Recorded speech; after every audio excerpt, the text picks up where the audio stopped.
mysterious traveler.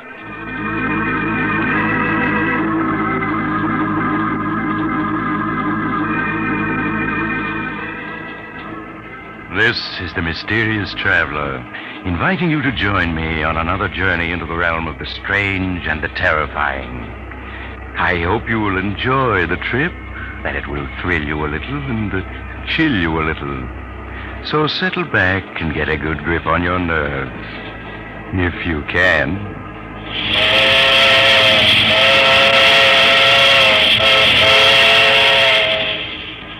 Where are we going?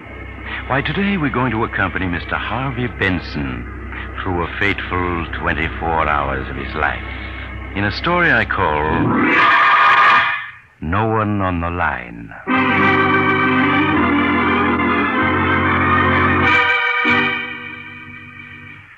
Our visit with Harvey Benson begins on a Wednesday evening in summer. Harvey, a self-made businessman, is smoking a cigar and reading the paper, while his wife, Linda, reads a book. It's really quite a picture of peaceful domesticity. Well, that's that. Nothing much in the paper tonight, dear. It's too bad your poker game tonight fell through, darling. I know how you look forward to Wednesday evening. Oh, well, it doesn't matter. Good book you're reading? Oh, yes. Yes, it's very exciting. It's a new murder mystery everybody's talking about. I would have guessed it was rather dull from the way you've been looking at the same page for 10 minutes now. Oh, was I? I must have been wool gathering. Well, I guess I'll go... Oh, the phone. I'll get it, Linda. No, sit still, Harvey. You're tired. I'll answer. No, I insist, my dear. Hello. Hello. Hello. That's funny. No one on the line. Well, how strange. Maybe the phone's out of order. No, I heard the click as someone hung up when I answered. Oh, but it's not worth wondering about. It's getting late. What do you say we turn in?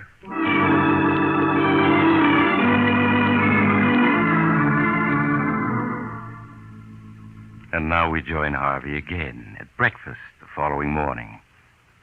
It's getting late, but Harvey lingers over his coffee as if he had the whole day ahead of him. Good coffee, this. Pour me some more, will you, darling? Of course, Harvey. But, shouldn't you be leaving for your office, dear? Oh, there's plenty of time. But it's almost 9:30. You seem very anxious to get me to the office, Linda. You're not trying to get rid of me by any chance. Oh, well, of course not. But you said you had an important appointment this morning, and I yes, just but thought... the fellow will wait. Mighty good coffee, this. Harvey, is there anything wrong? Anything wrong? Yes. You seemed a little odd the last day or two, and this morning. And what's the matter with me this morning? Oh, I don't know that anything is, but you do seem a little strange. Strange? In what way, Linda, my dear? Oh, I'm sorry if I've said anything to annoy you, but... Oh, I'll answer it. Sit still, Linda. I'll answer it. But, Harvey, it's probably... I said I'll answer it. Maybe a call I've been expecting. All right, Harvey. Hello? Hello? Hello? Strange. There's no one on the line. Same thing that happened last night. Well, how peculiar. Oh, but that phone must be out of order. Yes, I suppose so. Yet I could swear I heard someone hang up when I answered. Oh, you must have been mistaken, darling. I suppose so. You better give the company a ring, Linda. Yes, I will, Harvey, right away. Good. And now I do have to be going. See you tonight, darling.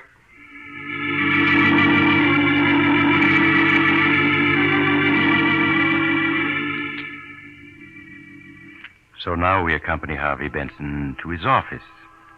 Because we're spending one complete day with him, remember? His office is large and luxurious, reflecting the success Harvey Benson has achieved in the world by hard work and constant vigilance. Once arrived there, Harvey plunges into his work, until shortly before noon, the sound of the inter-office phone arouses him. Excuse me, Mr. Benson. Oh, yes, Miss Johnson? Mr. Mungo is here to see you. Shall I send him in? No, ask him to wait. I'd like to see you for a moment first, Miss Johnson. Certainly, Mr. Benson. I'll be right in. Yes, Mr. Benson? Sit down, please, Miss Johnson. Yes, sir. I brought my book. You won't need it. I just want to chat with you for a moment. I don't understand, Mr. Benson. I just want to talk to you, that's all. I don't believe you and I have ever talked before as person to person, have we? No, sir, we haven't. And you've been with me 7 years, isn't it? 7 years next month. 7 years, and we've never talked as equals. But then, I've never needed advice before. You've noticed that I never ask advice, I suppose. Well, yes, I have, Mr. Benson. Make your own decision and act upon it, is my motto. And yet, now I'm going to ask your advice as a woman, not as a secretary. Well, I'll try to be helpful if I can. Good. Now then, picture for yourself a woman who has always been very practical and, well, let's say rather cold. Suddenly this woman becomes dreamy and absent-minded. She stands for minutes at the window, looking at nothing. You speak to her. She doesn't hear you. What would you deduce from that? Why, I'd say she was in love. Excellent. Now, suppose this woman is married. Suppose on several occasions when her husband is in the room... You're following me, aren't you? Oh, yes, sir. Suppose on these occasions the phone rings and this married woman answers. And each time she tells the party calling he has a wrong number. What then? Why, I suppose that could happen. But now, Miss Johnson, suppose on several occasions the husband answers and the party at the other end hangs up without speaking.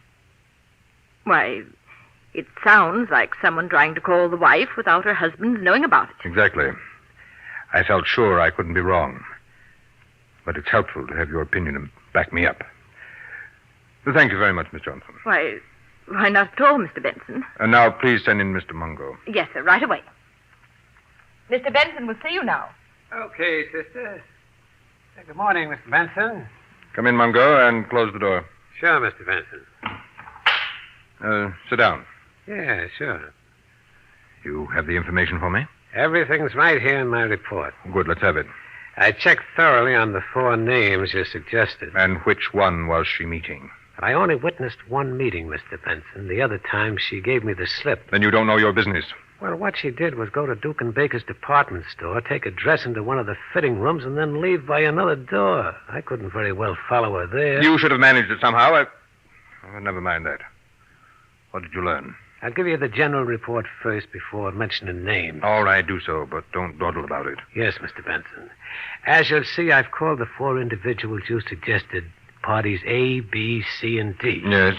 Now, party B, Mrs. Benson knew before her marriage, but I found no evidence they have ever communicated since. Yes, go on. Parties C and D she also knew before she became Mrs. Benson, and from time to time she's seen both of them since. But those meetings appear to have been accidental. Maybe so. Get on with it. But party A, the architect one, I traced him back to Atlanta. That's his hometown. Yeah? She comes from Atlanta, too. Yes, they went to high school together, were sweet on each other for a year or two. He used to keep her picture in his room. Oh, he did he? Yeah. And since he reached New York 3 months ago, he's phoned her 4 or 5 times, according to the switchboard operator at his apartment house. Yes, of course. I remember how excited she was when they met at the Jennings dance 2 months ago. And 3 days ago, get this, when Mrs. Benson was downtown shopping, she dropped into Rass for lunch, and she ran into him there. No doubt it was a planned meeting. It was very cleverly done. Then they sat for 2 hours talking, and, well, that meeting was no accident. No, of course it wasn't. Donald Arkwright. Yes, I was sure of it. Yes, sir. But if you want me to keep on following No. It's time for more decisive steps. I don't understand. You're not supposed to. But if you knew me better, you'd know that the moment my mind is made up, I act. I see, Mr. Benson. And I propose to act now. So send me your bill and forget the whole affair. Very good, Mr. Benson. I'll forget the whole affair. I'm very good at that. Good day, Mr. Benson. Goodbye.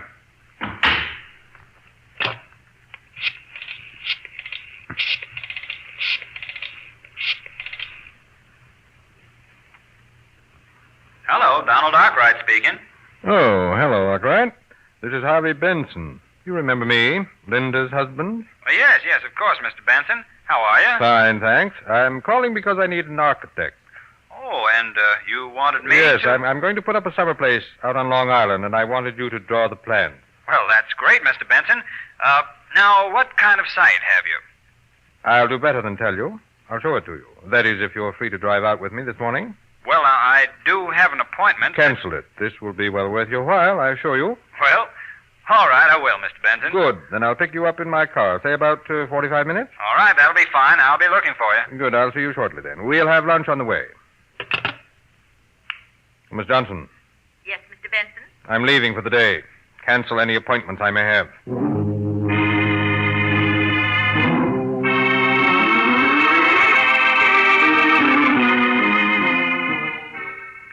Now Harvey Benson leaves his office, and we follow him to the garage where he keeps his cars.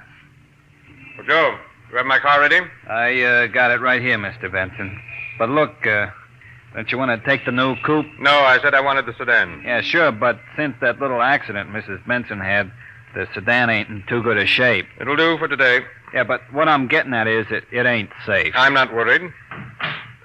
You put in plenty of gas? Yep. 5 gallons, Mr. Benson. But look now, don't take no chances with them brakes. They don't hold worth a cent. I'm aware of that. And that right-hand door, it sticks something terrible. What of it? What do you care? Oh, I just thought Well, I'd tell don't. you.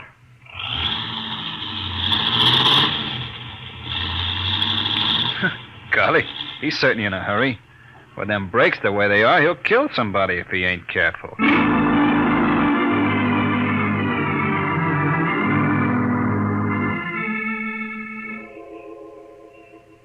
At 87th Street, Harvey Benson picks up his passenger, Donald Arkwright. And several hours later, they are far out in a lonely section of Long Island. Just a quarter of a mile more, Arkwright. Up ahead on top of those cliffs. That's where my lots are. I surely appreciate your asking me to prepare the plans, Mr. Benson. Linda suggested you for the job. Said you were a first-rate architect. Well, that's swell of her. I wasn't even sure she'd remember me. Oh, she remembers you very well. I could see how happy she was to meet you at the Jennings party. Yeah, I was tickled that she recognized me. After all, it's 6 years since we last met. Well, why shouldn't she recognize you? After all, you were sweethearts, weren't you? Well, I suppose you could have called us that. We did have some good times together. Riding, hiking, and dancing. Well, it's plain she still thinks a lot of you. Now, there's the site.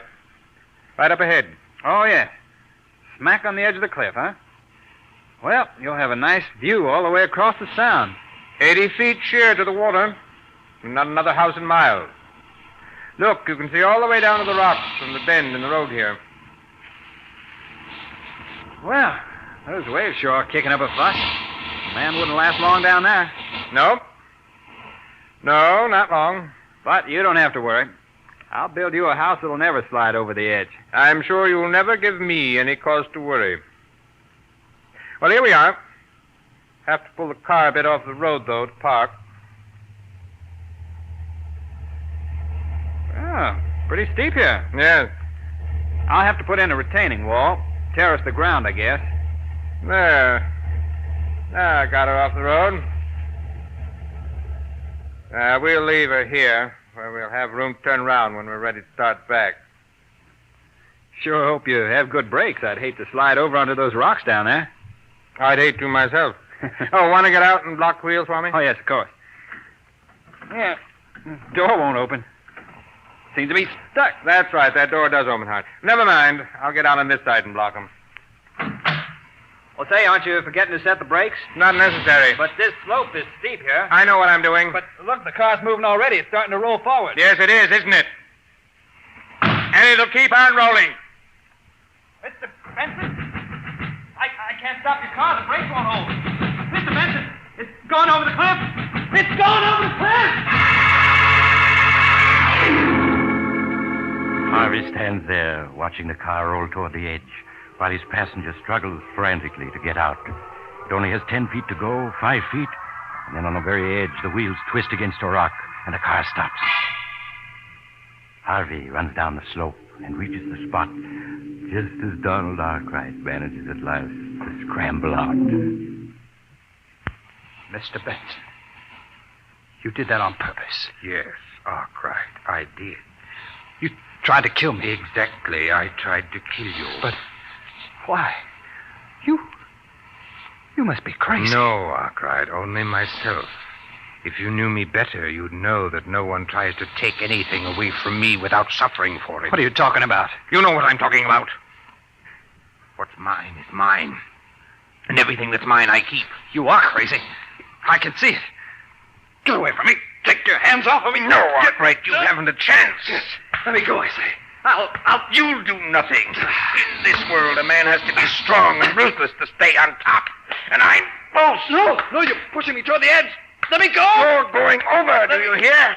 You're going over. No!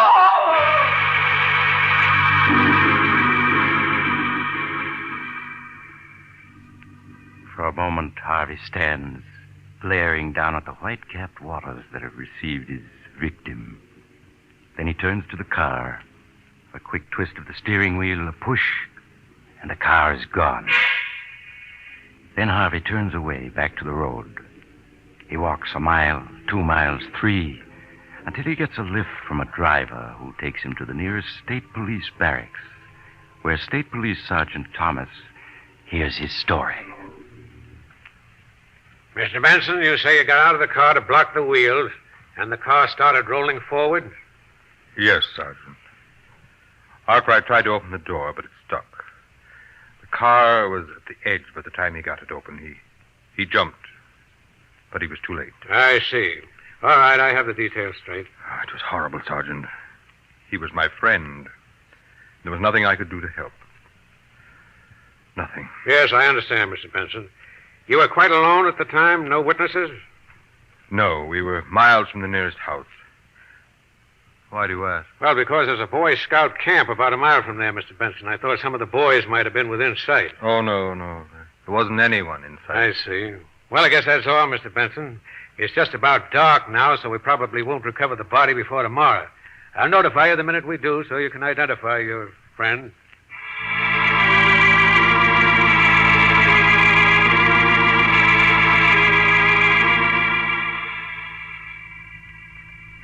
And so, late in the evening, Harvey returns home to find Linda waiting for him anxiously. Is that you, Harvey? Yes, my dear, it is. Well, I waited in as long as I could, and then I went ahead and ate. Shall I fix you something now? No, thank you. I've eaten. Let's sit down, Linda. I'd like to talk to you. Why, of course, Harvey. You have the phone fixed? The phone? Oh, no, I called the company, but they said there was nothing wrong with it. I see. Well, they were quite right. I discovered that the trouble was from another source. I don't think I understand you, Harvey. Linda, my dear, do you consider me a fool? Well, of course not. Don't you suppose that I've known what was going on for some days now? Just what do you mean, Harvey? When a woman suddenly takes to mooning around the house, staring out the window, not answering when she's spoken to, the signs are unmistakable. Are you speaking about me, Harvey? And when that same woman gets several phone calls while her husband is in the room and each time tells the caller, "I'm afraid you have the wrong number. There's no one here by that name," it would be a very stupid husband indeed who failed to notice. Yes, I suppose it But would. the crowning touch was those calls when there was no one on the line. One several days ago, one last night, and now one this morning. But, Harvey, I answer and there's no one on the line. But who's there when you answer? That's what I want to know, Linda. Well, what have you to say? There isn't much I can say, Harvey. Oh, then you admit it. Those calls were from someone I wasn't supposed to know about. Someone you're in love with. Yes. Someone I'm in love with. Someone I've been trying to bring myself to tell you about. Someone you've been meeting at Tawdry Rendezvous. Nothing of the kind. We've met, yes. But they've been perfectly innocent meetings, lunch, and a walk in the park. Nothing worse than that. You're a fool to expect me to believe that. Yes, I suppose I am. And yet it's the truth. Well, it doesn't matter. But may I inquire what your plans are? I want a divorce, Harvey. So that you can marry this unknown who telephones you and then hangs up when I answer. Yes. And I'm sorry that ever happened. It was my fault. I suggested it. You see, I was afraid of you, Harvey. Afraid? Of me? Of your loving husband? I was. But I'm not anymore. I only want to be free of you. Free to marry the man I really love. Very interesting, my dear, but slightly impractical. Do you really think I'd let anyone take you away from me? I'm afraid you have no choice. Well, you're wrong. It's you who have no choice. You're penniless, Linda. You have no family, no money, no training. You have only me. What are you trying to say? I'm just leading up to a story I have to tell you, Linda. A very tragic story which occurred only this afternoon.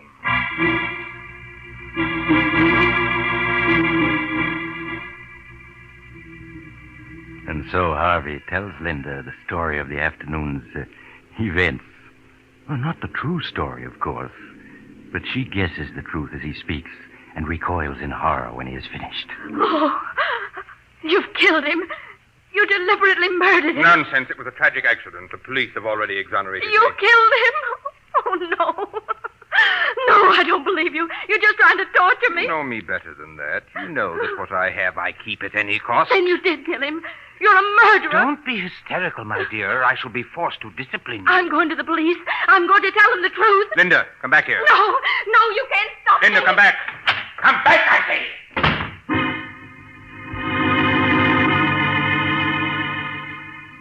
Linda is gone before Harvey can get to the door. Harvey pauses, irresolute.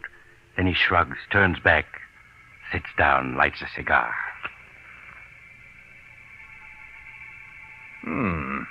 Good cigar. I must remember to order another box. And so, Linda, you've rushed off to the police. In your heart of hearts, you hope that I'm lying. Your first move will be to rush to a telephone. You put a nickel and dial with trembling fingers. You'll hear the phone at the other end ring. And with beating heart, you'll wait, hoping against hope that Donald Arkwright will answer. But he won't. And then you'll know I've told the truth. Then, will you come back first, or will you go on to the police? I rather think you'll go to the police, for you are excited just now. And you'll return with a detective or two. I shall have to explain to them, tell them of your hysterical spells. Then you and I will be left alone. And in a day or two, I think we'll leave on a little trip. Yes, up to my hunting lodge, where we can be alone there. And we'll get to know each other well again. Very well. And in the future... the bell. So you're back already, Linda. I guessed wrong. Just a moment, my dear. I'm coming. Harvey crosses to the door, opens it, and recoils in surprise. Good evening, Mr. Benson. Well, if it isn't Sergeant Thomas. And I see my wife is with you. Yes, we met in the lobby. She came back up with me. I'd like to come in. Why, of course. After you, Mrs. Benson. These other men will wait out here. Thank you, Sergeant. And now do sit down, Linda. And you too, Sergeant. Oh, cigar. No, thanks. We might as well waste no time, Mr. Benson. We've recovered your friend's body. Already? But surely you didn't come here to tell me that. They know you killed him, Harvey. They know. Please, Linda. You must forgive my wife, Sergeant. She's overwrought. I suppose she's been babbling some nonsense or other to you? She told me a story. I don't think it's nonsense. Of course it is. She's hysterical. But there were witnesses, Harvey. There were witnesses. What? That's absurd. There was no one within miles. Except a camp of Boy Scouts. 4 of them with a scoutmaster were lying in the grass half a mile away when you drove up. They were watching for birds with field glasses. You're lying. And with natural curiosity, they turned their glasses on you. They saw your struggle on the cliff. No, you're lying. They went to another police barracks to report, or I'd have been here sooner. Here are copies of the affidavits they signed. Affidavits? Yeah. Look them over. Affidavits. 5 of them. Yes, they seem to be in order.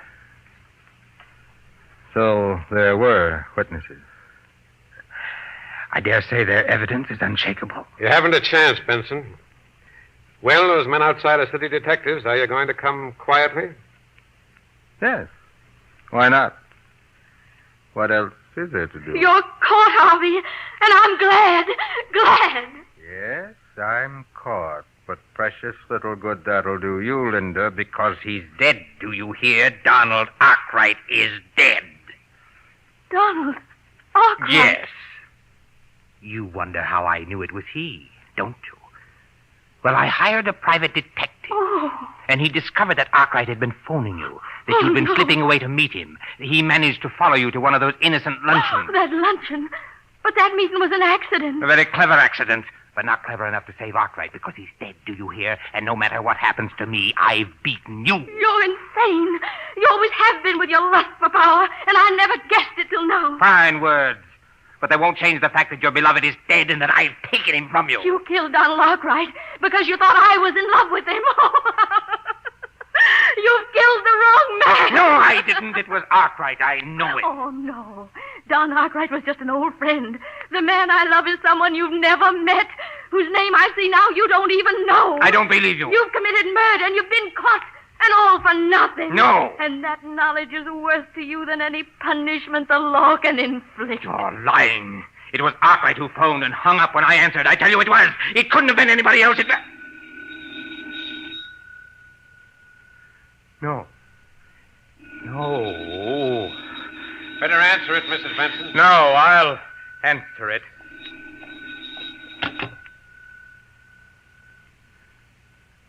Hello? Hello? Hello!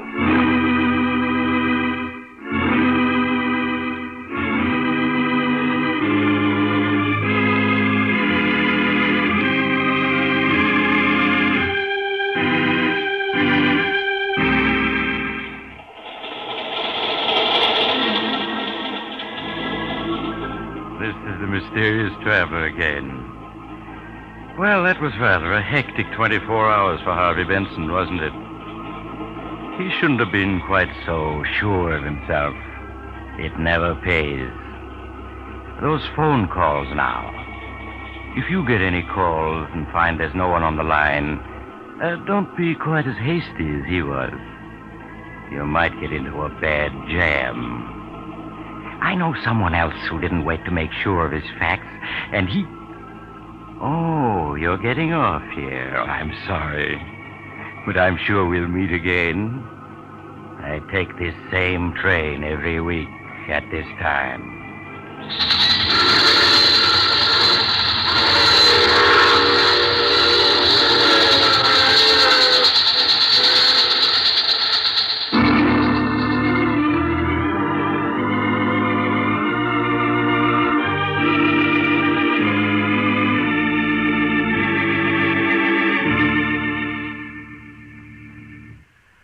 You've just heard The Mysterious Traveler, a series of dramas of the strange and terrifying.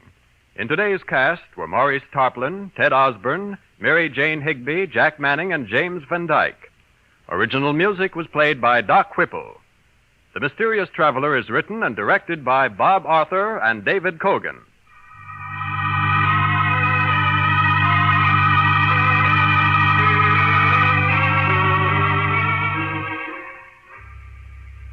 Listen next week over most of these mutual stations to a tale titled Death Whispers Softly. Another Tale of the Mysterious Traveler. The Mysterious Traveler is presented by the Mutual Network from our New York studios. Russ Dunbar speaking. What could have been in the little black box that led intelligence men, Nazi agents, and Mike Waring, the Falcon, on a chase of mystery and intrigue over 2 continents? You'll learn the answer when you hear Death Comes in Boxes, this Tuesday night's mystery on The Adventures of the Falcon. Tune in Tuesday for The Falcon. This is the Mutual Broadcasting System.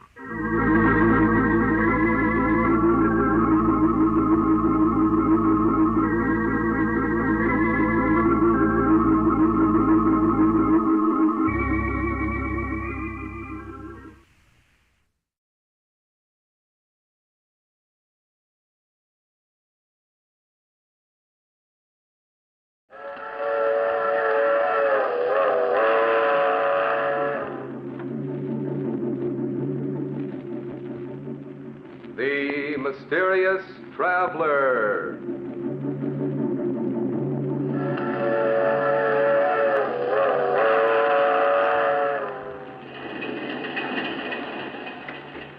This is the mysterious traveler, inviting you to join him on another journey into the realm of the strange and terrifying. I hope you will enjoy the trip, that it will thrill you a little and chill you a little.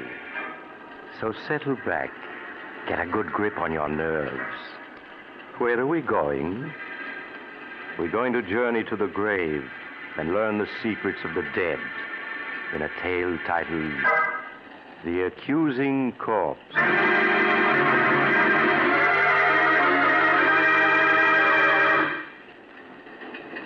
Some years ago, when I was a county coroner, I was called in on a most interesting case.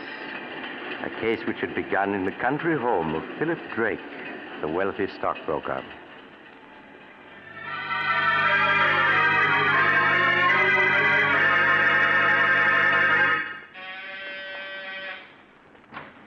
Roger, thank goodness you were able to get here in time. I left town right after I received your call. What's wrong, Philip? You sounded so upset over the phone. It's Vivian. She's upstairs in her room packing.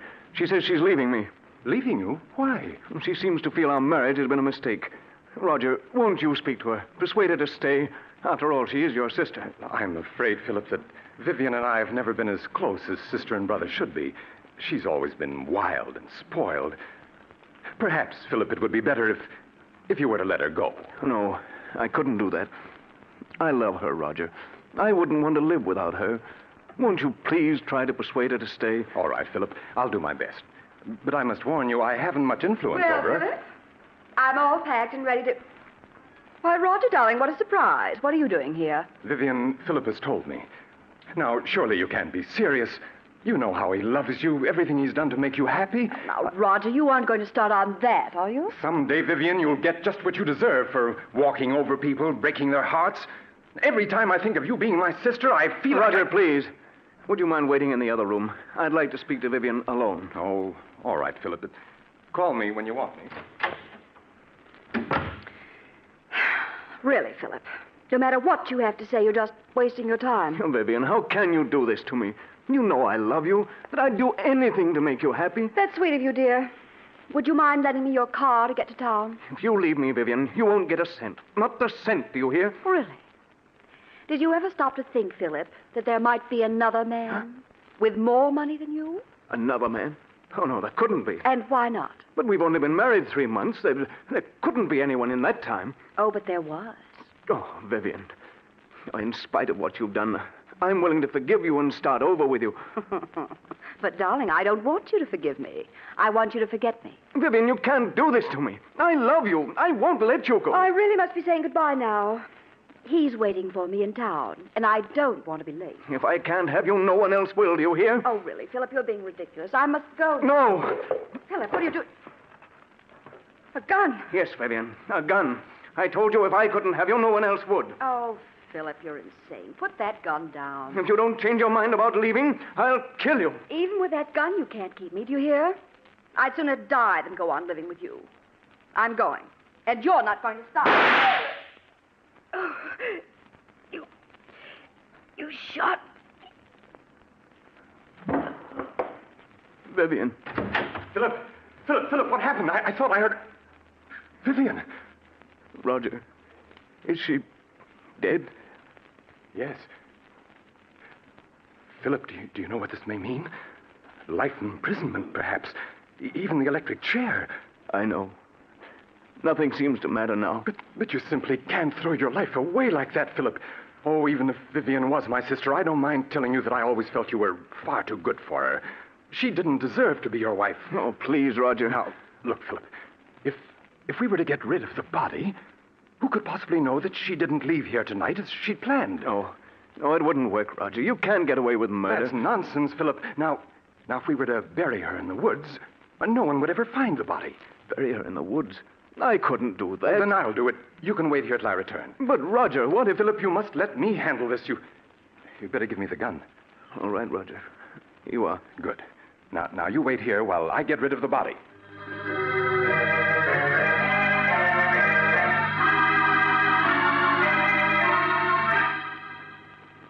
Philip watched, spellbound, unable to say a word, as Roger picked up the body and left the room. As Roger, carrying his burden, passed the gardener's shed, he picked up a shovel. In a few moments, he reached the woods which began at the rear of the house and extended for miles. He carefully made his way through the forest underbrush until he was well out of sight of the house. Then he stopped and looked about. I think this is quite far enough. I think you can put me down now, Roger. I'm tired of being carried like a sack of potatoes. All right. There. Well, let me congratulate you on your performance as a corpse. Do you think he suspects anything? Of course he doesn't. He's positive that he shot and killed you. You've got the gun, haven't you? Well, certainly I've got it. You don't think I was going to let him discover that the bullets had been removed and blank cartridges substituted, do you? Oh, no. Not you, Roger. You always know what you're doing. I always try to, my dear sister. You don't think Philip will give you any trouble, do you? Outside of being in love with me, he isn't an utter fool. Don't worry, I can handle Philip. Now, here's the key to the apartment I rented in town. You'll find my car a quarter of a mile down the road. All right. I'll be waiting for you at the apartment. I'll be there in a few hours. Now, let me see. Yes, this seems like a nice place to dig.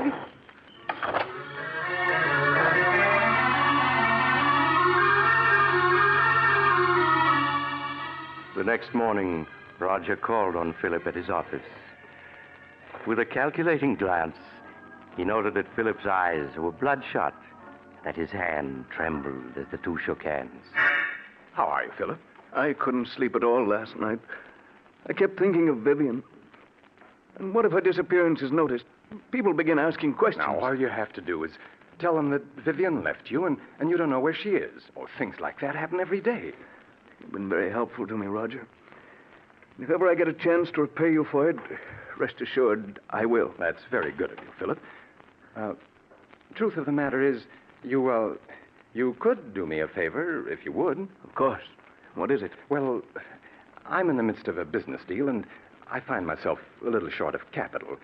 If you could lend me some money, I'd appreciate it. Certainly, Roger. How much do you need? 20,000. 20,000? That's quite a lot. Naturally, Philip, if you feel you can't lend it to me, I'll go to a bank and try to borrow it. It isn't that I can't lend it to you, Roger. It's just that the amount surprised me.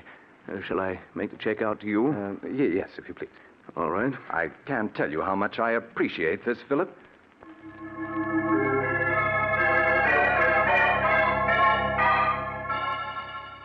As Philip wrote out a check for $20,000, Roger smiled. Things were working out just as he had planned. An hour later, Roger entered an old brownstone house and went to apartment 2C. Roger, did you get it? What does this look like? Oh, Roger, that's wonderful. Now we can clear out and... Why, there isn't 100,000 here. No, my dear. I only got 20,000 from him. But we were after 100,000. Why didn't you get it all this morning when you saw him? My dear Vivian, it simply isn't done that way. Blackmail is an art that calls for the use of psychology. Philip will give us many times over the money I hold in my hand, all in due time, of course. You mean I'll have to go on hiding in this miserable apartment until you've finished your little game with him? Never being able to leave it for fear someone will recognize him. Come now, Vivian. You've got the radio and books. I won't spend weeks in this apartment, I tell you. I won't. My arm. You'll do exactly as I say, Vivian. Exactly. Do you understand? Roger, my arm. You're hurting me. It's nothing to what I'll do if you disobey me. Do I make myself clear? Yes, yes.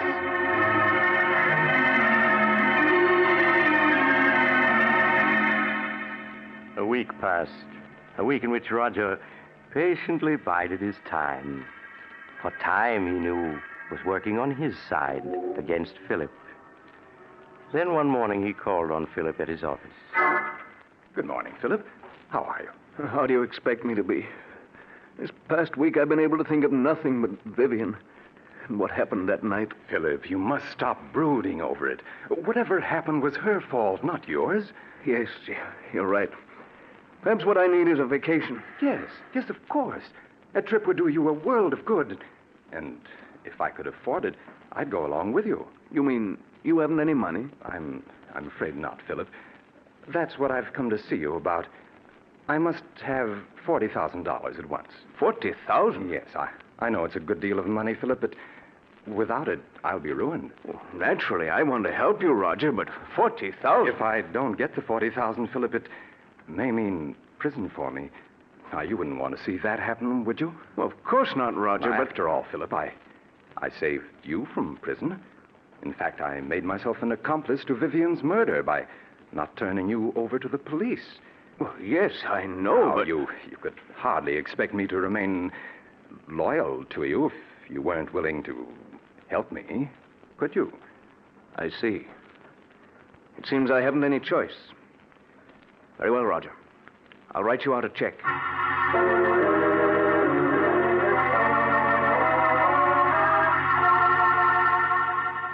Roger's eyes gleamed in amusement as he accepted the check from Philip. There was no longer any doubt that Philip understood him perfectly. Things were working out exactly as he had planned. Later that day, Roger went back to the old brownstone house. There was a smile on his lips as he entered apartment 2C. Look at this. $40,000 in cash. Oh, Roger. Now, wasn't this worth staying in hiding for, Vivian? And there's plenty more where this came from. Who could that be? You better get behind that screen. No. All right, Roger. Yes? COD for Miss Brown.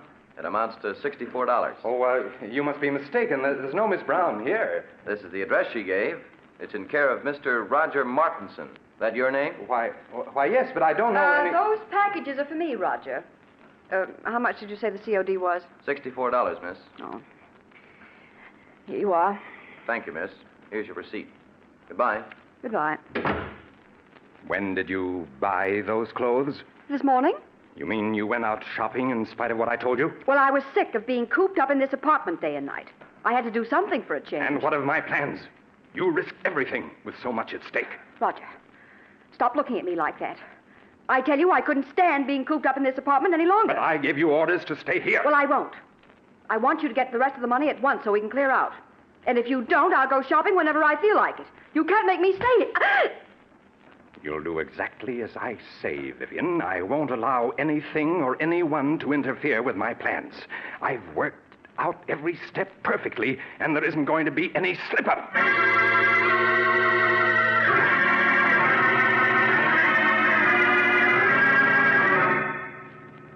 Another week passed, a week in which Roger made no effort to see Philip. Then early one evening, he got into his car and drove out of the city to Philip's home in the country. Oh, it's you, Roger. Come in. Good evening, Philip. Oh, where are the servants? This is their night off. Oh. You're not looking well at all, Philip. You shouldn't remain in this house by yourself. What difference does it make where I am? Wherever I go, the memory of that night follows. It's hard to believe that it was only 2 weeks ago tonight that I killed her. 2 weeks ago tonight? Why, so it was. Oh, by the way, Philip, do you think you might possibly lend me $60,000? 60,000? You can't be serious. Oh, but I am. But I lent you that much already. Yes, I know, but I must have more. No. I won't give you another cent. You blackmailed me enough. Blackmail is a harsh word, Philip. What else can you call it? Now, you're just as hard and grasping as Vivian was. Yes, but you must remember I'm alive and she isn't. I suppose you're glad she's dead. In life, she was worth nothing to you. In death, you're able to get $60,000 for her. In death?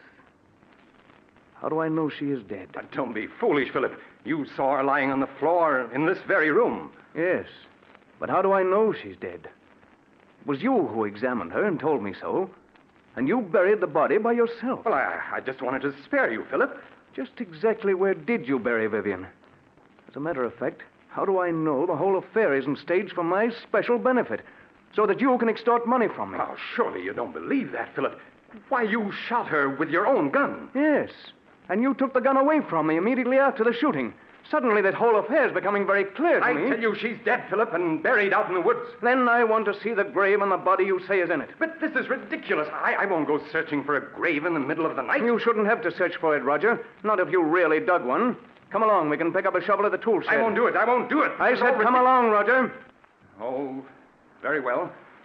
But I'm not certain I'll be able to find the grave. After all, the woods is fairly large, and it's been 2 weeks since I buried her. That's all right, Roger. We'll stay out there until you do find her.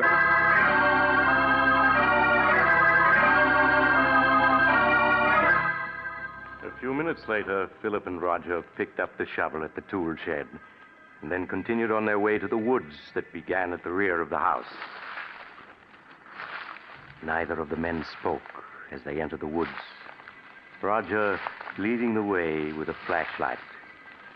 Several times he stopped, trying to get his bearings, then plunged on again, hoping to find a familiar landmark. It became apparent that Roger was growing less and less sure of himself. Oh, the grave is someplace around here. I'm certain of it. Perhaps we ought to come back in the daytime. It might be easier to find it then. I know, Roger. You shouldn't have any trouble finding it now, if it exists. It does exist, I tell you. It's just that the woods are so confusing at night. Everything looks so different. Just keep on searching, Roger. Well, perhaps this is the spot. It looks something like it. Well, is it or isn't it? I don't know. It looks like the place where I buried her, and yet I'm not certain. There's only one way to make certain, and that's to start digging. Here's the shovel. But suppose this isn't the spot. Then we'll dig somewhere else. In fact, we'll dig up the entire woods if necessary. After all, you're certain she is buried in the woods, aren't you? Go ahead, Roger. Start digging. Oh, very well.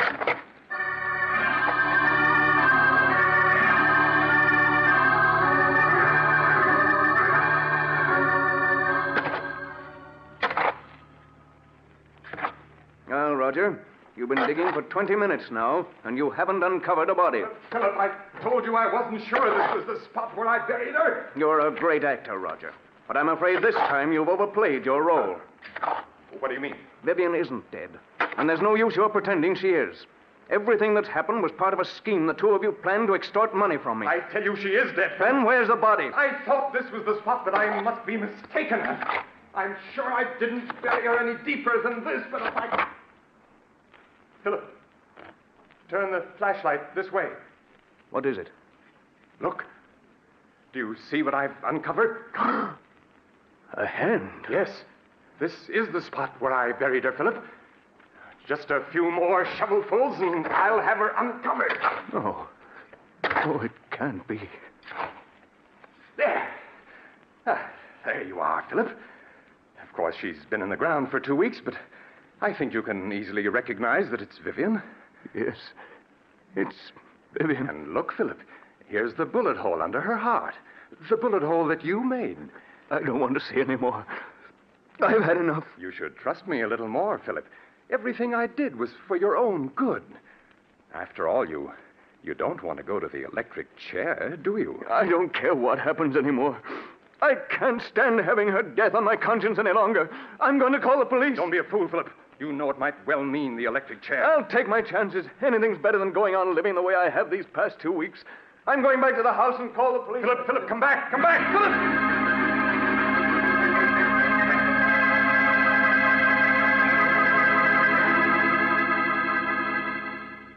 Operator! Philip, wait! Wait, don't do anything foolish. No, you cut me off. Take your hands off that phone, Roger. What I want you to do, Philip, is to listen to me for a few minutes. At the end of that time, you may do as you please. Now, that's fair enough, isn't it? Nothing you can say will make me change my mind about calling the police. Listen to me first. Then if you still want to call the police, you can. Now, please put the receiver down, Philip. Yeah, that's it. Well, what do you want to tell me? Well, do you mind if I mix myself a drink first? It's been a rather difficult evening. Very well. Oh, well, what about one for you, Philip? You look as though you could stand a drink. No, thank you. Oh, nonsense. It'll do you good. What is it you want to say to me, Roger? Huh? Oh, yes, say to you. Oh, yes. Yes, of course. Here's your drink, Philip. Thank you. Well, now, what shall we drink to? We'll drink to your good luck, come what may.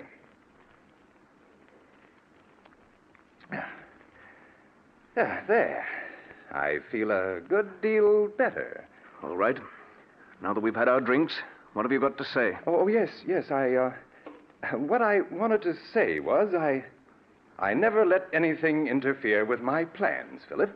What do you mean by that? Simply that I can't allow you to go to the police, and therefore you shan't. It would spoil my plans. Oh, it would it? Well, I'd like to see you stop me. I have, Philip. In a very little while, in fact, in just a few seconds, you'll be dead. Dead?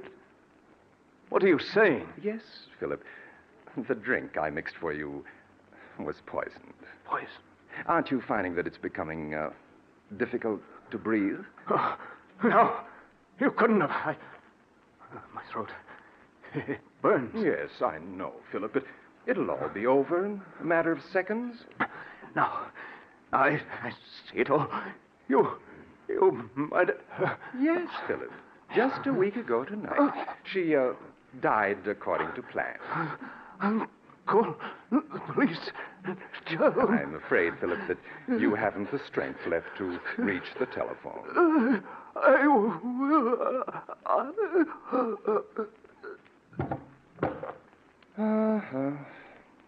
I'm afraid you and Vivian never had a chance, Philip. I had things worked out perfectly, down to the smallest detail. Hello, operator. Operator, please connect me with the police.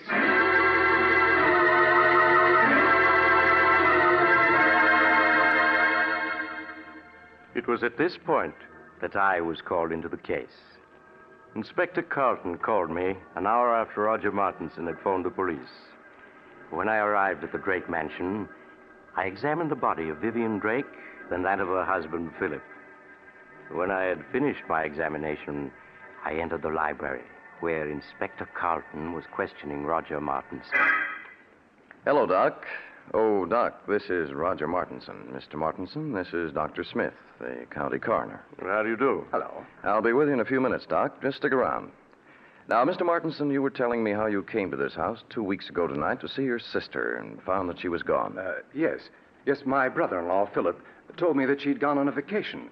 Now, I thought it strange at the time that she should have gone away without saying goodbye to me, as we were always very close. But days passed, and I didn't hear from her. Tell me, was it like your sister to go away and not write? No, it wasn't, and that's what worried me so.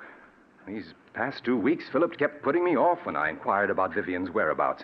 Well, tonight I couldn't stand it any longer. And I came to this house to have it out with him. What did your brother-in-law say when he saw you? Well, he was quite agitated at my unexpected arrival. When I couldn't get any satisfaction out of him regarding Vivian, I threatened to go to the police. Then he broke down and confessed that he murdered Vivian. When did he murder her? He told me that he'd done it 2 weeks ago tonight. Why, that was the very night I'd come here to see Vivian, and he told me that she'd left for a vacation. I see. Go on. Well, naturally, when he told me he'd murdered her, I was aghast. He led me to the woods and showed me the grave. We returned to the house, and before I knew what had happened, Philip had taken poison. Then I called the police. Well, it seems like a plain case of murder and suicide. Outside of a few questions at the inquest, I don't think we'll trouble you anymore, Mr. Martinson. That's quite all right, Inspector. I shall be at your service anytime. Just a moment, Mr. Martinson. Yes? I was very much interested in hearing what you had to say to the inspector regarding the murder of your sister. You say that your brother-in-law confessed to murdering her 2 weeks ago tonight? That's right. That would be April 2nd, wouldn't it? Yes, that's correct. Then you never saw her alive after the night of April 2nd? Why, no, of course not. What are you getting at, Doc? Please, Inspector. Mr. Martinson, would you mind telling me where you live? At 425 West 107th Street. Tell me, were some clothes delivered to that address in your care a week ago today, April 9th? Clothes? Yes. To be exact, a woman's sports suit, which cost $64 and arrived COD. Why, no. You're lying, Mr. Martinson. I have in my hand a slip of paper that not only proves that you're lying, but that will send you to the electric chair. Doc, what are you saying? Yes, Inspector. Mr. Martinson's plan was perfect, but he slipped up badly. He forgot to search Vivian Drake's clothing before he buried her. When I examined her body just now, I found in one of her pockets this receipted bill bearing the date April 9th. That proves beyond a doubt that she wasn't murdered by her husband on April 2nd. as Mr. Martinson here claims. No. Yes, Mr. Martinson. The corpse has accused you from the grave of murder and has given us proof of your guilt. No, it can't be. I had everything planned perfectly. Perfectly, do you hear? Down to the last detail. I couldn't have failed. I couldn't have...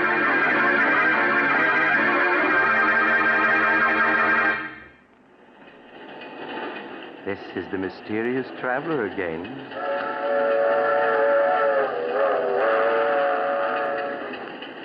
Have you enjoyed our little trip to the grave? Poor Roger. What a pity. After all that planning and hard work, to be tripped up by a sail slip found on a corpse. It just goes to prove that you have to be more careful when you're burying people you've murdered. Now, I recall another case where a woman drugged her husband and... Oh, you're getting off at the next stop. I'm sorry. I hope you'll join me again soon. But if you do, please remember this. Next Sunday, I shall take a train that leaves at 3:30 p.m. Eastern War Time. Don't forget, Sunday afternoon at 3:30.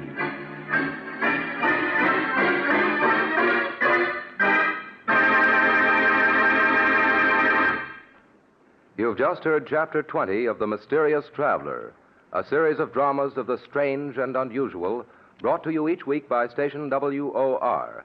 In tonight's program, The Accusing Corpse, Don Randolph played Roger. Also featured were Maurice Tarplin and Philip Clark.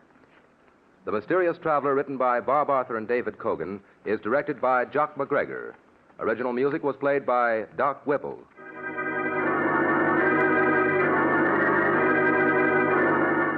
Listen next week to a tale titled Escape by Death. Another Tale of the Mysterious Traveler.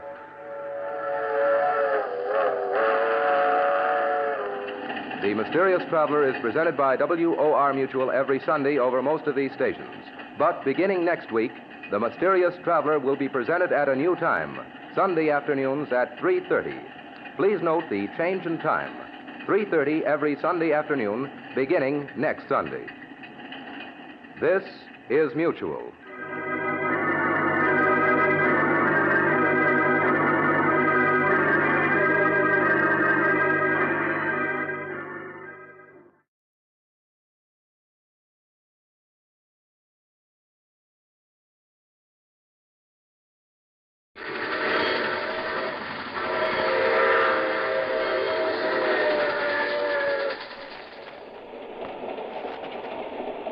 The Mysterious Traveler.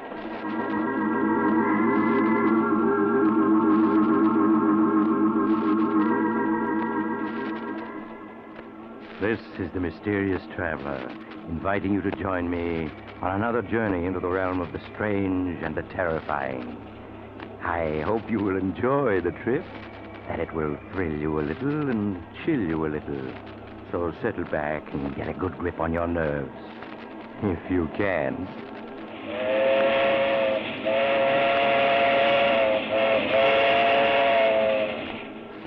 Where are we going?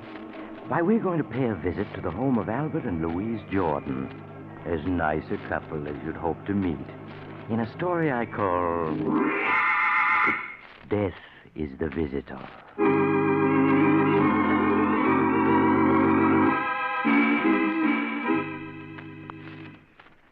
My story begins in the Jordan home late on a hot summer night. Albert Jordan is asleep and is having a nightmare about his mother-in-law. Oh, no. You can't pull the wool over my eyes, Albert Jordan. I'm on to your ways. Think that my only child was foolish enough to elope with you. But you made her do it, Albert. You made her. No. She wanted... As long as I'm alive, she'll be protected from you. Albert, are you listening? Leave me alone. Please. Darling, wake up. What is it? You were having a nightmare, dear. You don't want to wake Mother up. She needs a good night's sleep for a trip tomorrow. Oh, yes, the trip. I wish it was tomorrow already.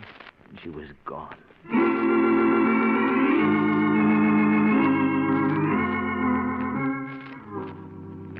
Are you sure you have everything, Mother? Yes, Louise. Everything I need for my trip home is in this handbag. Oh, now don't forget to ship my trunk. I've already notified the expressman, Mother. He'll be here to pick it up this morning. Thank you, dear. Well, it's almost 9 o'clock, Mother. You'll miss your train. I've never missed a train in my life. You needn't be so anxious to get rid of me, Albert. Not really, Mother. I didn't mean... Oh, Louise, darling, I do hate leaving you alone like this. But, Mother, I'm not alone. I have Albert. Well, I don't mind saying it right to his face. I don't trust him, Louise, and I never will. I'm rarely wrong about people, you know that. Now, see here, Mother. I've had about enough. Louise and I get along perfectly well when you're not here. See, Louise, what a temper he has. Do you want me to stay, darling? Oh, really, Mother, I'm very happy with Albert. Oh, well, very well, then I'll go. But you'd better be good to her, Albert. Yes, Mother. I will. Well, goodbye. And don't forget, Louise, Mother'll be back if you need her. Yes, Mother. Bye. Louise, if your mother pays us just one more visit, I'll leave this house for good. Albert, what are you saying? In the past year, she spent 8 months with us. She has her clothes here, a key to the house. Why, she's even listed in the phone book under our number. I tell you, I won't be responsible for what happens if she doesn't stay away. I'll write to her, Albert, and try to explain. Really, I will. Make her understand that we have our own lives to lead. You know, now that she's gone, I feel like a new man. I can breathe in my own house. Oh, Albert, you won't forget to put the tags on Mother's trunk, will you? The expressman will be here for it soon. No, dear. Shipping your mother's trunk to her will be one thing I certainly won't forget.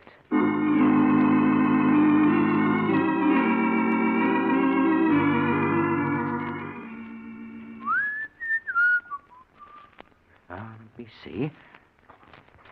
This is Hortense Duck, 125 River Road, Ferndale, Pennsylvania.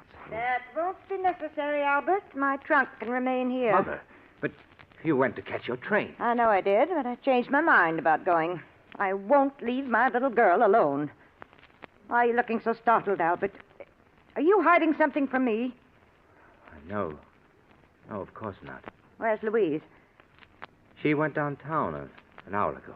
She should be home soon. I'm sure at least she'll be glad to see me. Oh, you haven't locked my trunk yet. That's good. So you've come back. Again. You've always wanted to get rid of me, Albert. Keep me away from my only child, but I refuse to give her up. Yes, I've come back, Albert, and I'm staying for good. Frankly, I don't trust you. You don't trust me? No. I don't even know your background. For all I know, you may have criminal tendencies. There's a certain amount of the criminal in all of us. Most people can control their worst instincts, and some can't. Exactly. And I'm here to see to it that no one harms Louise. But, Mother, who's going to look out for you? Albert, why are you looking so queerly at me? Are you sick? Yes, Mother, I'm sick. Sick of the sight of you. Albert, stop looking at me that way. Why, you seem like a different person. I am, Mother. You've made me different, and now you must take the consequences. Albert, stay away from me. Don't you dare come near me. So you would keep coming back, Mother. Well, you came back just once too often. No, Albert. Don't touch me. Albert, You should have taken that train, Mother. But at least now I know you won't be coming back ever again.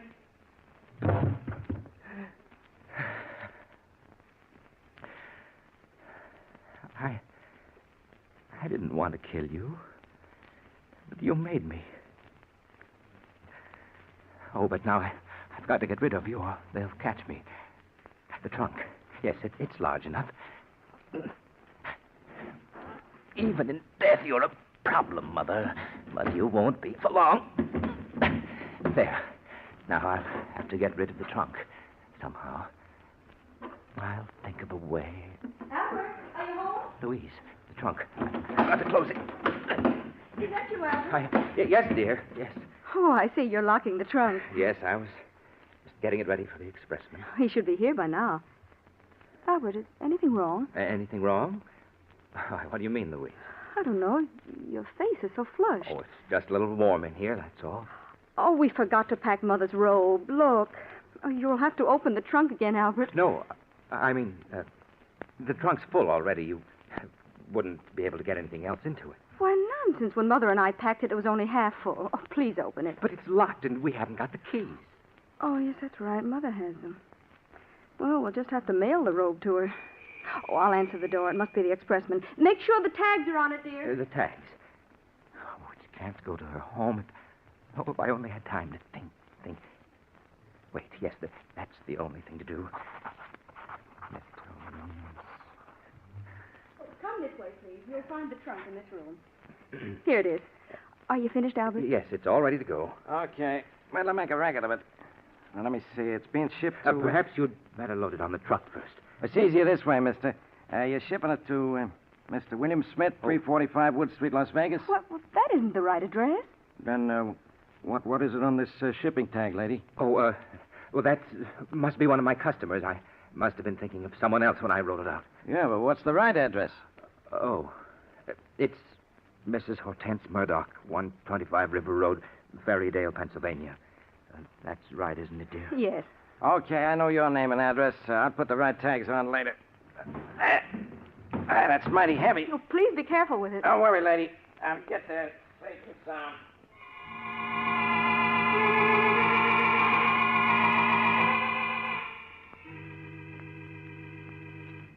Albert, did you get the mail just now? Yes, dear. Is there a letter from Mother yet? No, just a few bills. Oh, I'm really worried. It's a week now and no word from her. But you mustn't worry, Louise. I'm sure she's all right. Why, Albert, you're even worried yourself about her. You look so upset.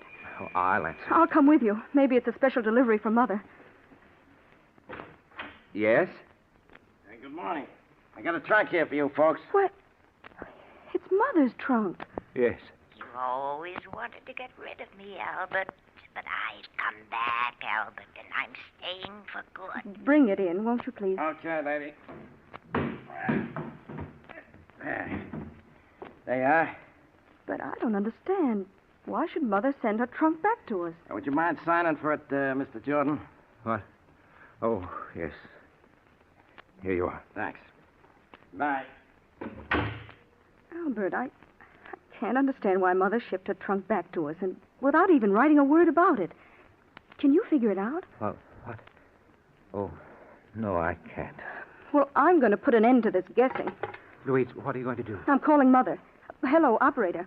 I want to put through a call to Ferrydale, Pennsylvania. The number is 223. Why bother, Louise? I'm sure there's a letter on the way. Oh, I've waited long enough for one. I'm sure there's something wrong. Oh, hello? Oh, hello, Sarah. This is Louise calling.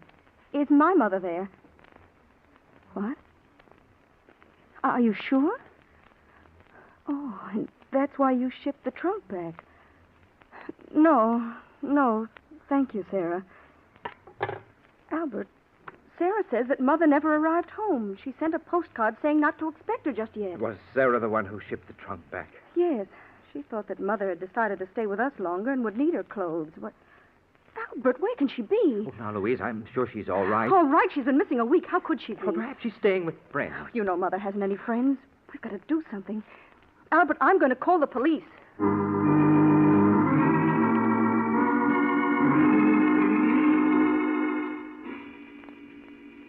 The police investigated, but they had no clues, so they didn't learn anything. And George got rid of the embarrassing trunk just as fast as he could. Telling Louise he was going to put it into storage, he took it to a trucking company to ship it as far away as it could go. It was the only thing he could think of to do. All right, I got it straight, I guess, now. Mr. Richard Jones, 65 Ocean Avenue, Los Angeles. That right? Yes, that's right. He's my brother. Yeah, and your name is, Martin Jones. Yeah? 1635 Sherwood Road, Riverdale, New York. Jones, Sherwood Road, Riverdale. All right, Mr. Jones, now let's see. That'll be $18. Oh, well, here's 20. Keep the change. Oh, thanks, Mr. Jones. Here's your receipt. It'll go out right away. There's a truck leaving tonight. Don't you worry. This trunk will get to Los Angeles all right. That's fine. It'll be quite a load off my mind when it's gone.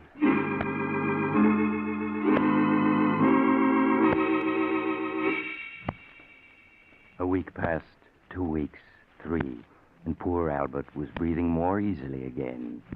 Until one morning when something most unexpected happened. Louise? Louise, darling. Yes, Albert. Oh, darling, I have a present for you. Some flowers.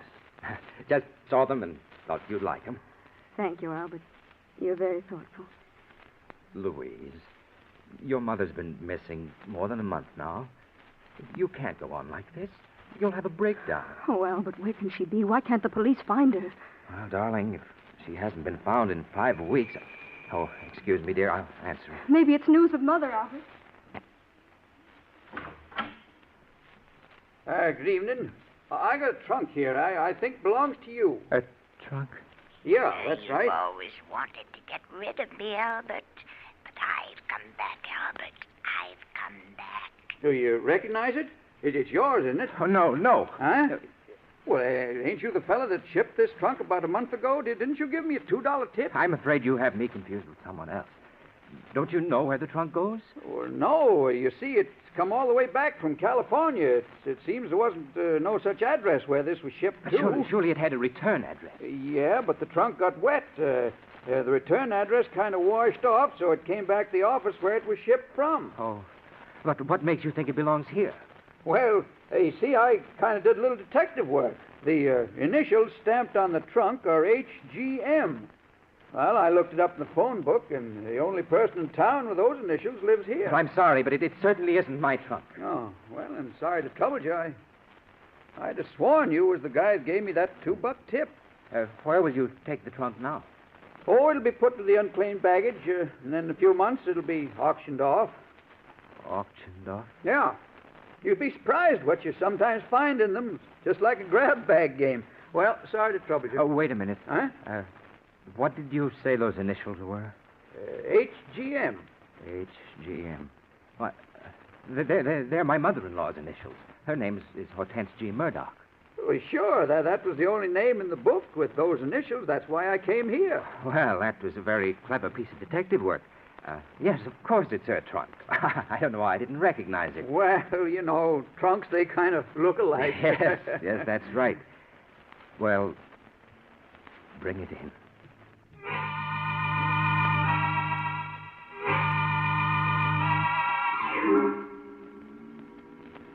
Trunks are funny things, aren't they? You have something valuable in one, and just as likely as not, it'll get lost. But put something you don't want in it, like a mother-in-law, and it'll come back every time. You can hardly blame Albert for being upset, especially since Louise wanted to open the trunk to look for possible clues. But Albert managed to get Louise out of the house, then put the trunk onto the trunk rack of his car and started out. Several hours later, he was at the receiving platform of an all-night storage warehouse in New York. Yes, mister? Can I help you? Pardon me, but you store trunks here, don't you? Yeah, sure. We store anything in here. You want to store that trunk you got there? Oh, yes, please. Okay, I'll make out a ticket. Now, what's your name? Williams, John Williams. The address? 313 Maple Street. Yeah, but what city, mister? What city? Baltimore, Maryland. Baltimore. Okay. Charge is $3 a month. How long you want to pay for? Quite a while. I'll be leaving the country and... Well, what is it? Anything wrong, mister? Oh, dear. I only seem to have $6 with me. Well, that'll pay for 2 months. Then we'll send you a bill. No, that won't be necessary. I'll send you a money order in a few days. I may be out of the country for several years. Okay. Leave the trunk there. I'll take care of it. And here's your receipt. Just put the number of it in your letter when you send the money. I will. I won't forget. Good night. Good night. Hey, Mr. Williams. Mr. He's gone. There's a receipt on the platform where he dropped it. The nervous type. Oh, well, I suppose they can forward it to him from Baltimore.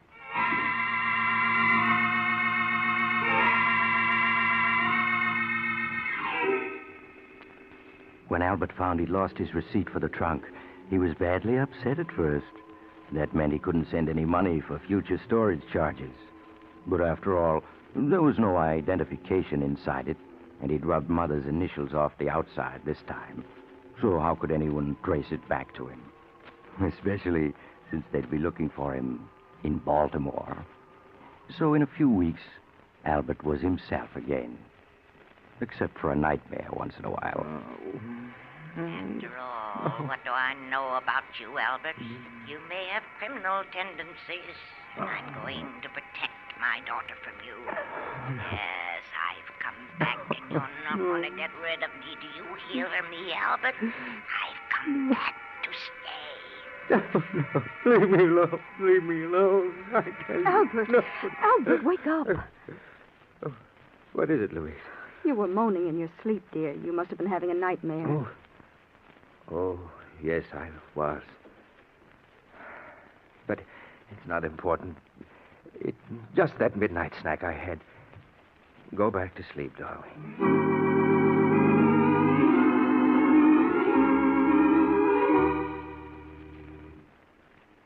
But as the months passed, so did the nightmares. And finally, Albert was his old cheerful self again. Good evening, dear. How are you? I'm all right, Albert. Fine. Say, I bumped into George Horton and his wife while on the way home, and they asked us to come to the charity bazaar tonight. That was very nice of them, Albert. Well, why don't we go? There'll be an auction, a raffle, supper, dancing. It'll do you good. I know, but somehow I don't feel like meeting people. But you can't go on this way, Louise, cutting yourself off from the world. I've been unfair to you, haven't I, Albert? Keeping you home night after night all these months. Oh, why, darling, you know I've been perfectly happy. It's been so nice. Just the two of us. You've been perfectly wonderful, Albert, and I'm afraid I've been acting very selfishly. All right, I'll go to that charity affair tonight.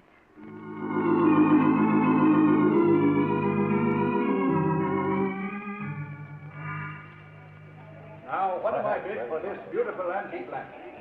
Do I hear $1? Do I hear $1? I'll bid $1. Ah, there we have a lady with a real sense of beauty. Now, do I hear $2? Do I hear $2? Well, good evening, George. Well, hello, Albert. Hello, Louise. Hello, George. Say, I'm sure glad you two came. Missed you both a lot these past months. Well, I hope you'll be seeing more of us. Hey, we've got quite a crowd here tonight. Oh, yeah. We hope to raise quite a bit of money. Say, that auctioneer's a genius. Come on, let's get a little closer. All right. Now, that gentleman over there, the one with the superb eye for beauty, bids $5 for this lamp. Do I hear $5.50? Your last chance, ladies and gentlemen, going at $5 once, going twice, sold to the gentleman in the tweed suit, and very fortunate he is. That lamp couldn't have cost more than $3 when it was new. Well, now we come to the raffle. The raffle? Yeah, the raffle for a mystery prize donated by yours truly, George Horton. Oh. Better let me sell you a few tickets, Albert. They're only 50 cents each. No, thanks, George. We just came to be sociable. Better take a chance. No telling what you might win. Now, next, ladies and gentlemen, we come to the feature of the evening. A raffle for a mystery prize, which I have hidden here beneath this canvas cover. Now, I'm going to lift this cover and show you a locked trunk. Now, take a good look at it. Trunk. Oh, no. It can't be. She's come back again. Yes, Albert, I've come back, and I'm going to stay for good this time. Oh, no. Now, this is no ordinary trunk, ladies and gentlemen. It was donated by a gentleman who bought it for storage charges. Now, who knows what it contains? Perhaps the crown jewels of old Russia. Or better still, a case of scotch. Now, take a good look at it and try to guess. Albert, you're so pale. Is there anything wrong? No, of course not. George, where did you get this trunk? Oh, that big storage place in New York. You know, on the east side. Somebody did keep up the storage charges on it, and all the notifications they mailed came back, Yes, I see. Now that you've seen all the prizes, and particularly seen this prize, ladies and gentlemen, I know you're going to want to buy not one, not two, but half a dozen chances each. What can be in it? Guessing is half the fun. Well, now we're all going to adjourn for supper, and immediately after supper, the big drawing will be held. So buy your chances now and win yourself a trunk full of surprise and pleasure. Well, Albert, changed your mind about buying a chance or two? Yes, George. Yes, I have. Now take all you've got.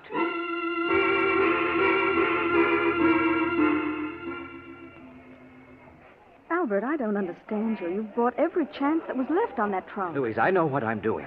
What on earth do you want with an old trunk that... Looks a lot like Mother's trunk, doesn't it? Oh, no, I don't think so. But of course it does, Albert. It's the same make and color. It has the same dent there. But it couldn't be. Of course not. The idea is absurd. Darling, you're acting so strangely. You didn't eat any supper, and For now heaven's sakes, Louise, will you stop nagging me? I'm sorry, Albert. Hello. Feeling pretty sure you're going to win it with all those tickets, huh, Albert? I hope so. I knew the mystery of it would get you. Say, I've even got a ticket on it myself. So you'll have some competition. Oh, I'll win it. I've got to. Well, I did my best. I picked out the heaviest trunk the place had for sale. So I don't want the winner to blame me if he doesn't like what he finds. And now, ladies and gentlemen, we're ready for the feature of the evening, the drawing for the locked mystery trunk. Now, my assistant has put all the ticket stubs in the wire wheel, and so I spin it thus. Round and round it goes, and where it stops, nobody knows. Now, the stubs are thoroughly mixed, and I stop the wheel so that this lovely young lady may reach in and withdraw the number of the lucky winner. Now, will you open your eyes, please, and read the number that you have drawn? Number 38. Number 38. Number 38. Number 38 is the winner. Is the holder of number 38 here, please? Yes, I have it. I've won. I've won. Well, good for you, Albert. Congratulations, sir. May I have your ticket, please, so that I may compare it with the stub that the young lady drew? Yes, of course. Here it is. Thank you. Now, I place the ticket and the stub together, and we... What is it? I'm very sorry. I'm afraid an error has occurred. An error? What do you mean? The young lady misread the winning number. It is number 33, not 38. No, you're lying. I won. The trunk's mine. Now, I'm sorry, but mistakes will happen. Ladies and gentlemen, I must make a correction. The winning number is 33. Is the holder of number 33 present? Oh, yes. Well, that's my number. Well, hard luck, Albert, but I guess you don't win after all. Now, may I have your ticket, please? Yeah, sure, here. Thank you very much. Now, ladies and gentlemen, the lucky winner, purely by chance, is the gentleman who donated the prize, Mr. George Horton. And congratulations to you, sir. And I hope you'll open the trunk now and let the rest of us know what we missed out on. I certainly will. No, he can't open it. You haven't got the key. No, but I have a bunch here that I borrowed from a locksmith, and one of them's bound to work. But you mustn't open it. George, I'll buy that trunk from you. But I don't want to sell. Hey, I want to know what's in the trunk. That's where the fun comes in. I'll give you $100. You can't refuse. 100? Well, if you want it that bad, all right. I'll give you my check tomorrow. Yeah, but there's one condition. Condition? Yep. That you open the trunk here so we can all see what's in it. Oh, no, I won't do it. Well, then the deal's off. Sorry, Albert, but curiosity has the better of me. Oh, come on. George, please listen to me. Sorry, Albert, sorry. Just a minute, everybody. As soon as I find one of these keys at bed, I'll... I told you I'd come back, Albert, and I have. You should have known I would. Oh, no. Darling, you're not well. Let's go home. No, it's no use. It's just no use. What on earth do you mean? You'll never be rid of me, Albert. Never. I've come back to stay this time. I think I've got it. Yeah, this key seems to be turning. Wait. Matter, what is it? You mustn't open it. Oh, Albert, fun's fun, but after all... I had something to tell you. She's beaten me. I can't keep it hidden any longer. That's right, Albert. Tell them it's the only way you can ever be rid of me. Go on, tell them. Well, Albert? I did it. I killed her. Did what? Killed who? Albert, what are you talking about? I killed Louise's mother. Her body is in that trunk. Oh, no. Albert, that's a very poor joke. Oh, it's no joke. I thought I could get rid of her, but I can't. She keeps coming back and coming back and coming back, and I can't stand it any longer. Go on, open the trunk now. You'll see I'm telling the truth. Go on, open it. All right, we will. Please stand back, everybody. Come on, stand back, all of you. Yes, back. Auctioneer, help me, will you? Yes, sure, Mr. Horton. I'll undo this catch now. There. All right, now lift her. Albert, this trunk. Why, there's nothing in it but old books.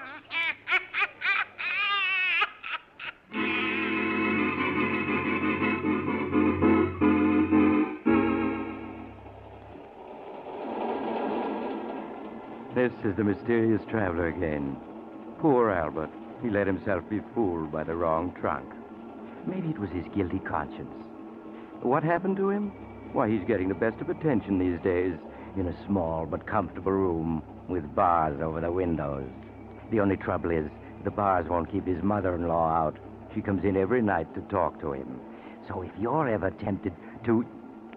Oh, you're getting off here. I'm sorry. But I'm sure we'll meet again. I take this same train every week at this time.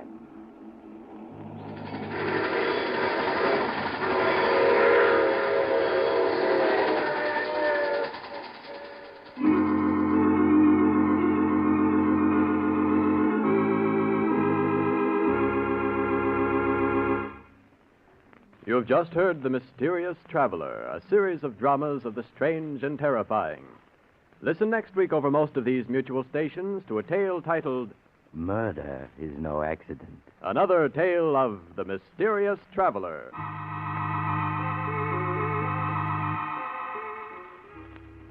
The Mysterious Traveler is presented by the Mutual Network from our New York studios. Russ Dunbar speaking. Stay tuned to this station for another exciting crime drama. True detective mysteries, which immediately follows station identification. This is the Mutual Broadcasting System.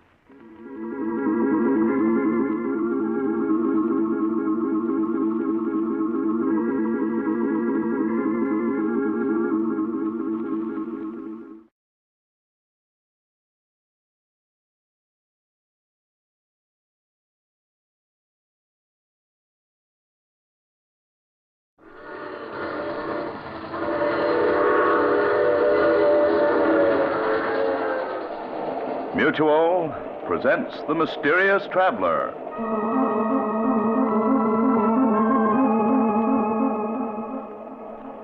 This is the Mysterious Traveler, inviting you to join me on another journey into the realm of the strange and the terrifying. I hope that you enjoy the trip, that it thrills you a little and chills you a little. So settle back, get a good grip on your nerves, and be comfortable, if you can. Tonight we're going to join Bill Storm, a newspaper reporter, on the strangest manhunt ever conducted, or should I say woman hunt, as he searches frantically through a great city for the most dangerous and deadly woman you've ever imagined. In the story I call The Woman in Black.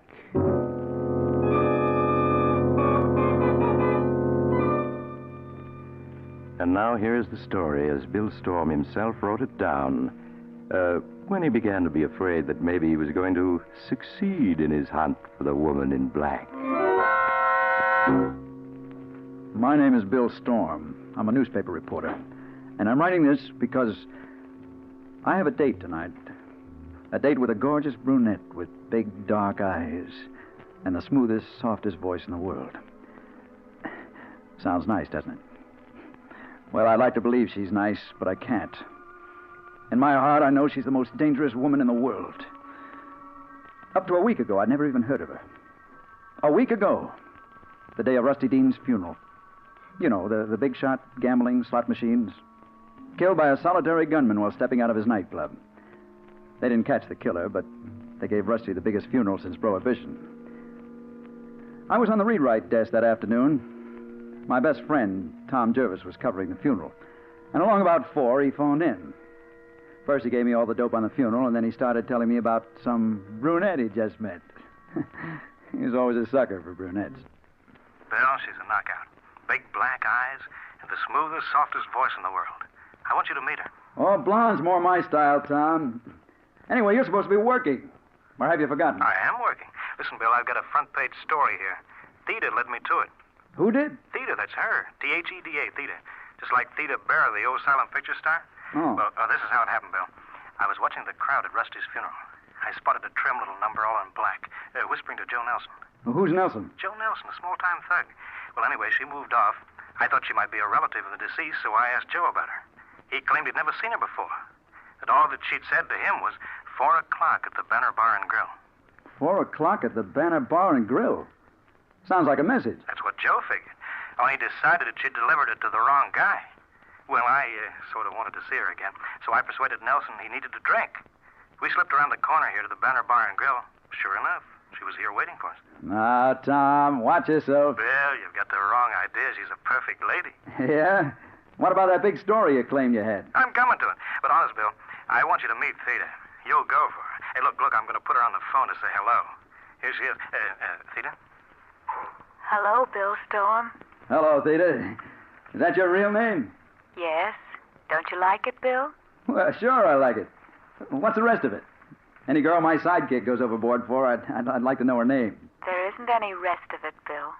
Just Theda. Oh, nobody is just one name. Not these days. Sorry, Bill. It's all I've ever had. Here's Tom again. Listen, Bill, I'm going to fix up a date with her for you. But here's the story that I promised you. Joe Nelson has been getting quietly plastered. And from what he's let slip, I'm positive he's the gunman who killed Rusty Dean. He is? Well, then hang on to him. I am. You get a car, come down here. We'll smuggle him up to the office and work on him. Maybe we can get the whole story out of him. I'll be there in 15 minutes. Keep buying him drinks till I get there. What's the address? It's on the corner of 5th and Spruce. Bill, 2 men just came in the door.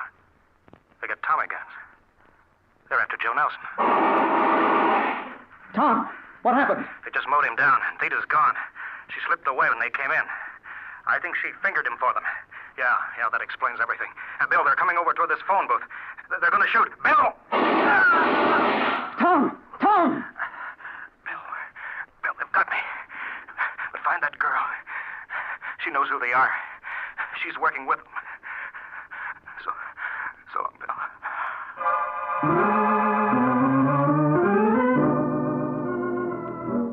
I was there in 5 minutes, even before the police got there. The place was deserted except for the 2 dead men. Joe Nelson, the gunman, and Tom.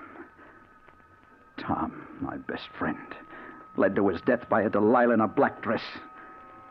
Well, the police didn't find the gunman who did the shooting, so I set out to find the girl, to track them down through her. Once I found her, she was going to talk plenty. I began the hunt by calling on the man who had been Rusty Dean's chief lieutenant and was running his enterprises now, Nick Murray. Sit down, Storm. You said you wanted to talk to me. What about? Murray, did your boys kill Joe Nelson this afternoon? My boys? No, Bill. Why should they? Maybe because it was Nelson who bumped off Rusty Dean. He did? How do you know that? You mean you didn't know it? Listen, if I'd known that Nelson would have been dead long before this. I figured that. That's what made me think that you were in the clear. You haven't told me how you know Nelson killed Rusty. Well, he had a few drinks this afternoon. He let it slip out to Tom Jervis, my sidekick. Just before those 2 hoodlums riddled them both. A brunette named Theda put Nelson and Tom on the spot for them. A brunette named Theda? Never heard of her. Oh, I hoped you might have. A good figure. Deep, dark eyes, low, soft voice. Looks like a lady. Some lady if she works with a bump-off gang. No, I never heard of her. But if she's working with any local mob, I'll hear about her all right. If any of my boys run across her, I'll let you know. Thanks, Murray. But warn them. If they meet her, watch out. She's pure dynamite.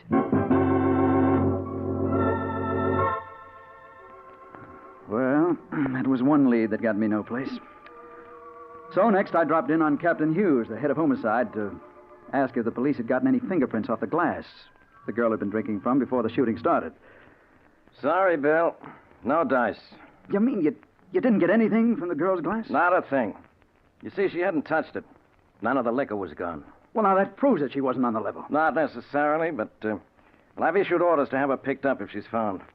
Not much to go on, though. We tried to get a description from Gomez, the waiter who served them, but... But what? Well, he says he didn't get a good look at her. When she slipped away, he didn't even see her go. Some eyes he must have had. I suppose he didn't even see the shooting. Not much of it. He dived down the cellar steps when it started. He's in Civic Hospital now. Well, I'm going out there to talk to him. He must have noticed something. Oh, and so long, Captain, and thanks.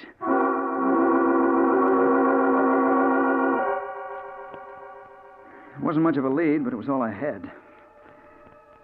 It was pretty late by now, and when I got there, the hospital had settled down for the night. They put Gomez in a ward, and outside the ward, I found a nurse on duty. The blonde kid who turned as I came up. Oh, good evening. You looking for someone? Yes, my name is Storm. I'm looking for a patient named Gomez. Gomez? Oh, yes, broken arm and internal injuries. How is he? Is he awake? Yes. He's feeling badly, complains of pains in his chest. Well, if he's awake, I want to talk to him. This is police business. What bed's he in? The last one, down by the far door. But I'll have to ask the doctor if you can see him. Will you wait here? She disappeared down the hall, but I didn't wait. The ward was dark, except for a couple of dim lights. I started for the far end, and then I saw her.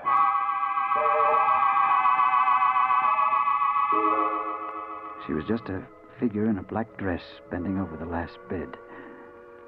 But it was Theda, all right. It had to be. I tiptoed down the room. She was talking to Gomez, and he was moaning a little. It hurts, doesn't it, Gomez? Yes, of course it does. But it'll go away soon. He mumbled something, and then he reached for the glass on the table beside his bed. A drink of water? Of course. Let me help you. She helped him lift the glass to his lips, and then I knew what she was up to, and I yelled, Gomez, drop that glass, don't drink out of it. He dropped it all right, but it was too late. He'd already drunk from it. He turned to stare at me, his mouth open, and she moved toward the door right beside her. I ran after her, but it was too late. When I reached it, she was gone, swallowed up in a dark hall. I knew it wasn't any use hunting for her, and I turned back to Gomez. In my impatience, I grabbed his shoulder. Gomez! Who was she? What did she want? Mr. Storm, you're not supposed to be in here. What are you doing to my patient? I'm going to make him answer me. Take your hands off him. He's not going to answer any questions for you tonight. And I say yes. I'm afraid not, Mr. Storm. He's dead. Yes. He was dead, all right. The only possible witness who could have led me to her, and she eliminated him. And then I knew that whoever she was and whatever her game was, trying to find her was going to be about as safe as moving into a den of rattlesnakes. I put in a bad night trying to figure it all out. Next morning, when I got down to the paper, my eyes looking like two holes burning a bladder, I hunted up my editor, Harry Holloway, in the city room. Well, look at Frankenstein. What happened to you, Bill? Oh, I'm all right, Harry. Listen, anything new come in about those thugs who killed Tom? Not a thing. Papers needling the police, but, well, so far, no results. And there won't be either, till we find that girl in black. She's the key to the whole thing, I know it. Aren't you getting a little hipped about that girl in black? After all, she may be perfectly innocent. Oh, yeah? Then how do you explain her killing Gomez last night, just before I could question him? Bill, are you sure you didn't imagine you saw her at the hospital? After all, nobody else did. Not even the nurse. Imagine it. I heard her talking to him. In a soft, honey voice, as if she was bringing him flowers instead of poison. Yeah, that's another thing. The hospital autopsied Gomez. Found no trace of poison. They claim it was internal hemorrhage and shock that killed him. Sure, the shock of a nice, healthy slug of poison in his glass of water. Suppose they didn't find anything. They weren't looking for it, that's all. Harry, look, I saw her kill her. Okay, you saw her. Now what? I want to be relieved of all assignments until I find her, that's what. She's in this city, and I'll run her down inside a week. Or I'll quit calling myself a reporter. A week, I said. It didn't take any week to find her. Not that girl. She got around too much. I saw her again just 1 hour later. It happened like this. I went back to my apartment, and I dropped into a chair beside my window. And I started trying to figure my next move. Now, I have an inside room, and the window looks right out on another building across an air shaft, not 10 feet away. I'd been sitting there about half an hour when, out of the corner of my eye, I saw someone in the room directly across from me come to the window and stand there, looking over at me. It was a girl in a black dress, wearing a cute little hat with a black veil down over her eyes. And as soon as I saw her, I knew it was Theda. Don't ask me how I knew, I just did. Standing there with a 10-foot air shaft separating us. Well, I did what I could. I turned so that she couldn't see what I was doing, and I got Captain Hughes on the phone. He said that he'd have the building surrounded if I could keep her talking for 5 minutes. Well, I hung up the phone, and I turned back toward the window, trying to act casual. Hello, Theda. Looking for me? Hello, Bill. No, it's just accidental that I'm here. But you're looking for me, aren't you? Her voice did something to me. I can't explain it. It sounds crazy for a hard-boiled crime reporter to say, but it seemed to get down inside me and twist things all around. Why, a minute ago, I had hated her. And now... Well, now I knew why Tom had gone overboard about her. I said something, anything to keep her talking. Why, yeah, Theda, I've been looking for you. You're a hard girl to find. I have to be, Bill. But why, Theda? Look, you're just a kid. What kind of a racket are you mixed up in, anyway? I'm sorry, Bill. I can't answer that. But listen, you could be anything you wanted. You don't have to be mixed up with murder. Then you think I'm a murderer? Oh, what else can I think? Last night you killed that poor devil at the hospital. I saw you. Yes, I know. You wouldn't believe me if I told you you're wrong, would you? Oh, I'd like to, Theda, but I can't. I can't. I'm sorry, Bill. Someday you'll know the truth. Now I have to go. Oh, no, wait. Let me look at you. I think we met someplace before. Yeah, it was Chicago. But I can't remember where. Please don't try to, Bill. And don't try to find me anymore. Now, goodbye. Oh, no, wait. But she was gone. And then somebody else appeared at the window. A window washer. He started to climb out on the sill to fasten his belt to the safety hooks, and I yelled at him, "Hey, you! That girl who was there, stop her!" You made a little number in the black dress? Yeah, where did she go? She went out just as I come in. But... Well, go after her, grab her. She's wanted by the police. Hey, listen, mister, I'm here to wash windows, not to chase dames. If the police want to, let them catch her. Now, quit bothering me. I got a job to do. Hey, look out. Huh? Your safety hook. No! Right in front of my eyes, he fell 15 floors. I saw the safety hooks break as he leaned his weight against them. And then I knew why she'd been there. She'd been there to weaken those hooks, to make sure that poor devil fell and killed himself.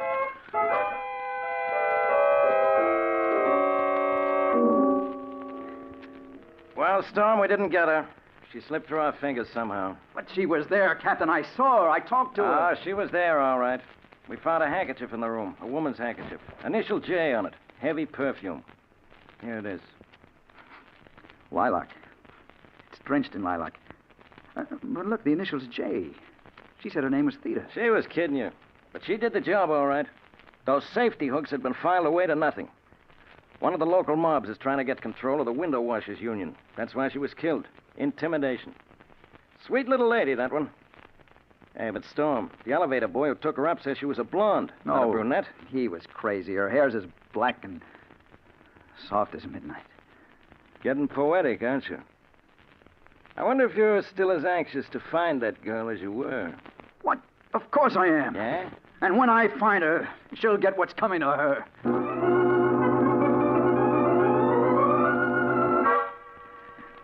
That's what I said. I didn't know for sure whether I meant it or not. I just knew that I had to find her again. For 4 days, I combed the town for that girl. And then, 2 nights ago, as I was walking home, just about midnight, I ran into Dutton, a cop I knew, looking down the dark street and scratching his head. Hello, Dutton.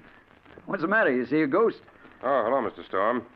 No, but I got a funny feeling I just saw that girl Captain Hughes once picked up. You did? Where? When? Just a minute ago. I was walking my beat when this dame comes past me, all dressed in black, and she smiles at me. Yeah, go on. What happened then? Where'd she go? Down the street. She turned into that door down there. Well, come on, then. If she's still there, we gotta get her. In 30 seconds, we were standing before the dark door that Dutton said the girl had turned into. It was partly open. That's the door, Mr. Storm. But that's the entrance to a first storage loft. Why would she go in there? I don't know, but we'll find out. Well, better let me go first. I got a gun here. I'll see what's going on inside. He pushed the door open, stepped into the dark hall. And then I heard him call out. Hey, lady, I want to talk to you. Hey, you up there. Put down that fur. Put it down. Dutton! Dutton! Who shot you? Was it the girl? No. She was just standing there. It was 2 guys upstairs. Hijacking the furs. They... Oh, Dutton! Dutton!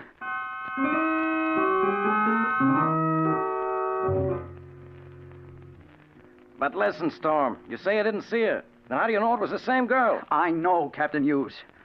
She was acting as a lookout for those fur thieves. She deliberately lured him in there to his death. Maybe, or maybe not. I'm seriously beginning to doubt if it's the same girl mixed up in all these cases. I think it's just a theory. Your theory. I'll prove it to you. She's definitely mixed up in these rackets. And by now, Nick Murray and his boys must have learned something about her. I'm going over there now and find out.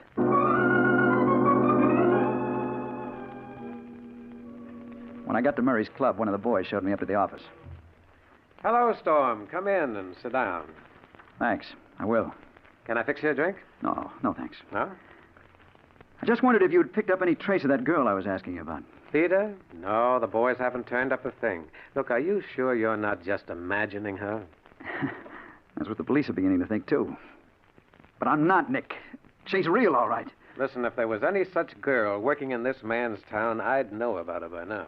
Unless she's awful smart. And it looks like this one is. Oh, well, I guess I'd better go and get some sleep. I need it. Oh, before you go. Yeah? I don't know anything about the girl, but tomorrow I may be able to tell you who killed your sidekick, Tom Jervis. You may? Yeah. When? Well, I won't have the dope until tomorrow night. If you'll meet me around 10, I can give it to you. I'll meet you. Just say where. You know the Tambourine Bar on 3rd Avenue? No, but I'll find it. Okay, there's a back room. Meet me there about 10. And come alone. About 10? Right. I'll be there.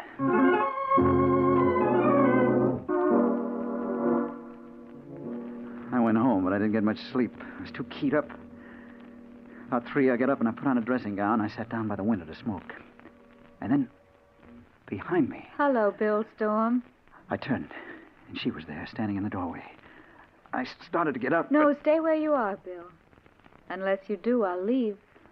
Theda, why have you come here? You've been looking for me so hard, Bill, I thought I ought to. Look, I won't touch you or try to make you stay, but let me get up and fix you a drink. I'm sorry, Bill. I can't stay. But I did want to tell you the time has come when you can know the truth about me. You mean you're going to tell me who you are and why you've done what you did? Everything, Bill. But not tonight. I'll see you again tomorrow, though.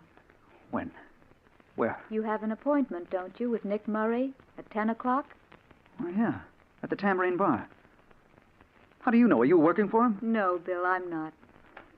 I don't work with anyone. Yeah, but Theda... Please don't ask me any questions now. I can't tell you anything until tomorrow night. Good night, Bill. Oh, no, wait. You can't go yet. But she was gone. By the time I reached the door, she was out of sight.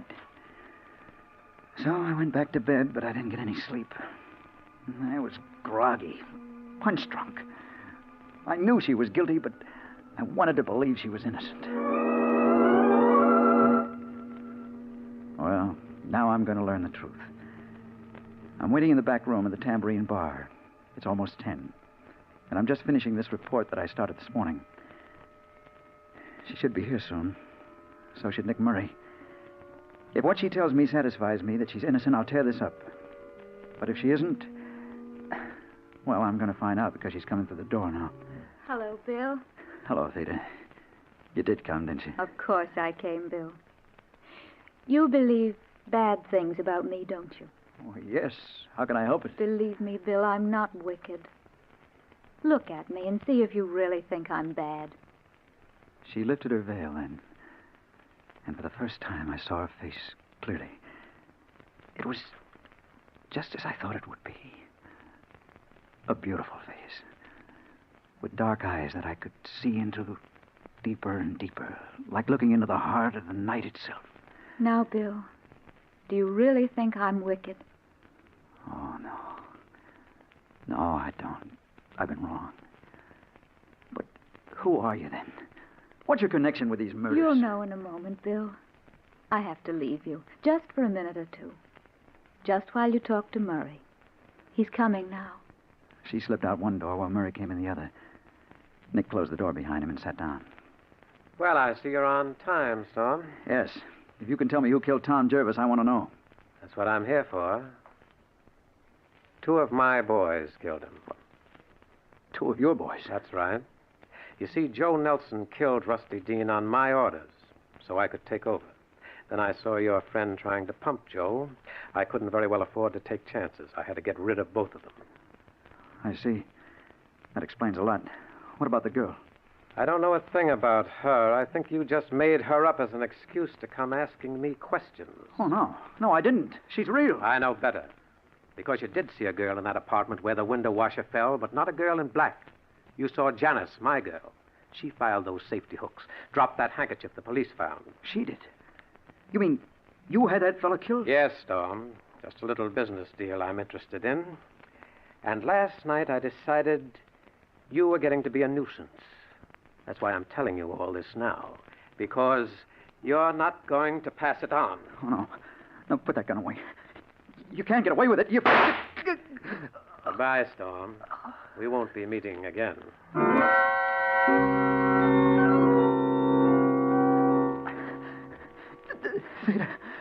Theda. Here I am, Bill. Oh, Theda, help me.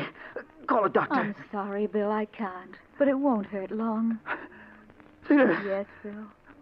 I recognize you now. I know where I saw you that time in Chicago. Yes, Bill, I knew you'd remember. Oh, no. No, stay away from me. Bill, don't be afraid of me. Oh, no. Stay away from me. Stay away. Bill, come back. You mustn't run away from me. Come back. Come back. No. No, I won't. I won't. You're not going to get me like you did the others. Mr. Storm. Mr. Storm, can you hear me? What? Where am I? You're a nurse. Yes. You're in Civic Hospital. You were brought here an hour ago, shot in the chest. You were found crawling down 3rd Avenue by policemen. Oh, yeah. I remember. Nurse, take this down. Nick Murray shot me. What? Get word to the Morning Ledger. Certainly, Mr. Storm. Now, please lie quietly while I get the doctor. I'll only be a minute.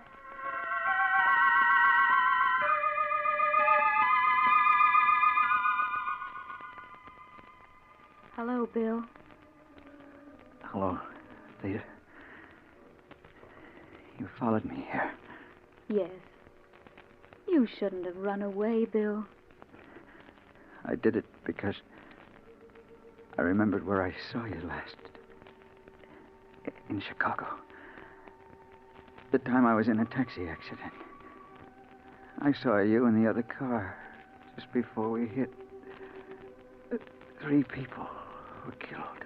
That's right, Bill. You did see me then. And now you know who I am. Yeah, I know. Now I understand why you have to be around when people die. You don't kill them. It's just your job to be there. But I never expected you to be a beautiful girl. Why not, Bill? Just because people think of me as an ugly old man with a scythe, does that make it true? I'm not really ugly, you know. I'm not someone you have to be afraid of. Oh, no. And I'm glad you're beautiful. Makes it easier this way. Now take my hand, Bill. It's time for us to go. Yeah, sure. I'm ready.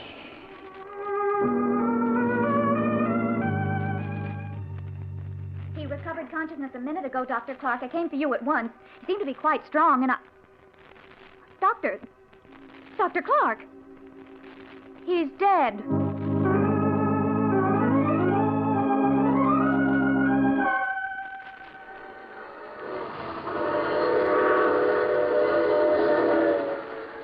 This is the mysterious traveler again. So that was the secret of the girl in black.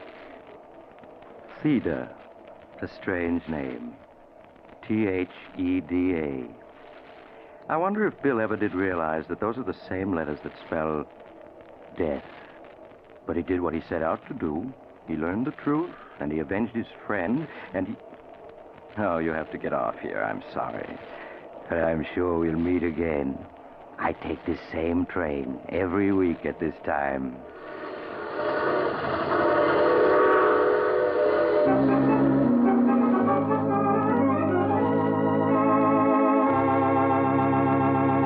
You have just heard The Mysterious Traveler, a series of dramas of the strange and terrifying. In tonight's cast were Maurice Tarplin, Chet Stratton, James Van Dyke, Wendell Holmes, Mort Lawrence, and Joan Tompkins. Original music was played by Jack Ward. The Mysterious Traveler is written, produced, and directed by Rob Arthur and David Kogan. Listen next week to a tale titled Death Wears My Face. Another strange and shivery tale of The Mysterious Traveler.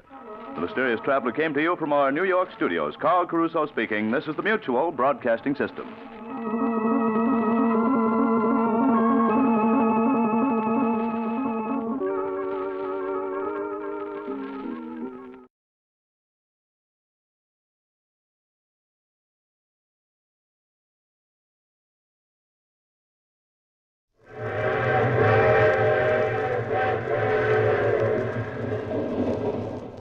Mutual presents The Mysterious Traveler.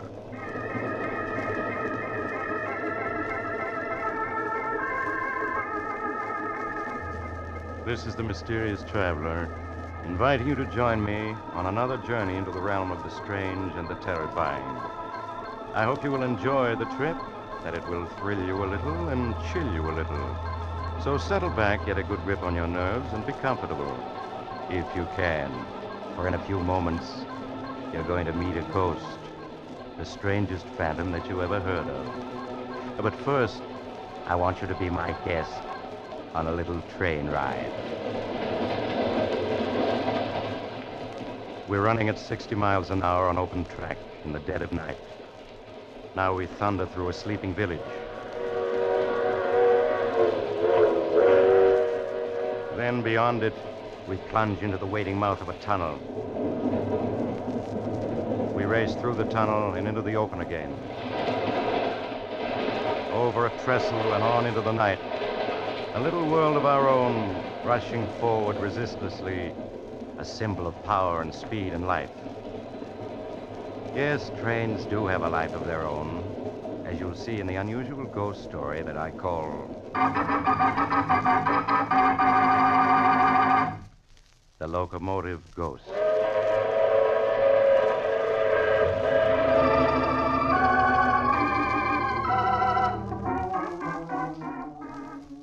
My story starts some years ago in a hilly region of western Pennsylvania. It's almost midnight, and two men laden down with several handbags are moving cautiously over the rough ground beneath a railroad trestle. They come to a spot beneath one end of it, and there in the darkness, they stop and turn on a flashlight. All right, we can sit down and rest now. Are you sure this is the right spot? Of course I'm sure. This is the loading spur that branches off at the mine entrance. Main line's over there, about 100 yards away. How long do you think we'll have to wait? 5 or 10 minutes. These mine trains don't run in a minute the way they do out in the main line. Suppose the money isn't on the mine train. They might have changed their plans. It'll be on it. Those miners are waiting for their pay, and the treasurer's bringing it himself. Plus bonus money and cash for operating expenses. Big haul, my friend. $200,000. $200,000? That's a lot of dough, but... But what? You getting cold feet? No, of course not, but... Well, they'll be killed, won't they? The crew on the train? Forget it. I thought you were turning soft on me now after I spilled the whole plan to you. No, Joe, I'm not turning soft. Joe. What is it? Thought I heard a noise then. Over there. It's just your imagination. Oh, you're right. Somebody's coming. Keep the light steady. I got my gun handy. Who could it be? It's probably just a bum. They often sleep under this trestle.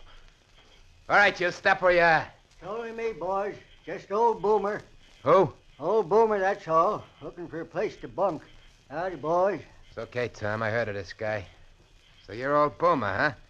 The one they call the king of the bums? Not the king, son. Just the travelingest one of them all. 50 years I've been riding the rods, and I guess I've covered 1,000,000 miles of track. Mind if I sit down here? Got a kind of ache in my bones. Sit down if you want to. Thanks, son.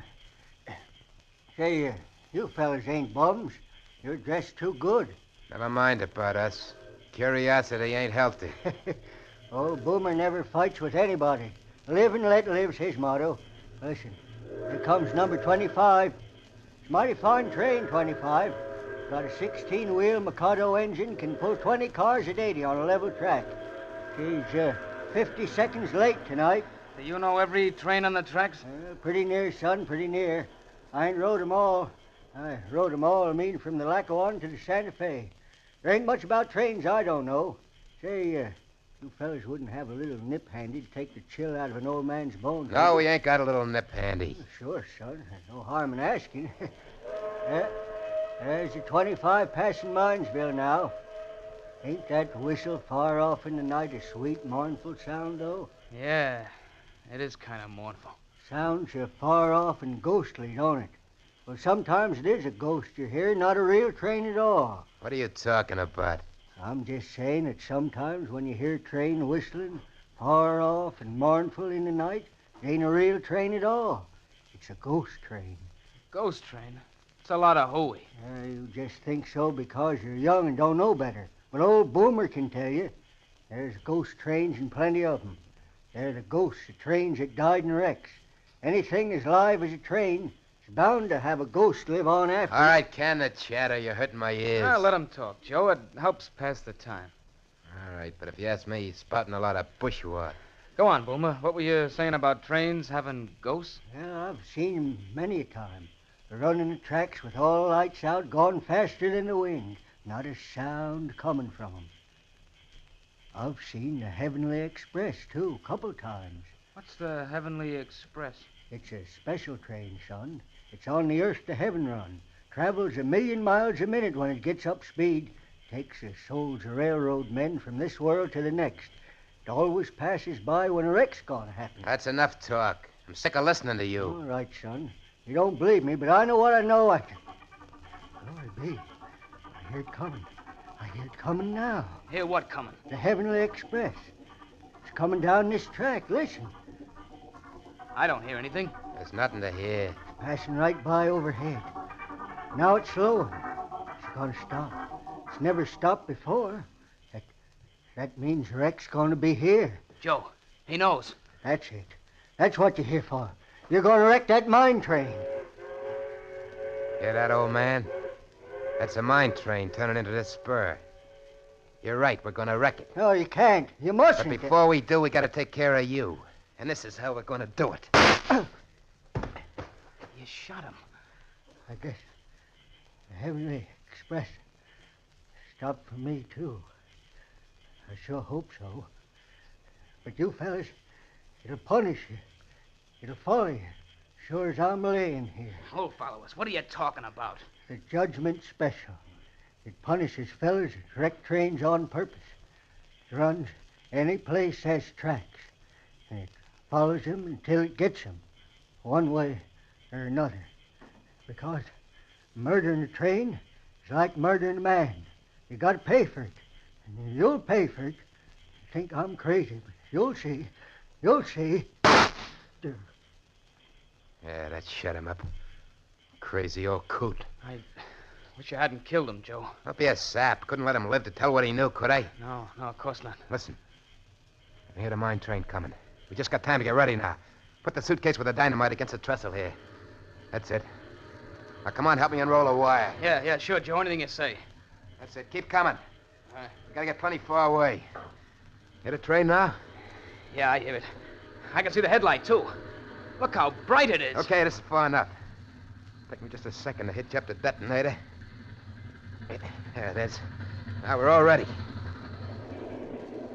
It's on the trestle now. Almost halfway across. What's the matter? You sound shaky. Listen, Tom, you're in this now, and it's too late to back out, you hear? Yeah, I know. It's almost across. All right, then I'll close the detonator. Now, there she goes.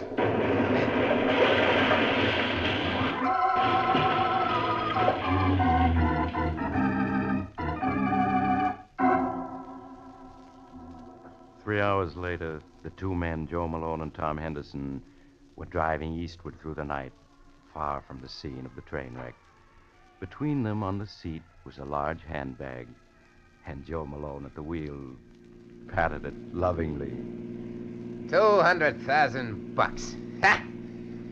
You realize that, Tom? We got $200,000 riding here between us. Yeah, I know. What's the matter? You don't sound very happy about it. Sure I am. It's just... Just what?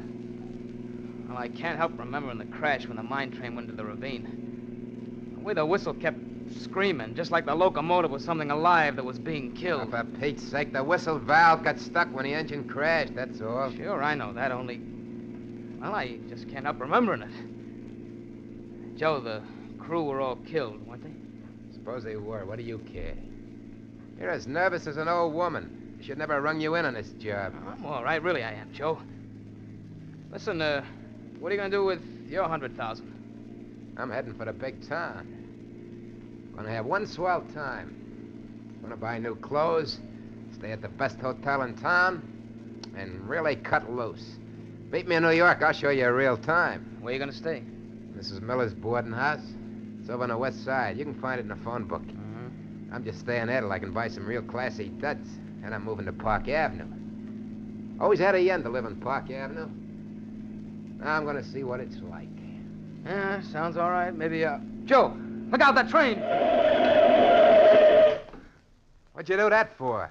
Why'd you grab the brake? You stalled us right here in the middle of a railroad crossing. I had to, Joe. The train on the track there in front of us. We almost ran into it. What are you talking about? There wasn't any train on that track. But there was, running without lights and not making a sound. You're crazy. I tell you, there wasn't anything in sight, not even a handcar. But I saw it, Joe. Never heard of a train running without lights. That proves you're crazy. Well, maybe it was an empty.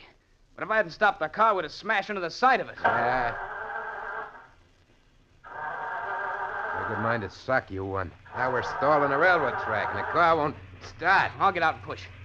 Joe, look! A headlight! Real train this time, coming around the bend. It's not 200 yards off. Joe, it's gonna hit us. We gotta jump. Yeah, but this door won't open. It's stuck. Come on, out this side. Come on, I got the bag. Oh, my coat's caught in the car door. I'm stuck. Help me. I can't, Joe. Jump! Jump! Help me, Tom. Help! Help me! Help!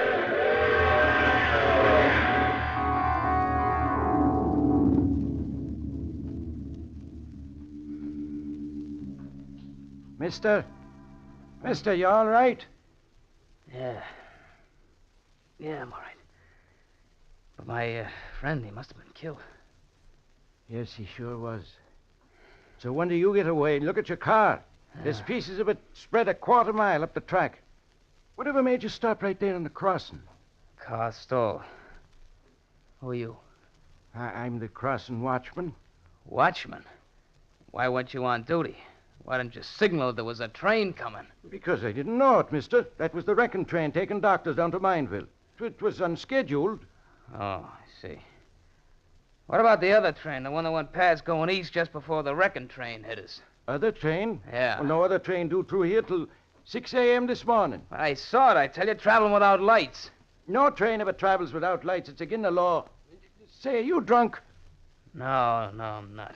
Where you going? Listen, I got a report to make on this. You got to fill out a form. Forget it, I'm not interested. Getting away from here. I'm going to New York.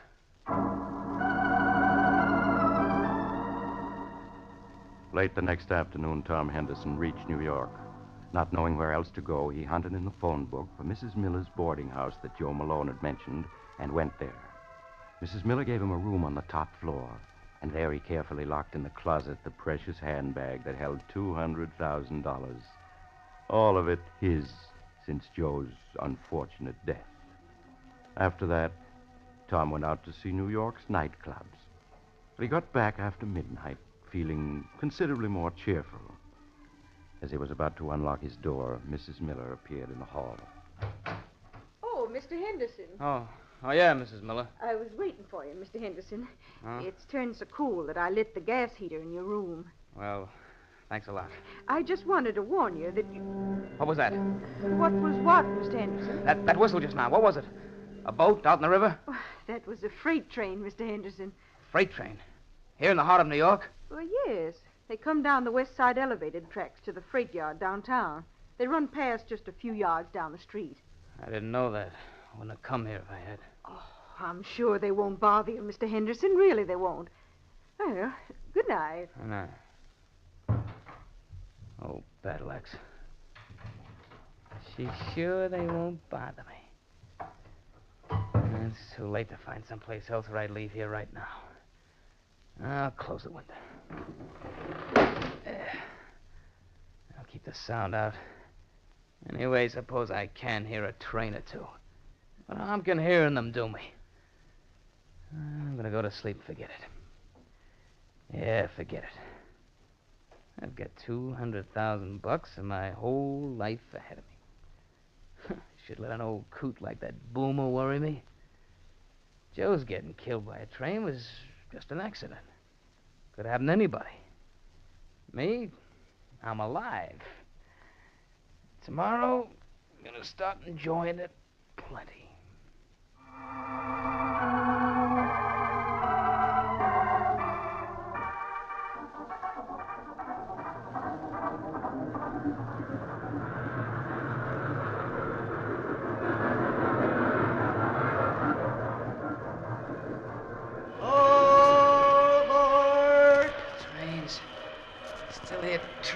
All aboard, son. We're leaving in 1/1,000,000th of a second, and we gotta be on time. Boomer, it's you. That's right, son. You gotta wake up and get aboard. We're pulling out. Well, I'm at a railroad station someplace, but everything's so misty I can't see much. No time for talking, son. Gotta get aboard. Yeah, but I'm the only passenger, except for you and me, there isn't another soul in sight. And you're wearing a conductor's uniform. They promoted me. Now, come on, get aboard. But I don't want to. I don't like trains. I don't want to go anyplace. Can't help it. This is a special trip just for you. And you got to be aboard. Come on now, up those steps. That's it. Now we're off, right on time to the 1,000,000th of a second.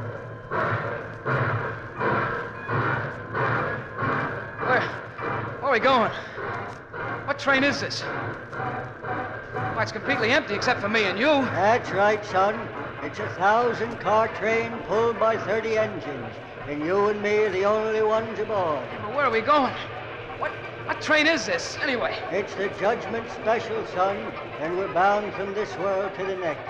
No. Yeah, or any place there's tracks, the judge up right outside your window and took you aboard. I don't want to die. I don't want to. You haven't any choice, son. You're on the Judgment Special and we're hitting 1,000,000 miles a minute now. What? Look out the window. There's the earth way down below us. See it? Yeah, but I don't want to leave it.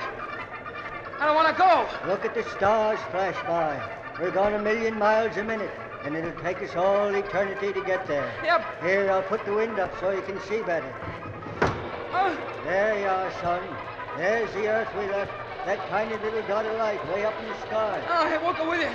I won't. Hey, I won't. What are you doing? Get down. You can't jump out that window. We're going 1,000,000 miles a minute. I will jump. I'm not going with you. Come back. Come back. Wake up, Mr. Henderson. Wake up. Wake up. What is it? Oh. What is it? Oh, Mr. Henderson, thank heaven you're still alive. I thought you were dead for sure. What happened? When you closed your window, I meant to warn you that with the gas heater on, you must leave it open. Why, you almost suffocated in your sleep. I almost suffocated? Yes. If I hadn't heard you trying to get your breath and hurried in and opened your window, you'd have been dead now, for sure. The rest of the night, Tom Henderson spent sitting on a bench in the nearest park, shivering at the nearness of his escape. The next day, he bought himself an expensive wardrobe. Then he checked into the biggest hotel on Park Avenue. There, just before he retired, he took a sleeping tablet. Yeah, that fixed it. No dreams for me tonight. Some layout. So this is what you can enjoy when you have money. And I'm going to enjoy it. I've been letting my nerves get the better of me. Not anymore. I feel better already. So out goes the light. I'm going to sleep like a millionaire. Yes, just like a millionaire. And so Tom fell asleep. But unfortunately, he did dream. And he knew he was dreaming, but he couldn't wake up. It was a very curious dream indeed. He dreamed that he got up and dressed, rode down in the elevator, that he walked out into Park Avenue, and there, down the street, he found a tiny door which he entered. It led down a flight of steep iron stairs to a dark tunnel far beneath the ground. There in the tunnel, a man was waiting for him. The man turned, and he saw it was his former pal, Joe Malone. Hello, Tom. Joe. Joe, it's you. Yeah. I've been waiting for you, Tom. But you're dead. I saw you killed. Maybe I'm dead. Maybe I'm not. You're dead.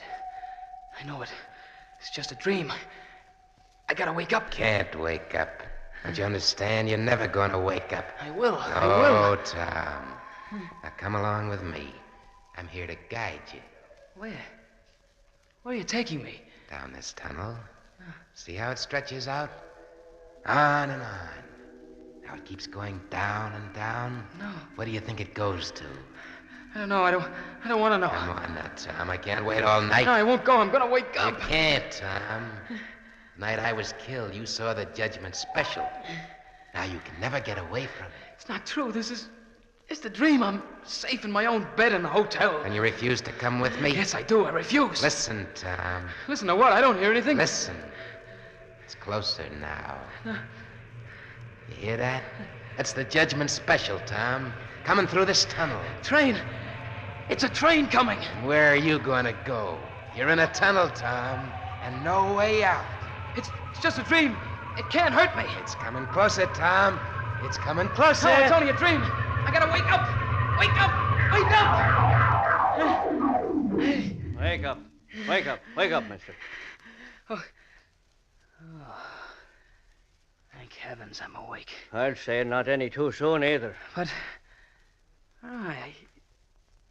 Who are you?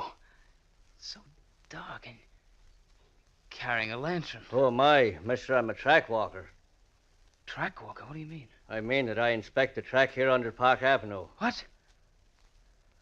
How did I get here? Why, mister, a minute ago I found you walking in your sleep, your eyes tight closed down this tunnel right under Park Avenue. Park Avenue? If I hadn't met you, you never would open your eyes again, because number 10 is due along here in 3 minutes. Then it wasn't a dream. I really am in a railroad tunnel. Yes, I am. I'll say you are. How you got here, I don't know, unless you came down one of the inspection doors from the street. But, brother, if this walking in your sleep is something you do often, take my advice and see a doctor. But Tom didn't go to a doctor, for he knew what a doctor would say. That it was his nerves, his guilty conscience. Now Tom felt he had to get away, far away to a place where there were no trains to haunt him. At dawn, he bought a ticket on the first plane leaving for Canada.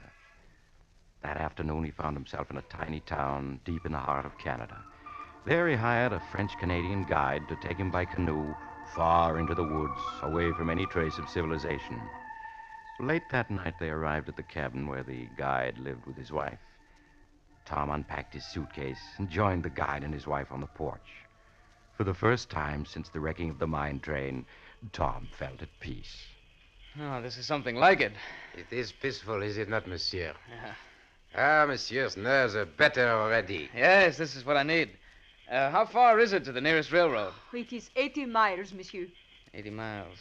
Old Boomer said it traveled anywhere there were tracks. 80 miles ought to be enough. Pardon? I do not understand. Oh, never mind. I've got to get some sleep now. Of course. Good night, monsieur. Good night, monsieur. What was that? What was what, monsieur? That whistle, then. It sounded like a train whistle. Impossible. It must have been an owl. Yeah, sure. Sorry I bothered you. Good night. Tom entered his room and went to bed, but he could not sleep. He tossed and turned, and at last got up and dressed. Oh, the moon is bright. I'll take a little walk.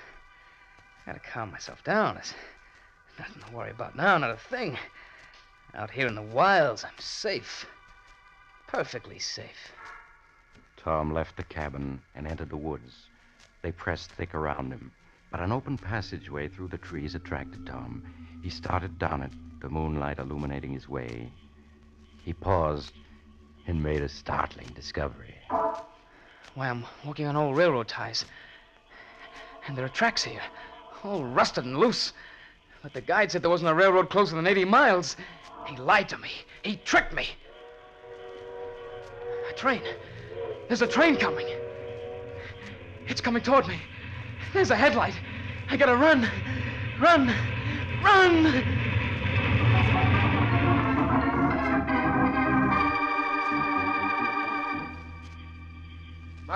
Marie! Qu'est-ce que c'est que ça, Pierre? The nervous one. He is not in the cabin. He has wandered off into the woods. That is strange. We must go after him. Hurry before he does himself an injury.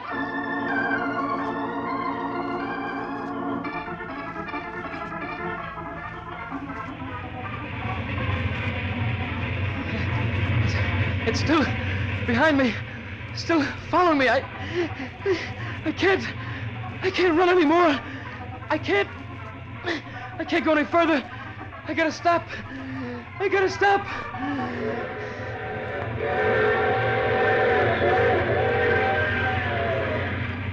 judgment special, son. It runs any place there's tracks, and it follows you till it gets you. Because murdering a train is like murdering a man. You got to pay for it. You think I'm crazy, but you'll see. Here it comes, son. No!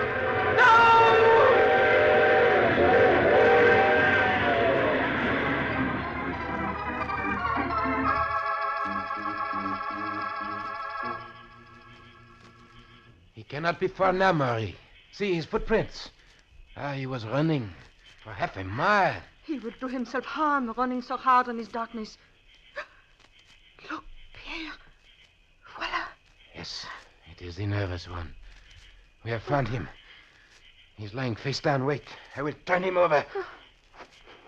Pierre, he lies so still. Has he done himself an injury? No, Marie. There is not a mark on him.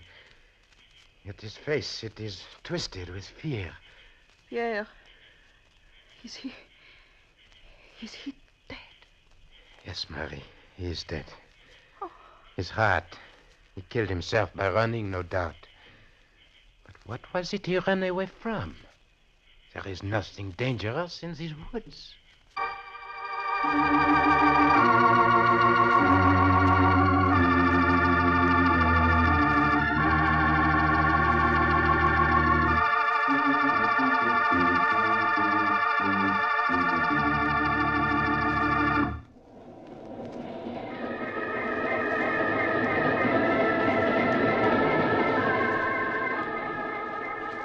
This is the mysterious traveler again.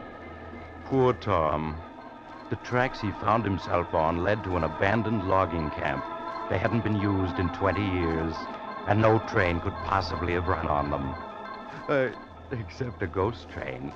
But of course, none of us believes in ghosts, so we'll just have to accept the coroner's verdict, which was heart failure induced by overexertion. Just the same, if you ever see a train running without lights and going faster than the wind, don't be too sure it's only your imagination. And next time you hear a distant, mournful whistle in the night, Oh, all this talk about trains is making you nervous, and you have to get off here. I'm sorry. But I'm sure we'll meet again. Shall we say next week at the same time?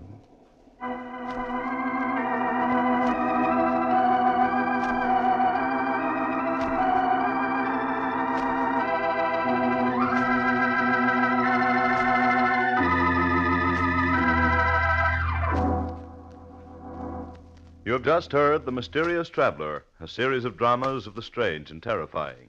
In today's cast were Maurice Tarplin, James McCallion, Joe Julian, Bryna Rayburn, and Cameron Andrews.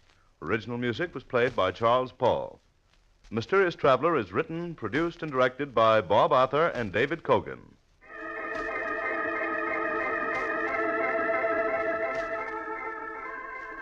Listen next week to a tale titled The Man the Insects Hated. Another strange and shivery tale of the mysterious traveler. The Mysterious Traveler has come to you from our New York studios. Carl Caruso speaking. This is the Mutual Broadcasting System.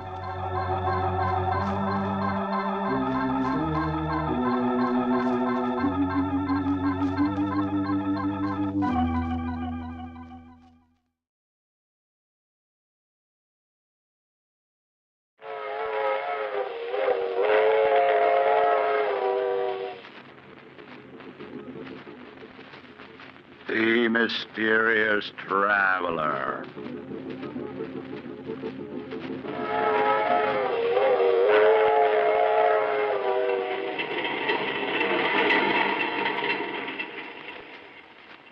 This is the Mysterious Traveler, inviting you to join me on another journey into the realm of the strange and the terrifying. I hope you will enjoy the trip, that it will thrill you a little and chill you a little. So settle back, get a good grip on your nerves, and be comfortable, if you can. Where are we going? Well, we're going to join Charles Foster as he takes an excursion into crime. I call the story The Case of Charles Foster.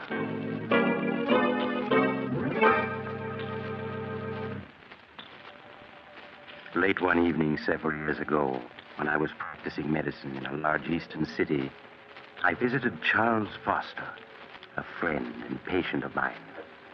I took with me Flush, a cocker spaniel he had entrusted to me. Hello, Doctor. Glad you were able to come. I see you brought Flush. Hello, Flush, old boy. He's missed you, Charles. I've missed him, too, Doctor. It's been quite lonesome without him these past few months. Down, boy. It's a good dog. How do you feel, Charles? Oh, I'm all right, Doctor. You needn't worry about me. I'm glad to hear that. I suppose you've been quite puzzled about everything that's happened these past months. Frankly, Charles, I have. Even now, I find it difficult to believe that you could... Doctor, I'm going to tell you something that I've never told anyone. I thought I'd go to the grave with my secret, but we've always been friends, and I'd like you to know the truth. As you wish, Charles. It's strange how little people know of one another. For 10 years, Agatha and I were married, and to the outside world, we were a happily married couple. But in the privacy of our home, I found life with Agatha a nightmare. I never would have guessed that. For 10 years, I stood her sharp tongue and constant nagging. I might have gone on taking it the rest of my life. Fate hadn't decreed otherwise. It was 3 years ago on a beautiful spring evening that fate stepped in to change the entire course of my life.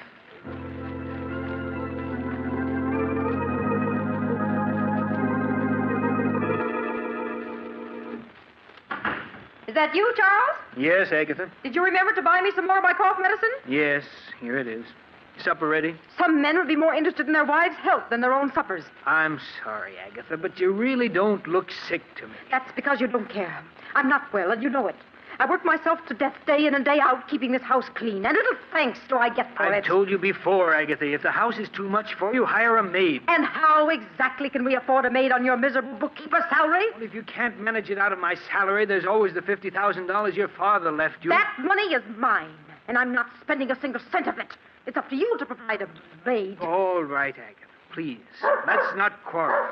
Oh, hello, Flush. How are you, old boy? No, you care more about that dog than you do me. You know that isn't true. It is. Sometimes I think the only reason you come home is because of that dirty old dog. Quiet, Get away Flush. from me. All he does is eat and put his filthy paws on my furniture. I want you to get rid of that dog, Charles. Get rid of him. Yes. Buy some poison at the drugstore and dispose of him. You can't stand to see me have anything that makes me happy, can you? Well, I'm not getting rid of him. Charles, this is my house, not yours. And I don't want him here. Come on, Flush. Don't think that by walking away that ends the matter, Charles Foster. You'd better get rid of that dog, do you hear? Glad to get out of the house, eh, old boy? So am I. It's a beautiful evening, isn't it?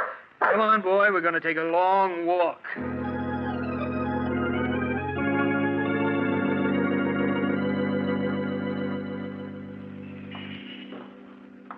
You want to turn around and go home now, Flush? No, neither do I. Pardon me, but aren't you Charles? Julia! Julia Sanders. Charles, I thought it was you. Oh, let me look at you. Oh, Julia, you haven't changed a bit. You're as lovely as... How long has it been since we last saw each other? 10 years, almost 11. Has it really been that long? Julia, have you ever forgiven me for what happened? Of course, Charles. I was so insanely in love with you, Julia, that I couldn't bear to have other men look at you. You know that I didn't mean... I know, to... Charles. I've thought of that night constantly. It's been like a nightmare ever since. Please, Charles, it's all past and forgotten now. You were perfectly justified in breaking our engagement. After what I'd done, there was nothing else you could do. I understand you married Agatha Winthrop a year after I'd gone abroad. Yes, Julia. After you left for Europe, people kept telling me what a wonderful wife Agatha would make me. I allowed myself to be convinced and married her. Well, I'm sure everything turned out for the best. Oh, but it didn't, Julia. Almost from the beginning, our marriage was a failure. For these past 5 years, Agatha and I have merely been living together under the same roof. Oh, I'm sorry, Charles, that it didn't turn out well. Nothing turned out well, Julia, after I lost you. I hope things have been better with you these past 11 years. Oh, I can't complain. I spent a number of years in Paris studying art and working at dress designing. Oh. I only came back a few months ago. You've never married? No. I'm working now for Morgan's department store as their art director. Oh, really? Well, my office is only a few blocks from there. Look, Julia, why don't we have lunch together tomorrow? There are so many things I'd like to know. Well, I'd like to, Charles, but I think it would be much better that we don't. Oh, now, surely, Julia, there's no harm in two old friends having lunch together, is there? No, I suppose not. I won't take no for an answer. Do you know where Drake's restaurant is? Yes. Will 1 o'clock tomorrow be all right? Yes, that's my usual lunch hour. Good, then it's a date.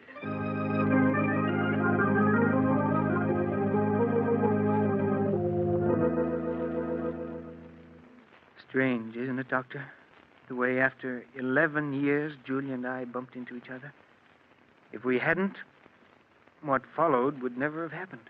It's such small things as an accidental meeting that often change the course of one's life. Yes, I know that now, but I didn't then.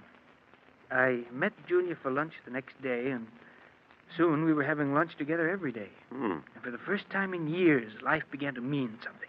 Merely seeing Julia for 1 hour a day made life worth living. I understand, Charles. We'd have lunch together, and then we'd go for a walk in the park. I sensed at the time that Julia, too, was lonely and in the need of friendship. The summer passed swiftly and happily. I should have realized that things couldn't go on that way, but I didn't. You mean you fell in love with Julia? Fell in love with her? I don't think I'd ever really stopped loving her. I became aware of how much I really cared for her one warm autumn day as we were walking through the park together.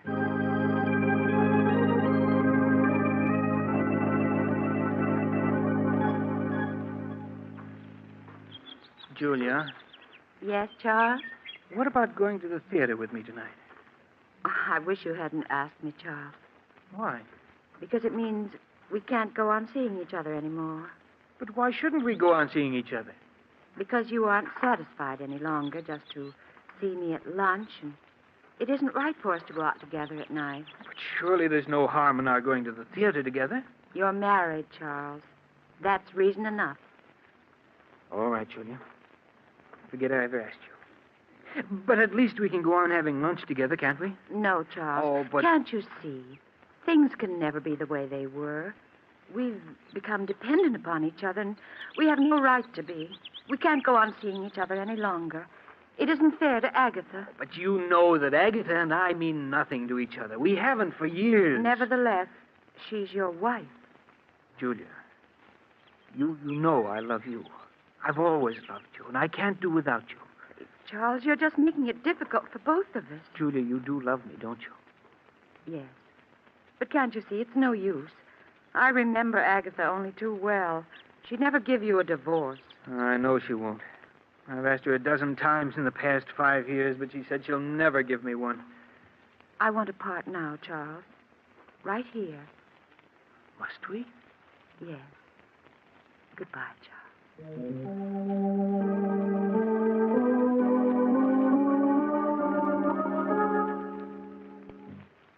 My life seemed to end that day, Doctor.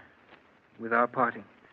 I went through the motions of living, but nothing seemed to matter any longer. I can well understand that. Well, months went by. Every day after work, I stayed in town, unable to face an evening at home with Agatha. When I did arrive home late at night, she'd be waiting for me. Is that you, Charles? Yes, Agatha. Sorry if I woke you. Now, lot you care. Coming in night after night at all hours, leaving me alone in this big house. Oh, don't think I don't know what you're up to. I know you're kind, Charles Foster. You better go to sleep, Agatha. A fine chance I have to sleep with you putting on the bathroom light. You know I can't sleep when that light's on. It'll take me a minute to brush my teeth, then I'll turn off the light. Agatha. Well, what is it now? What's this bottle of prussic acid doing in the medicine chest? That's a deadly poison. I know that. I got it from Mrs. Smedley, the druggist's wife. She used it to get rid of an old cat they had. When I told her about Flush, she said it was a thing... What's that about Flush? I said Mrs. Smedley gave me that bottle of prussic acid so I could get rid of Flush. I'm going to put him out of his misery tomorrow. You'll do no such thing, do you hear? If you so much as lay a hand on Flush, I'll kill you. I'll kill you, do you understand? Yes, Charles. You get rid of that poison tomorrow. Let's have no more talk of putting Flush out of his misery.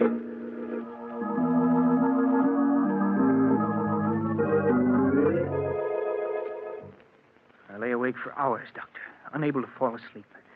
Julia's breaking off with me and my wife's refusal to give me a divorce. The prussic acid she meant to poison Flush with had left me all worked up. Then Agatha began coughing. That cough she'd cultivated for years to give people the impression that she was an invalid. Well, after she'd coughed her usual 5 minutes or so, she got out of bed and started for the bathroom where she kept her cough medicine.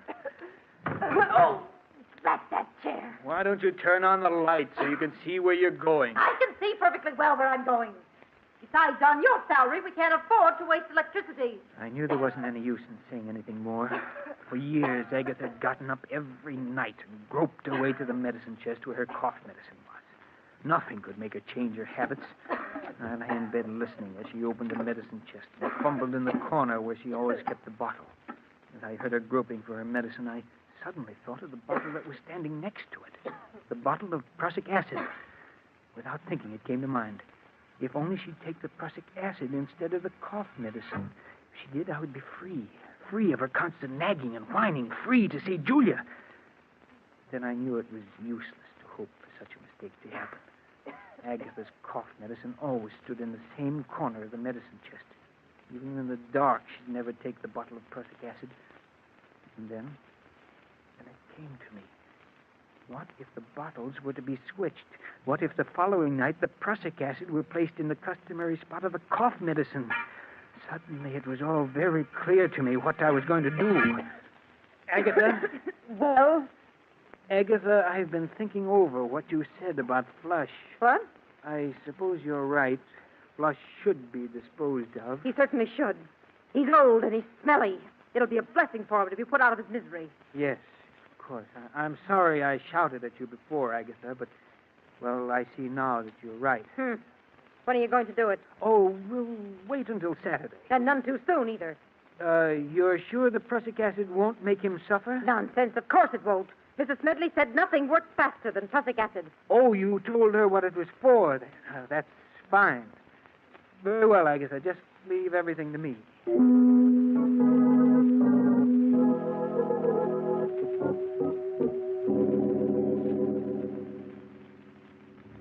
The next night, Doctor, after Agatha was in bed, I quietly strolled into the bathroom and opened the medicine chest.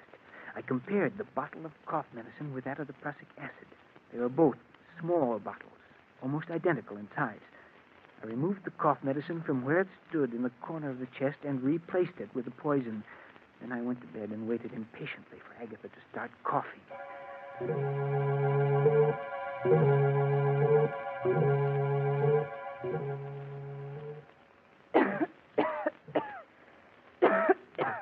Can I get you a glass of water or something, Agatha? Water won't do any good. What I need is my cough medicine.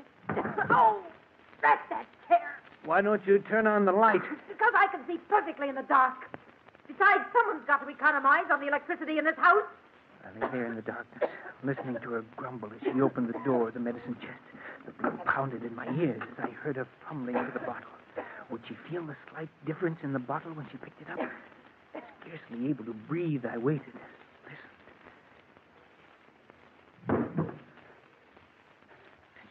floor. I quickly got out of bed, turned on the lights, and went into the bathroom. She was lying on the floor, quite dead. There was an agonized look on her face. I returned the bottle of cough medicine to its proper place, and then I phoned the police.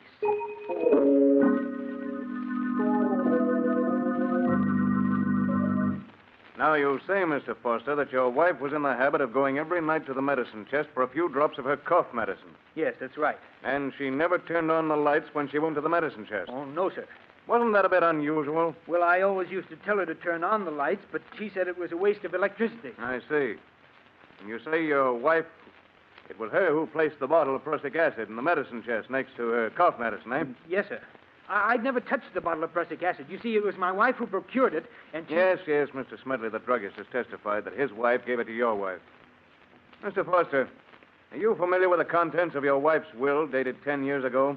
Yes, I am. Then you know, of course, that your wife left her entire estate to the Home for the Aged.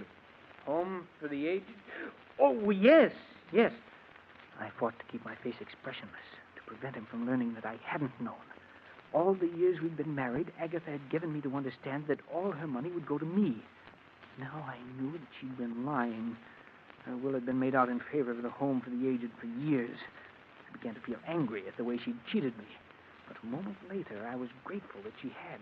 Frankly, Mr. Foster, your wife's death occurred under very suspicious circumstances, to say the least. For years, she'd gone to the medicine chest every night without mishap. And yet, on the second night that there was a bottle of prussic acid in the chest, she met her death.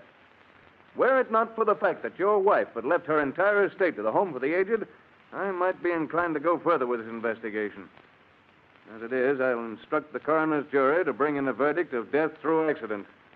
That's all, Mr. Foster.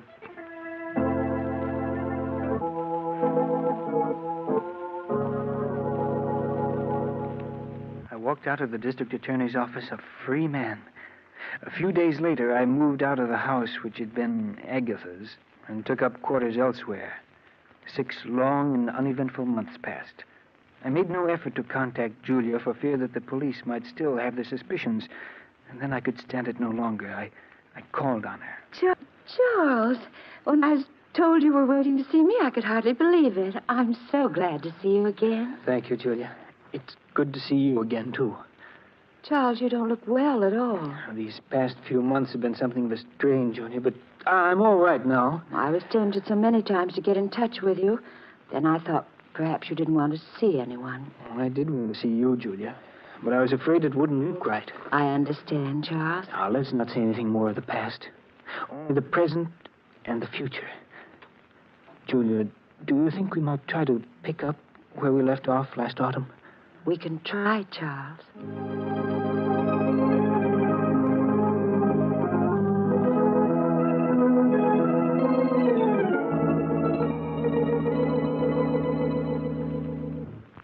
Julia and I, Doctor, began to see each other night after night.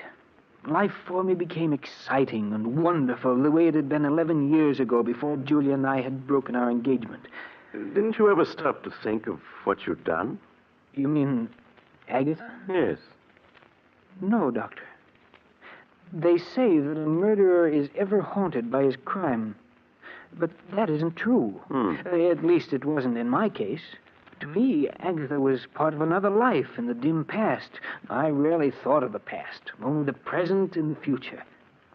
No, if I had any fears at all, it was the fear that something would spoil the happiness that Julia and I had found together. But nothing did. And a few months later, we were married with you as my best man. Yes, I remember. My second marriage was everything that my first hadn't been. The first time in my life I knew what true happiness meant. Julia and I were poor, but that didn't matter, for we had each other. The months swiftly passed. And as our first anniversary approached, it was hard to believe that we'd been married almost a year. Charles, before you leave for work, will you sign a check for me? Oh, who's it for, dear? Never you mind, Mr. Foster. You just leave a signed check. I'll fill in the amount and the party it's meant for. Mrs. Foster, you're acting very mysterious. Well, a wife has a right to act mysterious once a year. Darling, I suspect you're going to use this check to buy me an anniversary present. Well, whatever you get me, please don't make it neckties. Well, I'll have you know I have very good taste in neckties. I know you do, dear, but I have to wear them.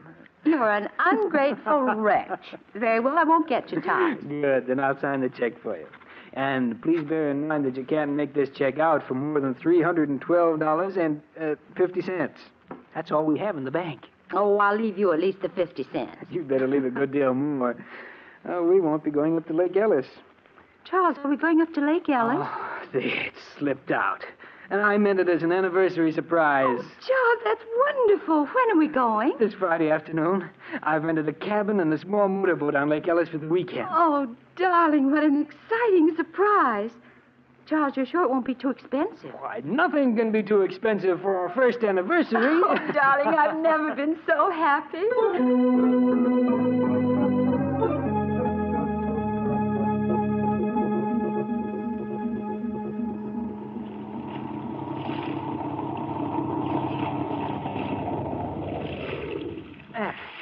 This looks like a nice place to fish. Let's see, where'd I put that bait? Here it is, dear. Thanks, darling. Uh-huh. Ah, here's a nice, fat, dimpled worm. Well, if you can't stand to see me bait him, just turn the other way. That's it. It'll only take me a minute. Charles, look. Let's wait till I get this. There's smoke coming out of the engine hatch. What's that? Yes, you're right. It's on fire. There are flames shooting out. Fire extinguishers at the other end of the boat. Charles, you'd never make it. You'd be burned. Yes, you're right. Besides, even the extinguisher wouldn't do much good now. The fire's too big. What are we going to do? Oh, the heat. It's becoming unbearable. There's only one thing we can do, Julia. Let's go over the side. We're almost in the center of the lake. I can't swim. But I can, dear. I'll manage to keep us above water somehow. Well, all right, darling. I'll do whatever you say. We'll come through this, Julia. Now, don't be afraid. Now, I'll slip over the side of the boat first, and you follow. All right. Now, hurry, Julia. Let yourself down into the water. I'll keep you afloat. Yes, Charles. That's it. Now, let go of the side of the boat. I have you. Yes, Charles. Now, don't be afraid, darling. You see? It's no trouble keeping you above water. Now, just relax, dear, while I swim with you a bit. We've got to get a good distance from the boat. It may explode. Yes, Charles. Do you see any boats around? No, but someone's bound to see the fire and come to our rescue. Until they do, we must have courage.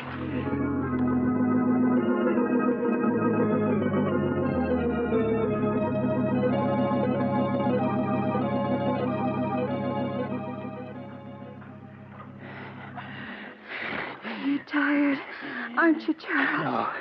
Now, don't worry, dear.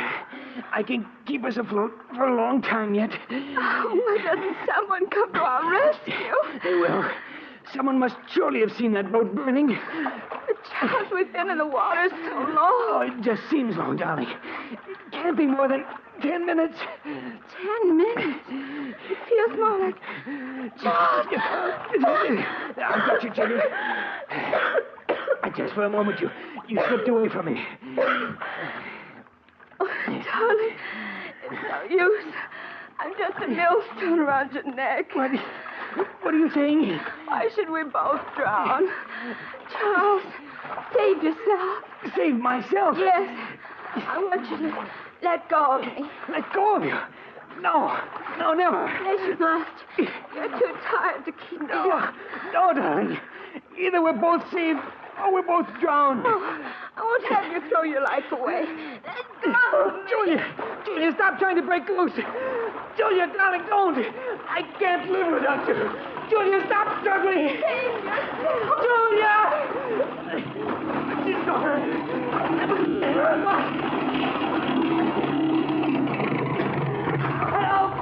Help, my wife.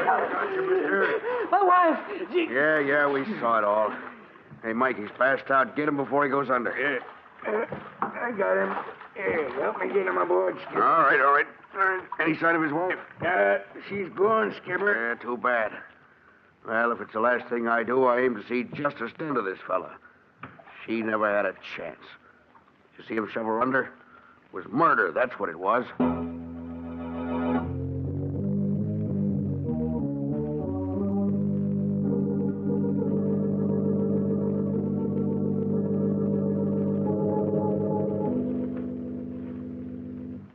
Now, Mr. Foster, both of the men who rescued you claim that as they approached you and your late wife in their boat, they saw you struggling with her. You admit this? Yes, but I tell you I was trying to save her, not drown her. No, you were trying to save her. But both the witnesses testify they saw you push her head under. Oh, they're wrong. I wasn't pushing her under. I was trying to bring her to the surface. You must believe me. Oh, Mr. Foster. You maintain that you were rescuing your wife, not drowning her. Yes. Is it true, Mr. Foster, that you were engaged to your wife 11 years ago and that she broke the engagement? Yes, that's true. Would you mind telling the jury why she broke the engagement? We had a misunderstanding. A misunderstanding? Do you call shooting the woman you're engaged to just a misunderstanding? No. You must let me explain. It's true that 11 years ago I did shoot Julia, but I've been drinking. I didn't know what I was doing. Mr. Foster, you do admit shooting and wounding her? Yes. Have you ever seen this before? Why, yes. That's the insurance policy I took out for Julia and myself. Exactly. And when was this policy taken out? Well, about a month ago. June 15th, to be exact. And what's the value of this policy, Mr. Foster? Well, if either my wife or myself died, it provided $10,000 for the survivor. Yes, Mr. Foster. If either you or your wife died a natural death, it provided $10,000 to the survivor. But there's also a double indemnity clause in this policy, isn't there? Yes, but One that provides you with $20,000 if your wife died an accidental death, such as drowning. Yes, that's true, but I swear I didn't drown my wife. I tell you, I was trying to save her. Save her, not drown her. You must believe me. You must.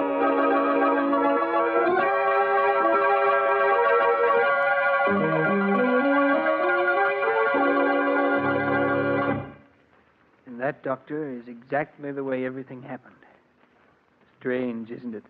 The way justice works itself out. I committed murder and escaped punishment.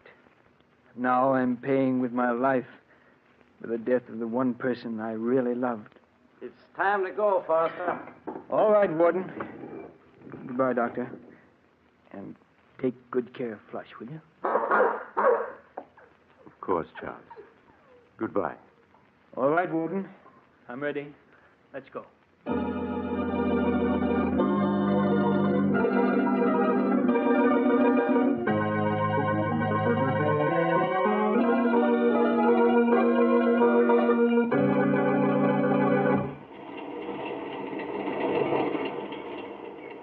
This is the mysterious traveler again.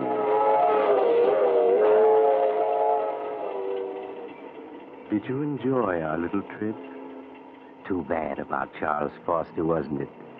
As he was strapped into the electric chair, there was an ironic smile on his lips, for he was being executed for something he had not done. But as Charles himself said, justice has a strange way of working itself out. I knew another man once who thought it would be a simple thing to dispose of his wife. Unfortunately, he... Oh, you're getting off here? I'm sorry. But perhaps we'll meet again soon. I take this same train every week at this time.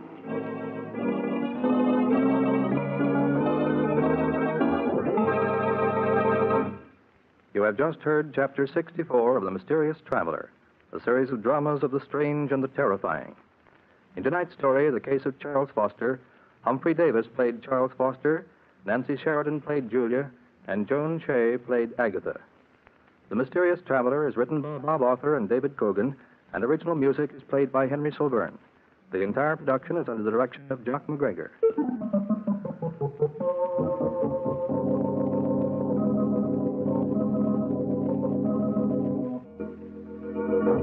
Listen next week to a tale titled Blood Money. Another tale of the Mysterious Traveler.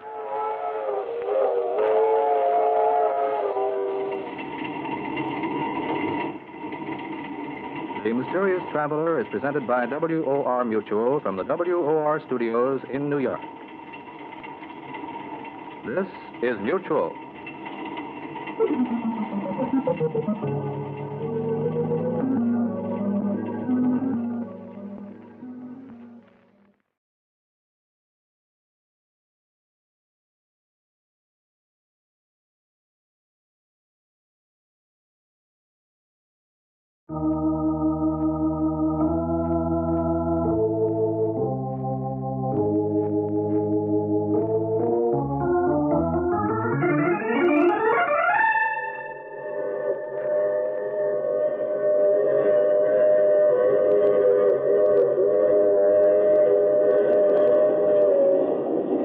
Mutual Broadcasting System presents The Mysterious Traveler, written, produced, and directed by Robert A. Arthur and David Kogan, and starring tonight two of radio's foremost personalities, Martin Wolfson and Gertrude Warner, in an original radio drama titled Death Has 1,000 Faces.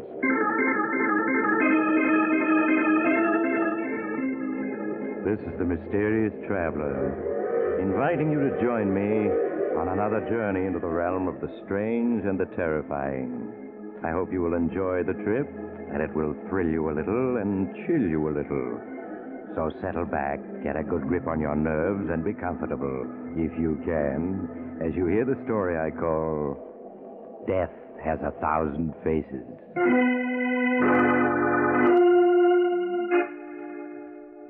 Our story begins at police headquarters in an eastern metropolis. In a small, shabbily furnished office, Horace Riker, a patrol officer for the State Prison Commission, is seated at his desk, which is completely covered with gift packages. As Horace, a small, mild-mannered man in his late 40s, starts to open some of the gifts, there's a knock at his door. Come in. Oh, hello, Captain. Hello, Horace. Well, I see none of the boys forgot you. 25 years with the State Prison Commission. That's a long time. Yes, I never knew I had so many friends. Why, look at all these gifts. There must be at least 20. Well, here's another one, Horace. This is for me and the other boys in the homicide squad. Oh, I don't know how to thank you and the others, Captain. You've all been so kind. Ah, nonsense, Horace. You know how we all feel about you. I'm really a very lucky man, Captain. I have a job I like, fine friends, and a wonderful wife. So you and Millie are hitting it off okay, huh? Of course. I told you it would work out all right, even if I am 20 years older than Millie. Well, I'm glad to hear I was wrong. Here, let me help you open your gifts. Well, thanks, Captain. It looks as though half these gifts are boxes of cigars. I'm afraid you'll have to take up smoking, Horace. Guess you're right. Well, this one doesn't seem to be cigars. Sounds like a clock. Clock? Yes, I can hear ticking inside. Doesn't seem to be a card with it. Well, I'll unwrap it. The card is probably inside. Wait just a minute. Let me see that package. Why, of course. Here. Oh, there's a ticking inside, all right. Cheap wrapping paper, no store label, return address. Why should anyone send you a wound-up clock? Well, maybe they just wound it up to make sure it works. I don't like the looks of this. What do you mean? Mac, this is Captain Ross calling from Riker's office. Get the bomb disposal squad over here on the double. It's an emergency.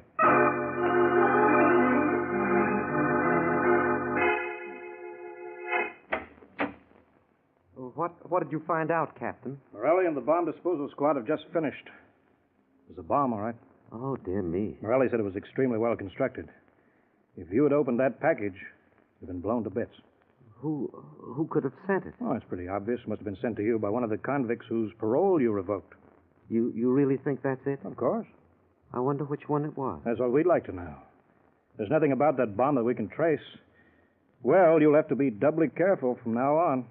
Doubly careful? Yes, this con may make another attempt on your life. I'm assigning one of my men to you for protection. But I don't need protection, and think how frightened Millie would be if she found out. Now, don't you worry. She won't find out. I'll see to that. Well, if you think it's best. Just leave everything to me, Horace. Now, you better run along home.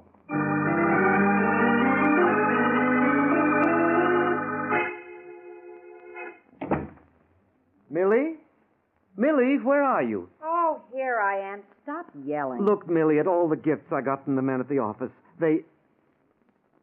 Isn't that a new dress you're wearing, darling? Yes, I bought it this afternoon.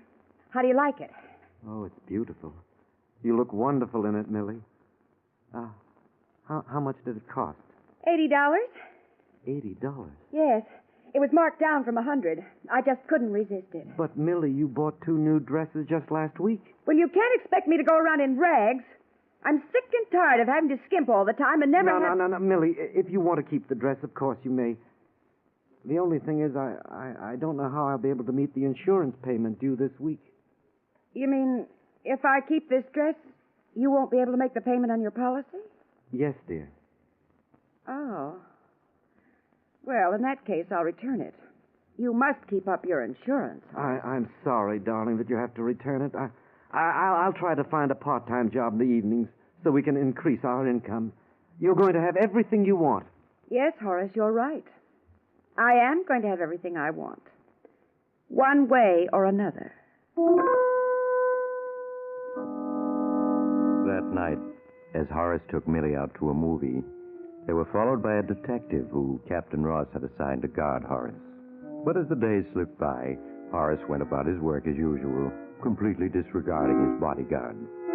After 3 weeks had passed, and no further attempts were made on Horace's life, the detective was assigned to another case. Good evening, darling. Sure was hot today, wasn't it? Yes. Supper will be ready in a few minutes. All right, dear. Is there any beer in the refrigerator? Yes, I put 2 bottles in there this morning. Good. Nothing better than cold beer on a hot day. You want some beer, Millie? Now, you know I never drink it. It's too fattening. What did you do today, dear? What did I do? I went shopping. Oh. Oh, this beer is cold. Makes my eyes ache. Horace, I can't stand this heat much longer. When are you getting your vacation? Well, I've been given the 2nd and 3rd weeks in September. But that's weeks away. I know, Millie, but I didn't have any choice. I'm sorry that we... Oh. What's wrong? My heart. It hurts. That's what comes from drinking beer when you're overheated. Oh, it feels worse. Oh, nonsense. You'll be all right in a minute. Millie, help me. Get a doctor. I can't breathe. Horace, are you sure you need a doctor? Yes. Hurry, Millie. Hurry.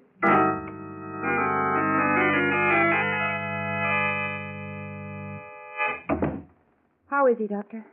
It was a close call, Mrs. Riker. But he'll be all right. You can go in now. Oh, thank you.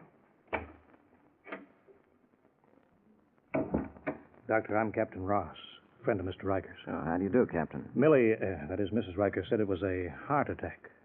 Is that right? Yes, Captain, it was a heart attack. Brought on by poison. Poison? Yes. Do you have any idea how it happened? Yes. Strychnine in the beer. Fortunately for Riker, he only took a sip of the beer. Had he taken any more, he'd be dead. This is a matter for your department, Captain. Yeah, so it seems. I'll turn in a report to you. Thank you, Doctor. That's quite all right. Well, I've got to leave now. I've got another patient to see. Good night. Good night, Doctor. Strychnine. Has the doctor left? Yes. How's Horace? Oh, he's asleep now. That beer that Horace drank, when did you get it? Oh, it was delivered yesterday from the grocery. Did the delivery boy give it to you directly? Why, no. He left it on the rear porch. I was out all day. I see. What are you getting at? Horace's heart attack was caused by poison. Poison in the bottle of beer. Poison? Mm-hmm. But who would want to poison Horace? Oh, maybe it was one of the convicts whose parole he revoked. Then again, it might be someone else. You have no clues? No, not yet. But I can promise you one thing. I'll not give up until I've got the person who's trying to murder Horace.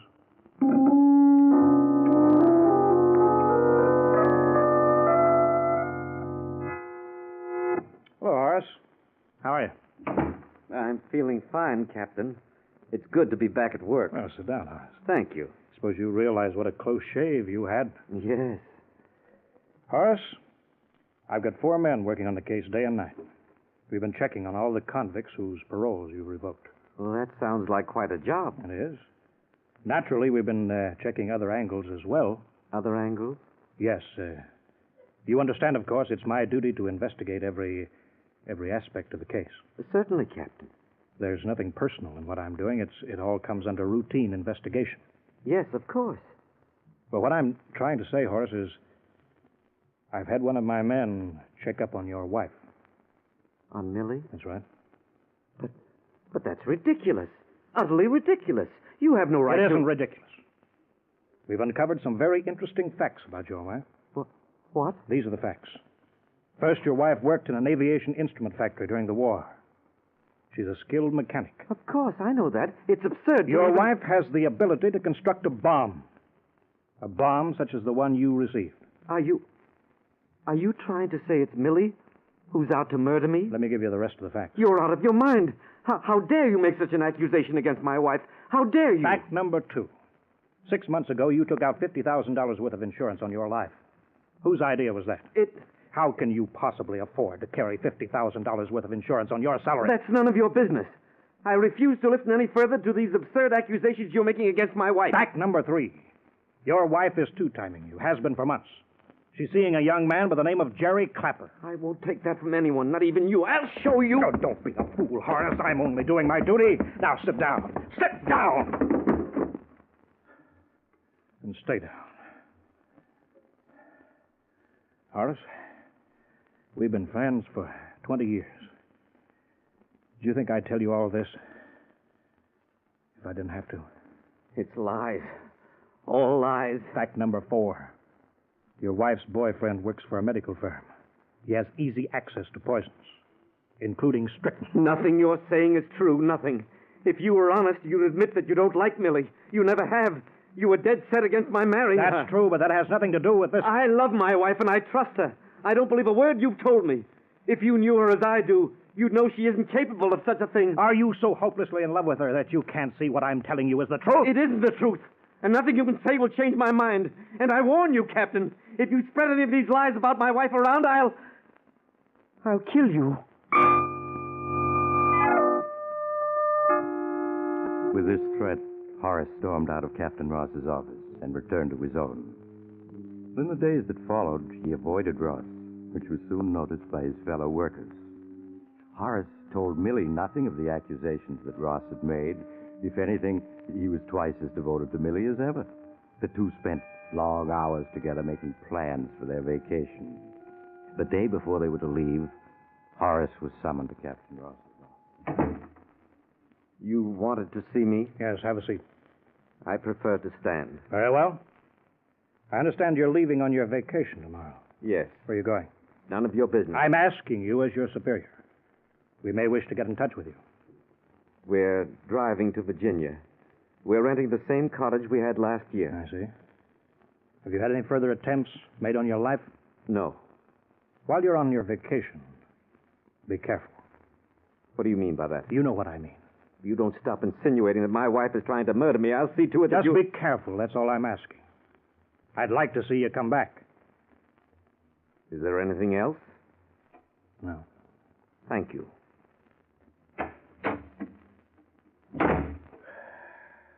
Well, I've warned him.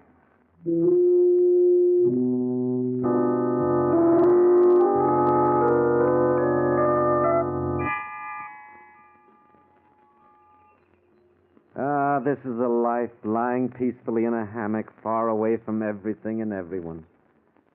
Enjoying yourself, Millie? Yes, Horace. Just like our honeymoon, isn't it? Yes. And we've done all the same things. We've gone fishing, swimming, boating, and we've tramped all over the countryside. It's been wonderful. You know, the only thing we haven't done that we did last year is visit the gigantic caverns. Yes, that's right. I'd forgotten about that. We did visit the gigantic caverns last year, didn't we? Yes, Horace. Why don't we spend tomorrow exploring the caverns? Do you remember that wonderful waterfall and pool? Yes, it'll be a lot of fun. Do you remember the way we almost got lost in the caverns last year? Oh, if you get lost in there, you can wander days without finding your way out. Well, this time I'm going to be very careful. Yes, Horace. We've got too much to live for to let anything happen to us.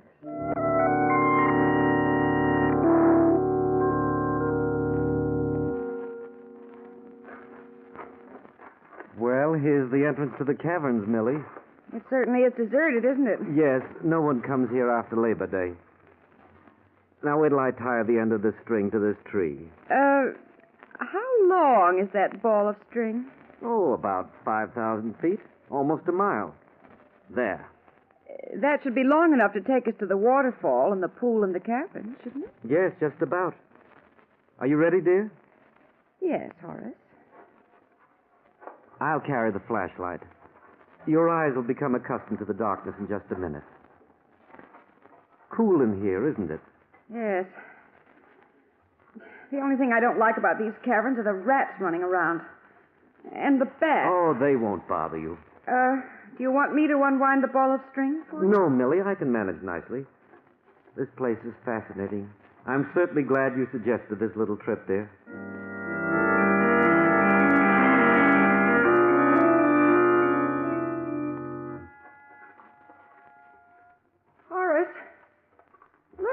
of roof is in this cavern? Why, it must be 200 feet. Yes, these caverns get more interesting as you pass from one to another. However, I'm afraid we can't go much further. We've about reached the end of the string. But, Horace, I wanted to see the waterfall and the pool. Oh, I should have brought along another ball of string. Why are you stopping? I've reached the end of the string. Horace, listen a moment. Do you hear the waterfall? Yes, I think I do. It sounds as though it's directly ahead. Let's keep going a little further. But, darling, there isn't any more string. Oh, we'll only go a little way. It doesn't sound very far off. We'll be able to find our way back. Well, all right. Wait till I tie the end of the string around this rock. There. Come along.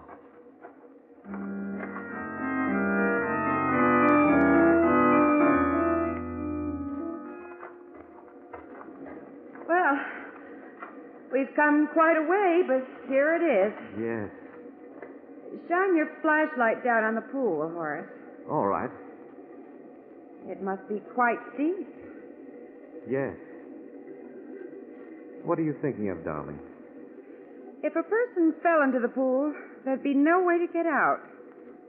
The walls of the pool are sheer rock. There'd be no way of climbing up them. Yes, that's right. What makes you think of it, darling? I don't know. Standing here or looking down at the pool, it just comes to mind. It couldn't be that perhaps you want to get rid of me. Oh, Horace, how can you say such a thing? It could be, couldn't it? After all, I'm 20 years older than you. I'm not good looking, and I haven't any money. Oh, don't talk like that. Why not? It's true, isn't it? My friend Captain Ross thinks it's you who's made the 2 attempts on my life. I? Yes. Ross said that you could have constructed the bomb that was sent to me and have poisoned the beer I drank. How dare he say such a thing? He claims you're after my insurance. And, of course, he mentioned the man you've been seeing, Jerry Clapper. He told you about Jerry? Yes. Horace, you don't believe that I sent you that bomb or poisoned the beer, do you? No, Millie. I know you didn't. Oh, it's good of you not to think so. You may want me dead, Millie, but I know it wasn't you who made the attempts on my life. How can you be so sure? It's very simple, Millie. Because it was I who sent the bomb to myself and poisoned the beer. You? Yes. But why? Why? You're in love, Millie. You should know to what lengths love can drive a person. In that horrible moment 7 months ago when I found out you were deceiving me, I came close to killing you. Horace! Does it surprise you that a mild little man my age could feel so deeply? But then I realized that wasn't the way. That wasn't the way? No. I began to formulate a plan, a very clever plan. First, I took out a $50,000 life insurance policy with you as beneficiary. Several months later, I followed that up by sending myself a bomb, and shortly afterwards, I poisoned my beer. But why did you do all that? I knew that sooner or later my friend Captain Ross would come to believe that it was you who was attempting to kill me. And that's exactly what happened. But why? Why? It was all part of the perfect build-up. The build-up that had led to this moment. What? Yes, Millie. You're going to die. Here and now. No, Horace. No. I loved you so, Millie. I loved you so. Horace, don't come near me. Don't touch me. Horace! Horace! Save me!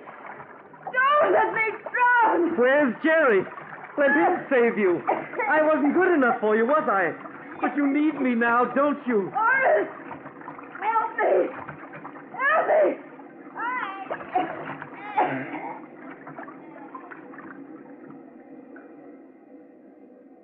Millie? She's gone. I better get out of here. As soon as I get back to the cottage, I'll call the sheriff and tell him my story. He'll believe it, particularly after he talks to Captain Ross. There won't be any trouble. After all, I'm just a mild little man in his late 40s. I'm not the type who can love deeply or hate deeply. Well, at least she found out before she died. Now, let's see. Here are 3 paths. Which one is it that will lead me to the string? It's the one on the left. Yes, that must be it. It's about a half-mile from here to where the string ran out. Then I follow the string for a mile, and I'll be at the entrance.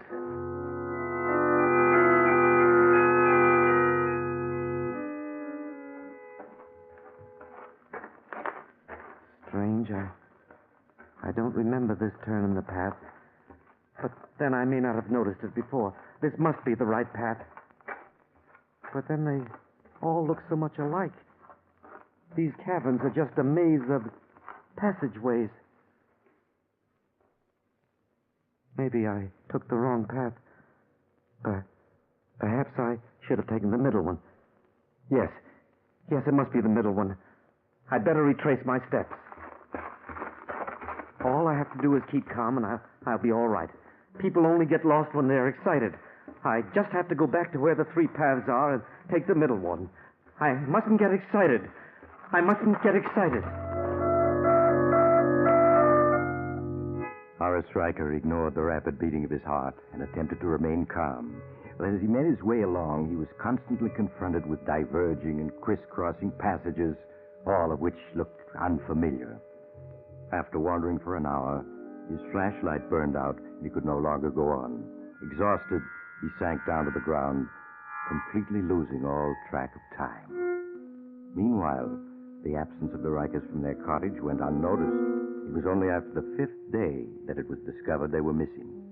The countryside was searched without any success.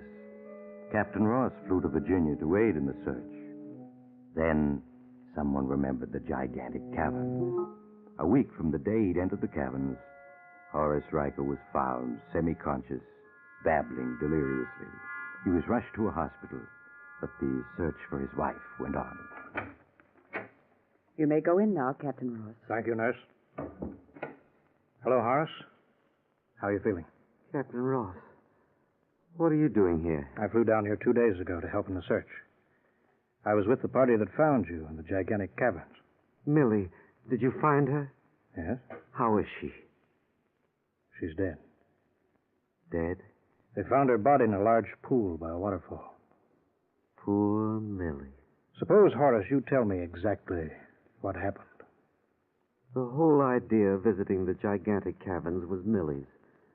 When we got to the entrance, I led the way in, while Millie unrolled the ball of string behind me. After we'd gone a mile, the string ran out. In the distance, we could hear a waterfall. Millie insisted that we go on, though I argued it was dangerous. What did she say to that? She said she'd mark the path with her lipstick as we went along, and we could find our way back to the string that way. I see. We must have gone about a quarter of a mile when I suddenly realized Millie was no longer following me.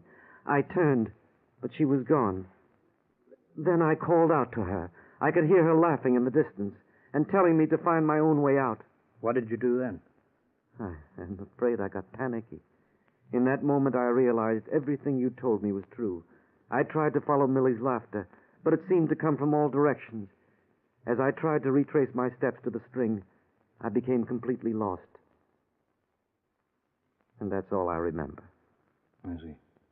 Despite the lipstick marks she made as a trail, Millie apparently became lost when she ran away from you. Yes. Captain, I want to apologize for not having believed you. I hope there aren't any hard feelings. None at all, Horace.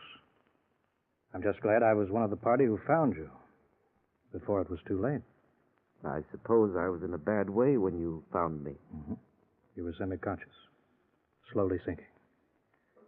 By the way, Horace, this will interest you. Oh, what's that? It's a phonograph recording. I'll play it for you. I had it made just after you were brought to this hospital. Listen. So I wasn't good enough for you, was I? Why, that's me. I've got to find my way out of here. Do you think that all these months I haven't known what's been going on, eh? I may not be young or good-looking like your Jerry, but I have brains. It's so dark here. So dark. It took brains to work all this out. First the insurance, then the bomb, and poison beer. And now this, Millie. Just the way I planned it. You're drowning, Millie. You're drowning. And they'll never find out, Millie. I'm too clever for them. Yes, Horace, you are clever. I must apologize. I completely underestimated you.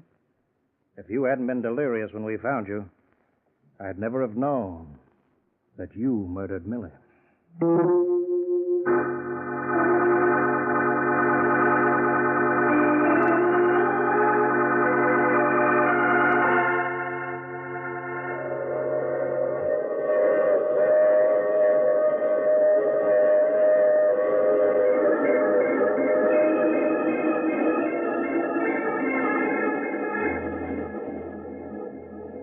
This is the mysterious traveler again.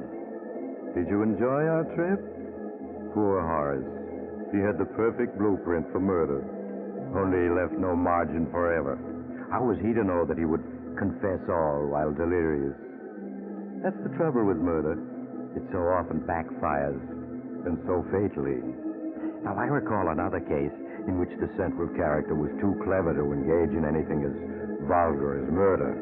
Instead, he hired a famous voodoo witch doctor who had the ability to... Oh, you have to get off now. I'm sorry. But I'm sure we'll meet again. I take this same train every week at this same time.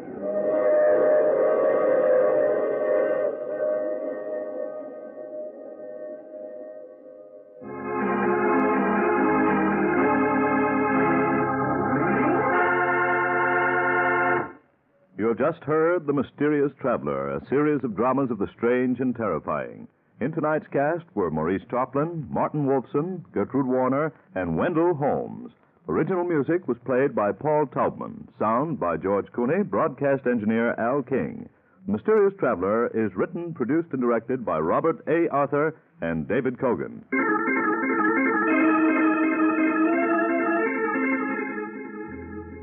And now here's Maurice Tarplin, The Mysterious Traveler.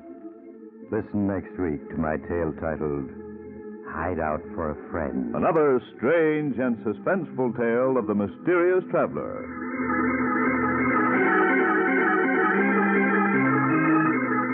Here's an announcement of interest to listeners of this program. Mysterious Traveler comic books are now available at newsstands everywhere.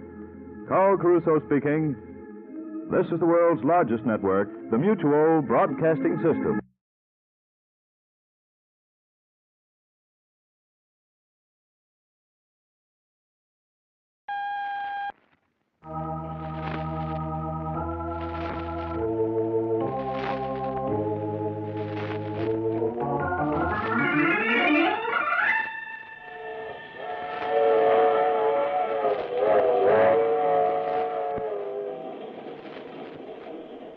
Mutual presents The Mysterious Traveler.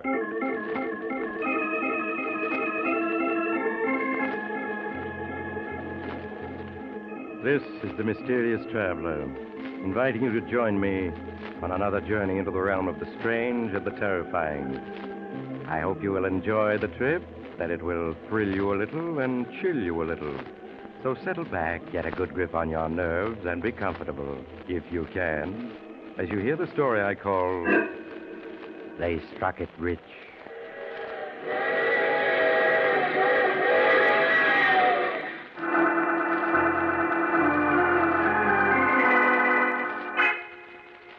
Our story tonight begins behind the high gray walls of a state penitentiary.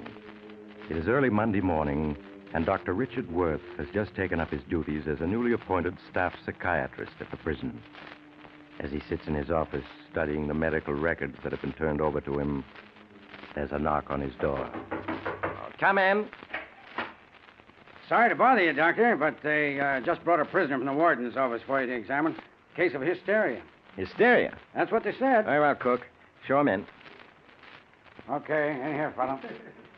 That's a hot one, really a hot one. Me, Frankie Williams, on top at last. I'm a big shot. Here's his medical record, Doc. Well, thanks, Cook. That'll be all. Yes, sir. All right, sit down, Williams. Williams, sit down. That's better. Here, drink this. Drink this. Now, let me see. Frank Williams, age 34. Uh-huh. How do you feel now, Williams? I'm okay now, Doc. I guess the news was too much for me. But everything's going to be all right now. You know what I mean. You take care of me, Doc, and I'll take care of you. I see. Williams, tell me about yourself. What do you want to know? Well, anything you feel like talking about. Tell me about your childhood. How you happened to be in prison. Well, when I was 14, I was sent to reform school for knifing a guy. When I was 18, I got a 4 to 6 year stretch for a stick-up. Mm-hmm. Well, why are you in prison now? You mean you don't know? I'm afraid not. Doc, 6 years ago, my picture was in every paper in the country. I was famous. Well, 6 years ago, I was in a Japanese prisoner of war camp, so I'm not familiar with your exploits. Well, why don't you tell me about it? Sure, Doc. It all began back in 41, about a month before Pearl Harbor. I just gotten out of the big house on parole, and I managed to land a job as a sandhog on a tunnel that was building under the East River between Brooklyn and Manhattan. Well, one day I'm knocking off for work when I hear my name being called by... Hey, Frank. Frank Williams. What's the matter? Don't you recognize an old pal? Marty! Marty Davis, how are you, pal? Swell. Hey. When'd you get out, kid? 2 weeks ago. Parole, huh? Yeah. You working on this tunnel, too? Yeah, 6 months now. Huh? Frank, you're just the boy I'm looking for. What's up? Ever since I got out, I've been working on a little idea of mine. It'll take 2 guys, and the haul will be at least $100,000. Oh, nothing doing, Marty. What do you think I took this job for? I'm a 3-time loser. One more rap and they'll send me up for life. Look, kid, ain't I in the same boat? I'm a 3-time loser, too. And you ought to have more sense. From now on, I'm going straight. I'm not going to risk getting a life sentence. But, Frank, this idea of mine, it ain't any cheap stick-up. It's something big. And there's enough dough in it so that we can retire for the rest of our lives. Nothing doing. Ain't you even interested? No. They sure got you scared of that life sentence, ain't they? Yeah. So long, Marty. See you around.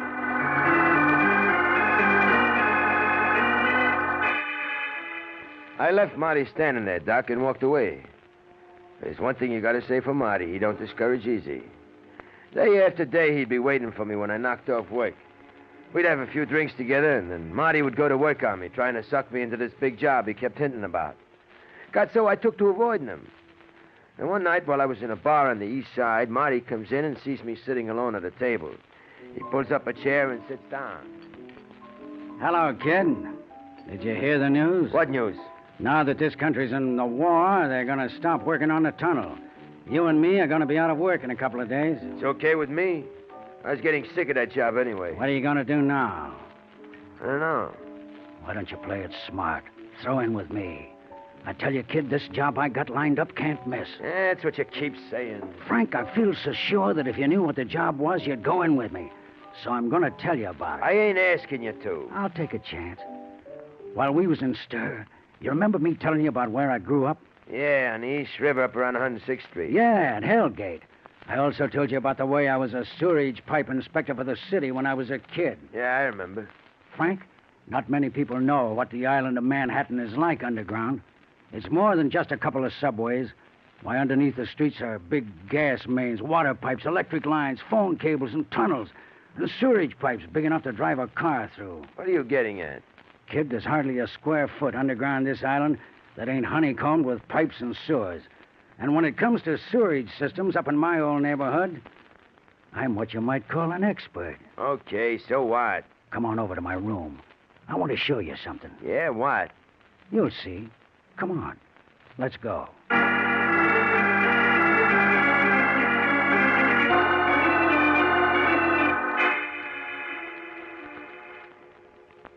Give me a hand unrolling this map, will you? It's pretty big. Okay. There. You recognize it? Well, this is the East River, ain't it?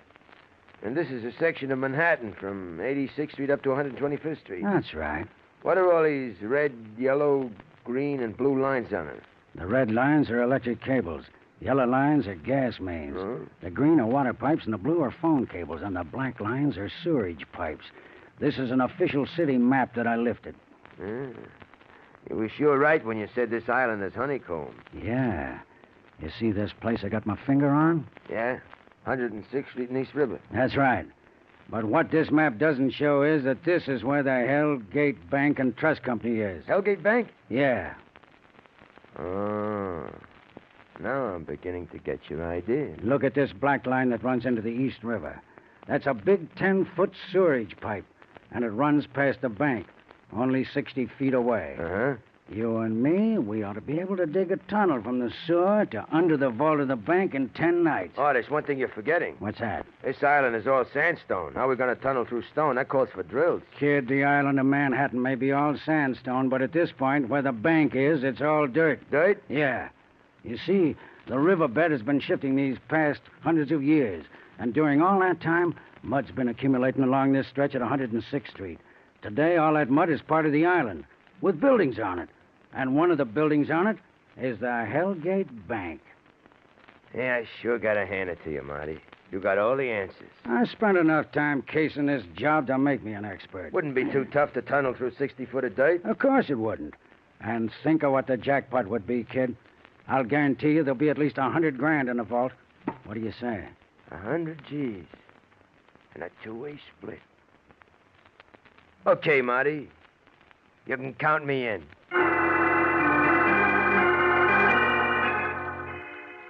A few days later, Marty and me moved into a basement cold water flat a block away from the bank. Every night for a week, we kept bringing to the flat things we would need for the job. A two-man rubber raft, shovels, pickaxes, flashlights, tape measures, small boards for shoring up the tunnel. No college engineer ever cased the job better. A couple of weeks later, Marty and me figured we was ready. We waited until a dark night, then we took the rubber raft, shovel, and a pickaxe and left the flat.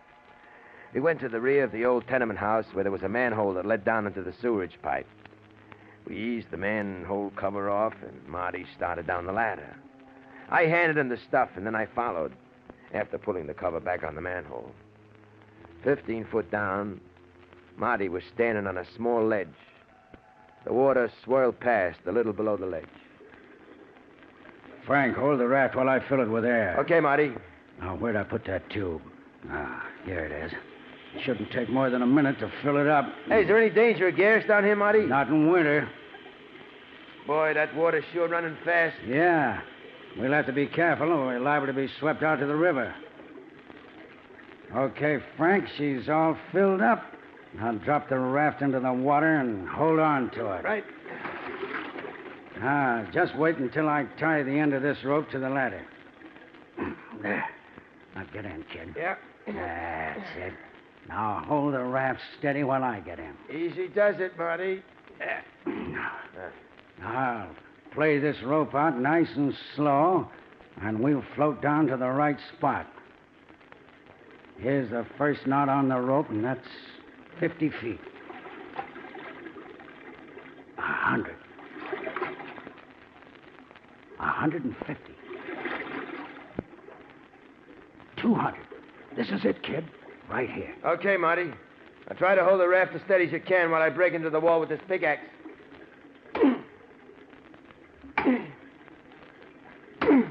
This is gonna be a tough job. Yeah. I feel as though my arms are being pulled off, trying to hold this raft steady in this current. I only hope that this rope I'm hanging on to don't give. We shoot out to the river. If it did. Are you coming? I'm getting there.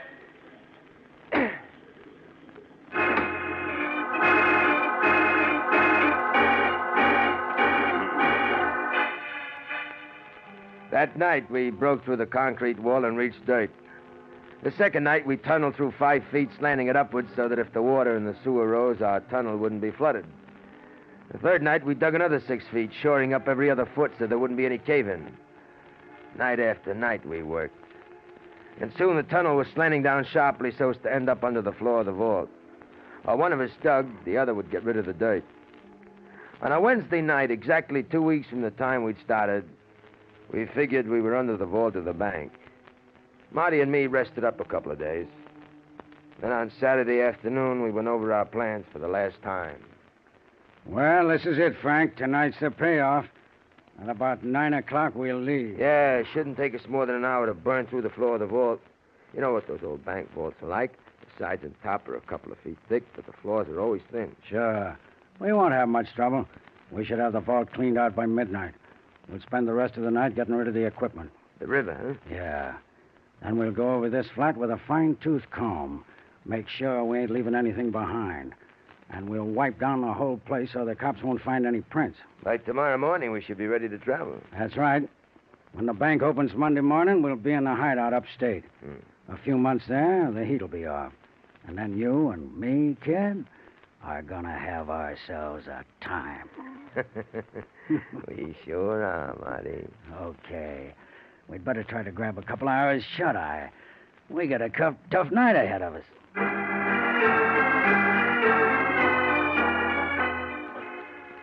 I hit the sack and tried to get some shut-eye, but I was too keyed up to fall asleep. The hours dragged by, and soon it got dark. At 9 o'clock, we left the flat. A few minutes later, we were going down the ladder into the sewer. We filled the raft with air, loaded our equipment on it, then floated down the sewer to the tunnel we built. Each of us grabbed a suitcase and started snaking our way through the tunnel. First, there was a gradual climb of 15 feet. Then the tunnel sloped sharply for 50 feet, with us ending up under the vault. Marty got out the tools and scraped away the last foot of dirt, exposing the floor of the vault. Then I got to work with the acetylene torch. It was tough working in a 3x4 hole. A half hour passed, and I was still burning my way through. How's it coming, Frank? Won't be long now, Marty. The air is sure foul in here. Yeah, it's hard to breathe. I think that does it. Hand me the pickaxe, Marty. Here you are, kid. Just a couple of taps, and this piece of floor should give...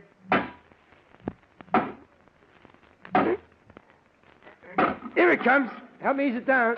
It's a pleasure. There. Okay, kid.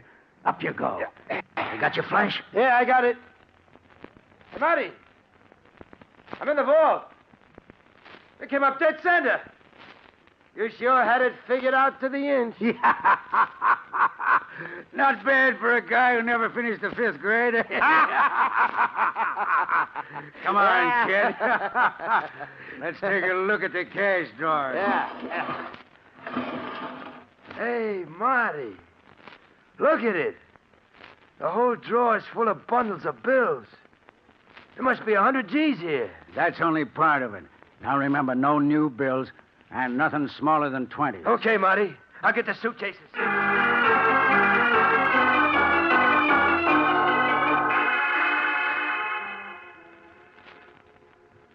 Well, kid, that does it. 120 G's. We couldn't cram another bill into these suitcases if we tried. Gee, Marty, look at all the dough we're leaving behind. Yeah, I know how you feel. But this is as much as we can carry. Come on, Frank. Grab one of the suitcases and half the equipment. Okay, Marty. We're going to have a tough time hauling all this stuff back through the tunnel. You all set? Yeah. I'll lead the way. Make sure nothing's left behind. Don't worry, I've double-checked. Okay, Frank. Come on. I'm coming. The best way is to push the suitcase ahead of you. Yeah. With the equipment piled on top of it. Yeah, that's what I'm doing. You okay, Frank? Yeah, I'm right behind you. That's funny. I feel as though I'm slowly sinking. Yeah. Marty, the floor's caving in. We're falling. We're falling!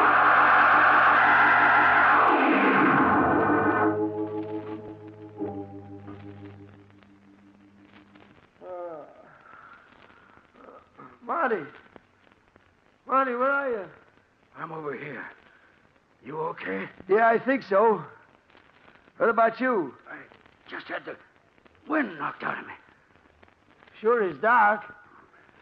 What happened? The floor of our tunnel caved in. Yeah.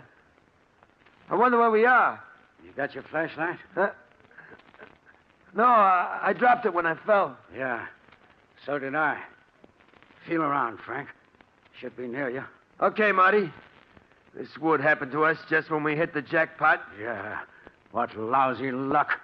You find it yet? No, the ground here is just mud. Soft mud and puddles of water. Frank, I found my flash. Does it work? Wait a minute. Yeah. Now let's have a look at this place. Hey. It's a small cave. Yeah, you're right. Wait till I shine the beam on the ceiling. Marty, look. There's the hole in the ceiling where we fell through. Yeah, that was a 30-foot fall. If we hadn't landed on mud, we'd really been banged up. Without a ladder, we'll never be able to reach that opening in the ceiling. Yeah, I know. Now, let's see what the rest of this place looks like. Ain't very big, is it? There's nothing but mud walls. Marty, we're trapped. Take it easy, kid. It ain't that bad. We still got our tools, the torch, and most important of all, the dough. A lot of good that'll do us if we don't get out of here. We'll get out. Give me that pickaxe. What are you going to do? I want to see what this wall is like. This is the river end, all right. Nothing but mud. Now, this is what we're going to do, Frank. We'll dig in about 5 feet or so, and then we'll start tunneling our way up. 60 feet? That'll take us a week. Well, I'm hoping we'll run into a shaft or something. It's our only chance, kid. Yeah, I guess you're right. Now, hold the flash for me. That's it. Now, shine it against the wall while I start digging.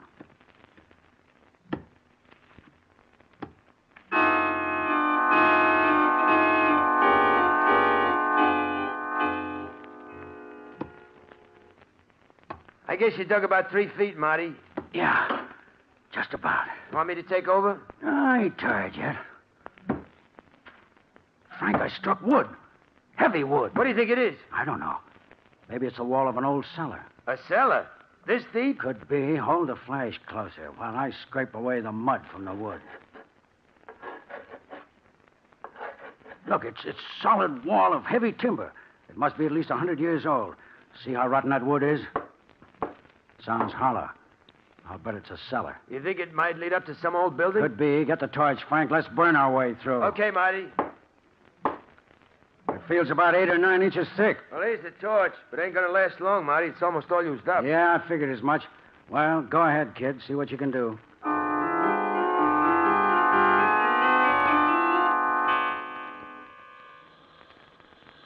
Yeah, just about got it, Marty. Good. Oh, there goes the torch. It's out. Now we'll have to break in the rest of the way. Yeah, hold the flash, kid, while I use the pickaxe. That's it.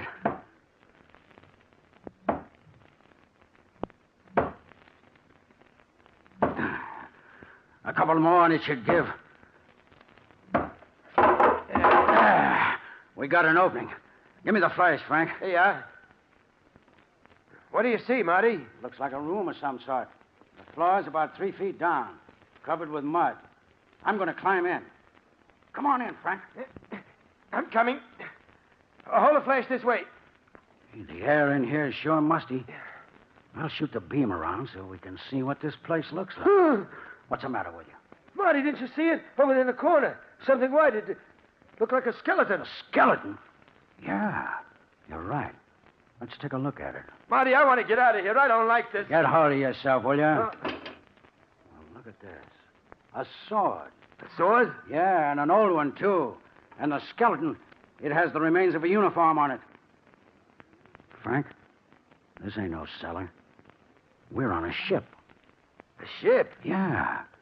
This is a cabin we're in. But what would a ship be doing here? Back in the old times, the East River at this point was dangerous to sailing ships.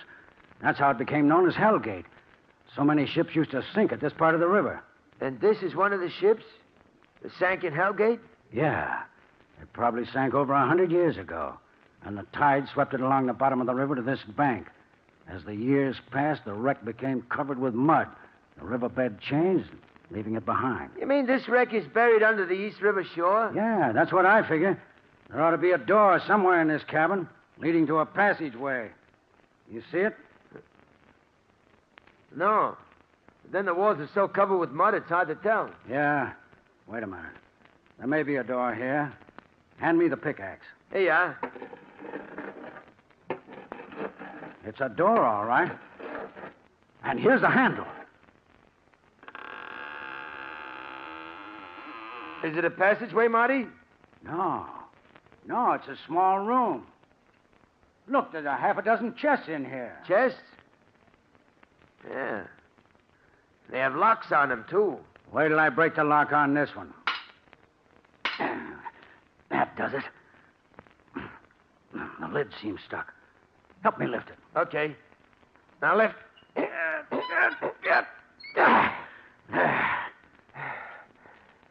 Hey, look.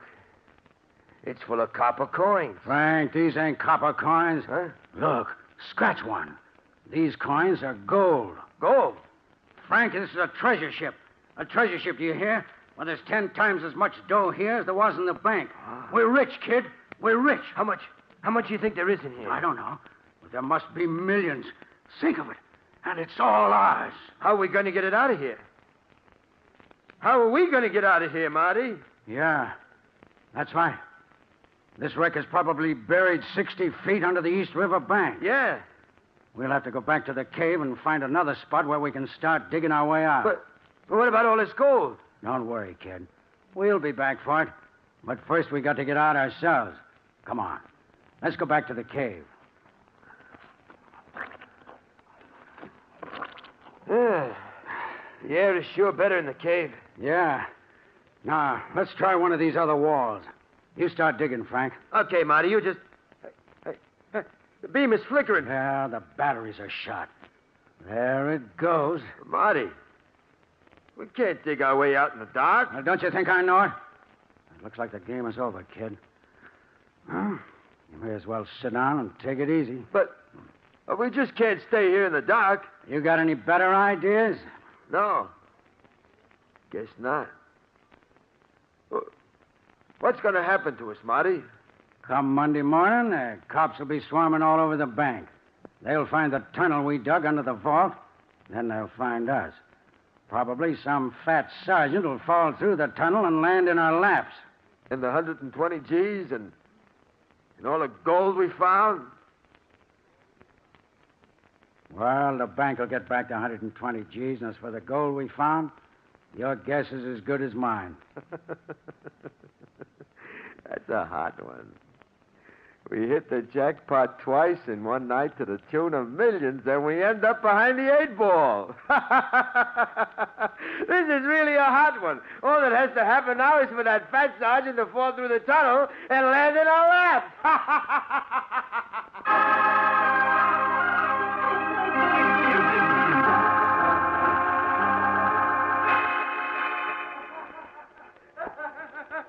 Hey, you know, Doc, that's just what happened. A fat cop fell through the floor of the tunnel and landed right on our laps. That's a hard one. Williams, get hold of yourself. Get hold of yourself. Yeah. I'm okay, Doc. I'm All okay. right. What happened after the police found you in the cave? Well, Marty and me led the cops to the wreck. You should have seen their faces, Doc, when they saw the gold. And the wreck you discovered, what ship was it? You mean you didn't read about it in the papers, Doc? Back in January of 42? Oh, it was in all the headlines. I told you that at the time I was in a Japanese prisoner of war camp. Oh. Well, Doc, that wreck that Marty and me found buried in the mud was the British treasure ship Hussar, which sank in the East River at Hellgate on September 13, 1780. British treasure ship, huh? How much gold was it carrying? £1 million in gold, Doc. That's over $4 million. $4 million? Yeah. The gold was sent over here to pay off the British soldiers who was fighting the Americans during the Revolution. I see. Marty and me heard all about it while we was waiting to go on trial for robbing the Hellgate Bank. I see by your record here you were found guilty and received a life sentence. Yeah, me and Marty both. The Hellgate Bank robbery made us 4-time losers. It's been 6 years, Doc, since we found the wreck. 6 years. Tell me, who got the $4 million in gold that you found? Ain't you heard, Doc? Heard what? Well, I just come from the warden's office. The warden, he tells me that after 5 years of legal scrapping by my mouthpiece, Marty and me are going to get $2 million of that gold. Think of it, Doc. $1 million apiece. $1 million? Yeah. Ain't that a hot one, Doc? The court gives me $1 million. You know what that means? I'm a millionaire. The richest guy in this prison. Only, Doc, how am I going to spend it?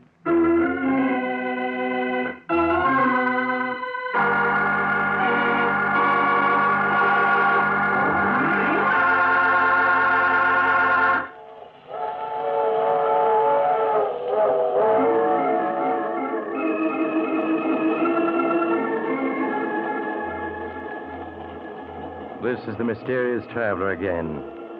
Did you enjoy our little trip? What happened to Frank Williams? Oh, the rich fellow is still serving his life sentence. All of his fellow prisoners have nicknamed him the millionaire. But the problem of spending the money is driving Frank crazy. However, he hasn't given up yet. Right now, he's figuring out how he can take it with him. Now, I recall another young man once who decided that money was the root of all evil, so he... Oh, you have to get off here. I'm sorry. I'm sure we'll meet again. I take this same train every week at this same time.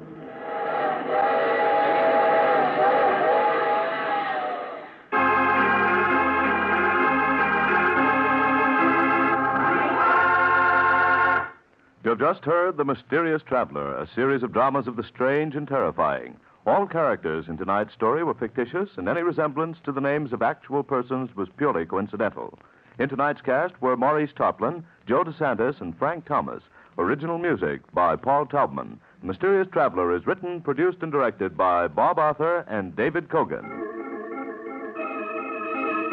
Listen next week to a tale titled 7 Years to Wait. Another strange and suspenseful tale of the mysterious traveler. This program has come to you from our New York studios.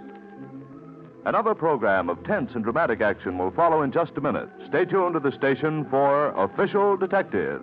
Carl Caruso speaking. This is the Mutual Broadcasting System.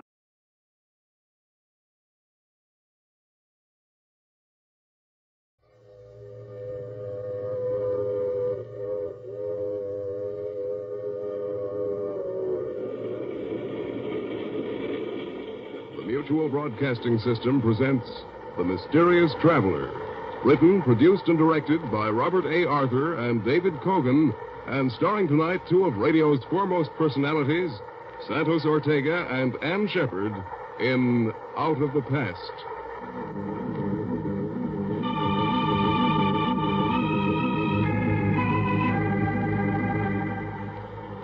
This is the Mysterious Traveler, inviting you to join me on another journey into the realm of the strange and the terrifying. I hope you will enjoy the trip, that it will thrill you a little and chill you a little. So settle back, get a good grip on your nerves, and be comfortable, if you can, as you hear Out of the Past.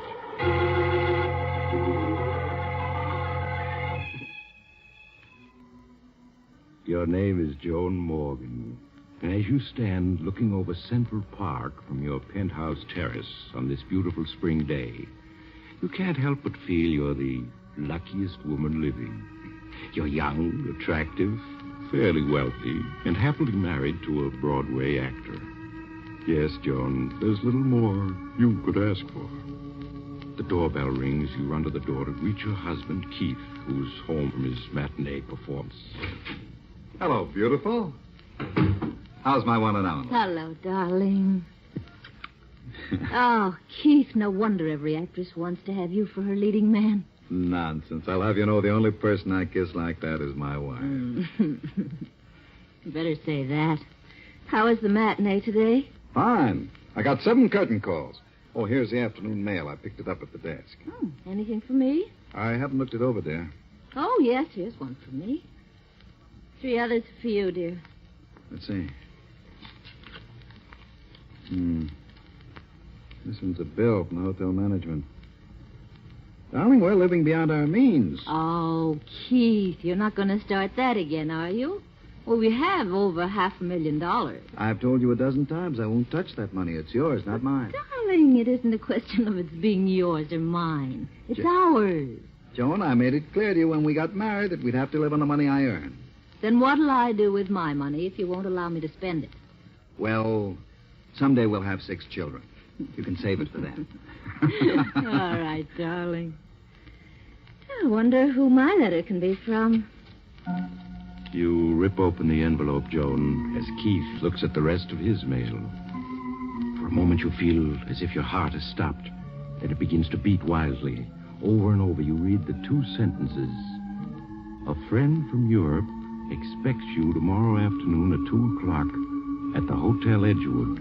Please bring $25,000 in cash, or else I shall be forced to take action. John Benedict.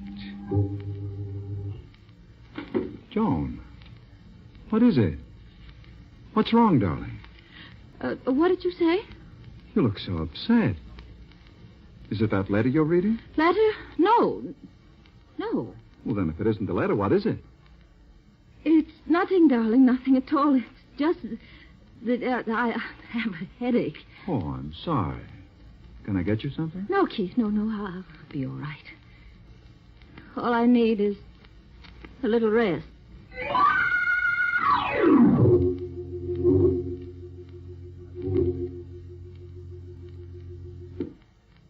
Come in, won't you, Joan? Sorry to have kept you waiting. Martin, you must help me. Why, of course, Joan. You know I'd do anything for you. Sit down and tell me about it. Martin, I'm in trouble. I'm in great trouble. Joan, what is it? What's wrong? I'm being blackmailed. Blackmailed? Yes. By whom? A man named John Benedict. I don't know who he is. But I received a letter from him yesterday afternoon. There's only one thing to do, and that's to go to the police. I'll call the district attorney. No. I can't go to the police. Why not? This man, Benedict, knows something I can't afford to have exposed. What does he know, Joan?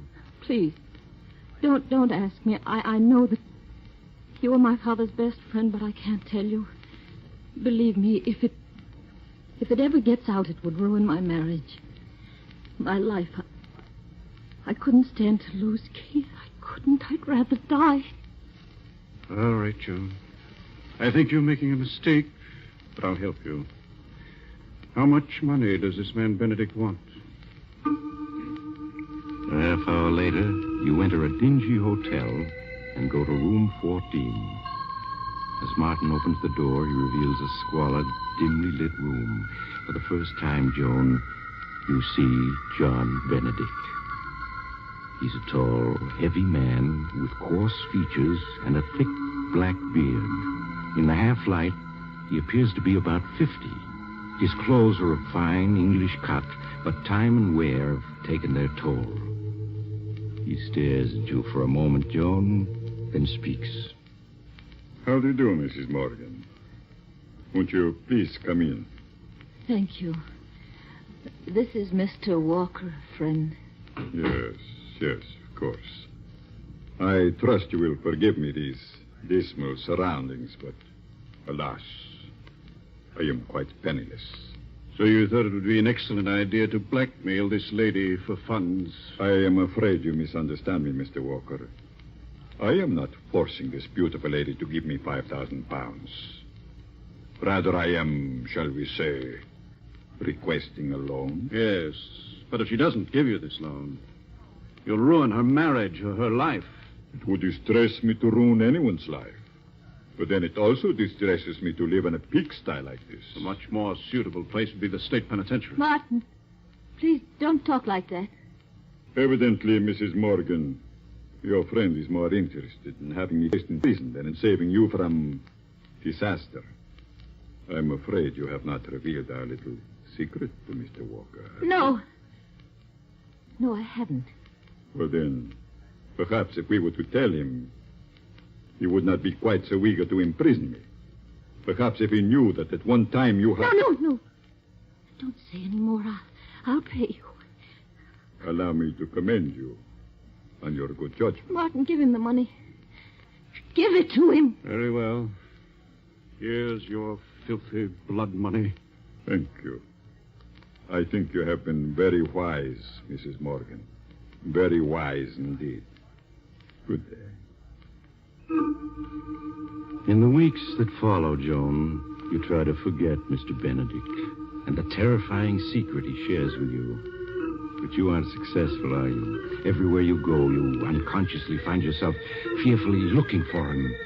Life has become tense, frightening. Then one afternoon, while Keith is at rehearsal of a new play, you receive a phone call. A call that sends you in a panic to Martin Walker's office. Martin, I've heard from him again. Benedict? Yes, he phoned an hour ago. He wants $50,000. 50,000? Maybe now you'll have sense enough to let me turn this over to the police. No, I can't do that. You mean you're going to buy him off a second time? Yes, I must. But you can't. What's to prevent his extorting money from you a third or a fourth time? He'll squeeze you dry. The money doesn't matter, do you hear? Nothing matters but keeping what Benedict knows from Keith. If Keith finds out, it'll mean the end of everything for me. Everything.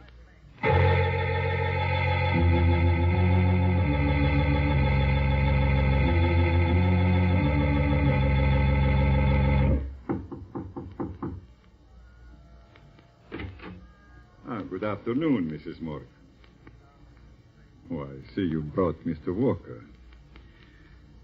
And I was counting on a pleasant afternoon.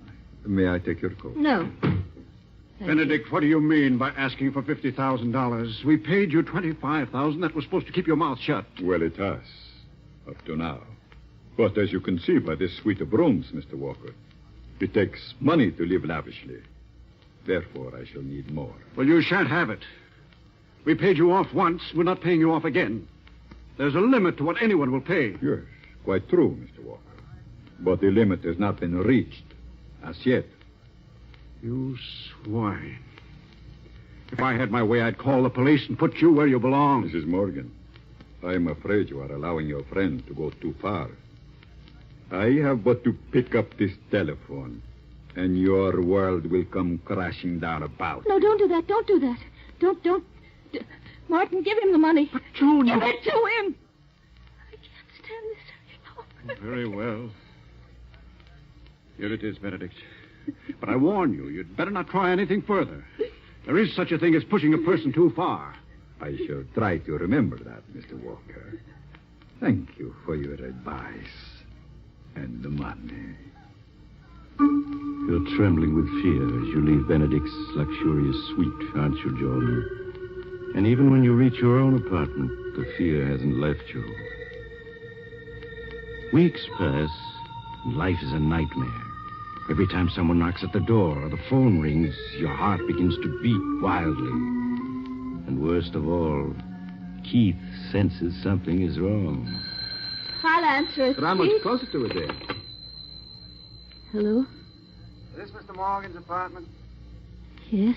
This is the stage manager at the theater. Will you please remind Mr. Morgan of the special matinee we're giving today? Oh, yes. Yes, I'll tell him.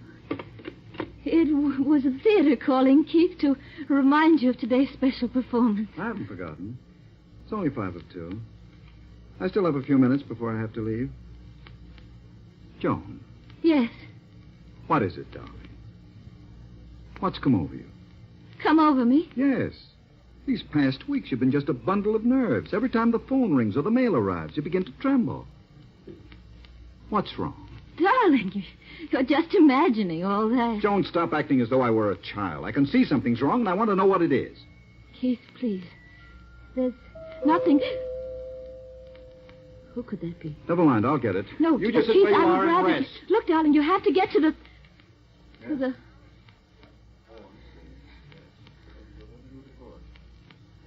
What's taking him so long?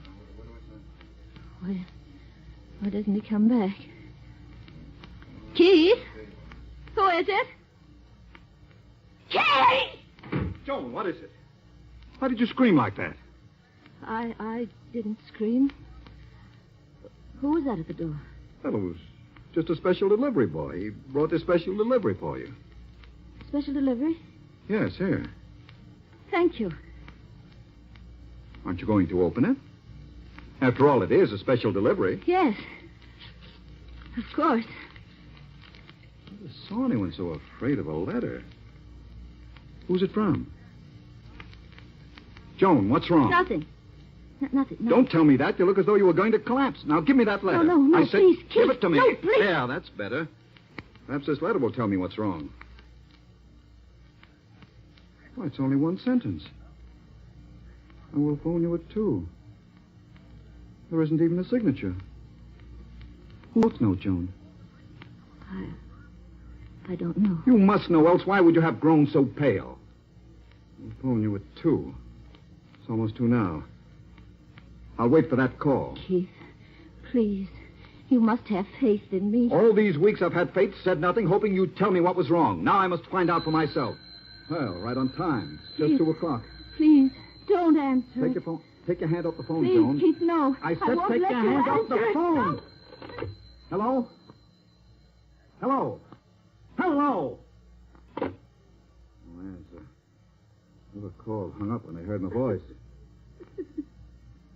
I suppose you won't tell me who it is? All right, then. I have to leave for the matinee now. I won't be home for dinner, but when I return after tonight's performance, we'll have this out once and for all. Keith, please. I just can't tell you. If you'd only Goodbye, wait. Joan. Keith. I can't.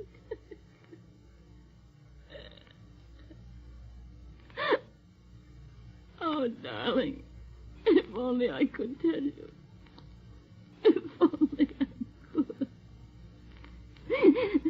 But I know you wouldn't want me then. How could you? How could you if you...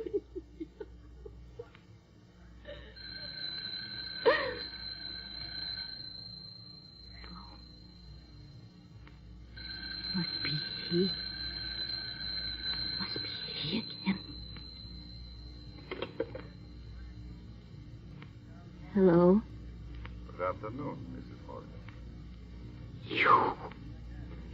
You promised you'd leave me alone, that I'd never hear from you again.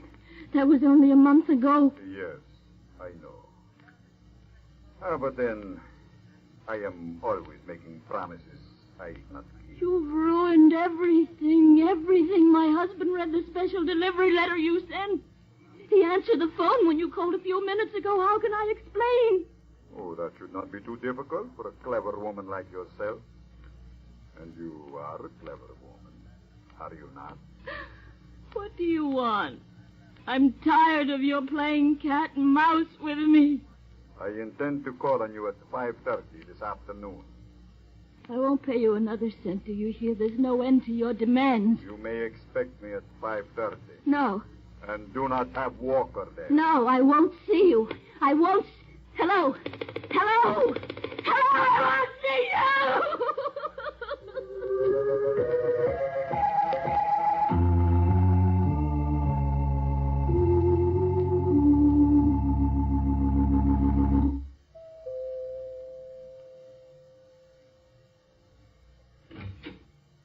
Good afternoon, Mrs. Morgan.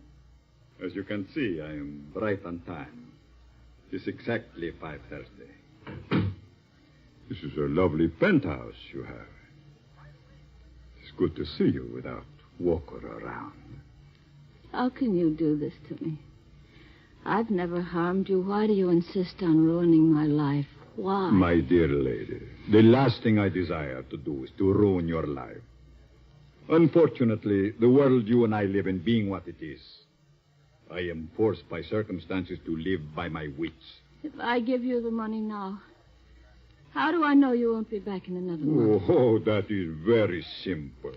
Because after you pay me off this time, there would not be any point in my bothering you again. What do you mean? I mean, Mrs. Morgan, that this time I want $500,000. $500,000? Yes. If I am not mistaken, that is what the balance of your fortune amounts to. Do you not see? Once you have paid it over to me, there would be no point in my bothering you anymore. Simple. Is it not? You must be mad. I? Oh, no, Mrs. Morgan, not I. Come now, you love your husband and he loves you. There are years and years of happiness before you. If he does not learn your little secret, you are wise. You will turn the money over to me. I can't. If I were to withdraw $500,000, he'd find out about it. Ah, but there is always the chance that he won't. If you do not do as I ask, I shall be forced to reveal the secret. No. Yes, Mrs. Morgan. Your husband will learn that while you were in England in 1939, you murdered your sweet. I won't listen. But your husband will. And he will learn that after you committed this murder, you spent the following 8 years in an English insane asylum. No, you can't tell him. You can't. Think of what a sensation the tabloids will make out of it. And think of what people will say. No. Your husband would have to divorce you.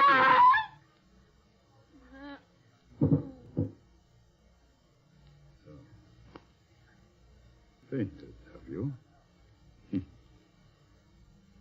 That is not going to help you, Mrs. Morgan.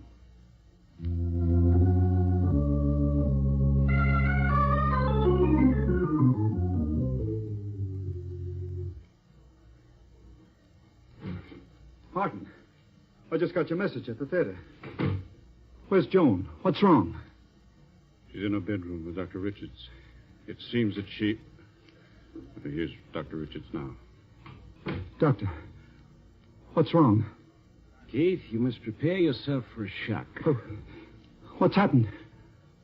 Half hour ago, one of your neighbors on the floor heard Joan weeping and screaming hysterically. The manager knew I was your doctor and sent for me. But why was she weeping and screaming? She's had a breakdown. Breakdown? Yes. Well, I want to see her. I must. Very well, Keith, but only for a moment. Mr. Walker, I'm afraid you'll have to wait here. I understand, Doctor. Keith, you must keep a grip on yourself. All right. Joan. Darling. It's Keith. You stay away from me. Stay away, both of you. Don't come near me. Doctor, she doesn't even recognize me. Yes, Keith, I know. I know who you are. You can't fool me. One of you is Mr. Benedict. Maybe both of you are Mr. Benedict. Yes. I know what you're here for, but I won't let you. I won't let you. She's completely out of her mind. I know you're both Mr. Benedict. You can't fool me. Who's this Benedict she keeps talking about? I don't know, Keith. She feels she's being persecuted by this Benedict fellow. Now, he may be real, and again, he may be a figment of her imagination. She's deathly afraid of us. Yes, she sees everyone as this fellow Benedict. I tried to give her a sedative, but she grows violent when I approach. Well, can't you do something for her? I've already sent for an ambulance. She'd be much better off in a hospital where she can have constant medical care. Come along, Keith. How is she, Doctor? Well, it may be a long time before she recovers. I'm going down to the lobby, wait for the ambulance. I suggest you two stay here. Keep an eye on her. I've left the door to her room open. All right, Doctor. Shouldn't be more than a few minutes.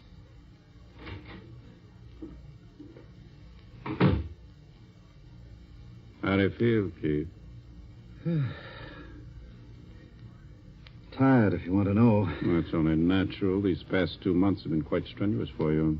But with $500,000 and a wife who'll probably never be in any condition to ask you about it, you've done quite well.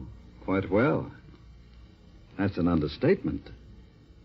Name one actor, living or dead, who could have given as great a performance of Mr. Benedict as I did. You were superb as Benedict, I admit. Superb? Why, I was magnificent.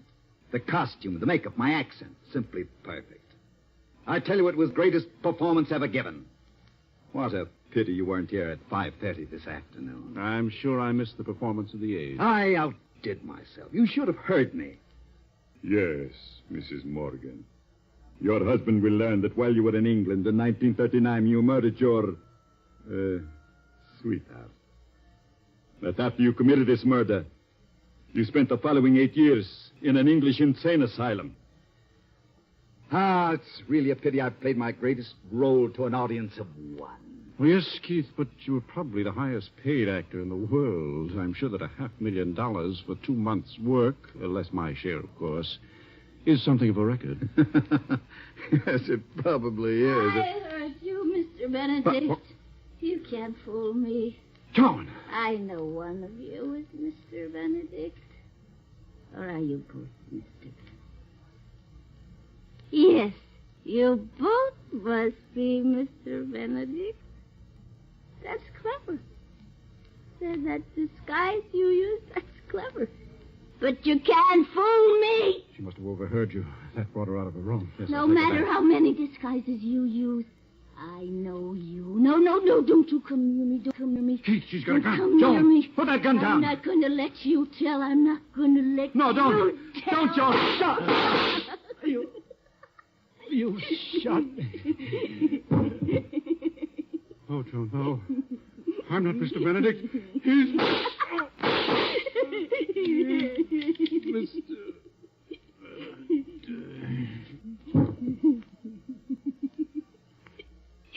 You'll never tell Keith now. Never, never, never.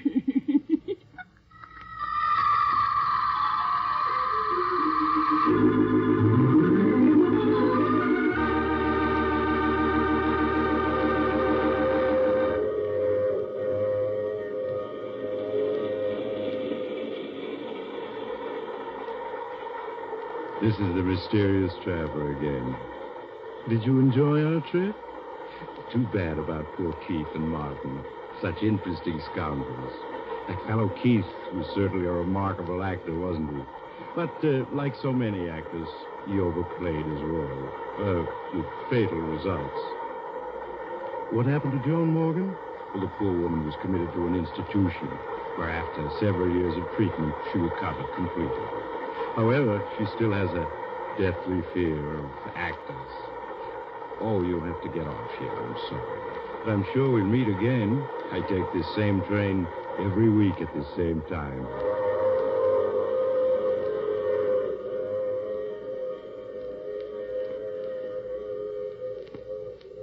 You've just heard The Mysterious Traveler, a series of dramas of the strange and terrifying. The role of the mysterious traveler is played by Maurice Tarplin. Others in the cast were Santos Ortega, Ann Shepard, and Roger de Kogan. This is the Mutual Broadcasting System.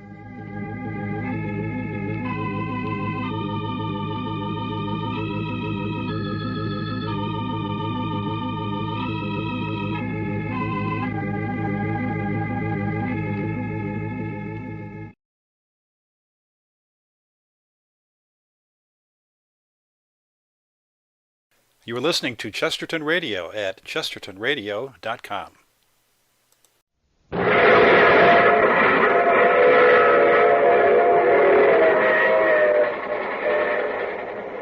Mutual presents The Mysterious Traveler.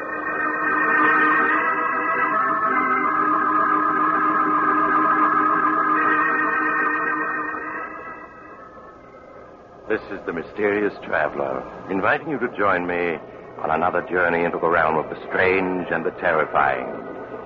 I hope you will enjoy the trip, that it will thrill you a little and chill you a little. So settle back and get a good grip on your nerves, if you can. Where are we going? Well, let us say for the moment we're taking a little trip into time and a story I call New Year's Nightmare.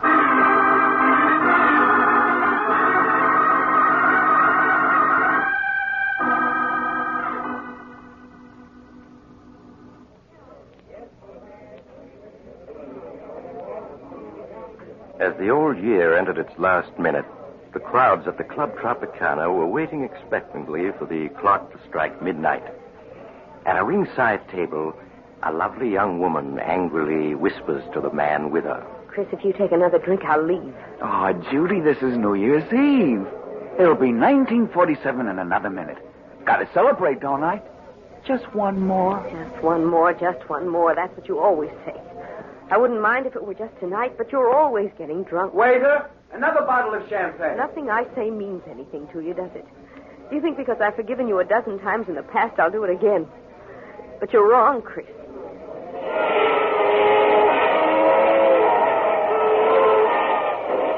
Happy New Year, darling. 1947 is going to be our year. No, Chris, it isn't. I won't marry a man who gets drunk in New York and wakes up the next day in another city. Oh, Judy, what are you saying? You don't mean that. You know I love you.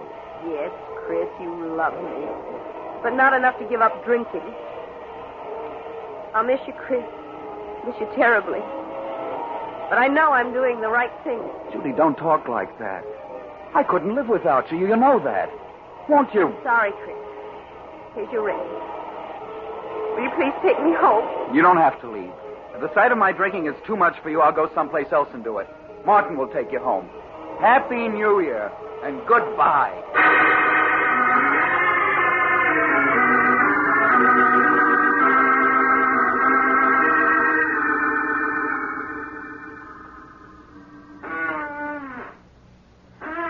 Do you mind finishing that drink, mister? It's 5 o'clock in the morning and I'm dead on my feet. Sure, I'll drink up. No matter what she says. That's right. Now you better go home and sleep it off. Good night and a happy 1947 to you. Thanks. And the same to you. Cold.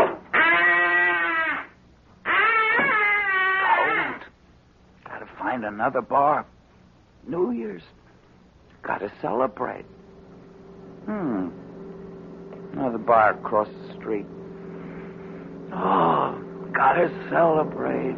Hey, mister, look out for that car. You're going to get run down if you don't. Look out!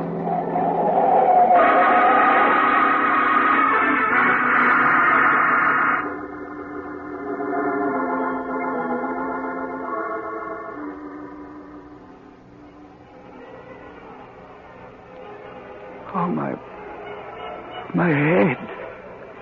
Oh, it feels so funny. What's that noise? Those horns. Well, darling, it's midnight, New Year's. Oh, my head, it's throbbing so. Where am I? How did I get here? Why, darling, you live here. Live here? What are you talking about? Charles, I'd better call Dr. Smith. You look so strange. Hello? Connect me with Dr. Smith's apartment, please. Never seen this place before. Hello, Doctor?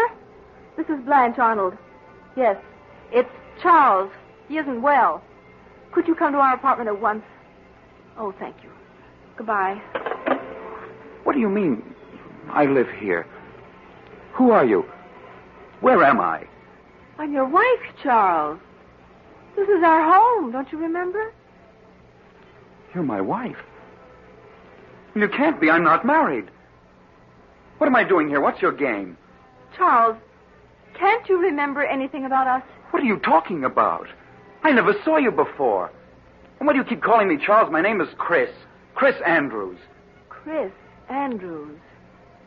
So that's what the initial CA stood for. Oh, that noise out there. What are they making such a racket for? Because it's midnight, New Year's Eve. Midnight? New Year's Eve? But it was midnight hours ago when I left the Club Tropicana. What are you talking about? Oh, that must be Dr. Smith. I'll answer it. Dr. Smith? I don't know any Dr. Smith. Oh, come in, Doctor. I'm so glad you're here. I think it's the amnesia. It seems to have left him all of a sudden. Charles? It's Dr. Smith. I don't know him and I don't know you. And please stop calling me Charles. I told you my name is Chris Andrews. Mm-hmm. Won't you sit down, Mr. Andrews? I'd like to talk with you for a few minutes. What about? Tell me, Mr. Andrews, what's the last thing you remember before finding yourself in this apartment? Why, Judy. She and I were at the Club Tropicana, celebrating New Year's Eve. I see. I remember we quarreled about my drinking. I walked out on her and had a few drinks someplace else. Mm-hmm. That's all I can recall. Oh, my head. I've had hangovers, but I've never felt like this before. What time is it? It's just 4 minutes after 12. But it can't be 4 minutes after 12 New Year's Eve. That was hours ago when I left the Tropicana. Mr. Andrews, that was New Year's Eve, 1947. What do you mean, that was New Year's Eve, 1947? This is New Year's Eve, 1948. 1948? What are you talking about? It's 1947. Well, here's the morning paper. You can see the date for yourself. Thursday, January 1st, 1948. No, it can't be. It can't be. A year gone? Just like that? Well, where did it go? I haven't lived it yet. Perhaps you'd better let me clear up a few things for you. 1948.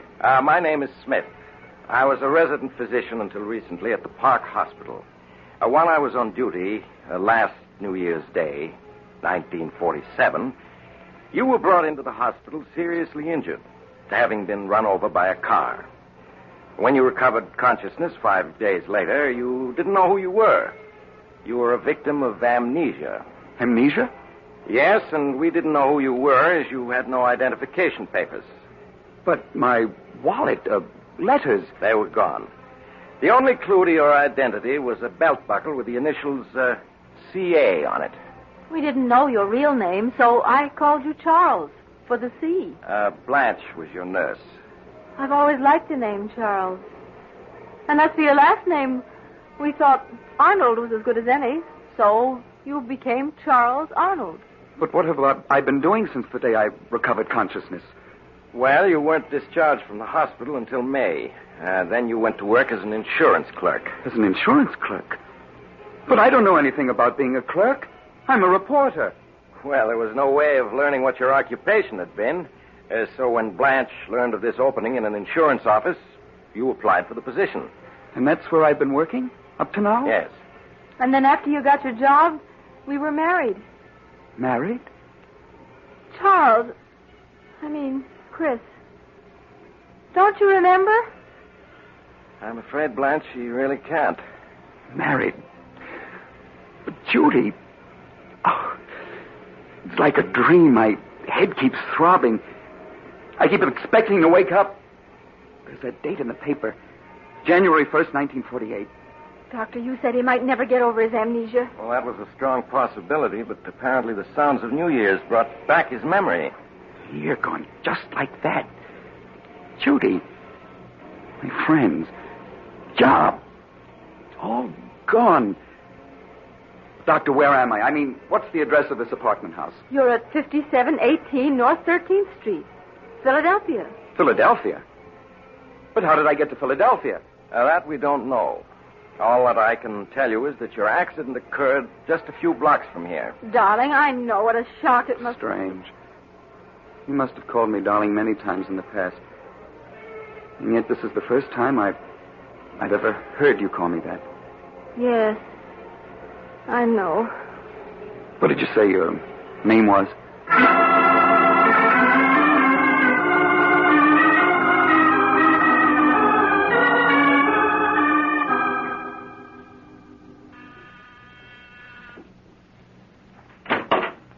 Oh, hello, Doctor. Come in, won't you? Thank you. How are you, Blanche? All right, I suppose. How's Chris getting along? He's fine. It's just... Why, Blanche, what's this? I've never seen you cry. Here. No, it's just that everything's so changed.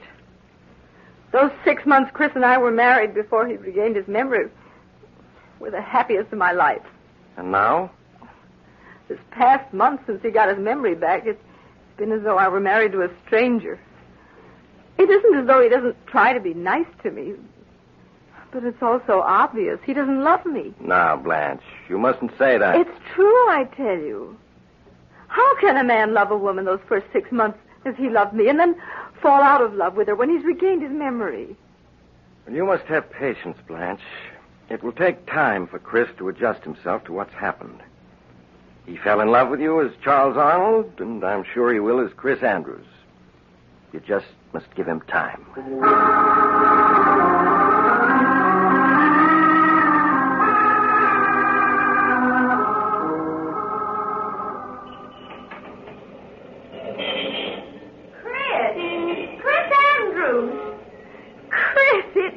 you. Judy. Oh, Judy. Oh, just let me look at you. Oh, this can't be true. You're being here. Well, it is. It's been a long time. Yes. Year and a month since New Year's Eve, 1947. Chris, what are you doing here in Philadelphia? I live here. Well, so do I. I got a job with Ryan and Company as a copywriter here a few months ago. Look, Judy, we can't talk here on the sidewalk. That's right. Well, look, I live only a few blocks from here. We can go to my apartment. Oh, that's fine. There's so much I want to ask, and there's so much to tell.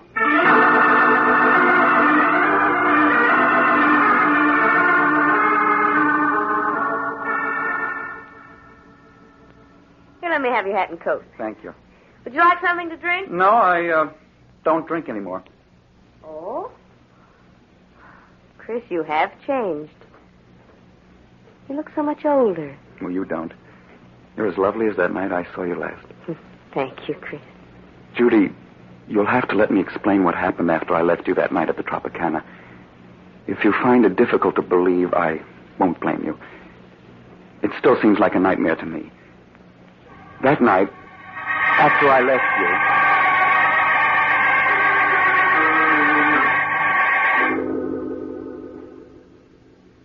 And so now you know everything. From the moment I last saw you to this one. Oh, no wonder you look different after having gone through an experience like that. Well, you're all right now. You know who you are. You're happily married. You have a job. I'm not happily married, Judy. Chris, you mustn't talk like that. Surely you must have loved your wife if you married her, and she hasn't changed. Judy, there's never been anyone for me but you. You know that. And you still feel that way about me. No, I don't. When we met tonight, that old look was still in your eyes. You do care. You know you do. Please, Chris, no matter how I feel about you, it's over now. You're married, and that's all there is to it. I wish you'd go, and I don't want to see you again.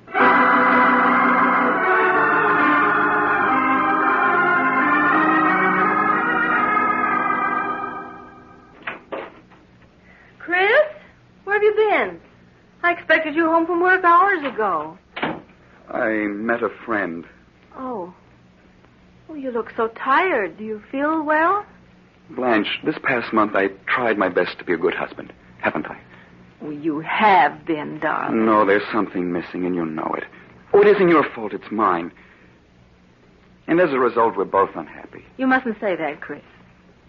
I feel that in time, things will be as they were when we were first married. When you were Charles Arnold. No, but they won't be, Blanche. It's no use, I tell you. Chris, who is the friend you met tonight? The girl I was once engaged to. I see. Blanche, you've got to give me a divorce. No, Chris. I'll never do that. But why? You know I don't love you. What's the sense in going on like this? Chris, when you were Charles Arnold, you did love me, and we were happy together.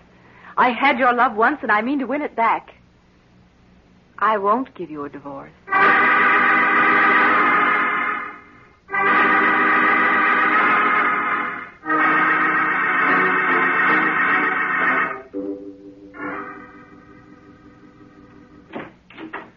Hello, Judy. Chris, I asked you not to call on me again. Judy, I've got to talk to you. May I come in? Well, all right. But just for a few minutes. Thank you. Judy, even if we hadn't met again a week ago, things wouldn't have been any different between my wife and myself. I'll never love her. And I'm not going on with her.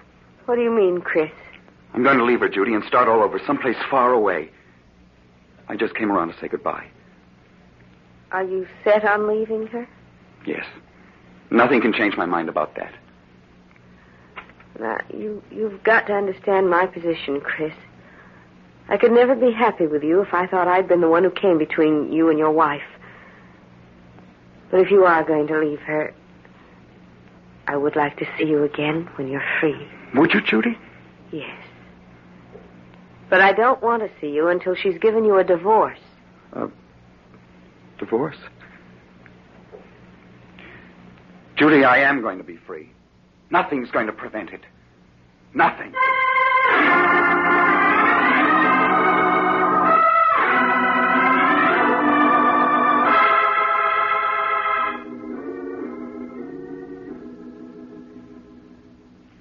Blanche, how would you like to go out tonight? Go out? Yeah, we might take in a show or go dancing. Didn't I ever take you out when I was Charles Arnold? Why, yes. We used to have wonderful evenings together then. Well, why not now? Unless you don't want to.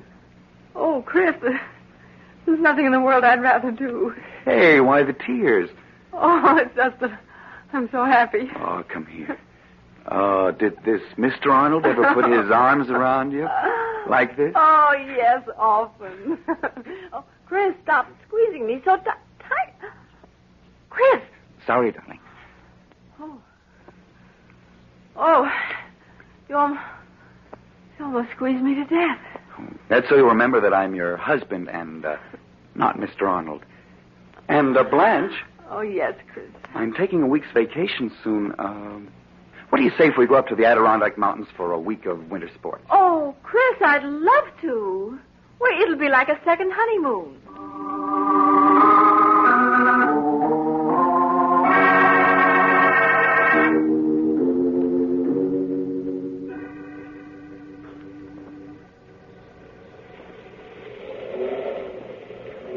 Blanche, you all right? There's only a few more feet to the top. I'm coming, darling. Where are you? Oh, there you are. Oh, Chris. Oh, the view is wonderful from here, isn't it? You're right. Being up here is like being alone in the world. Yes, just the two of us. Oh, this past week's been a wonderful one, Chris. I've never been so happy. Nor have I. Oh, be careful, Chris. Don't go so near the edge. That canyon's 4,000 feet deep. Oh, this ledge is perfectly safe. Come over here and take a look at the valley below. All right. Ooh, please keep your arms around me, Chris. Looking down like this frightens me. There. You're safe in my arms. Chris, why are you looking at me that way? What way, dear? I don't know. Is your head throbbing again? No, dear. I don't suppose you've changed your mind about giving me a divorce, have you? Giving you a divorce? But I thought we were so happy together. Yes, that's the impression I meant people to get. Chris, you can't be serious. Why, everything's been wonderful these past few weeks. Oh, I see it won't be any use trying to talk you into it. What do you mean? I'm sorry, Blanche. I don't want to do this, but you've given me no alternative. It's really your own fault, that you must die. Let go of me. No use struggling, darling. No one can see or hear you, and you can't possibly escape. You can't throw me off that ledge, then I'll hang you. I don't think so, dear. We've been so happy these past few weeks. I'm sure the police will see it as an unfortunate accident. Stop pushing me toward the edge. Chris, don't. I'll give you a divorce. I'll give you anything. I'm afraid it's too late for that.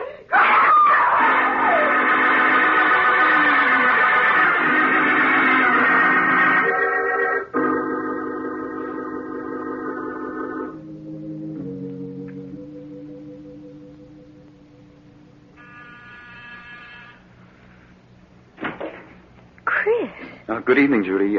May I come in? Oh, yes, of course. How are you, Chris? Oh, I'm all right. I want to thank you for the note you sent me when Blanche died. I can't tell you how sorry I was to hear about it, Chris. Yes, it all happened so quickly. What have you been doing since then? Oh, just working. Trying to straighten myself out. Yes. Judy, perhaps I shouldn't talk about it now, seeing that Blanche has only been gone a month, but I've been thinking of leaving town. Will you come with me? Please sit down, Chris. You make me nervous walking back and forth like that. All right. But you haven't answered my question. Well, it isn't easy to answer. It would be if you said yes. I see in your eyes you mean no. Why? Chris, I've met someone else recently. Someone else? But you said if I were free, you'd marry me. I didn't say I'd marry you. I said if you were free, I'd like to see you again. But now I'm not even sure of that. You're so different from what you used to be. Stop being clever. If you didn't say you'd marry me, you implied as much. Please, Chris, you're making it so difficult for me. I'm making it difficult for you. And I suppose what I've been through doesn't count. I risked my life to get you. Risked your life? Chris, what are you saying? Are you such a fool as to believe that Blanche fell off that mountain? Chris, you didn't. Yes. And I didn't because you said you'd marry me if I were free. Oh, no, I meant a divorce. But she wouldn't give me a divorce. It was the only way I could gain my freedom. And now you tell me there's someone else. Oh, Chris. I did it for you. And you're going to marry me. No, I won't. If I can't have you, no one else will. Chris, what's the matter with you? Chris! We were meant for each other, darling. In life and in death. Chris, if you come any closer, I'll scream for help. No, don't. Chris, no! You won't marry me. You'll never marry anyone else. There. He'll never have you. Open up in there. Miss Winters, are you all right?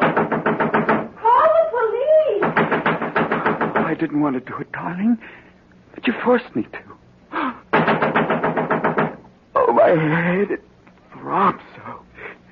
Everything's like a nightmare. Open up in there. This is the police. The police? I've got to get away.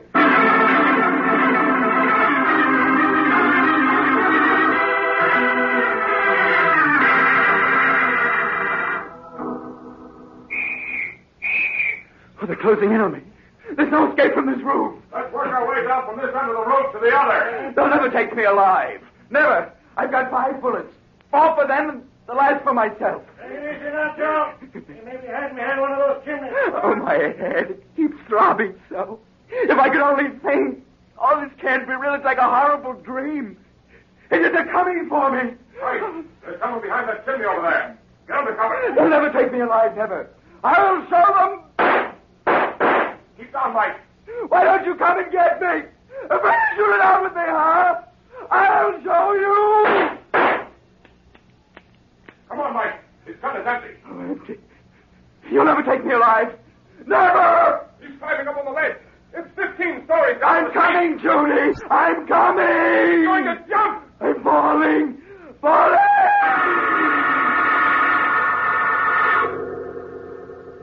You'll never take me. Never. I'm falling. Falling. Doctor, the patient's recovering consciousness.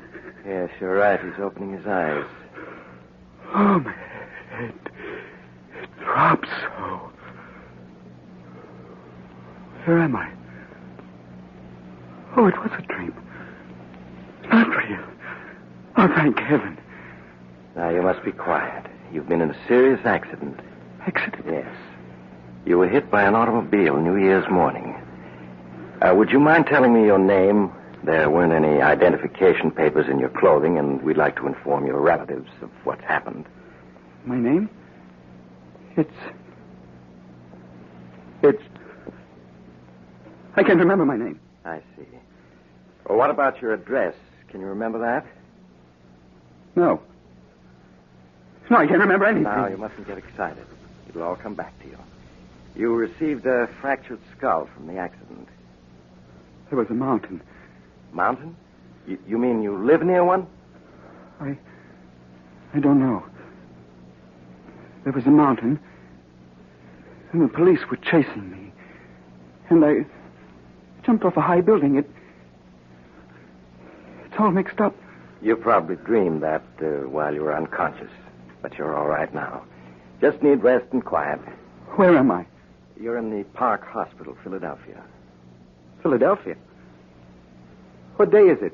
It's January 5th, 1947. It's 7:26 in the evening. And you don't know my name? No, all we have is your belt buckle with the initials CA. CA. Nurse, will you look after the patient now? I'll be in to see him later tonight. Yes, doctor. Are you comfortable? The initials CA. What do you suppose they stand for? Perhaps the C is for Charles? Charles? Charles. I don't know. Well, suppose I call you Charles, just for the time being. I always liked the name Charles. All right. What's your name? I'm Miss Thompson, but you can call me Blanche. And Charles, let me be the first to wish you a happy 1947.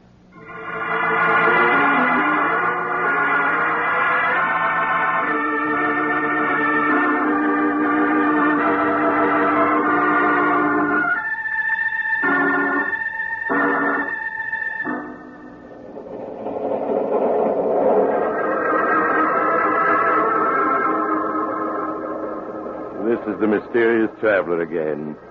Have you enjoyed our little trip?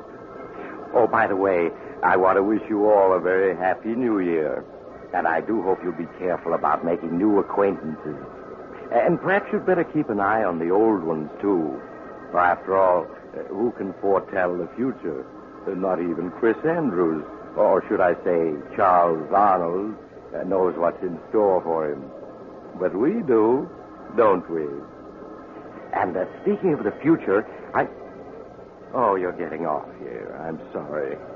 But I'm sure we'll meet again. I take this same train every week at this same time.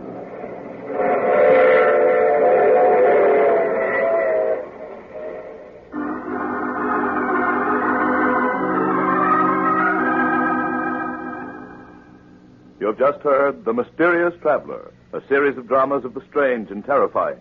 In tonight's cast were Maurice Topland, Stuart Brody, Louise Fitch, Hester Sondergaard, and Mort Lawrence. Original music was played by Doc Whipple. The Mysterious Traveler is written and directed by Bob Arthur and David Kogan. Listen next week over most of these stations to a tale titled No Grave Can Hold Me. Another Tale of the Mysterious Traveler.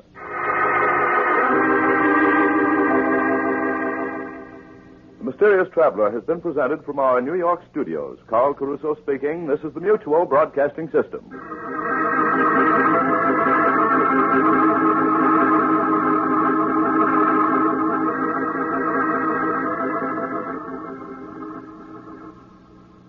This is Chesterton Radio, your home for podcasts of works by G.K. Chesterton, plus drama, comedy, mystery, science fiction, big bands, and much more.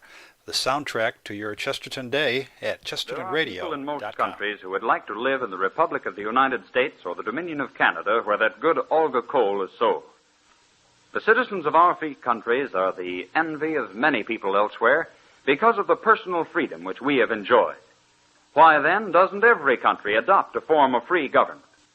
One answer is that, unfortunately, there are people and parties in many nations who are so greedy for power that they will sacrifice the freedom of their fellow countrymen to obtain power for themselves. History, even recent history, is replete with such instances. That is why the citizens of the Republic of the United States and the Dominion of Canada must be careful to recognize at its very beginning any movement to steal or limit their freedom.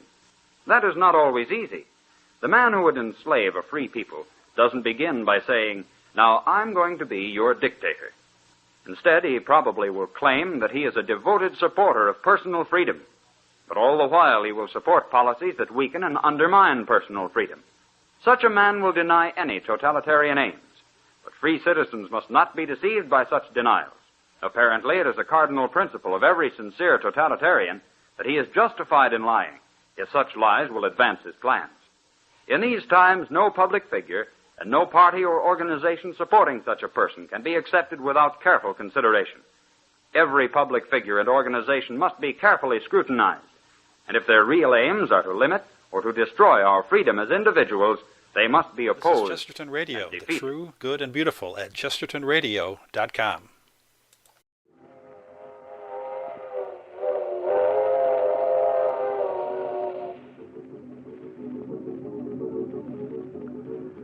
The Mysterious Traveler.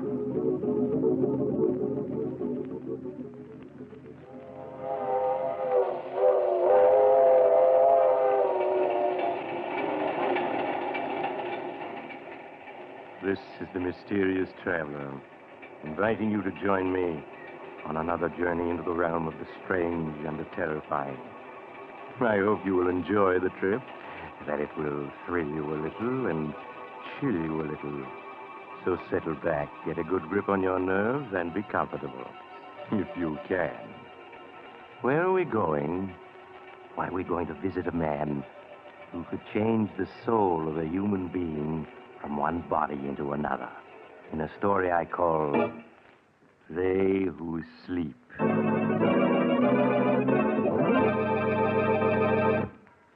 My story begins late one foggy night in a dingy little room in the slum section of a great city.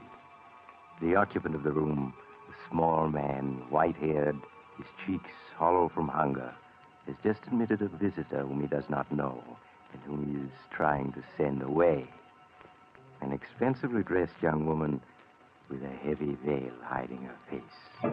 But, my child, it cannot be me to whom you wish to speak. You have made some mistake. I haven't made any mistake. I've been hunting for you for days. I spent a good deal of money tracing you here. But I do not understand. Why should you wish to find me, Alexander Thomas, a penniless old man You did not always use the name Alexander Thomas. Once you called yourself Chadwin the Great, hypnotist beyond compare. Chadwin the Great? Yes. I once used that name. But Chadwin the Great no longer exists. I am only Alexander Thomas now. Listen to me, Chadwin. We've met before. 10 years ago, you gave a performance at the Bijou Theater. Oh, there are so many Bijou theaters. You asked for volunteers to be hypnotized. I came up on the stage. I and my sister Rose. You hypnotized her easily, but you could not hypnotize me. There were so many, I cannot remember. No, but you can remember this newspaper clipping. That old story from the newspapers? Where did you get it? It says that you, Chadwin the Great, once performed the experiment of exchanging two men's souls. By the use of secret drugs and your great powers of hypnotism, you transferred one man's soul into another man's body. You cannot believe all the newspapers say. But you did this before witnesses. And one of the two men died. You went to prison for 5 years for manslaughter. Why do you come here to remind an old man of his tragedies? Go, please. Leave me alone. No, Chadwin. For years I've kept this clipping, for years. Never knowing what impulse made me tear it out and save it. Until last week I found it again. And then I knew. You speak not like a woman, but like a soul possessed by devils. Perhaps I am. So you can transfer souls from one body to another? No, I cannot. How much would you charge to do it again? Do not ask that of me. I'm old. I have been in prison. How much, Chadwin?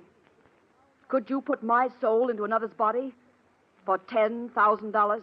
$10,000? Yes. Then you could live like a man again, not like a starving animal in this hovel. Once before I tampered with the eternal laws, I paid the penalty. And so did one of those I experimented upon. But which one, Chadwin? The which weaker one? He died. The other, the strong soul in its new body, lived. Ah, then I am ready. When can you do it? Tomorrow night? But, my child, why should you risk your life for that which cannot be, which was not meant to be? Look, Chadwin, I shall raise my veil. Would you call me beautiful? Even pretty? No. I'm ugly. You are not ugly. Your face is strong. But if it were not twisted by bitterness... Enough of talking. How can you know what it means to a woman to be ugly? To lose the man you love to a woman you hate? Because you are plain, and she is so beautiful. Chadwin, will you do as I ask? To help you change with one who is beautiful. To help you to be loved for just a little. My child, perhaps it is not such a great wickedness to do that. Then you'll do it? But it is only for a little while. You must understand that. For 10 days, no more. Then the laws which cannot be violated with impunity require that your soul must return to your body. It's enough. It's all I want, Chadwin. Very well. I have here a small bottle. Here. Take it. Guard it carefully. When the moment comes, she, the other, must drink it in water. Yes. It will be easy. She will drift off to sleep. Then you must come to me. But not here. It would not be safe. Never mind. I know the place. The safest in the world. Very well. The exchange will be made, and I will see that she, in your body, slumbers dreamlessly. After 10 days, she will wake and be herself again, with no memory whatever of what has happened. And now, Miss... Vaughn. Helen Vaughn. Now, Miss Vaughn, who is this beautiful one with whom you would change places? The girl who just married the man I love. My sister, Rose Vaughn.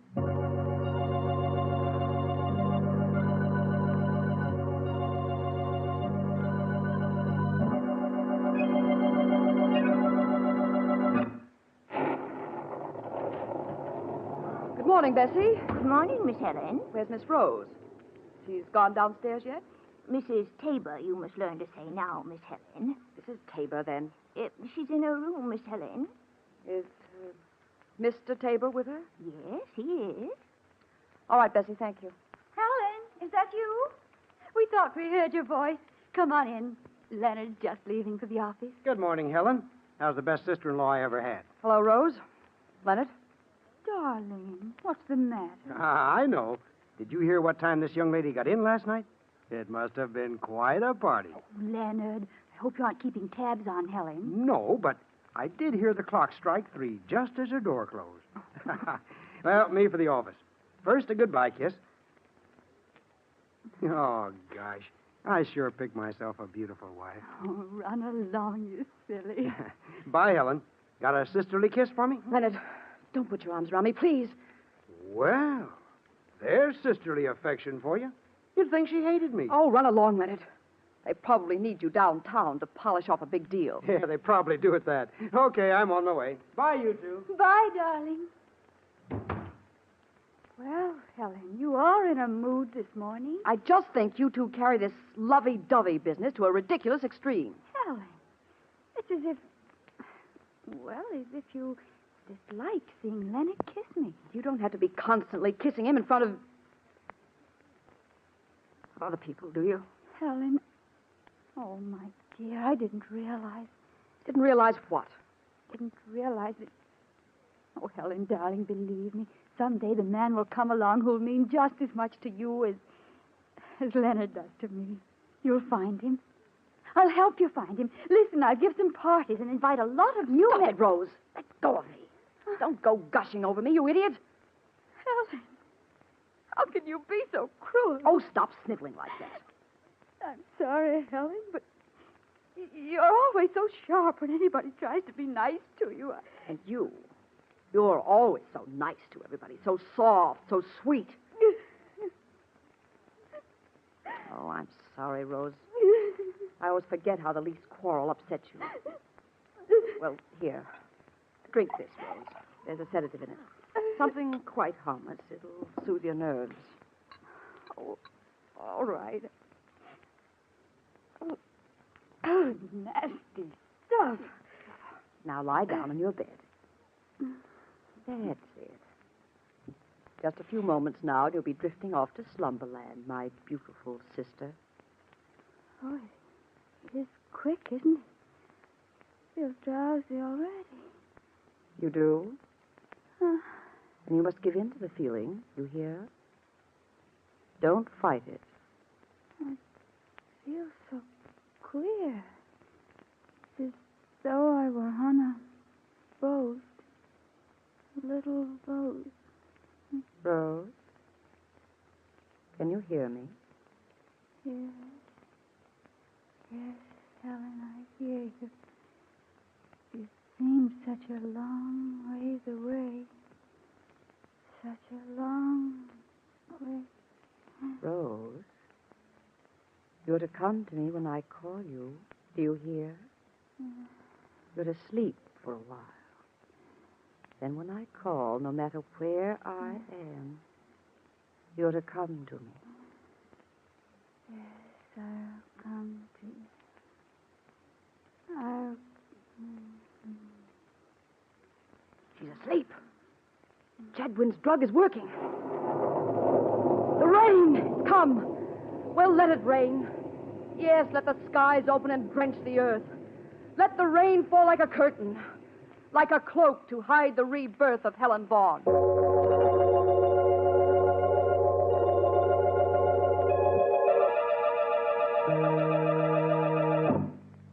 Leaving her sister Rose in a slumber so deep it was almost death-like, Helen Vaughn hurried to her room.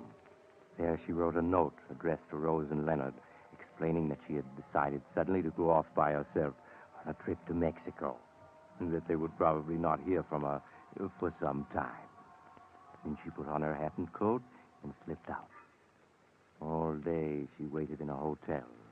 Then when night came, she picked up Chadwin the Great in a rented car and drove him through the storm into a spot well outside the city, where she turned into an ancient cemetery.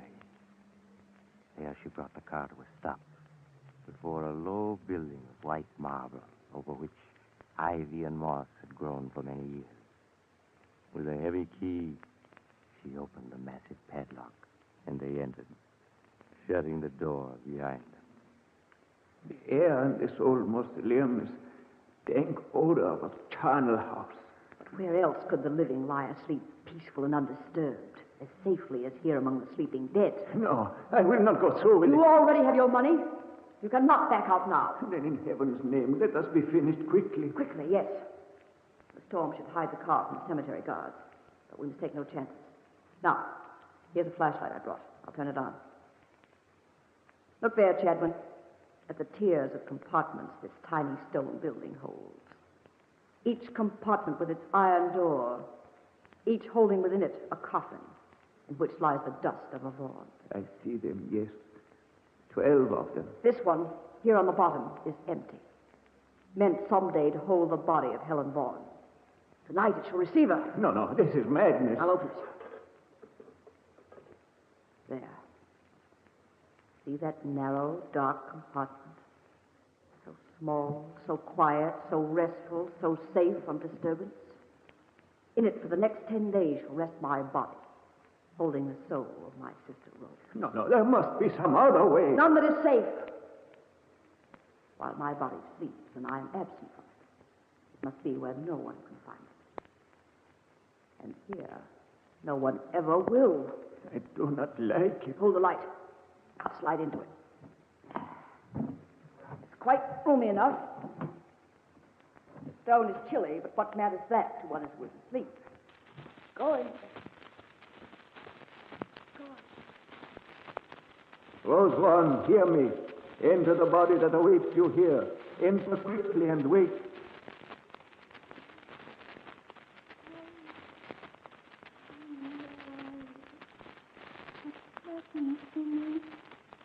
So cold, I'm lying on the stone. So cold and dark. Helen. There is nothing to fear. Sleep, my child. Yes, I sleep.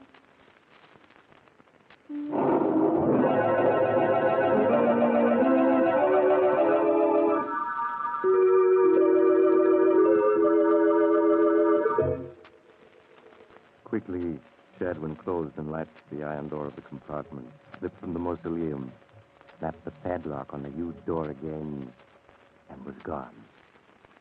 At the same time, back in the big house in the city, the frantic Leonard paced the floor, waiting for some change in the condition of his wife Rose, who all day had been in a strange stupor from which nothing could arouse her. There. Doesn't she look better? Yes, I think she does. She's waking up. Rose, darling, don't be frightened. Why, Leonard. Yes, of course it's me. Who did you think it was going to be? I don't know. I was startled. I guess I must have been dreaming. Rose, what's happened to you? Why, your voice sounds just like Helen's. Really, Leonard? That's odd. Perhaps I'm catching a cold. No. Now you sound like yourself again. But for a moment, I'd have sworn it was Helen speaking. I guess I've been so worried I'm just imagining things. Leonard, hold me close. Close, darling, close. Always, Rose. Always. Always. Yes, always. She'll never have you back. Never. What are you saying, Rose? I was just thinking of how much I love you.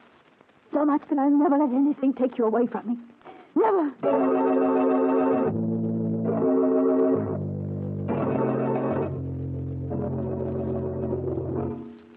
In the days that followed, Leonard found his beautiful wife, Rose, strangely changed.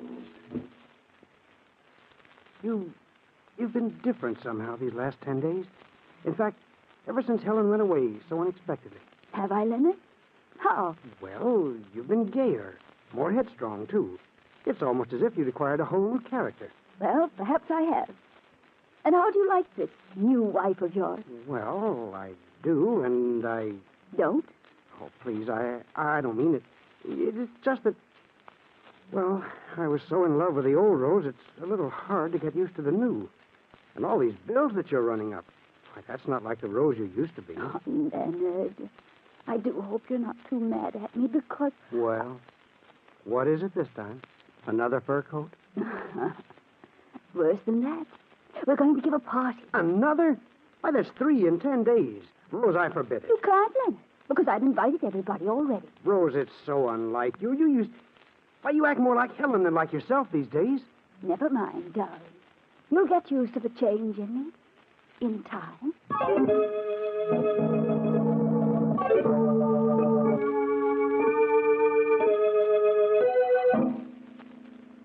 Ignoring her husband's displeasure, Rose, or should I say, Helen, went ahead with her plans for a party that night.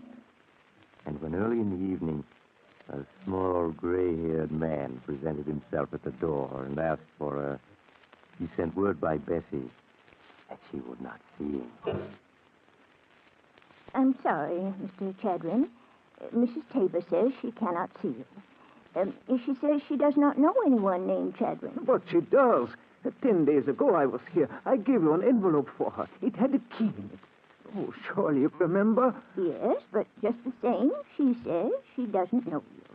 Now, please go, or I'll have to call an officer. Did you tell her what I said? This was the 10th day? Yes, and she said she had no idea what you were talking about. All right. I'm going. I must do what I can by myself.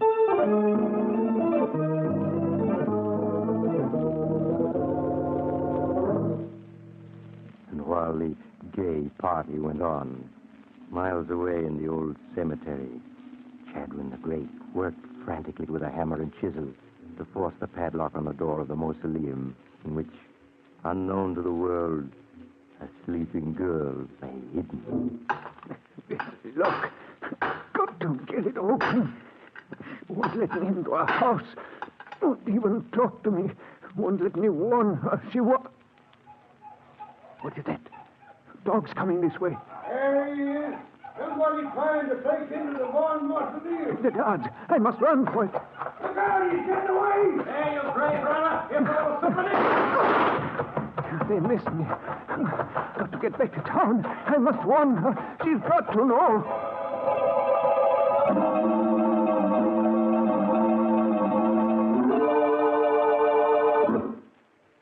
Miss Vaughan, thank heaven this time you heeded my message. I won't have you coming around to my house this way, do you hear?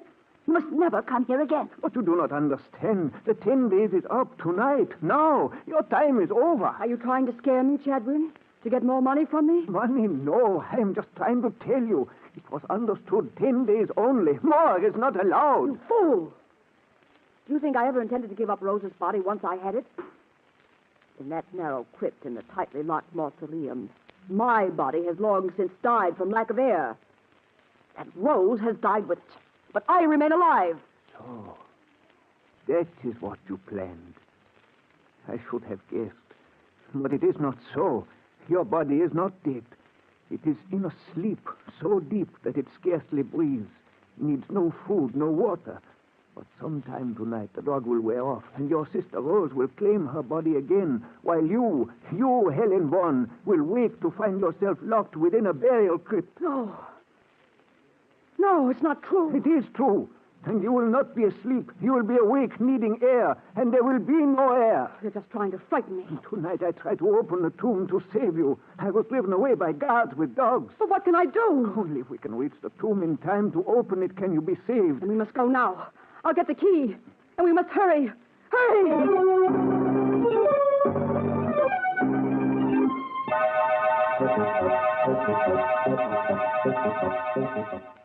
There's the mausoleum, Miss Vaughn. Pray heaven the guards are not waiting. They won't be. We fooled them by leaving the car outside and walking up this back path. Now hurry, Chip. What is it, Miss Vaughn? I don't know. For a moment, I felt so dizzy. So weak. It's Rose, trying to return to her body. We cannot waste an instant. Hold me up. Something is pulling at me, tugging at me. Darling, where are you? She's speaking through her own lips. No, not yet. Go back, you hear me, Rose? Go back. Here's the mausoleum. The key. Give me the key. Here it is, quickly. She's pushing at me so hard. No. Darling, help me. Everything is so dark. Where are you? Go back. Go back, I say. Chadwin, have you got the lock out yet? It won't unlock. It must. They put a new padlock on. Oh, dear heavens, they've changed the lock. No. It's getting dark. Dark. It's hopeless. We cannot enter. Darling, where are you? No. We can't both be in the same body. Go back. Darling, I'm frightened. Don't force me out. Help me. Go back where you were. Help me. Wait, Rose, wait. Help me. Helen. No, don't. Rose, you mustn't. You mustn't. The guards, they're coming back. Where am I? What's happened to me? Sleep, child. Sleep a little longer and wake without memories. Please. Yes. For her will I can do nothing now. And the guards, they must not catch me. They must not catch me. There he is. We got him this time. Holy cats. It's a girl. It's Mrs. Tabor. Asleep on the steps of her own family mausoleum. Say, we got to get her out of here. Help me lift her out. Hey, wait.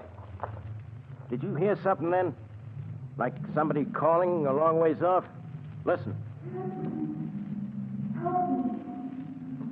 I can't breathe. Dad, help me. I'm not dead. Well, do you hear anything?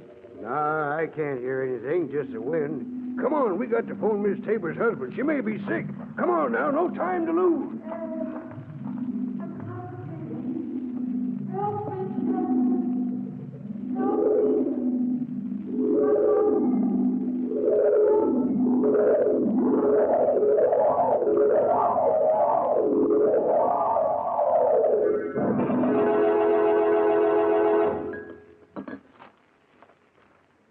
Rose, do you remember anything about a man named Chadwin? Chadwin? No, I don't, Leonard. Well, Bessie says he called several times last week to see you. The last time was the night of the party. You're sure you don't remember him? No, Leonard.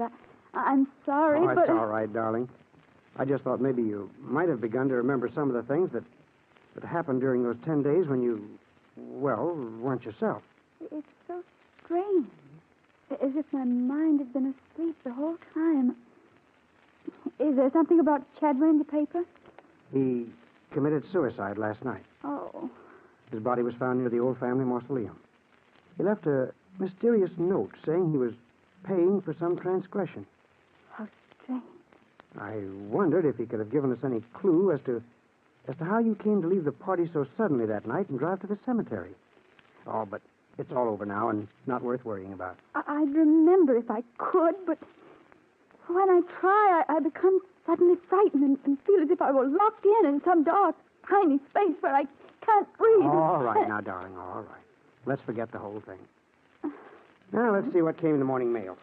Maybe there's a letter from Helen. You know, it's high time we were hearing from her. She's really not acting much like a sister, being gone so long without even writing a letter to know where she is.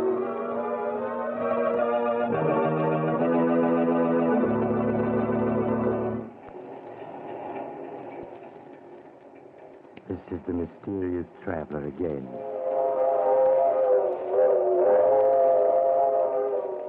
I'm afraid Leonard and Rose are going to have to wait a long time for a letter from Helen.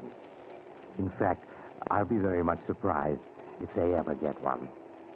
I suppose it'll never occur to them to look in the old mausoleum. In fact, since they both feel a distinct aversion to going near it, it may never be opened again. But I don't suppose that'll make much difference to Helen. Now, if you were wishing you could step into somebody else's shoes, maybe what happened to Helen will make you change your mind. You know, I knew a man once who he stole somebody else's body, only to discover when it was too late that he... Oh, you're getting off here? Well, perhaps we'll meet again soon. I take this same train every week at this same time.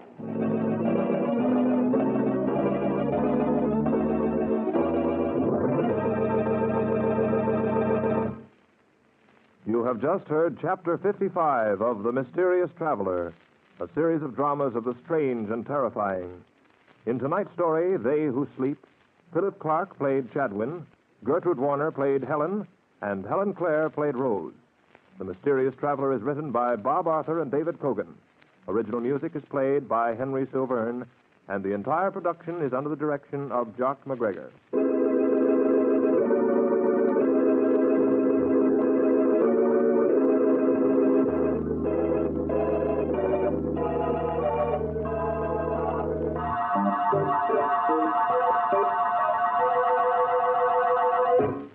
Listen next week to a tale titled Escape Through Time. Another tale of the Mysterious Traveler.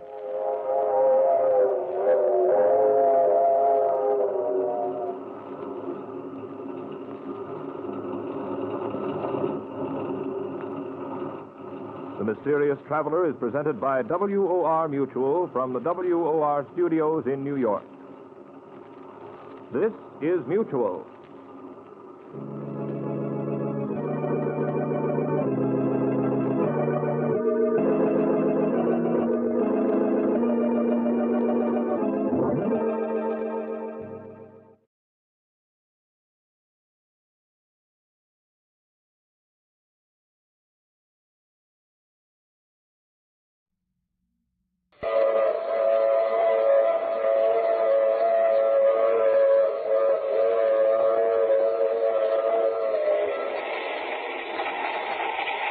The Mutual Broadcasting System presents The Mysterious Traveler. Written, produced, and directed by Robert A. Arthur and David Kogan.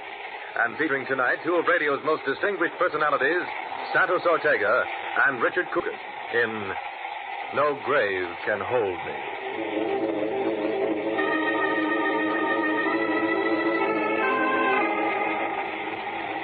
This is the Mysterious Traveler, inviting you to join me on another journey into the realm of the strange and the terrifying.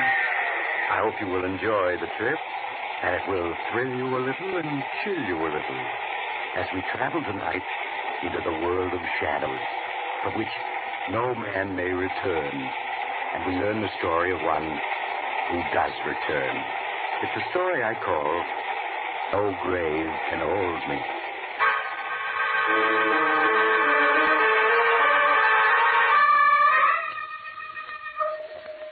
My story starts in a court of law, where a man is on trial for his life. The courtroom is tense, for the jury is out deciding the prisoner's fate. But the prisoner himself, a tall man with glossy black hair and piercing eyes, sits calmly with his lawyer, his daughter Nora, and his son-in-law Harry Wilson, waiting for the fateful verdict. Oh, dear, I wish we knew. Father, I think the jury is coming in now. They say it's a bad sign when the jury is out for such a short while. You need not worry, either of you. I shall be free. I certainly hope so, Randolph, but... Well, you know, you did admit you killed Clemens. Because he insulted me.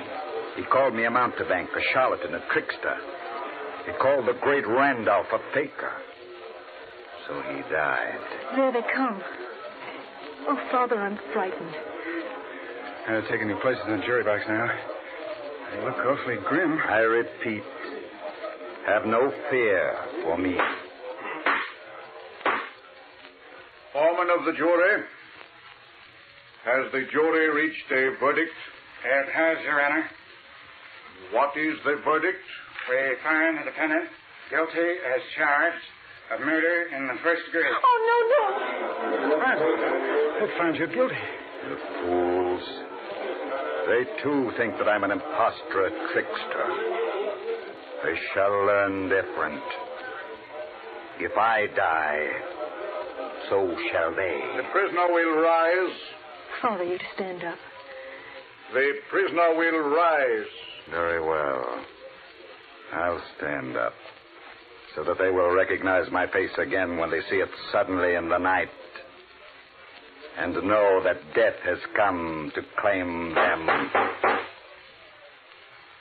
Maximilian Randolph, you have been found guilty of the crime of murder in the first degree. It is the sentence of this court that you shall suffer the punishment of death on the night of June 6th at midnight. And may God have mercy on your soul.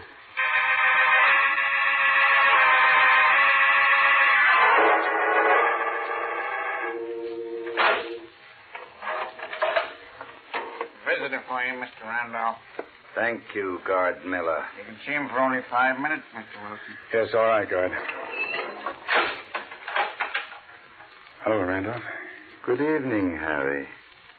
I see that my guard Miller managed to get you in to see me. Yes, he did. Time is so short that... Well, I know. It is almost midnight. And at midnight, I die. But Guard Miller has become a good friend. I knew he'd arrange it. Nora and I saw the governor this afternoon. He refused to do a thing. It does not matter. What is death but a new garment for the soul to wear? Nora's waiting outside. You said you didn't want to see her tonight. That is as I wished. You were my assistant. We were very close, you and I. And now there is a last promise you must make to me. Anything, Randolph. When you receive my body, the empty husk of the great Randolph, bury it in a vault with a bronze door which faces east. A vault facing east? Yes, of course. The door must be locked with a padlock of bronze, but it must be possible to open it from the inside. But without using a key. Randolph, you... The coffin must be locked shut as well. But I must be able to open it from the inside. Randolph, sure you're not serious. I never joke. All this and one thing more.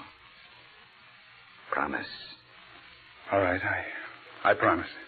When I am buried, beneath my head must rest a notebook bearing the names and addresses of the 12 jurymen who found me guilty, of the prosecuting attorney, and of the judge. But why, Randolph? So that I may know where to seek my vengeance upon them. The vengeance I have sworn, which must be executed before my soul can sleep. Oh, Randolph, that's madness. You disbelieve. So do they. But in my studies, I have learned many things.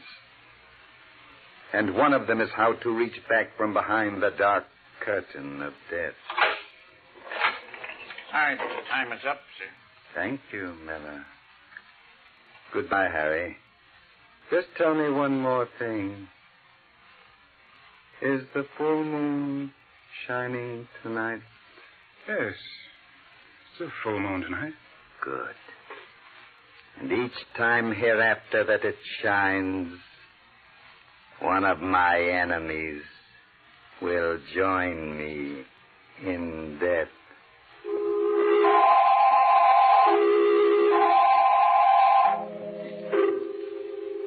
And so the great Randolph went to his execution and was buried according to his instructions. After a few days, his case was forgotten. Forgotten by all but Harry Wilson, his son-in-law. Well, as the first month passed and the full moon again shone in the windows of his apartment, a strange restlessness possessed Harry. Harry, what's wrong with you? Oh, I'm sorry, Nora, but tonight, the night of the full moon, I'm nervous. I can't help it. Oh, darling, you're not worrying about Father, are you? About his threat? Yes, I am. Oh, but that's absurd. Poor Father. Toward the end, I'm afraid he was suffering from delusions, and he was more than just an ordinary man. He wasn't entirely sane. No, maybe not, but he was so sure of himself, so certain. And those instructions for the way he was to be buried. Oh, of course, I'm just being foolish. Why don't you go out and walk for a while, Harry? It'll help calm you. All right, I will. You want to come along? It's a nice night. No, I think I'll stay here and read. All right, I'll be back in an hour or so, dear. And if nothing happens tonight, I'll know that Randolph was just putting on an act.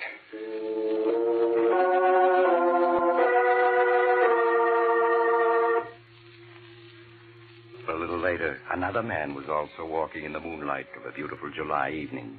This one was short and stout.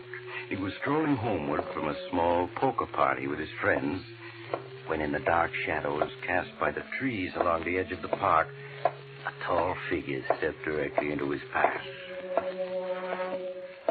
Just a moment, Adam.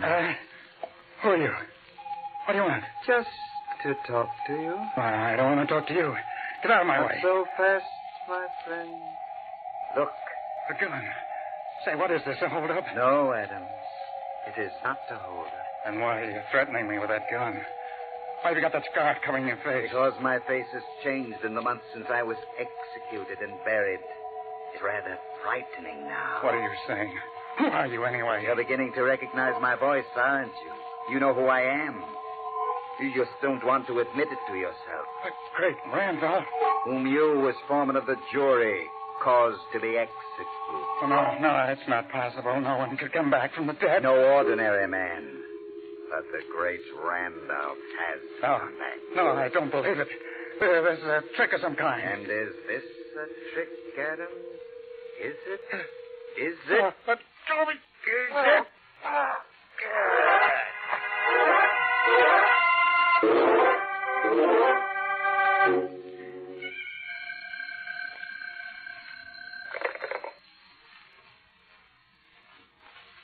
Hello? Hello, Nora. Is Harry there? No, he's out for a walk. Who is this? Don't you recognize my voice, Nora? Surely you heard it often enough. Father. Oh, no, it can't be. Strange how skeptical everyone is of me. Even my own daughter.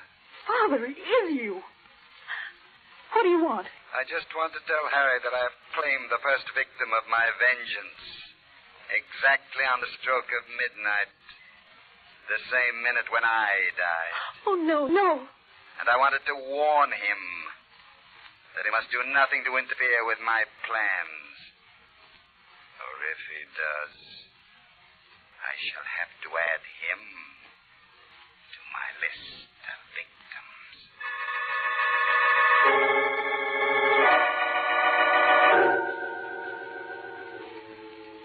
No, Nora, you telephoned here? You want to speak to me? Yes, Harry, just a little after 12. He said that he... Yes, I know. I heard the news. I was in a restaurant having coffee, and it came over the radio. Adams, the foreman of the jury, was found strangled in front of his home. Oh, but it's impossible. And yet it was his voice, Harry. Father's voice. Oh, we've got to do something. Nora, I've got to warn the others on that list. The other jurors, Baldwin, the district attorney, and Judge Dexter. Yes, but he said if you tried to interfere... I know, but that doesn't matter. In the morning, I'm going to District Attorney Baldwin. He'll believe me. He'll have to.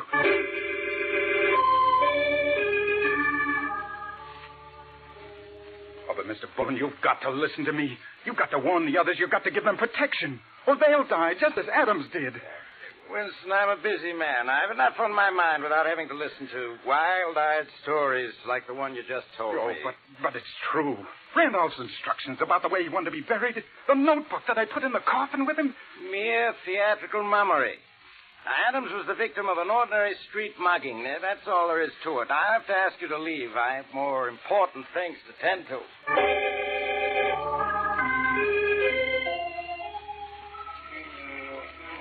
Mr. Lord, you're a sensible man. You edit the biggest newspaper in this city. If you'll only print what I've told you, the authorities will have to take some action. Wilson, my job is to print news for our readers, not ghost stories. If I ran your story, I'd be fired tomorrow. Then you don't believe me. Tell you what I will do. I'll make a story for the Sunday supplement out of it. Oh, that won't do any good. If it's in a Sunday supplement, people will just smile at it. When they see it, they'll know it's just a story. And I'm afraid there's no use in talking any further, Wilson. All right, I'll go to other papers. One of them will have to believe me. I don't advise it. You run a shop, don't you, selling tricks and magic apparatus? Yes, that's right. Why? Just this. Newspapers don't believe in giving free publicity, and that's obviously what you're after. Goodbye, Mr. Wilson.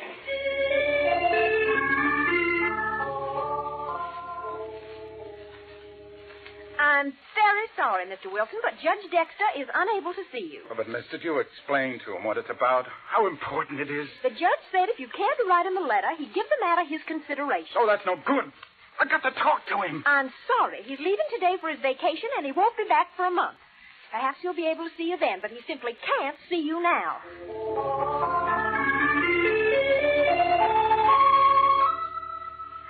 None of them would listen to me, Nora. They either thought I was crazy or that I wanted publicity. They all told me to forget it. They're right, Harry. That's the only thing to do to forget it. But, Nora... Maybe we're wrong. Maybe Adam's death last night was just a coincidence. I'm sure Father had nothing to do with it. Oh, no. He telephoned you. You heard his voice? Well, I'm not sure now that I did.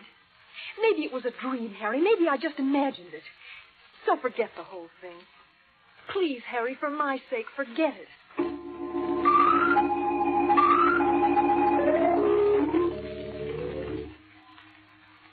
Oh, Harry, darling, it's no good just pacing up and down. Please sit down and try to relax. I can't, Nora. I can't. Tonight's the second full moon since Randolph was executed. He'll be leaving his grave tonight, and someone else will die. But, Harry, there ought to be a guard over the vault he's buried in. Oh, no, that wouldn't do any good if he came back from the dead. He wouldn't be bothered by a guard. Please, Harry, you've done the best you can. And if it is true and you go on like this, well, you'll be in danger, too. I don't care. That list, Nora, the names on it were alphabetical. And Adams, the foreman, was the first to die. What are you driving at? The second name on the list is Baldwin, the district attorney. Baldwin. Wouldn't listen to me last time, but tonight he's got to. I'm going to his home now while there's still time.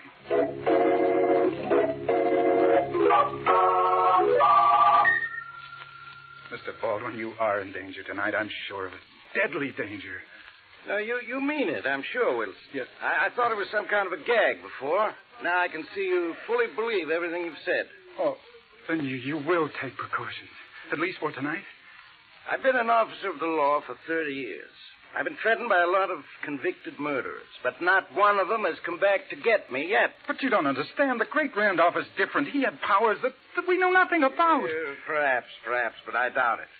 Now, Wilson, I appreciate your warning, but I can't take it seriously. Oh, really? Then you won't guard yourself? No more than usual. I'll lock the door presently. I'm sure that'll keep out any ghosts who may come this way. Mr. Baldwin, please, it's almost midnight. At least let me stay with you for another hour. I'm sorry, but I'm about ready to turn in. I expect to sleep well, too. Now, you go on home, do the same, because nobody's going to be harmed tonight by the great Randolph spook. I guarantee it. Oh, no, please, I wish you'd let me stay. I couldn't think of it. Now, you can find your way out yourself, can't you? I'm sure. Yes, of course. All right, Mr. Baldwin, I won't bother you any longer. Good night. Good night, Wilson. Well, he's gone. Afraid the poor fellow needs to see a psychiatrist. Randolph's ghost. I only hope I never have anything worse to be afraid of than Who's there? Who came in just now? Wilson, is that you again? No, my friend. It is not Wilson. Who are you? What the devil's the meaning of this? You don't recognize me, then? How can I? That cloak with the collar pulled up over your face. That is to spare the world a sight that should remain forever hidden within the darkness of a coffin. But my voice... Surely you recognize that. What are you talking about? Now, get out at once or I'll call for the police. It would tax their powers to arrest me. They have no authority in the world to which I belong. fellow. No, it can't be. I see you have recognized me. You should have taken Wilson's warning, Baldwin, because I'm here, the great Randolph, at your service. Oh, it's impossible. That's been said of so many things, hasn't it? But I think I can convince you. No, stay away. Help! That won't do you any good. By the time anyone comes who will have joined me in the world of death. Oh!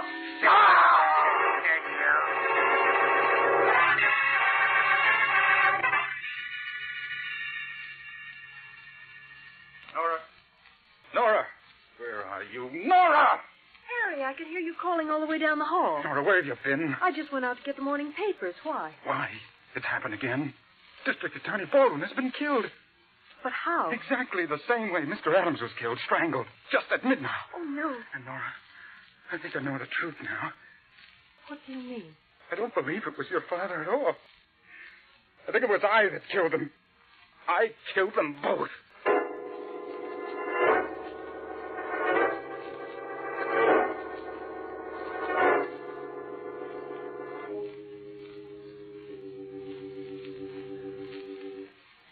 No, you've got to do it. There's a full moon tonight. You've got to lock me in this apartment. Oh, but Harry, you couldn't possibly have killed those two men. I could. I was near the scene at both times, and my mind, it wasn't clear. I don't remember doing it, but don't you see, if I'd been hypnotized, I wouldn't remember. But, darling, Father couldn't have hypnotized you into committing murder. It's a law of hypnosis. The subject won't do anything he knows is wrong. I know that, but I can't be sure. I believe that in those few minutes I was with him, somehow Randolph impressed on my mind orders to carry out his vengeance for him. Oh, darling, I'm sure he didn't. But if you insist, I'll lock you in. All right. Well, I want you to go now. It might not be safe for you to stay with me. All right, Harry. I'll go to a movie. Got to stay locked in until after midnight. Then even if I am hypnotized, I won't be able to do any harm.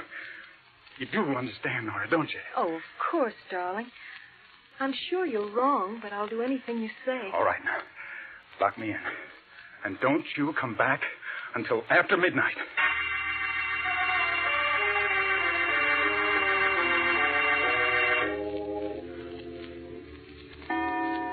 7, 8, 9, 10, 11. Another hour and then I'll know. Or will I? Maybe I'll try to get out and I won't remember it. Or... Telephone. Yes. Hello. Hello, Harry. Randolph. Yes, my boy. I'm glad at least you don't say, no, it's impossible. No. Where are you, Randolph? That doesn't matter. I just wanted to warn you. And don't try to interfere with my plans. But, Randolph, I thought... Hello. Hello. He hung up. That proves that I'm not the one. Then in that case... Yes. That's the only possible answer. I know now what the truth is. Oh, I've got to get out of here. Door. Oh, I couldn't break it down with an axe. Oh, there's no fire escape, and it's 8 floors down to the street. I have it, the superintendent. I can telephone the superintendent, tell him I'm locked in, and then you'll come and let me out.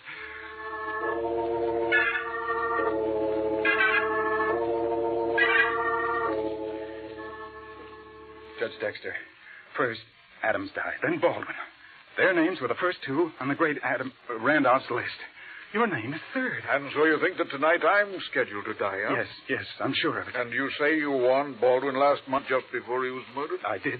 And he laughed at me. But he died just the same. And you're seriously asking me to believe that a dead man legally executed by the state is walking the streets tonight seeking my life? I tell you, he telephoned me only half an hour ago. I recognized his voice. You know, of course, that your story sounds like the ravings of an insane mind. I know it. That's why I've kept quiet this last month. I did try to convince the police, the district attorney, And all I got was laughed at. And then... Yes, and yet, obviously, you're in earnest. I don't think you're crazy. I'm not. For a little while, I thought that I was the killer. You? How? I thought I was under post-hypnotic control, that Randolph had planted in my mind the impulse to kill his enemies. But that phone call proved that I was wrong. And what do you propose that we do? If we went to his tomb, perhaps then we'd learn the truth. Why, Wilson, what do you want to open Randolph's tomb for? Don't you see? If we go there and we find Randolph is still in his coffin, then I'll know that the real murderer is my wife, Nora.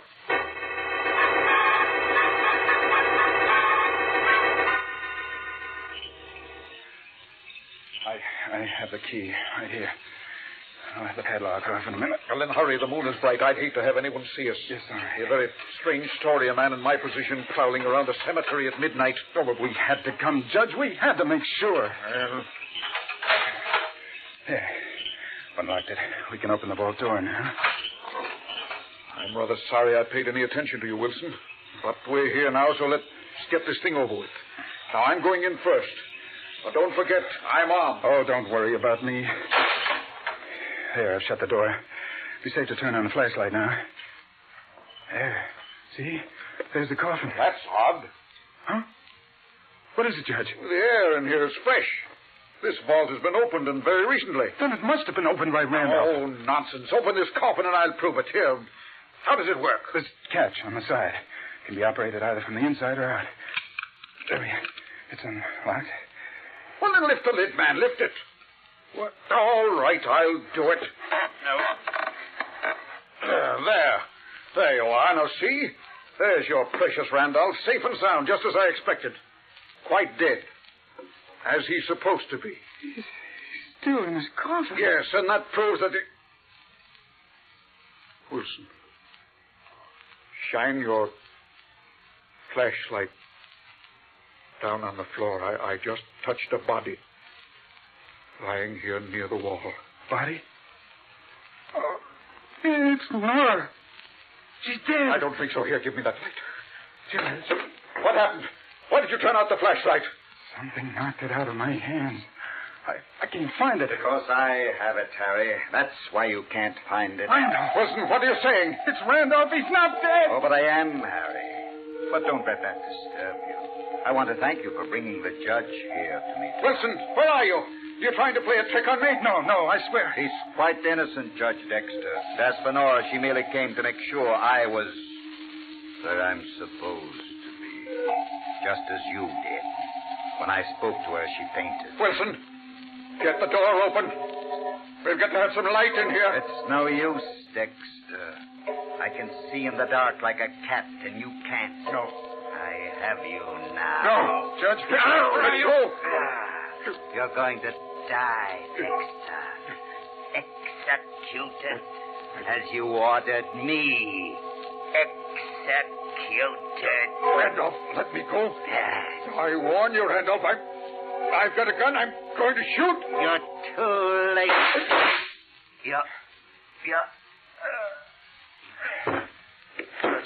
Are you all right? Yes. Yes, I am. Now, see if you can find the flashlight. Right. I think I've taken care of Mr. Randolph. If it was Randolph. I think I have it. Yes, here it is. Judge, Randolph's body, it's still in the coffin. I rather thought it would be. Harry? Harry, is that you? Oh, no. You're not hurt? No, just my head. I came here to see if Father... We understand, Mrs. Wilson. And then someone hit you. Yes, from behind. There was someone here in the vault. I just got a glimpse of him, and then he hit me. But who was it? That's what we're just about to find out. Now, let me have the flashlight, Wilson. Yes, of course. I think he fell over here. Now, yes, here he is. But who is he? He was impersonating Father, but who is he? Oh, here he's lying on his face. You better turn him over. Carefully now. He's still breathing. That's it. Oh, there. It's Miller, the guard from the penitentiary, the one Randolph said he made a friend of. Yes, the one who was guarding him just before he was executed. Oh, that's it. It was Miller. Miller, can you hear me? What happened? I'm afraid he's dying. Before Father was executed, he must have hypnotized this man and ordered him to carry out his fantastic scheme of vengeance. Oh, it was a trick, but a very cunning trick.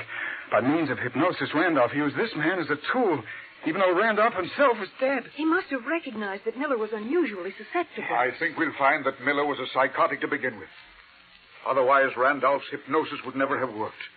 For no normal person can be influenced the way Miller was under any circumstances.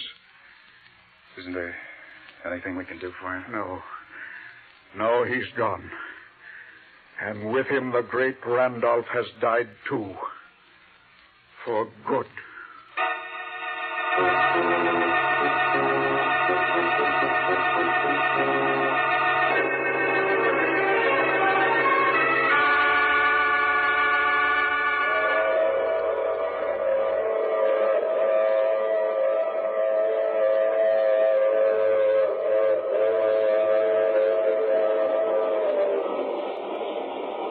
This is the mysterious traveler again. So the great Randolph is dead for good, is he? I wonder. After all, Miller wasn't the only guard Randolph had a chance to talk to. Oh, but he couldn't have hypnotized any of the others. I wouldn't give it another thought if I were you. Unless, of course, you were on the jury that convicted Randolph. In that case... Oh, you have to get off here. I'm sorry. I'm sure we'll meet again. I take this same train every week at this same time.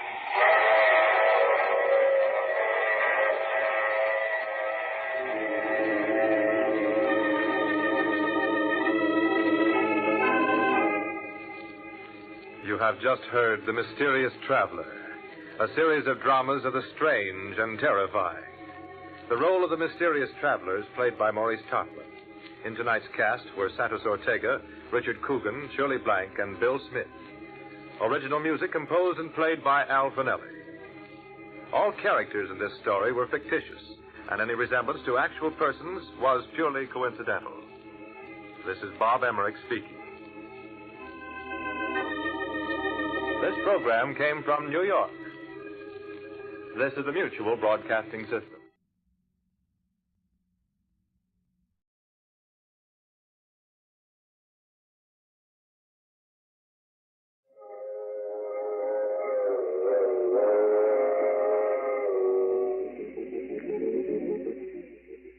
The Mysterious Traveler.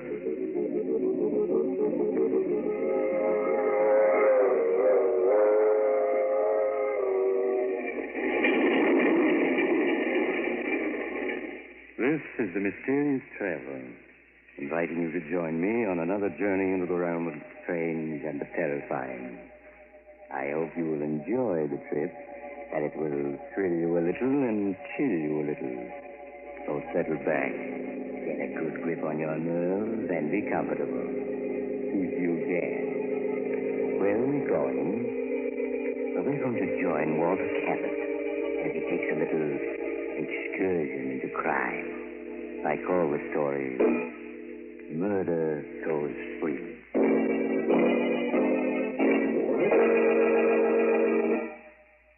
Late one foggy evening several years ago, as I was walking along one of the main streets of a large city, I was stopped by an elderly man who seemed unusually agitated.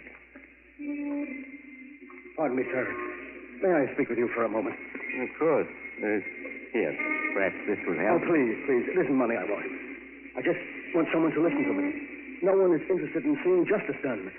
No one. Well, I should be glad to hear what you have to say. You will listen to my story? Yes. I want to confess something that's on my conscience. I've confessed 100 times, no, 1,000 times. Yet no one will believe me. You must help me make them believe. It all began that day in my office when Martin, my son, came in to see me. Hello, Dad. How are you? Oh, Martin, I'm glad you're here. I want to talk to you. Oh? Sounds as if I've done something you don't approve of, Dad. Did you read the gossip column in this morning's Daily Ledger? Oh, that. Why haven't you told me about this woman, Diana Winters? Well, I'm sorry, Dad. I just didn't think it was important. You've always told me about your other friends. Are you ashamed of Diana Winters? No, of course not. Why should I be? Martin, you know as well as I do that her reputation is, well, spectacular, to put it kindly. Well, stories about her all lies. I'm not taken in by gossip, Martin. I happen to know that this Winters woman is just plain no good. Dad, I won't have you talking about her like that. Martin, you don't love this woman, do you? Yes. Yes, I do. Martin, you must give her up. Dad, I'm old enough to make my own decision. Can't you see what she's doing to you? She's just a predatory gold-digging... Stop talking about her like that. All right, son. That's the way you feel about it. You'd better go. All right. Goodbye, Dad. Oh, Martin. My son. Oh, perhaps that's... Come in.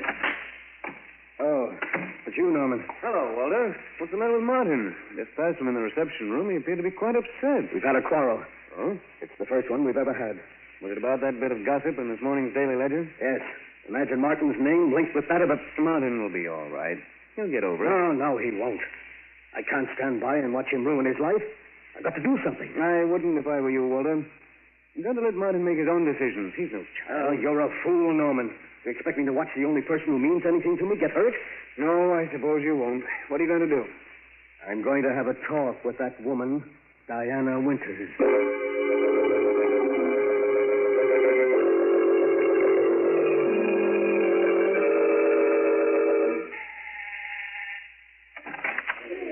Hello. Oh, good evening.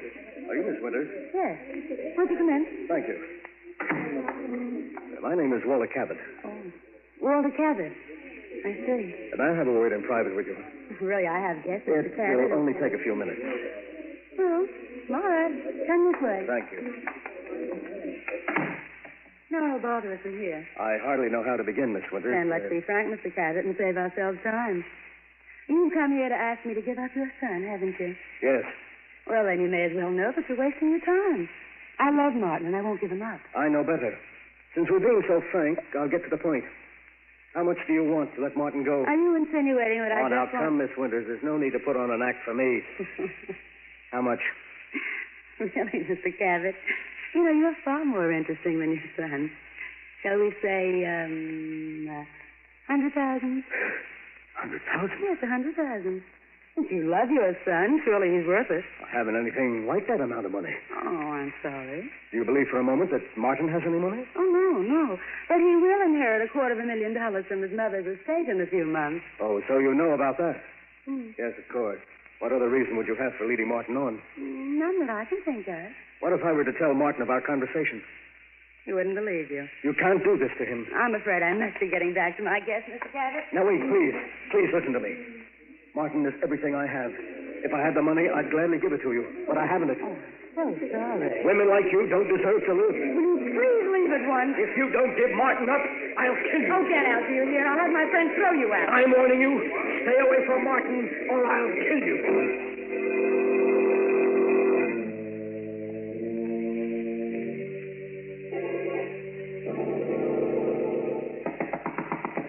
Come in. Dad, Diana told me you tried to bribe her to give me up. Is that true? Yes, Martin, it is. You did that after I told you I loved her? Yes, because I know she doesn't love you. And why weren't you able to buy her off? Because she wanted $100,000. You're lying. She never asked you for 1 cent. Have you ever known me to lie to you? Dad, I told you I was fully capable of making my own decisions, and I meant it. An hour ago, I asked Diana to marry me, and she accepted. You're going to marry her? Yes. Just a few days. So you're going to ruin your life for a cheap gold digger? Dad, I told you not to speak about her like that. If you feel differently, Diane and I will be happy to see you. Get out. Get out, do you hear? All right, I will. After all these years and everything I've tried to do for him. Well, Walter, were you able to do anything? No. I'm not going to let him ruin his life, do you hear? But what can you do?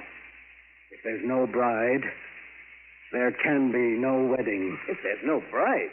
Walter, you don't mean you... Why not? You think of anyone who deserves less to live? You're mad. For years, my hobby has been the study of famous murders. I've studied hundreds of cases closely. In each case, I was able to pick out the flaw that prevented it from being a perfect crime. And then one day, I began to work out a perfect crime for myself. Walter, what are you saying? I was merely doing it for fun, just as some men do crossword puzzles. But, Norman, I did hit upon a way to commit a perfect murder. And now I have a motive. You must stop talking like that, Walter. There's no such thing as a perfect crime. You're wrong, Norman. And I'm going to prove it. Walter, can't you see that what you want to do is insane? It's far better that Martin marry that woman than for you to become a murderer. No. If Martin were to marry that woman, it would be the end for both of us. At least this way I can be certain that his life won't be ruined. And that's all that counts. As for the police, Norman, They'll never catch me. Never.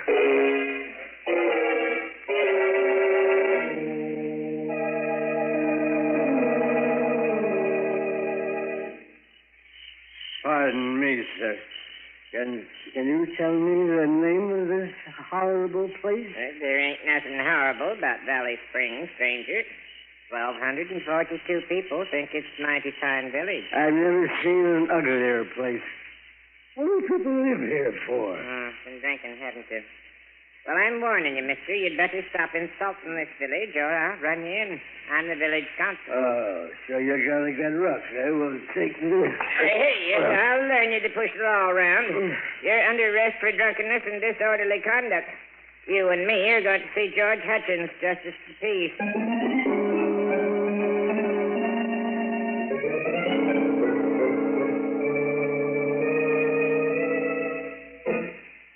And after insulting our village half a dozen times, Your Honor, he attempted to attack me.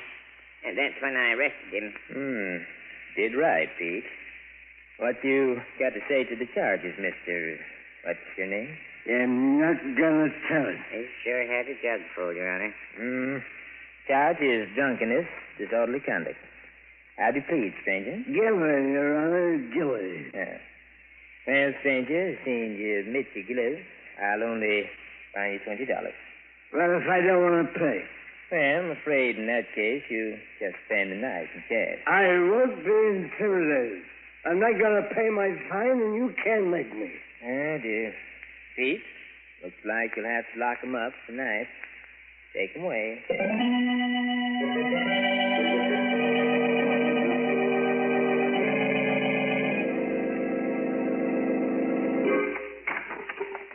Well, stranger, now you can see what the inside of our jail looks like. Good. It still ain't too late to pay your fine. Don't you want to pay it and sleep in a nice, soft bed? No, I like it here. Which of the two cells is mine? Well, you take the one on the right, and I'll sleep in the other. I got to guard you. Go ahead, get in so I can lock the door. Just as you say, Constable. Now, I don't want to hear anything out here till morning. I'll have enough trouble sleeping in here without you bothering me. I'll be so quiet, Constable, you won't even know I'm here. We dream.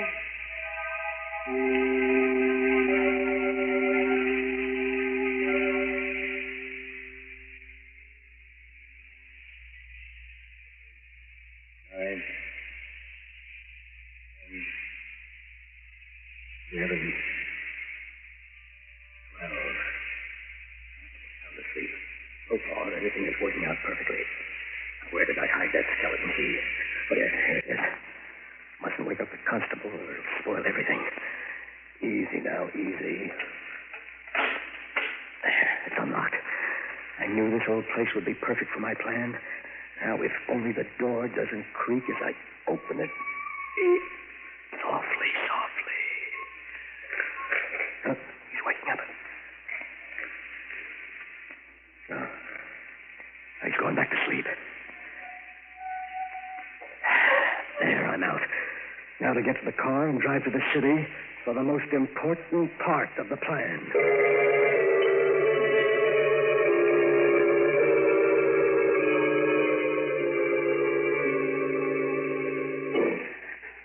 Who's there? Who's there? Perhaps if I turn on the lights, Miss Winters. You. Yes, Martin's father. What do you mean by breaking into my apartment? What do you want? What do I want? You remember what I said to you the other night? Oh, what you said? Oh, no, And I'll refresh your memory. I said I'd kill you if you didn't give Martin up.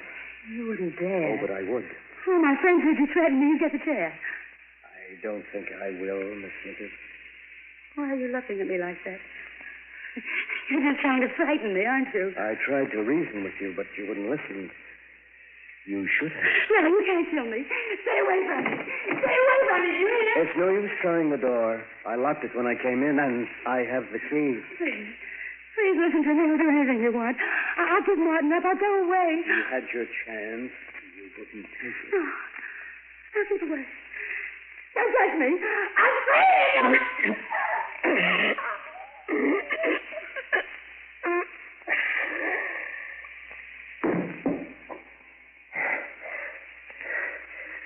There.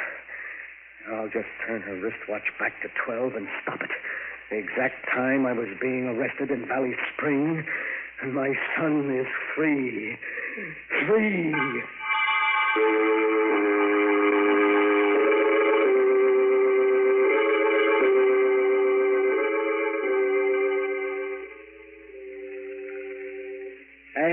Hey, Constable. Constable, wake up. I want another drink. Wake up, will you? Wake up. What's all this noise about? Oh, my back. Hey, what's the idea waking me up, boy? It ain't even dawn yet. I want another drink, and I'll take it straight. Oh, go to sleep, you hear? It's 4 o'clock, and you ain't getting out of here until late in the morning. You got 4 hours yet. I don't want to hear any more out of you. Just say, Constable, anything to oblige a gentleman. 4 hours more.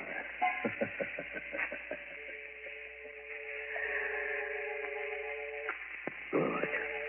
Now I've established the fact that the constable spoke to me at 4 o'clock in the morning in my cell, and that I was very drunk. Oh, the perfect crime. Everything's worked out exactly as I planned. The police will never be able to prove a thing. In a few months, the murder will just be a thing of the past. And Martin and I will once more be as close as ever.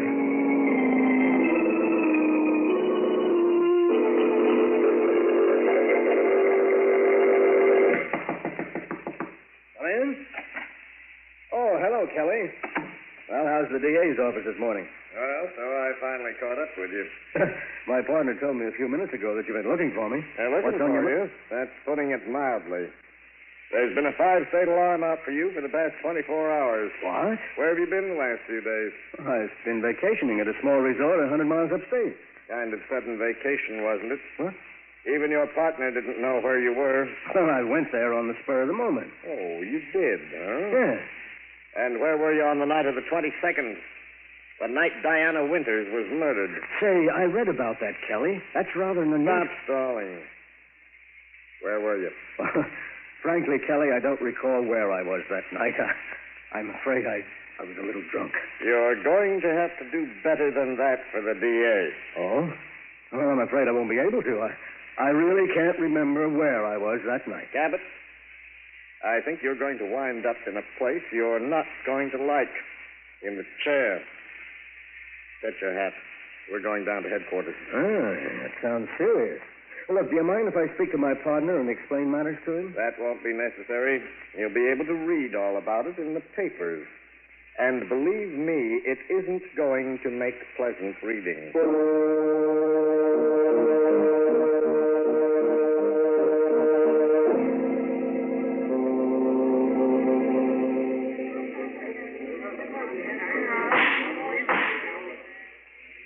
A dozen witnesses have testified that the defendant, Walter Cabot, threatened to kill Diana Winters. And how has the defense replied to the charges of the state?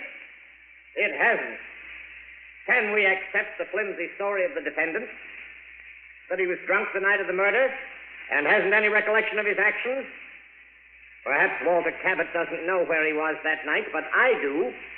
He was in the apartment of Diana Winters, where he cold-bloodedly strangled her as he vowed to do before a dozen witnesses.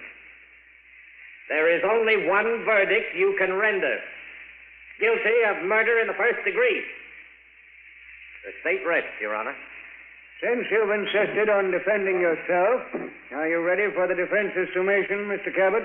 Your Honor, I've often observed the strange twists of fate by which a man is saved or condemned. My inability to recall any of my actions on the night of the 22nd left me without a defense. Yesterday, frankly, I regarded my case as being hopeless. Today, however, through a twist of fate, I have received a new lease on life. I'm now prepared to prove my whereabouts on the night in question. I should like to call upon a witness for the defense. You have the court's permission. Thank you, Your Honor. I wish to call Peter Wilk to the stand. Peter Wilk to the stand. Here I am. Raise your right hand, please. You solemnly swear to tell the whole truth and nothing but the truth to help you God? I do. State your name and occupation, please. Peter Wilk. I'm constable for the village of Valley Springs. Mr. Wilk, will you tell the jury exactly what you told me this morning? Well, yesterday, George Hutchins, he's our justice of the peace, and myself were looking at the city newspaper. And in it, we see a picture of a man, Mr. Cabot, right on the front page. It says he's being tried for a murder committed on the night of January 22nd. Well, George and me recognizes him right away as the fellow we locked up in our jail that night on a drunken and disorderly charge.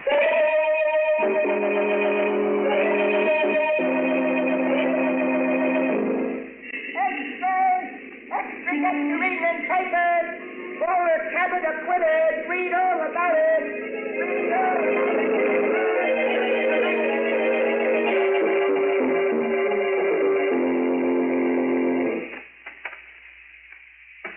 Martin. Hello, Dad. How are you, son? Oh, it's good to see you again after all these months. Oh, Dad, can you ever forgive me for having run away when you needed me? Forgive you? There's nothing to forgive, son. Dad, I know now how right you were about Diana. Oh, you don't know how happy it makes me to hear you say that, son. I've been through a great deal lately, but it doesn't matter now that I have you back. Oh, Dad, I'm glad to be back. I promise you I'll never let you down again.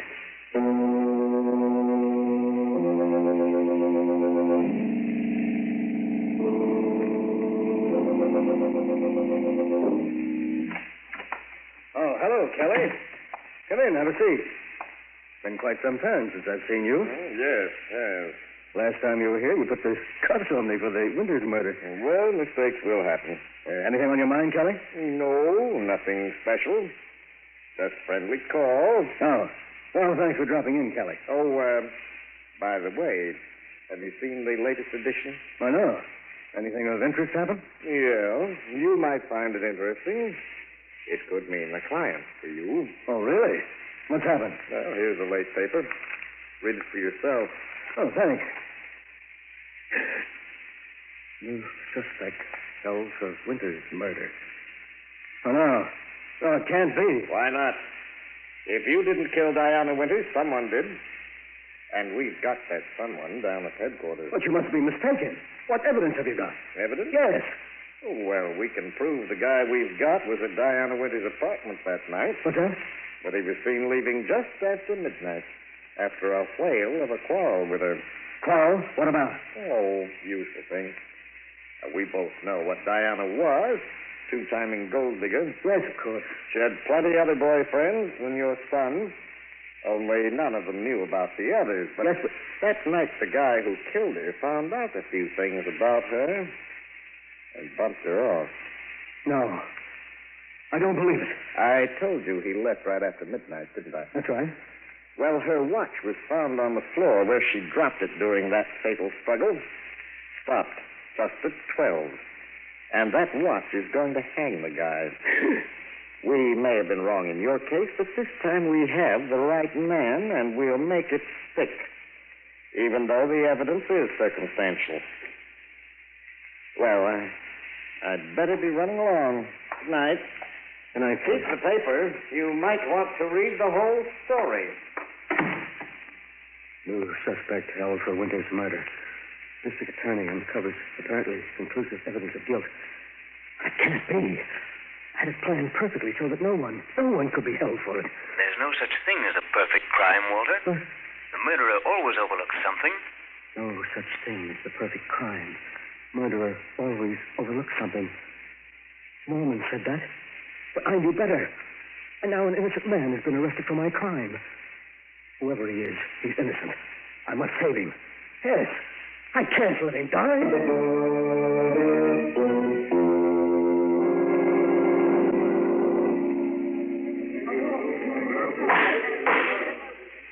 Gentlemen of the jury, you have reached a verdict. You have found the defendant guilty of murder in the first degree. Silence in the courtroom. No, it can't be. You're wrong. Silence in the courtroom. I'll have it cleared. Mr. Cabot, you'll kindly refrain from such outbursts. But, Your Honor, I protest. The evidence submitted by the state was purely circumstantial.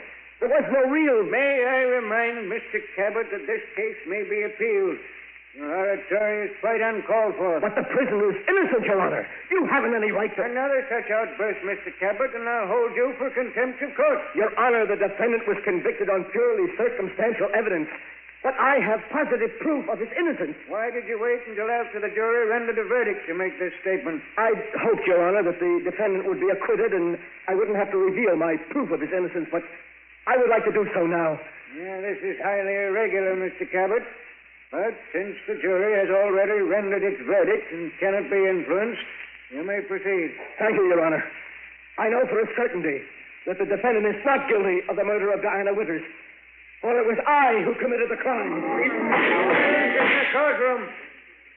Mr. Cabot, you say you confessed the murder of Diana Winters? Yes, Your Honor. I and I alone am responsible for her death. You must believe me. Mr. Cabot, only 3 months ago you were acquitted of the murder of Diana Winters. You well know that a man may be tried only once for a crime. This confession now can do you no harm. The court sees your confession as being motivated only by your desire to see the defendant go free. No, Your Honor, that isn't true. I did murder Diana Winters. Then I broke her watch, and I set it back to 12 o'clock. You must believe me, you must. Bailiff, have Mr. Cabot escorted from this courtroom. Prisoner will remain in his cell. No, wait, Your Honor. Listen to me. He isn't guilty. I am. I'm the one.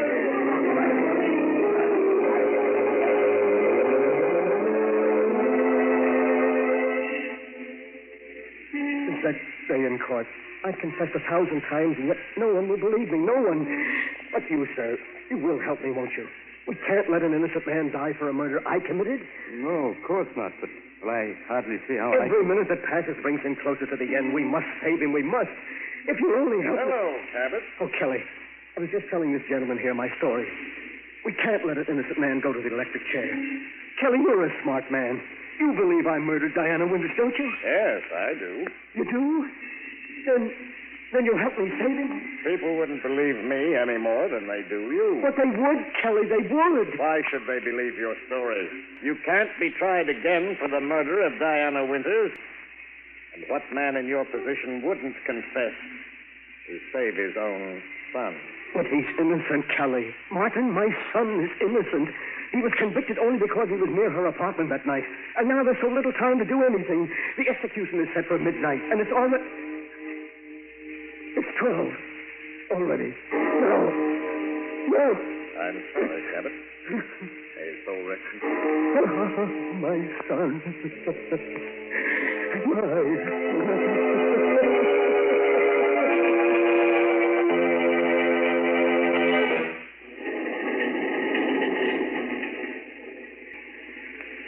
This is the mysterious traveler again.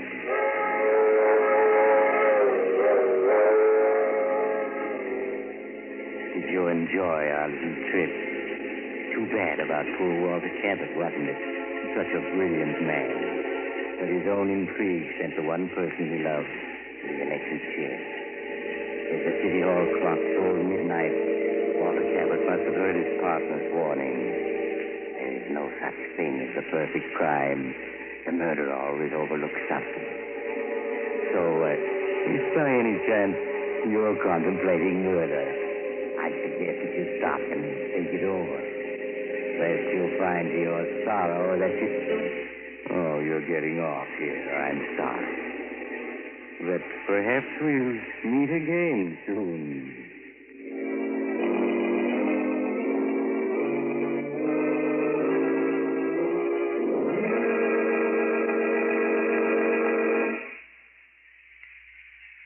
You have just heard Chapter 67, the final chapter of this series of The Mysterious Traveler, Tales of the Strange and Terrifying.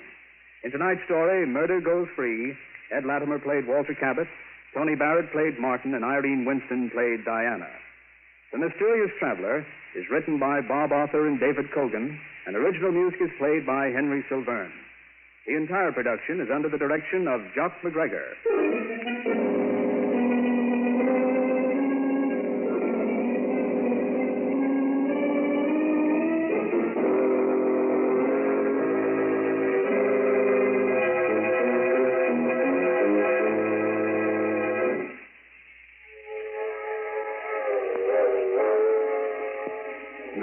Traveler is presented from our New York studios.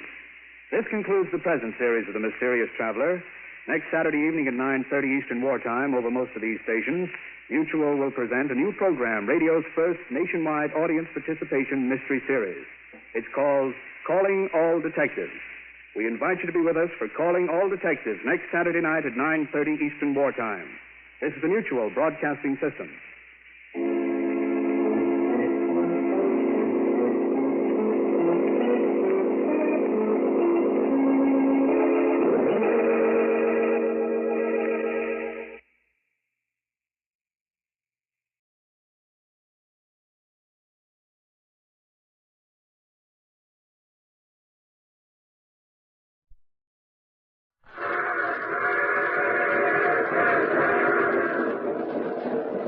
Mutual presents The Mysterious Traveler.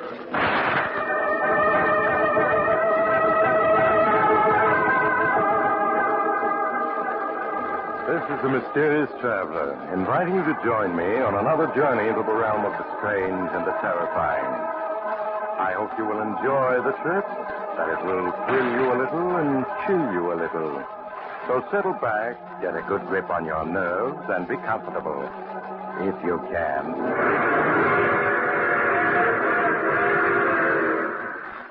Where are we going? Why, today we're going to venture into a fantastic and little-known field. The human mind. It's a story I call Mind Over Murder.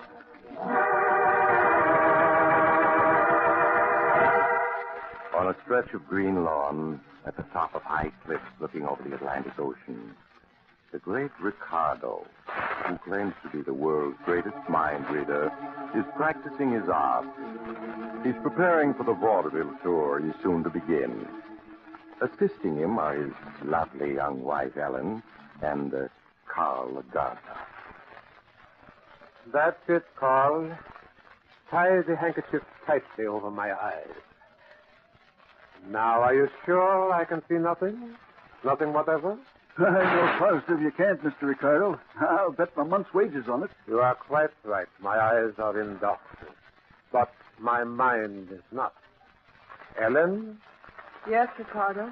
did you bring out the basket of books I asked you to? Yes. I have them here. All right, Carl, go pick a book out of the basket. Any book at all. Yeah, sure thing, Mr. Ricardo. Now what? Now open it to a page, any page.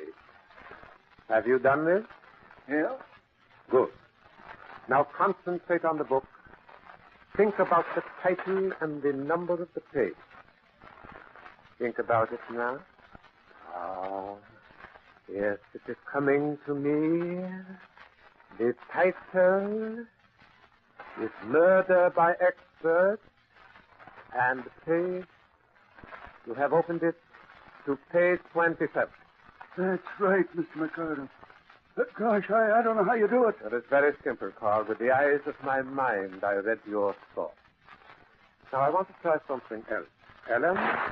Yes, Ricardo. Sit in the wicker chair over here on my right. Turn your back to both me and Carl. You aren't going to... Please do not argue. Do as I say. I just can't. Yesterday, my head ached for hours. Please don't make me. It would come easier in time. Sit down. All right. Now make your mind free of all thoughts. Yes. I want you to look with your mind into Carl and to read there what his eyes see on the page before him. Must I read? I have said that you must. All right. I'll try. Now, Carl. Yes, Mr. Ricardo? Take another book, open it to the first page of a story, and concentrate on it. Right. I get you. Now, Ellen, read the page at which Carl is looking. I command you, by the powers of the mind, read. My head hurts so. It's so little going to split. Read. I see something. Words, title, vision, judgment, fire, H, G, L. Continue. Read. No, I can't make it out. It's all blurred. I can't see anything clearly. Oh, my head. Carl, was she correct? Yes. Well, that's all I want to know. You can leave now. Okay, Mr. Ricardo. The roses need watering. I better tend to them right away. Yes, right away. That's the interesting. She's afraid of me. How do you feel, Ellen? My head hurts. There, my dear. It will quickly pass. And in no time you'll find the whole thing as easy as powder in your nose. Ricardo, I can't. I just can't help you in your act when you tell me to try to read something in Carl's mind. I feel as if my brain were going to split. You will help me, my beautiful one. You will see. Now, I'm going into the house. You may sit here and look at the ocean until your head feels better. Or you will have company. I see my handsome young press agent coming forward. You must be nice to him, Ellen. He's really a very good press agent. Oh, there you are, Ricardo. I was looking for you. It's too bad your mind is one of the few I cannot penetrate, Tom, or I would have known that. Was it about something special? Oh, just about these advanced stories to go out to the Boston editors. I have them all written. Oh, excellent. I'm going up to the house now, and I'll read them right away. Stay and keep Ellen company, Tom. I'll see you both presently. All right, Ricardo. What's the matter, darling? What's he been doing? It's nothing, Tom. I just have a little headache. Been making you work with him in his act again, hasn't he? Please, Tom, I'm all right, really. Ellen, listen to me. You know things can't go on the way they are. You've got to leave Ricardo, do you hear? Leave him and divorce him. No, Tom, I can't. I just can't. You're scared to death of him, but there's no reason to be. He's just a phony mind reader. No, Tom. He's not phony. He can read minds. Sometimes he tells me just what I've been thinking. Oh, Tom, it's I can think. I wish I could read it, but he won't let me. If I tried and I'd do something terrible. No matter what I'm going to get you away from Ricardo. I'll kidnap you if necessary. Here he comes back. Oh. Well, I'm glad to see you're feeling better, Helen. Is it Tom who has put that sparkle in your eye and that flush in your cheek? Of course not. I would not like it if I thought so. I should be very angry if my beloved had eyes for anyone but me. But of course, you haven't, have you, Ellen? No. No, of course not. For you love me devotedly, do you not? I love you devotedly. You always will in this world and in the next. I always will. In this world and the next. You see, Tom? You see why I dare leave my lovely Ellen alone with you? I have perfect faith in her. When we start our tour week after next, I will be quite busy much of the time, and I hope you won't mind keeping Ellen from being lonely. I'm sure the trip won't bore you. I expect it to be most entertaining.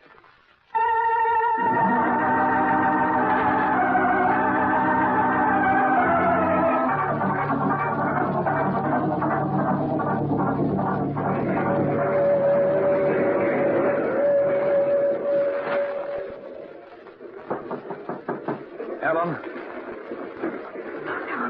Come in. Ellen, the train's just coming into Bridgeville. Ricardo's still in the diner. Are you ready? Yes, I just thought of putting on my hat and coat. I didn't pack anything because you said not to, but... Oh, Tom, I'm frightened. Ellen, you've got to get hold of yourself. Ricardo's not superhuman. No, sometimes I think he is, Tom. I'm positive that he knows everything we think. He's just playing with us. He seems so amused ever since the tour started. He seems to have been deliberately throwing us together just to see what happens. Stop worrying. In a minute, you'll be through with him forever. The bus for Chicago leaving Bridgeville 5 minutes after we get off. In Chicago, you can stay with my mother until you can get a divorce. Then you're going to marry me. Tom, I'm afraid. Listen. That's the whistle for Bridgeville. We're going for the station. Quick, get your coat. All right, Tom, tell me what it is. Here, I'll give you a hand here. You got it on? What? Ricardo! Yes, my dear. I was worrying about your headache, so I left my lunch to come and see how you were. Well, I'm feeling a little better. I was going to take a walk on the platform and get some fresh air. Yes, I see you have your coat on. Oh, but alas, we only stopped for a minute. Hardly long enough for a walk. No, I suppose not. So this is Bridgeville. The pretty town. On the main bus route to Chicago, I understand. Is it? Someday I shall show you Chicago, Ellen. You'd like that, wouldn't you? Yes. I would like that. Ricardo, stop torturing. Torturing? Ellen? Why, Tom, what a curious idea. I would give my life for Ellen. And she for me, wouldn't you, darling? Yes.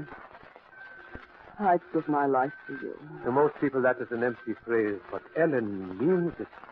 I will prove it to you, Tom. I'm not interested. Oh, but you are. Ellen, my love.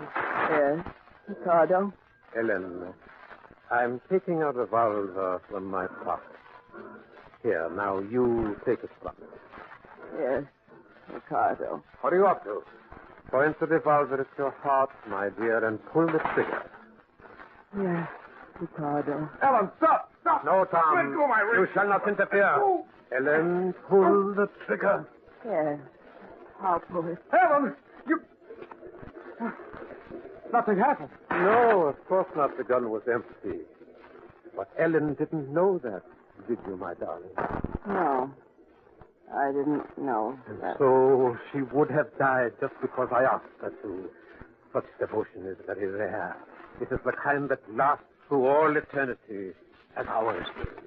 For we shall always be together, Ellen and I, while we live and after we die. Nothing will ever separate us. Nothing whatever.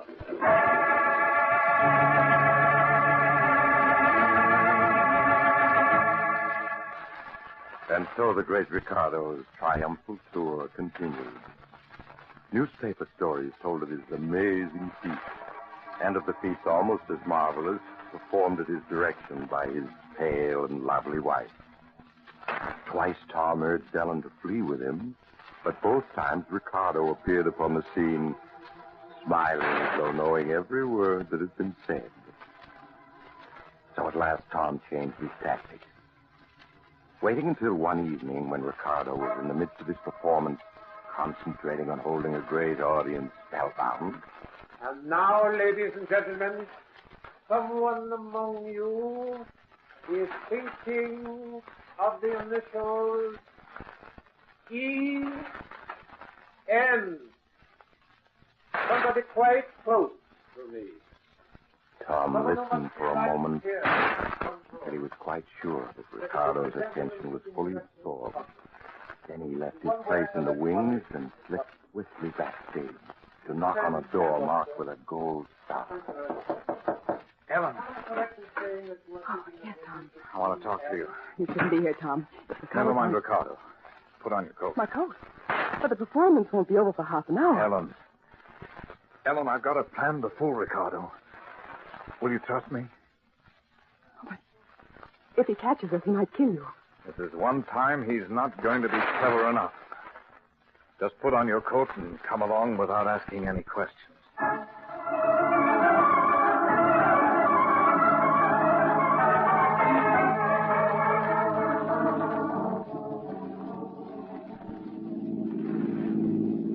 But where are we, Tom? We've been driving for an hour, turning this way and that, and I haven't any idea which way we've come. You're not supposed to have, Ellen.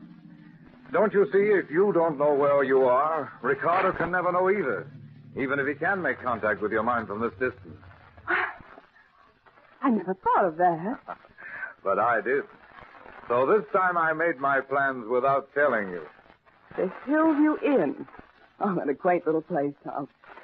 And what a lovely view over the hills. Yes, it's a funny little place. I found the ad in the paper. But I've engaged a room for you and one for me. We'll stay here tonight. Tomorrow, Ricardo will be in Buffalo, and we'll be heading in the opposite direction. Tom, there's someone standing in the shadow beside the porch. That's probably the manager waiting for us. Is that you, Mr. Adams? No, Tom. This is I, the cop. Ricardo. Yes, my beloved. I've been waiting for you. What took you so long, Tom? How did you get here? How did you know we were coming here? Why, Tom, it was I who told you to bring Ellen here. That's a lie. No one knew we were coming here but myself. Did you think this was your idea? On the contrary, I put the thought into your head, every bit of it. That's impossible. I even suggested to you to look in the paper where you could find the advertisement for this delightful little inn. I don't believe it. Yes, Tom, at last, after painful effort, I have succeeded in forcing my thoughts into your mind. And now I have another little matter to settle with you. Your undesired attentions to my wife. Ellen isn't your wife anymore, Ricardo. She's left you for good. Ellen, is that true? No, Ricardo. I love you. Ellen, he's making you say that. Ellen, my dear, tell Tom just how you feel toward him. I've been playing with you, Tom, to amuse myself. You've been very stupid not to realize it. I'm not impressed by your tricks, Ricardo. Ellen is leaving here with me now. Ellen is not leaving, but you are. You see that railing behind you? Beyond it is a 50-foot drop to a rocky ledge. What of it? In a moment you are going to fall accidentally over that railing and be killed. You see, there are only the two of us, and I am far stronger than you. Oh! Now, I will show you a trick of Oriental wrestling. Tom, look out! He's walking back to the railing. Maybe I know some tricks too, Ricardo. Now, how do you like this one? Tom, look. He's lying down there on the ledge. His body's all twisted. Yeah.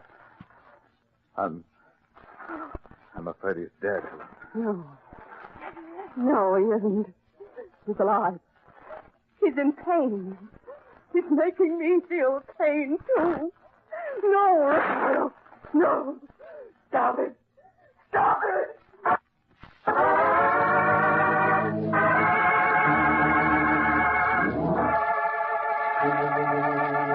No, the great Ricardo, mind reader extraordinary, was not dead. For weeks afterward, he hovered on the borderline between life and death. And then, as if pulling himself back to life by the sheer strength of his will, he slowly won his fight. But though he lived, his fall had paralyzed his body, leaving only his mind truly alive. He lay in a hospital bed, still breathing, but unable to move, to speak, or even to open his eyes. So he's definitely going to live. There's no longer any doubt of it. It's almost a miracle. I didn't think any man could survive such an injury. He wouldn't let himself die. Well, most of us want to live, I've discovered. I mean, he deliberately refused to die. He kept saying to himself, I will not die. I will not die. You could hear him? But he's paralyzed. He can't speak. I could hear his voice in my mind. Oh, I see. Yes, he's going to live. But he'll never move, nor speak, nor see again. Yes, he knows that. I beg your pardon? Ricardo knows that he'll never recover. He wants to go home. I have to take him there. I will look after him. Ellen, you I can't. have to. Tom, don't you see? I'm his prisoner again. A prisoner of his mind. And this time I'll never escape.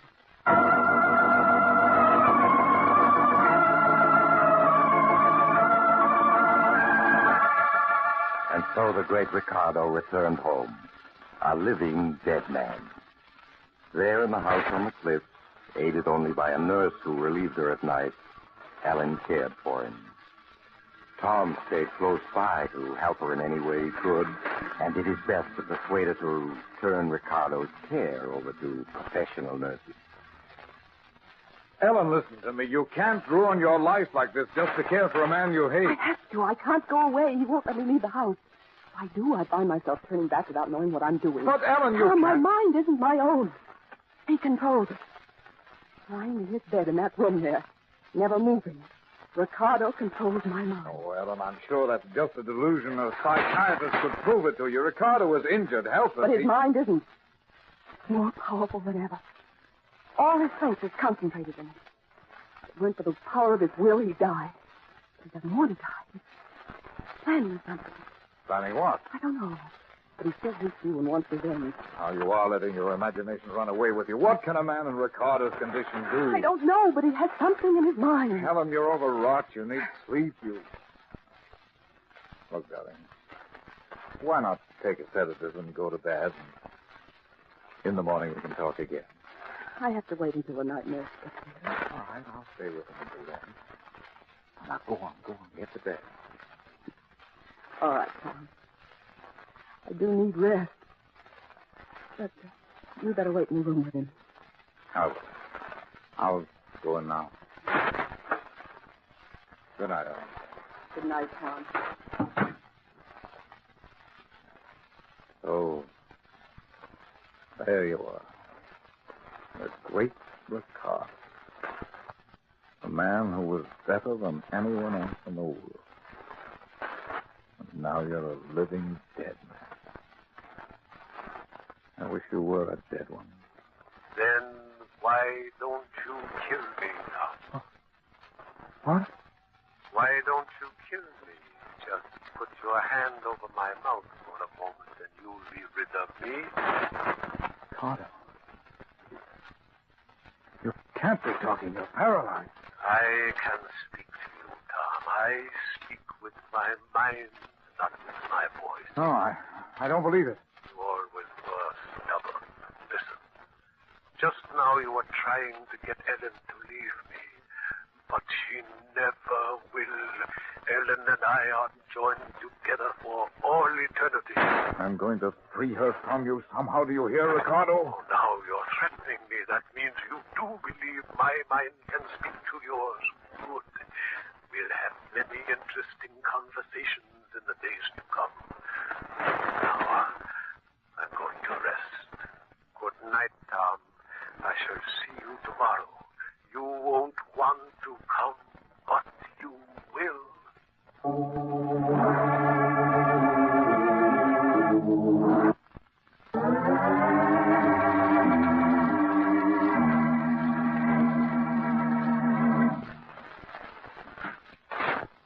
Ah, Tom. It is good of you to pay me another visit. I was hoping you would come today. In fact, I might say I was willing it, and you came. So it's true. I was trying to convince myself I'd imagined this. Stubborn, stupid Tom, always fighting against the inevitable. You tried to stay away today, didn't you? But you couldn't. No, I couldn't. And you're convinced now you're not suffering from a delusion. All right. Not a delusion. So what, Ricardo? I have some interesting information for you. But first, sit down. I think I'll stand. Sit down. I won't. You see, you are seated. Are you? Yes. I forced you to seat yourself because my mind understands control over your mind. So sit quietly and hear what I have to say. All right. What is this information of yours? I am dying. You don't think that makes me sorry, do you? Doctors do not know it, but my heart is weakening. If I relaxed my willpower for an instant, I would go out like a candle in the wind. Oh, no, the better. Perhaps so. I had great plans, but no matter. In your mind now I read the thought, Ellen will be free, but you are wrong. Ellen is coming with me. What do you mean? What do you mean, coming with you? I have said that we would be together in life and in death, and so we shall. Ellen and I will die together. Devil, if I thought you could hurt Ellen, I'd kill you myself. No, Tom, you won't kill me. You are going to kill Ellen. No, that's impossible.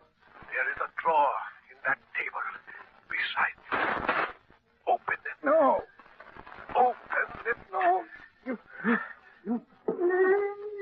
In the drawer is my revolver. Pick it up. No. Stop. Yeah. Well? With that gun, you are going to shoot Ellen. You will be executed for it as a murderer, and thus I will have my revenge. Because we shall die almost at the same instant, my soul and Ellen's will be forever joined. No. You can't force me to hurt Ellen. That's one thing you can't do. Stand up. No, you... There. You see, my mind does control yours. Though I lie here helpless, but I command you must do. I'll shoot you instead. You see, you cannot even lift the gun. Now listen to me. Behind that screen, across the room, is a couch. There Ellen lies asleep at my orders. You will walk over there. You will point the gun at her forehead, and you will pull the trigger. You can't make me do that. Walk, Tom. No, I... Keep on. Another step. There. Now, move the screen aside. No. Move the screen. Ellen. She's dreaming of you, Tom. Aim the gun well. Fire. No, Ellen, wake up. She will never wake again in this world. Pull the trigger. I won't. Pull the trigger. No. Ellen. Oh, Ellen. Yes, her mind has gone blank. I can no longer sense it. You have killed her. Ellen, I tried not to do it. Ellen, speak to me. She is dead. And when the police come, they will arrest you, and you will die for her murder. I don't care. Now that Ellen's dead, I don't want to live. But first, I'll make sure that you die too, Ricardo. That is not necessary. I am going now of my own accord. I am relaxing. I will, letting myself slip into the dark silence of death, where Ellen is waiting for me. She's there. She's just across the threshold, waiting for me. She's eager for me. No, you've tricked me. I won't die.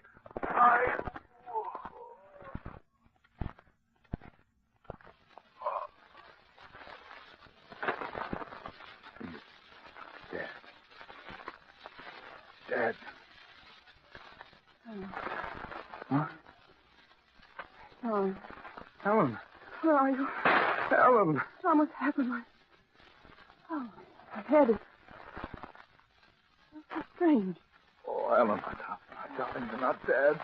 But I shot you. I thought I killed you. Huh? Killed you? Yes, but I didn't. I only wounded you. Careful. Oh, I don't understand, Thomas. Where's Ricardo? Strangest feeling that he's gone. He is gone.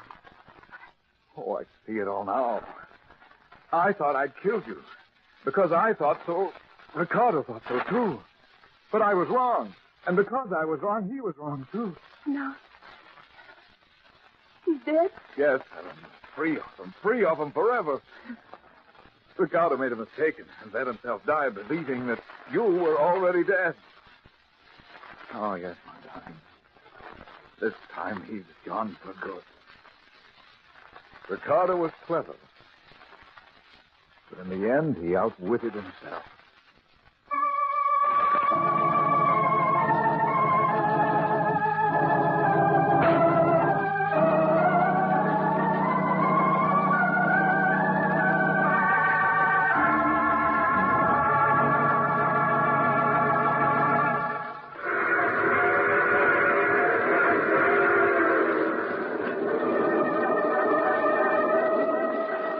This is the mysterious traveler again. Did you enjoy our little trip? What became of Tom and Ellen? Why, Ellen's wound was serious, but far from fatal. Not nearly as fatal as Ricardo's mistake. Tom and Ellen are very happy now. But I wonder if they're as safe as they think they are.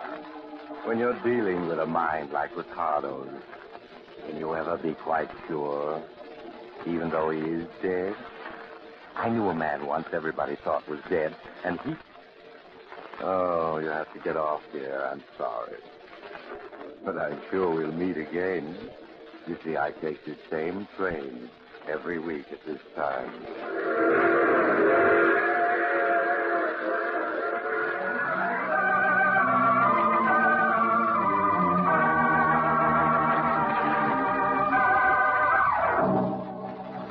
You have just heard The Mysterious Traveler, a series of dramas of the strange and terrifying. In today's cast were Maurice Toplin, James Van Dyke, Jan Miner, Ian Martin, and Rod Hendrickson.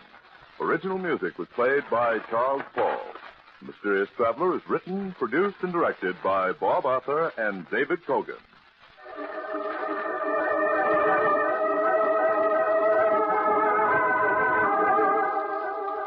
Listen next week to a tale titled Death and the Devil. Another strange and terrifying tale of the Mysterious Traveler.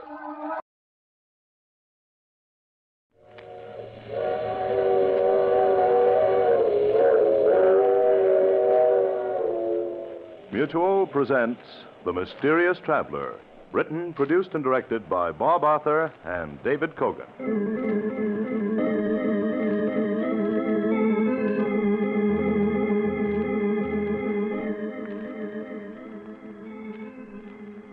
This is the Mysterious Traveler, inviting you to join me on another journey into the realm of the strange and terrifying. I hope you will enjoy the trip, that it will thrill you a little and chill you a little. So settle back, get a good grip on your nerves, and be comfortable, if you can.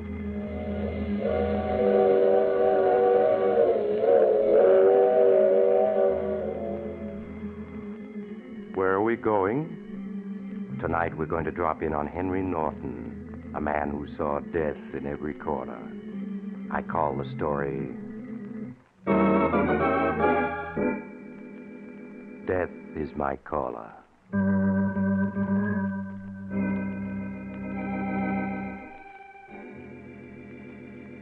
My story begins late one afternoon in the luxurious office of Henry Norton, a stockbroker.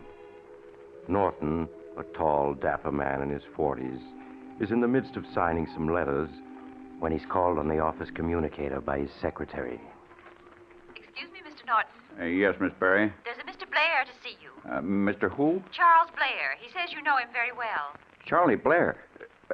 Tell him I'm not in. I'm out of town. Tell him anything. I don't want to see him. I don't ever want to see him. He says he knows you're here, insists on talking to you. Get him out of the office. Get some of the boys to help you. If he won't leave, just... Oh, I'm sorry, Mr. Norton. He forced his way in. I'm sorry. I couldn't stop him.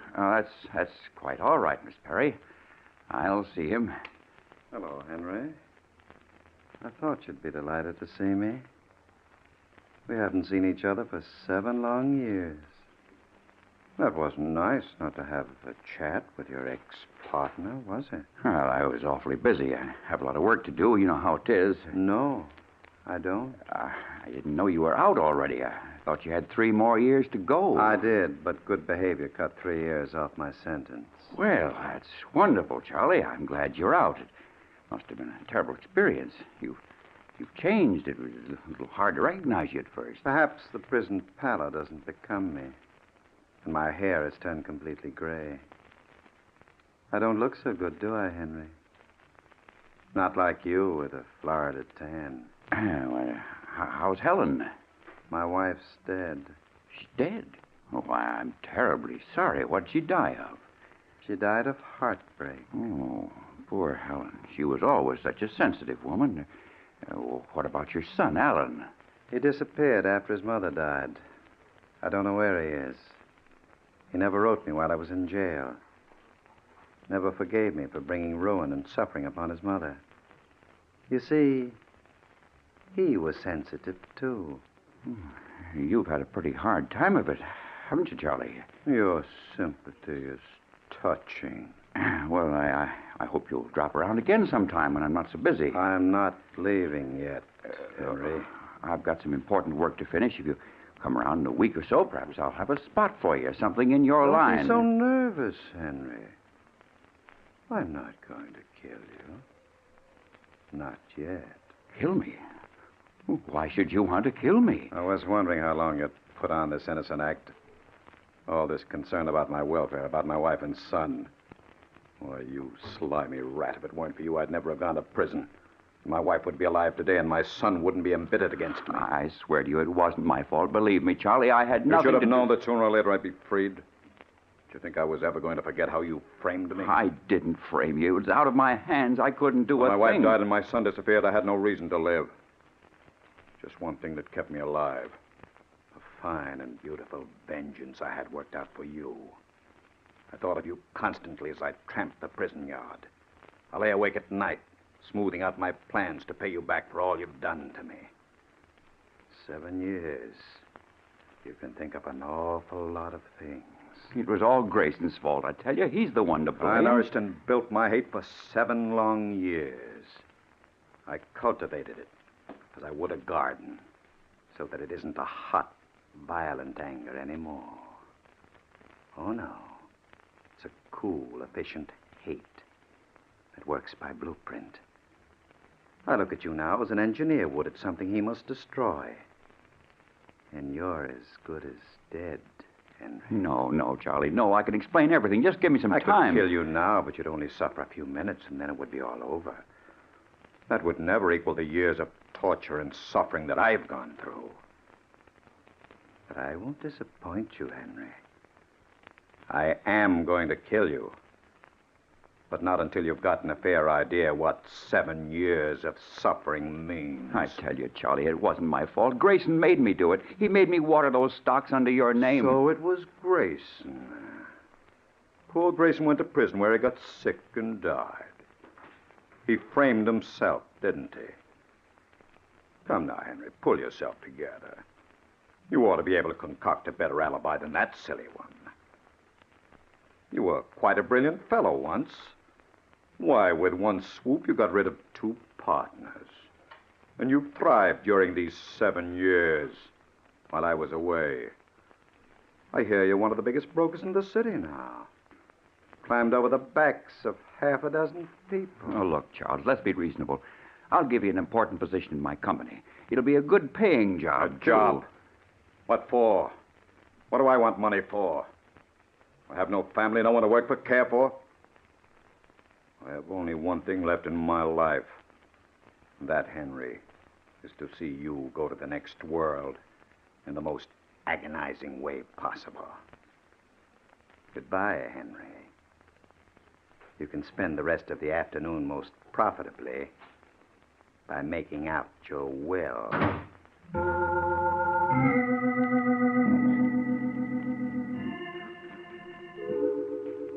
Henry Norton's cold and clammy hands were trembling as Charles Blair left his office.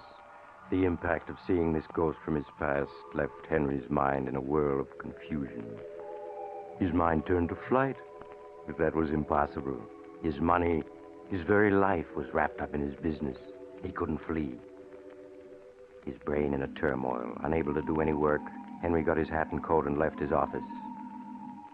He arrived home, badly unnerved, and retired to his study to give the problem of Charles Blair further thought. But he was interrupted. See who that is, Miss Dean. If it's Mr. Blair, don't let him in. I'm never into him, understand? Yes, Mr. Norton, I understand. How do you do, madam? Is this the Norton home? Yes, what can I do for you? I'm Mr. Madden. I'd like to see the head of the household. Just a moment, please. Who is it? He says his name is Madden. Madden? I don't know anybody by that name. Has he got gray hair? No, Mr. Norton, his hair is black. All right. All right, I'll see him. Did you want to see me, sir? Yes, sir. Are you Mr. Norton? Yes, I am. All right, boys, bring it in. Just put it down by the door for the moment, boys. That's it. Hey, what's going on here? Why are you bringing a coffin into my apartment? Who are you? Well, now, if you please, I'd like to see the body. Body? What body? What's this all about? What's this coffin doing here? We've come for the body of Henry Norton. Why, you must be crazy. I'm Henry Norton. You? I'm sorry. I must have gotten the names confused. What was your brother's name? I have no brother, and there's no body in this house. If this is some stupid joke, I don't think it's funny at all. I'm not in the habit of playing jokes, sir.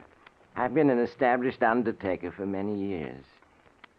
Here's my card. Well, the devil take your card. Who put you up to this? Some man came to my parlor yesterday and arranged for the funeral of Henry Norton. He paid for everything in advance. Some man? What was his name? He didn't leave any name. Charlie Blair. What did he look like? Rather tall, I think. His hair had turned white.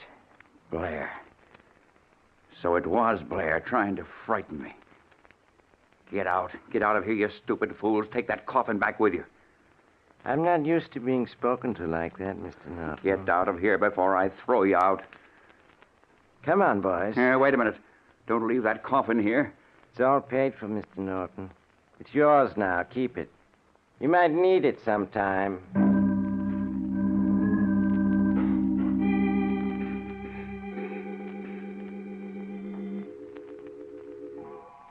Before Henry could call Madden the undertaker back, he was gone. Henry turned from the door and stared at the new coffin on the floor. It even had a plate on it with his name engraved. Unable to stand the sight of the coffin, Henry fled to his study and locked himself in. Unable to sleep, he spent the night trying to think of a way to escape Charles Blair's vengeance. The following morning found Henry haggard and distraught, and no closer to a solution of his problem. As he ate a tasteless breakfast, the doorbell rang. Miss Dean, the housekeeper, went to the door. A minute later, she returned. Who was that, Miss Dean? It was the postman, Mr. Norton. His special delivery package came for you. Oh, it must be the new field glasses I ordered. Here, let me have it. Nice of them to wrap it in a gift box. Kind of a small box, though. Guess it isn't the binoculars after all. Someone sent you a gift. Probably one of my clients. Wait a minute. You hear anything? Hear what? It's ticking. I'll put it to your ear. Listen. Yes, I hear it now. It's throbbing. It's a time bomb. Oh. Somebody's trying to kill me. Time bomb. Oh. It'll go off any minute. Well, what are we going to do? Here, take it. Throw it away. Where? Out of the window, anyplace. No. There's people outside. Don't stand there like an idiot. Throw it out. I'll throw it in the bathtub. Hurry before we get blown to bits. Dear, I hope it doesn't explode in my hand.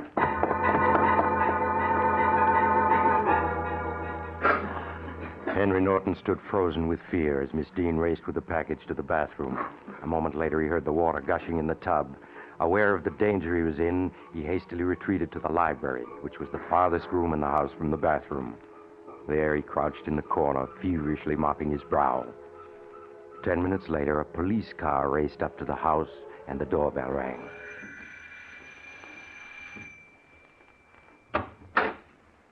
We're from the bomb and alien squad. Where's the package? It's in the bathtub. I turned the faucet on. That won't do no good, lady. Where's the bathroom? That door on your left. All right, you stay here. Jim, you come along with me. Okay, here's the bathroom. You better stand back a little, Jim. I'll take a look at it myself. Well, it isn't ticking anymore. Might be safe to open it now. Well, here goes.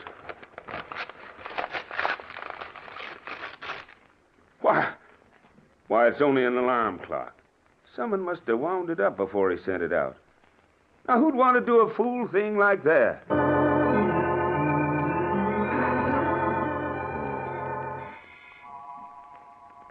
That night, Henry Norton found it hard to sleep. He tossed and turned for hours, and it seemed he had hardly closed his eyes before he awoke with a start, certain there was someone in the room. Who's there? There's somebody in this room. I know it. I'll turn the light on. Never mind the light. It's you, Charlie. What do you mean by breaking into my room in the middle of the night?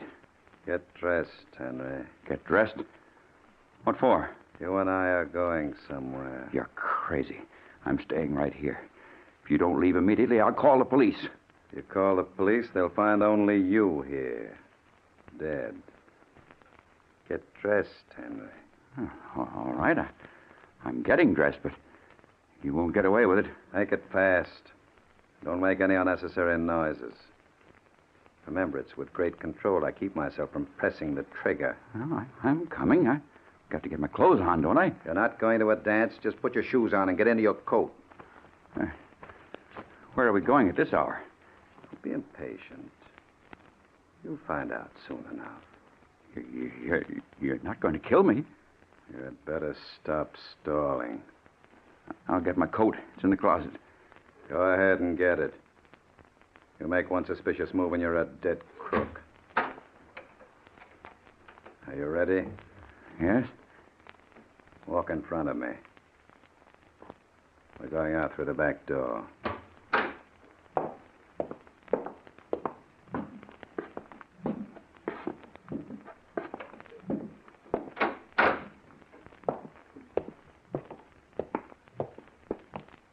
Now, into the car.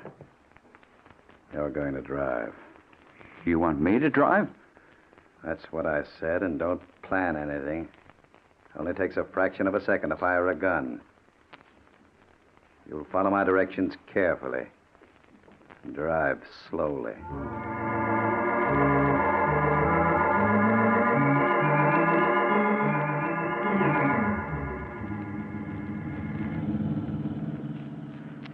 How much further are we going? Not much further, Henry. Stop a little ahead of that tombstone sign. Oh, we're near the cemetery. Look, Charlie. Charlie, I know I did you a great wrong. Maybe we can work out something. I've got lots of money. Stop here. We're getting out. Well, be reasonable, Charlie. Let's talk the tombstone cutting establishment. Keep walking between the two rows of tombstones. Because this is our destination. Please, Charlie, don't. I'll do anything. I'll turn over half my money to you. Why not all? All right, I'll give you everything I have. I don't want any of your money. And I'm not going to kill you yet. You see the tombstone in front of you? You see it? I'll turn the flashlight on it so that you can read it. There. Well, go ahead, read it. Henry Norton, born March 15, 1899. Died October 24th, 1947. October 21st.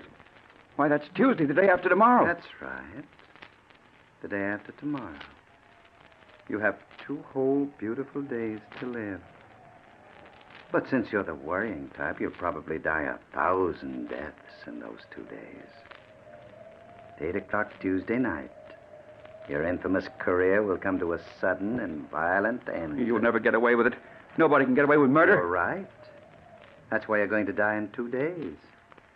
I suggest that about 5 minutes to 8 you crawl into the coffin I sent you. It'll save time. Funerals are so disagreeable. The sooner you get it over with, the better. You're inhuman, Charlie. Am I? Then you don't accept my generous offer? You prefer to be put out of your misery right now? No, not now. Why, you're shivering, Henry. Better button up your coat. You're liable to catch cold. Imagine dying in the midst of a sneeze. Well, shall we go? Or would you rather look around at some of the other tombstones? Being so rich, you might prefer marble instead of granite. No, I want to go back Perhaps home. you'd like to look over the nice cemetery I picked for you. It's just the other side of this yard. I'm sure you'd like to see where you're going to be buried. No, I wouldn't. I wouldn't like to see anything. Not even curious. Well, it doesn't really matter. Doesn't make any difference where you're buried after you're dead. Please, let me go home. I can't stand any more. Please, let me go. Come now, Henry. You mustn't go to pieces. Why, you're trembling all over. Well, you're due for a nervous breakdown. You must be very tired.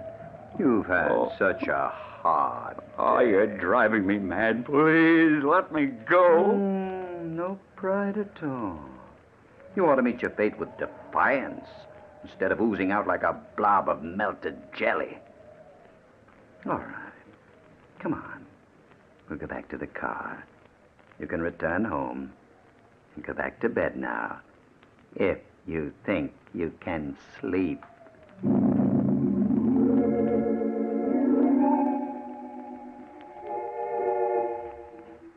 The morning of October 21st arrived, and Henry Norton's nerves were a little calmer. He had been promised a police guard, and detectives were searching the city for Charles Blair. He was reading the morning paper at home when the phone rang. Hello? Hello, Henry. Charlie, it's you. Very much me, Henry. How are you feeling? I'm fine. I forgive you for your joke on me the other night. Joke? I wasn't joking, Henry. In fact, I called now to ask if you would like an elaborate funeral with flowers or just simple services with no one but your intimate friends present. Oh, but how foolish of me. I forgot you have no friends. So my call was useless. But I'll see you tonight at 8 o'clock sharp. Goodbye, Henry. Operator, I must trace that call. Please tell me where it was coming from. Yes, I'll wait. Huh? What? The Judson Funeral Parlors? Well, that's in this block.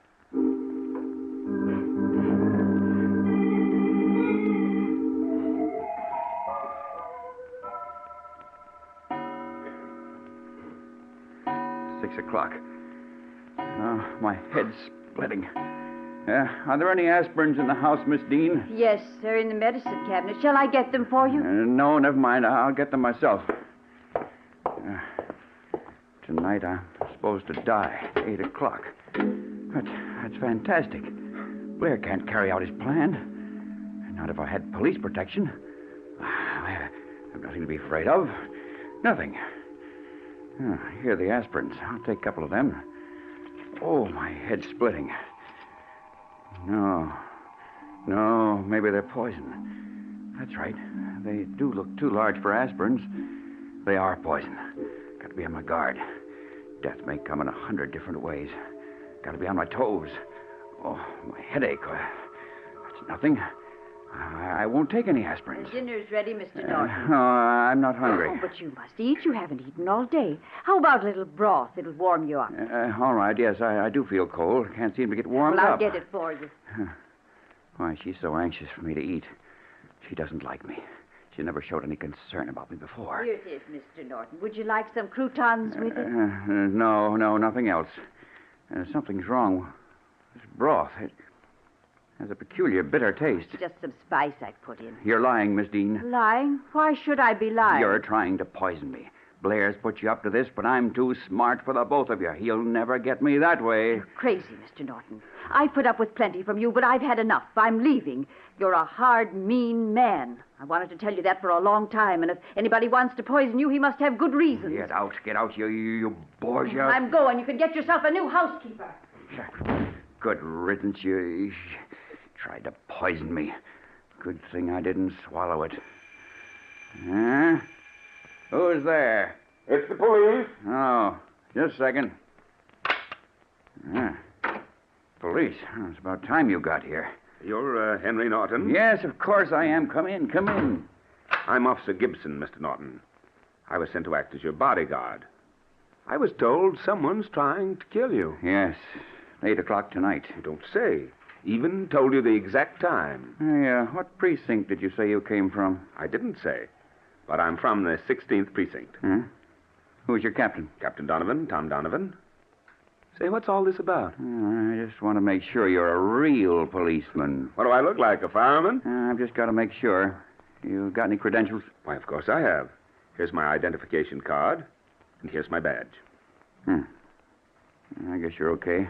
I've got to be careful. Blair's promised to kill me at exactly 8 o'clock tonight. He's capable of any trick. Well, you don't have to worry, Mr. Norton. The chances are that he's just trying to frighten you. But if he's serious, he won't get very far. You don't know him. He's an inhuman fiend. Well, I'll take care of him if he comes. Say, you don't speak like a policeman. Your English is too good. You were sent here by Charlie Blair. You're a fake. I happen to be a college man who became a policeman. Nothing strange about that, is there? Why don't you call the precinct and make sure? I will. I'll call him right away. Hello, operator. Give me the 16th Police Precinct station. Hello, 16th Precinct? This is Henry Norton. Did you send an officer named Gibson to my house? Oh, you did? I just wanted to make sure. Thank you. Sorry, you can't be too careful. Well, that's okay. I understand how you feel.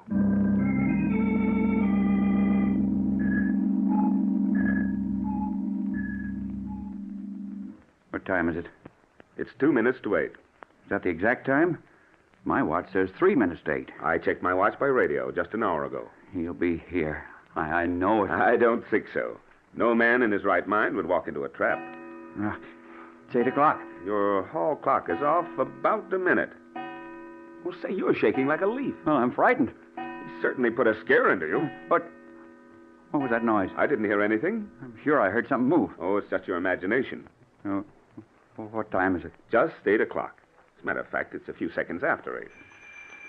There he is. There he is. It's him. He's come. Stay right here. I'll answer it.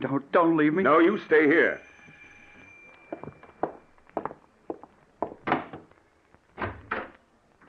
That's funny. No one's at the door. I'll take a look outside. Hello, Henry. Charlie, how'd you get here? You see, Henry? I keep my appointments. I got a boy to ring the bell at exactly 8 o'clock. I've been hiding in your house for hours. No, don't, Charlie, please.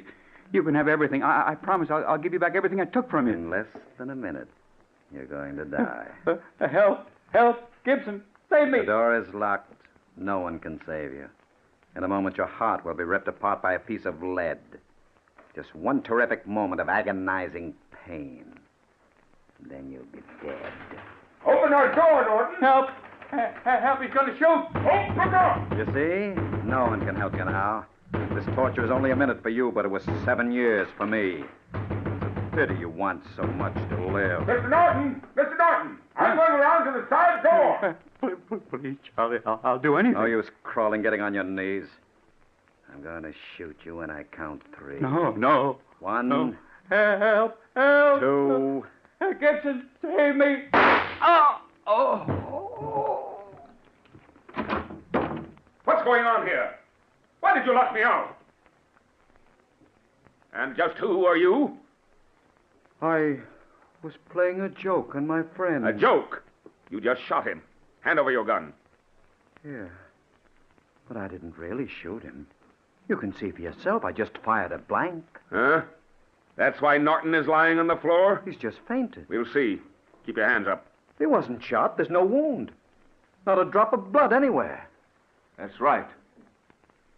I only meant to scare him. He's in a deep faint.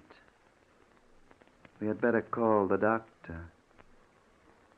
So, you only meant to scare him. Well, Norton's dead. You frightened him to death.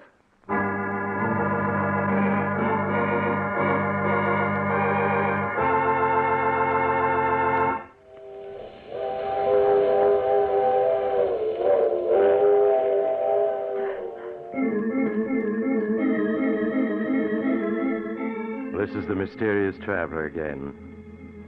Did you enjoy our little trip? Poor Henry Norton. Imagine dying from the noise of a blank cartridge. His nerves were really on edge, weren't they? Oh, well, at least he got a free coffin and tombstone, and he doesn't have to worry anymore about dying. What happened to Charles Blair? Well, he's still in prison, of course, because you don't get away with murder, even when you kill with a blank cartridge. And speaking of murder, I recall another case in which a lovely young girl was able... Oh, you have to get off here. I'm sorry. But I'm sure we'll meet again. I take this same train every week at the same time.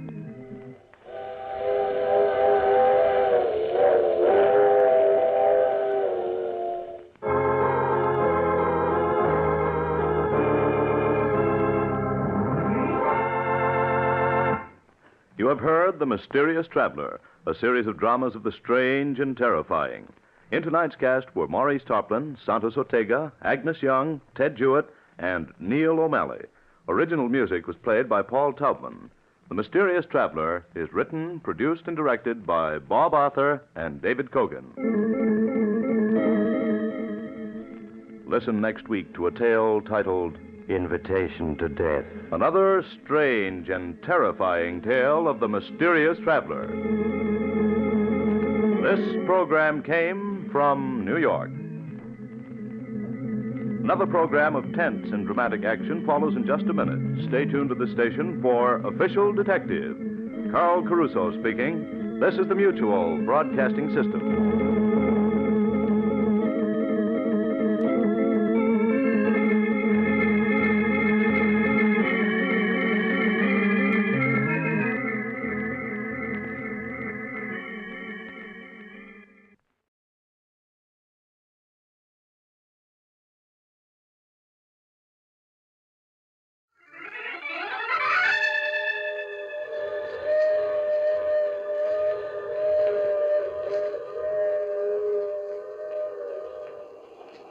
Mutual presents The Mysterious Traveler.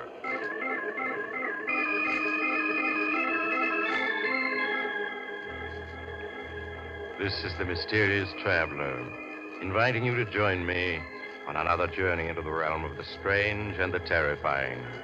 I hope you will enjoy the trip, and it will thrill you a little and chill you a little.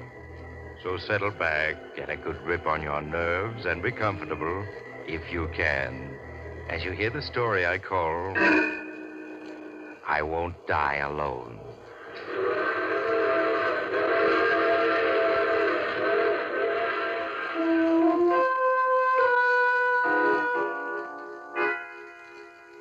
Our story begins in 1931. Two young men are speeding along in a car on a lonely West Virginia road at 70 miles an hour. There's a tight, tense look on the face of the driver, Steve Martin, as he takes the curves on the road without slowing down. His companion, Chuck Williams, wipes the perspiration from his face with trembling hands. He turns and watches the road behind fearfully, now and then glancing at Steve's face for reassurance. Turn on the radio, Chuck. Let's see if they got an alarm out yet. Yeah, okay. Well, what do you think our chances are, Steve? Hard to say.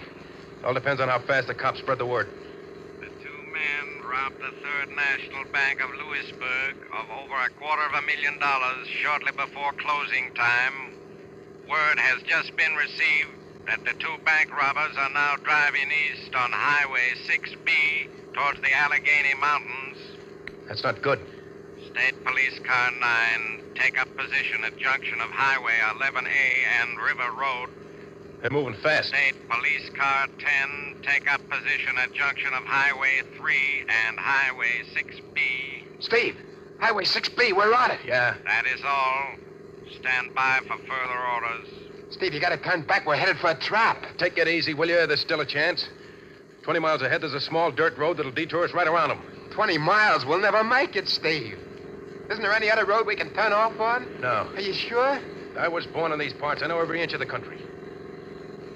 Steve, let's ditch the car and cut towards the mountains on foot. Are you crazy? It's 40 miles to the mountains. We'd never make it walking. We've got to keep driving. It's our only chance. We'll run right into that trap, I tell you. They'll be waiting with Tommy guns. We'll be dead pigeons. Okay, then we'll be dead pigeons. I'd give up my share to haul right now to be out of this. You gotta get me out of this, Steve. You gotta. Oh, shut up. Look, Steve, if you were to let me out of the car and keep on going yourself, I might be able to get away. The cops would be so busy chasing you, I'd be able to give them the slip.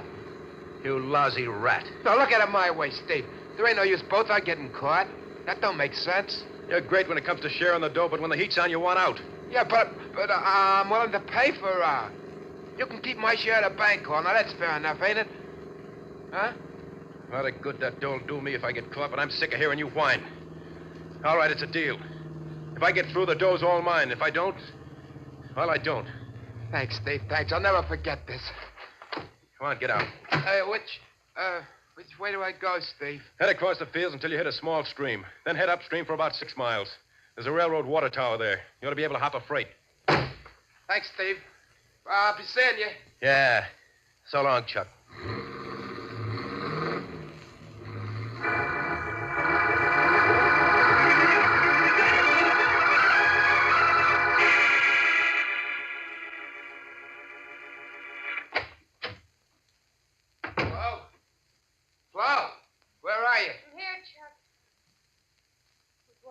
didn't show up.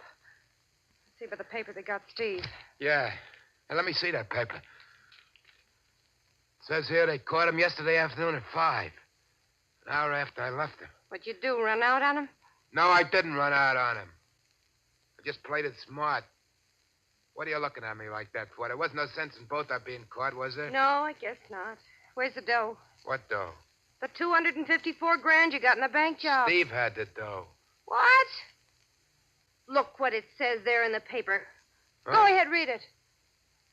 Martin, when captured, told police he knew nothing about the stolen bank money.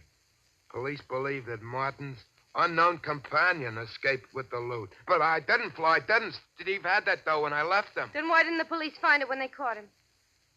There's only one answer. Steve stopped and hid the dough someplace before they got him. Yeah, that must be it. Steve's too smart to risk being caught and having all that dough taken away from him. Poor guy. They'll probably throw the book at him.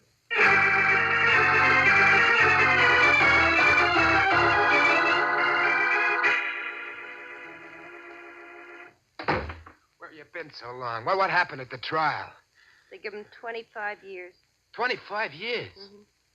How did he take it? He didn't bat an eye. Maybe he'll think things over and squeal on me. Oh, stop sniffling, will you? Steve isn't the kind of a guy to do anything like that. Yeah, sure. Why should he want to squeal on me? Besides, if he did, the cops would find out that I didn't have the bank, though, that it's Steve who got it. He wouldn't want that to happen. Sure. Why, with good behavior, he'll be out in 18 or 19 years. Then he'll have all that dough hid. I'd rather have the 18 or 19 years than the dough. Well, it's been nice knowing you, Chuck. Hey, wait a minute, Flo. Don't go. What? Why not stick around? We'd make a good team. We don't need Steve. We don't, huh? And just what would I get sticking around? You haven't got brain, muscle, or dough. What's the attraction? Listen, Flo, stick with me and I'll get dough. I've always gotten what I wanted in the end. Without Steve, you haven't got a chance. He had all the brains, all the guts. Yeah, and what did it get him? You notice I ain't behind bars. And I'll get that big dough yet. 3 cheers. When you do, look me up.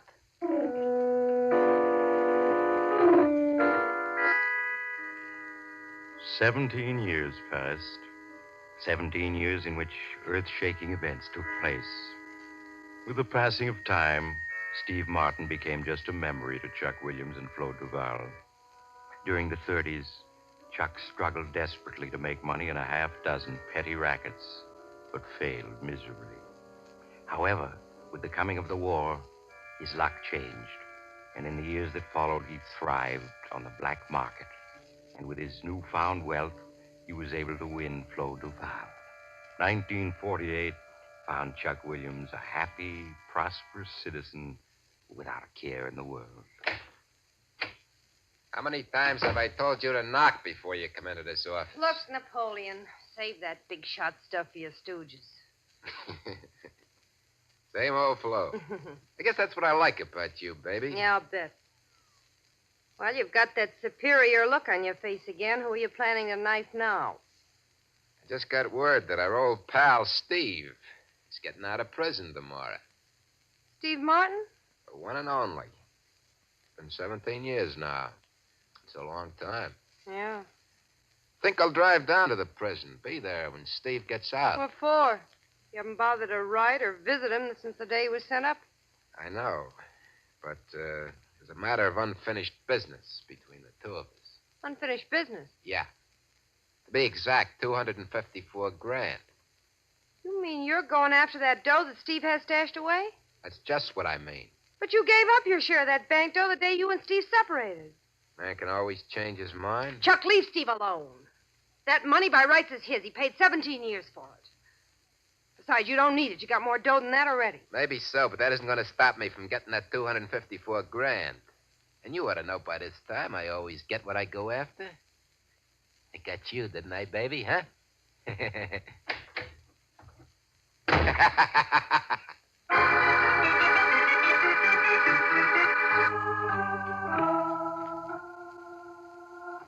And remember, baby, when those gates open and Steve comes out, let me do the talking. Don't worry, I will. I don't want any part of this dirty deal. Relax, baby, relax. When I get that 254 G's, I'll buy you a fancy diamond bracelet. Then you'll feel better. Hey, boss. They're opening the gate. Is that him? No. Steve's twice as big as that guy. Chuck, that is Steve. Can't be. That guy looks at least 6. You're right. It is Steve. Stay in the car. Hey, Steve. Steve, over here. What's the matter? Don't you remember an old pal? Hello, Chuck. Well, I didn't recognize you at first. Put it here, pal. Yeah. I guess I'm kind of surprised to see you after all these years. Well, I've been living in South America most of the time. Only got back a year ago. I know I should have written you, but I never was any good at that. Boy, yeah, sure smells better out here. Come on. Let's get in my car. I got a surprise for you. Huh? Surprise? Yeah. You remember Flo Duval, don't you? Well, there she is. Hello, Steve. Hello, Flo. Hey, it's nice seeing you again. Come on, Steve. Get in. We're driving you to town. Thanks, Chuck. Okay, Felix, back to town. Right, boss. You don't look well, Steve. It's just this prison parlor, Flo. And 17 years. Well, that's all behind you now, Steve. A few weeks of good rest and good food. You'll be a new man. I'd like to believe that. Just take my word for it. I'm never wrong. Well, you seem to have done all right, Chuck. Yeah, not bad. I own a nightclub, a bowling alley, used car business, a couple of apartment houses. I can't complain. I'm glad to hear it. I'm not forgetting an old pal either. Now, Flo and me want you to come and stay with us until you get on your feet. You know, a house guest. I'd rather not, Chuck. I don't want to put you out. Put me out? Ha! Listen to the guy. Well, we got suite servants, everything. Steve, I just won't take no for an answer.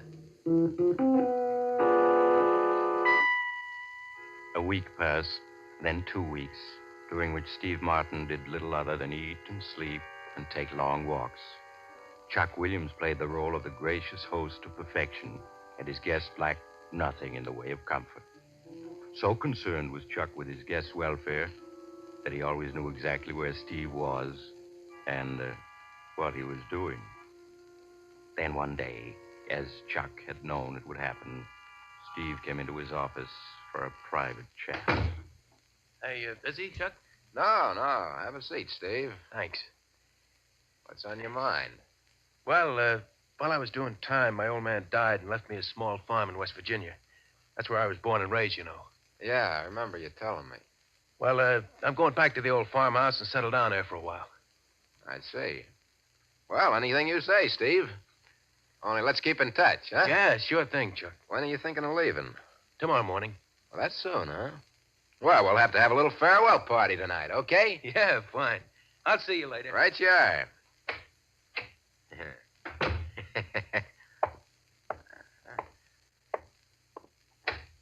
Felix, come in here. What's up, boss? My pal, Steve, is getting ready to make his move. Guess he can't wait no longer to get his hands on that dough. Looks that way. He's leaving tomorrow morning for a small farm he's got in West Virginia. West Virginia, huh? Yeah. Farmhouse can't be more than 30 or 40 miles from where he stashed the dough. Is there any chance he might have hidden it on a farm? Nah. Cops caught him before he got that far. He hid that dough someplace off Highway 6B. How many of the boys you want me to take along? Take 4. I don't want any slip-ups.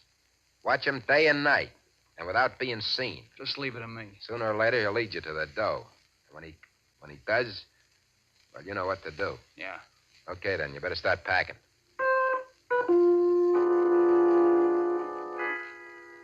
The next morning, when Steve Martin took a train for West Virginia, 2 very inconspicuous men were seated at the other end of the coach he was riding in. They watched him get off the train at an all but deserted station in West Virginia, but made no move to follow him.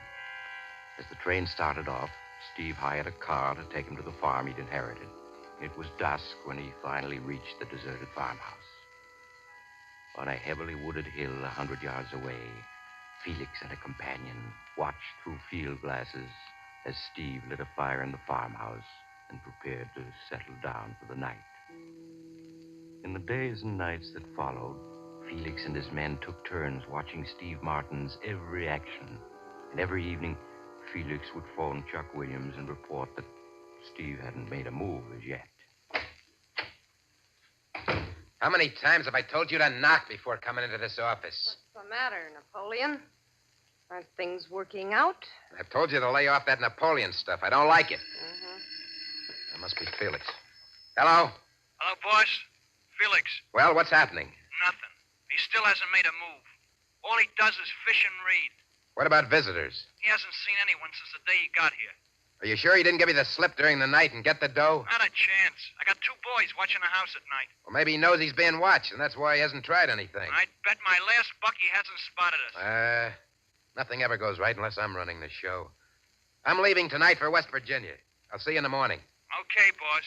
I'll be expecting you.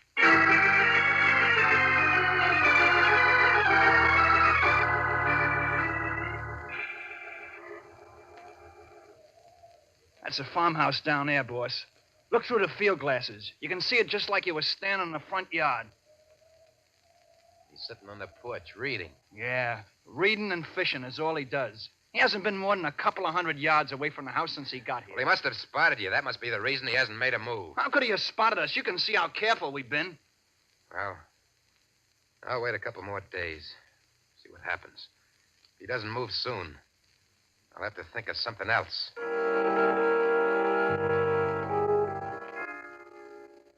Leaving Felix to continue his watch over the farmhouse, Chuck returned to the village and registered at the village inn. The hours that followed dragged interminably, and the hatred that Chuck felt for Steve Martin grew with each passing hour. In the evening, Felix drove into the village and reported that nothing new had occurred. 4 more fruitless days went by. Chuck Williams was unable to contain his fury any longer. He got into his car and drove to within a half-mile of the farmhouse, then walked the rest of the way to where Felix and his men were hidden on the hill. Boss, what are you doing here? I got tired of waiting. You better get down, boss, or Steve Martin's liable to spot you. Forget that. We're through playing a waiting game. We're going to move in on him. Move in on him? Yeah. Maybe after a light workout, my pal Steve will be willing to tell me where he stashed the dough. Ah, that sounds more like it. I never did go for this cat and mouse game. Before we're through with him, he'll be begging to tell us what he knows.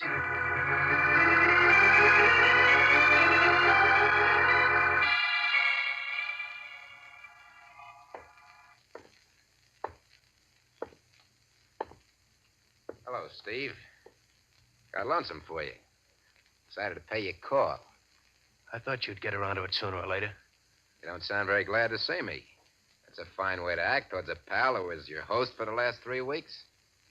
Didn't I treat you right? Yeah. That's what made me figure I hadn't seen the last of you. What do you want? I'll give you one guess. I haven't got it. I know you haven't, but you know where it is. So what? That money belongs to me, not you. That's where you're wrong, pal. That dough belongs to the guy strong enough to get it. That's me. Okay, then you go ahead and get it. Should I let him have it, boss? That's not up to me, Felix. That's up to Steve. Well, pal, you gonna dig up that dough for me? No. You're not as smart as you used to be. You know I'll get what I want in the end. I wouldn't count on it. Okay, Felix. I guess it's up to you and Slim now. Hell talk. Won't you, pal? That's it, pal. Try getting on your feet. Here, let me help you.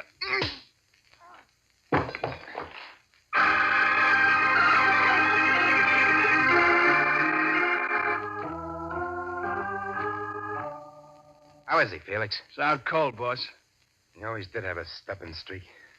You think in his condition he couldn't take all that punishment? We give him any more, he's liable to kick off. Sure? Yeah. He's already got a couple of busted ribs, and that beating around the head didn't help any. We gotta make him talk. We gotta. You have to figure out some other way. Throw some water in his face. Okay. Let's come to, boss. Prop him up in a chair. Come on, you. There. Steve, can you hear me?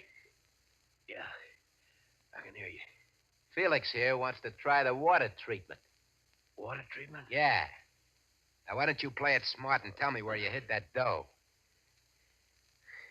Won't talk, huh? Okay, Felix. Wait, I'll talk. Well, it's more like it. Where is it? You could never find it alone. I'll have to take you to it. Just you and me. What's the matter with Felix coming along? Just you and me. Okay, pal, okay. Only I'm wondering if you're in condition to make it. Hey, Felix. Yeah, Give him boss. a few drinks, try to fix him up. Right. As soon as you've done that, Steve and me will be on our way. An hour later, Steve, with the assistance of Felix, tottered to Chuck Williams' car and got in the front seat.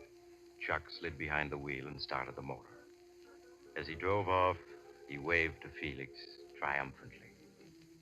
In a few minutes, the farmhouse had faded from view. Steve, huddled in a corner of the front seat, fought to keep from crying out every time the car hit rut in the road. Now and then, he opened his pain-filled eyes to look out the window. Chuck watched him with satisfaction as he drove. How much further is it? You drive about 5 miles until you reach a small gravel road where you'll see a big sign saying the Devil's Caverns. You turn right there and go 2 miles. The Devil's Caverns? What are they? They're a big tourist attraction in these parts during the summer. Hundreds of huge underground caverns that run for miles in all directions. You mean that's where you stashed the dough? Yeah. It's the best place in the world. How do you know you'll be able to find it again? I know every inch of the caverns. When I was a kid, my old man worked as a tourist guide there. I learned my way around from him. Okay. But you better find that dough. I'm warning you. I'll find it. Now, you should be reaching the gravel road in a couple of minutes. Turn right, then it's 2 miles to the Devil's Caverns.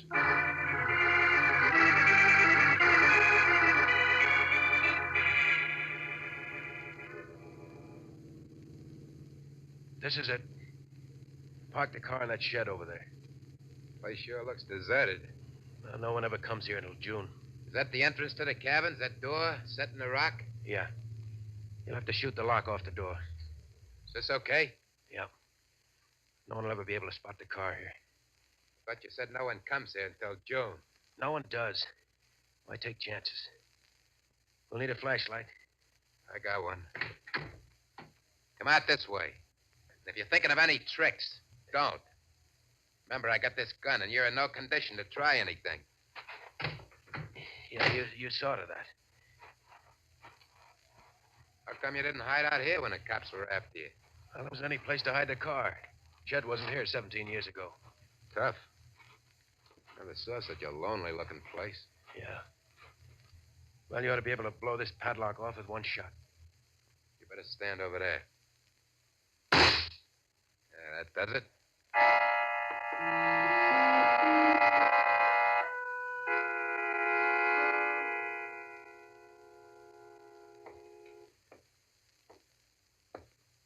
How much further is it? Seems like we've been walking an hour already. It's right up ahead.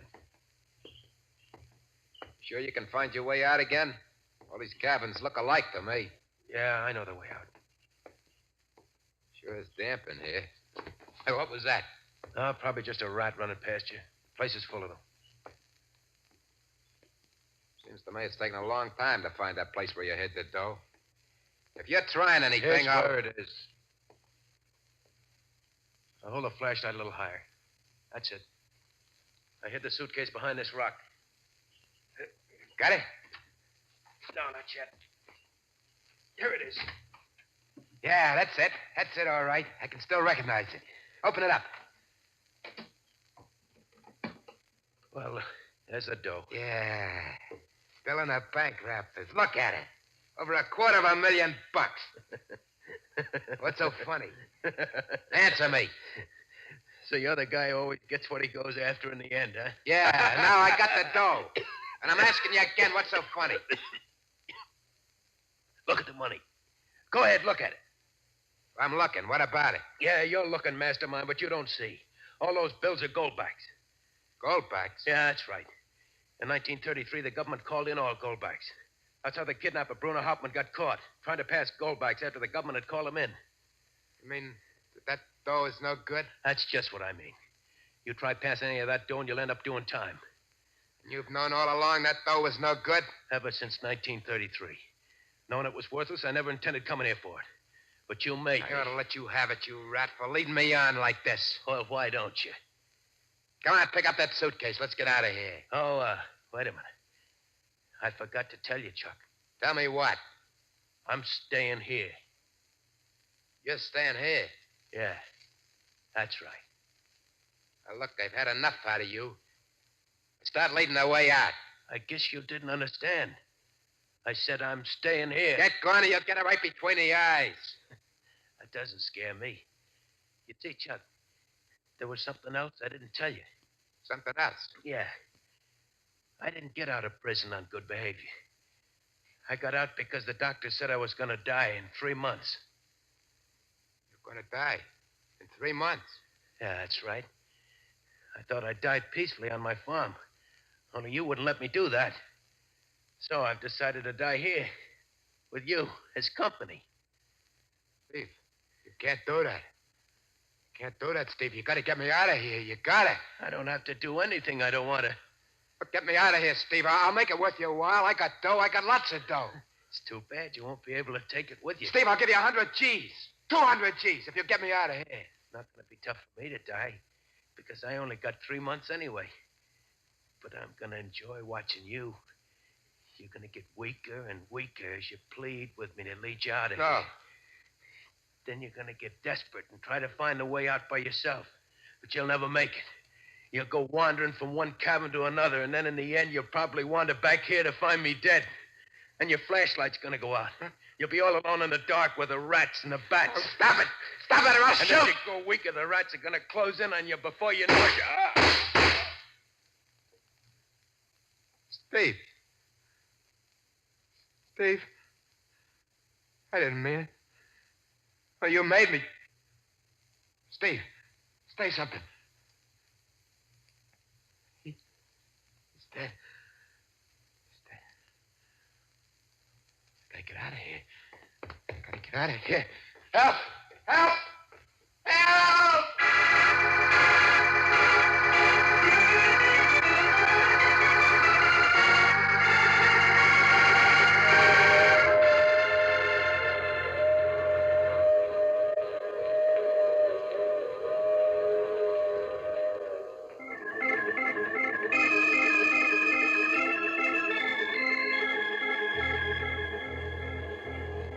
This is the mysterious traveler again. Did you enjoy our little trip? What happened to Chuck Williams?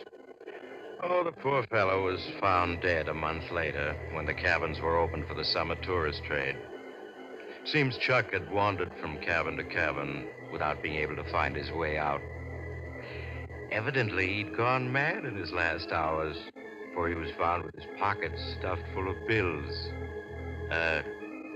Goldbacks. Now, I recall another case in which 2 ghosts came face to face, only to discover that... Oh, you have to get off now. I'm sorry.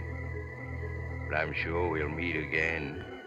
I take this same train every week at this time.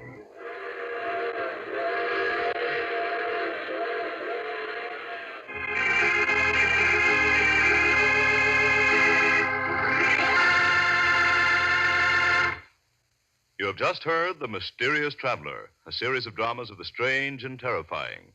In tonight's story, all characters were fictional, and any resemblance to the name of an actual person, living or dead, was purely coincidental. In the cast were Maurice Tarplin, Joe Julian, Art Carney, Elspeth Eric, and Alan Manson. Original music was played by Paul Taubman. The Mysterious Traveler is written, produced, and directed by Robert J. Arthur and David Kogan.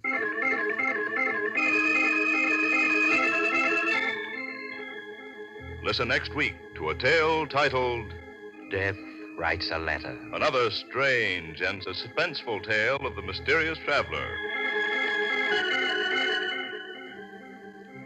Don't miss the chilling tale titled 7 Casks of Death, written by Maurice Tarplin, your mysterious traveler, which appears in the current issue of Dime Mystery Magazine, now on sale at your local newsstand.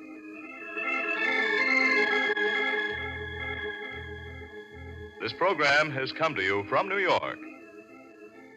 Another program of dramatic action will follow in just a minute. Stay tuned to the station for Official Detective. Carl Caruso speaking. This is the Mutual Broadcasting System.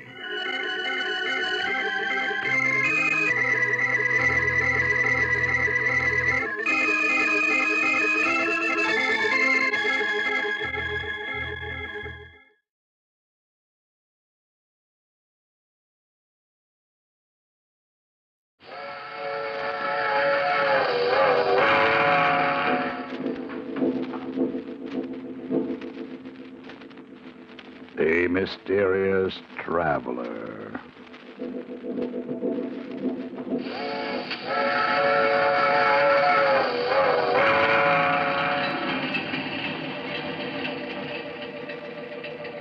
This is the Mysterious Traveler, inviting you to join me on another journey into the realm of the strange and the terrifying. I hope you will enjoy the trip, that it will thrill you a little and chill you a little. So settle back, get a good grip on your nerves, and be comfortable, if you can. Where are we going? Why, we're going to follow the adventures of a man who thought he could commit murder and escape punishment. I call the story Death Laughs Last.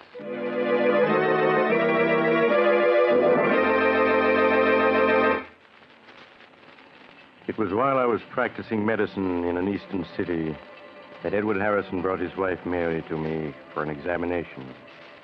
I could see at a glance that she was dangerously ill. When I had finished my examination, however, I tried to conceal her true condition from her till I had a chance to speak privately to her husband.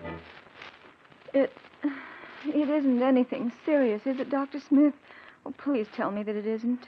Well, I'm afraid it's too soon to say, Mrs. Harrison. Until the X-ray plates are ready, I can't say yes or no. Oh, but... Now your husband is waiting outside. He's probably beginning to worry, so... Oh, yes, of course. Here's your wife, Mr. Harrison. You must have thought I'd kidnapped her. No, but I was getting a little worried, Doctor. I hope you didn't find anything very wrong.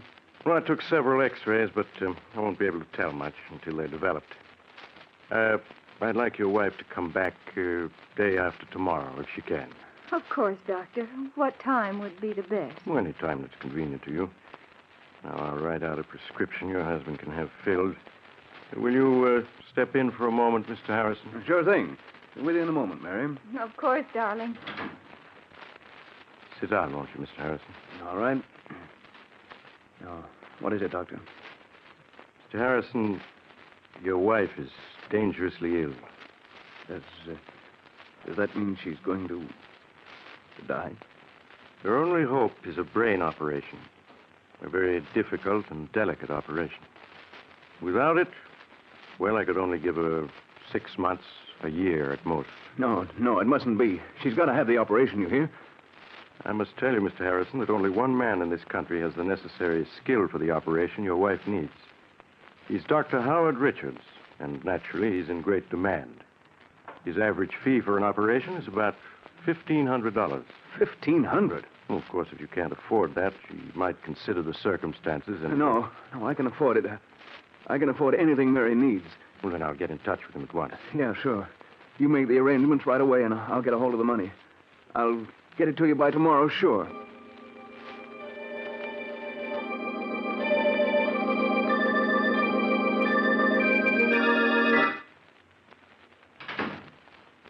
Darling, help me off with my coat, will you? Please? Oh, sure, Mary. Yeah. How are you feeling? Oh, much better since Dr. Smith gave me that medicine in his office. He's a swell doctor. He'll fix you up in no time. Did he tell you anything more, Edward? Not a thing, except that the treatment might take a little time, that's all. A little time? Oh, dear, I hope it won't be too expensive. Your business hasn't been good, and we've used up all the money in our savings account, and... Oh, don't you fret about money. Don't you worry about anything. All right, darling, I won't. Oh, but aren't you going to take your coat off? No, I've got to get the prescription the doctor gave me filled. You just take it easy till I get back. I might stop in at the shop, too. There's something I've got to attend to there.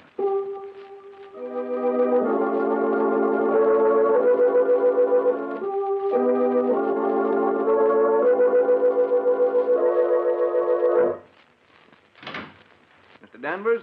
I'm Ed Harrison. Oh, yes, Mr. Harrison. Please sit down. I see that you want to borrow $1,500 from us. That's right. Unfortunately, the security you offer, your home... Well, what's wrong with it? It's a swell little house, good section, all in good repair. Yes, that's true. But you already have a first and second mortgage on it, totaling $4,000. And, well, I'm afraid we can't make any further loans on it. But I've got to have the money. I just got to. I'm sorry to hear that, because there's nothing we can do to help you. Nothing we can do.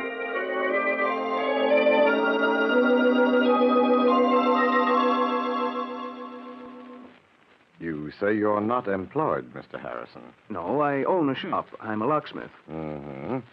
Well, that means you're never certain of your income. If you had a job now, a regular income you could depend on... What are you getting at? You mean you're not going to let me have the money? I certainly wish I could, but under the circumstances... Well, I'm sorry, very sorry, but there's nothing I can do.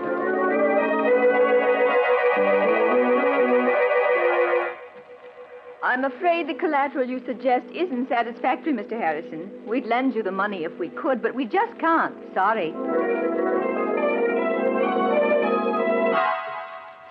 But I've got to have it. I've just got to. Sorry. It's to save Mary's life. She'll die if I don't. Sorry. And I won't let her die. I won't. Sorry. Sorry. Look, Sorry. you must... Sorry. Listen. You must...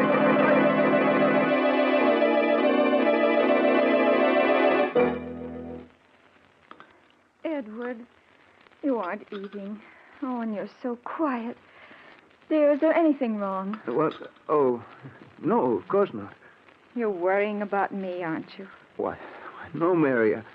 I was just thinking about making some changes at the shop. And... Darling, you don't have to lie to me. I know I'm not well, but I'm going to get better. Really, I am, I promise. Of course you are. Dr. Smith said so. You're going to be well in no time. Now I've got to go out. I have an appointment over the other side of the city with Horace Latimer. He wants to see me about something. Something important.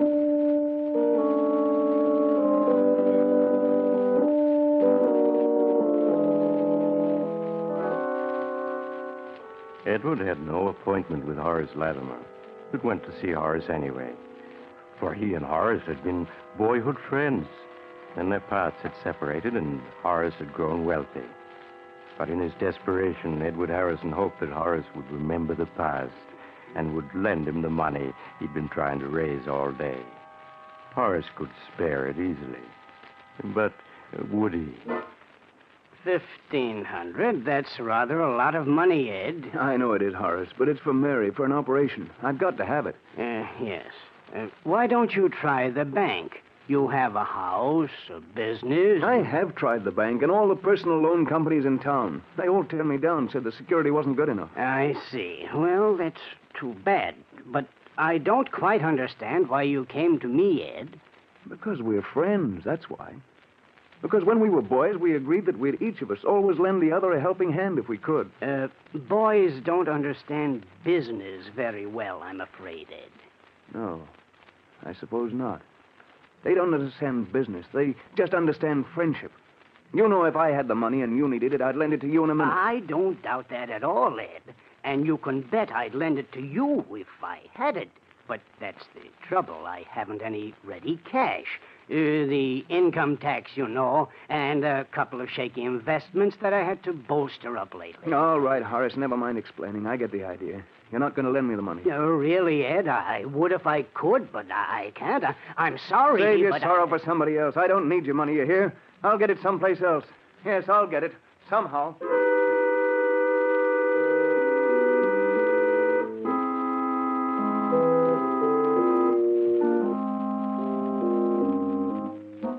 After he had slammed out of Horace Latimer's expensive home, Edward stood for a moment on the dark street corner, staring back with bitterness in his face. Sorry. Yes, you're sorry. In a pig's eye, you're sorry.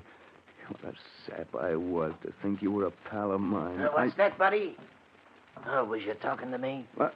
Oh, no, sorry. I guess I was thinking out loud. Oh, that's okay. Hey, got a match? A match? Oh, sure. Yeah, there you go. Thanks.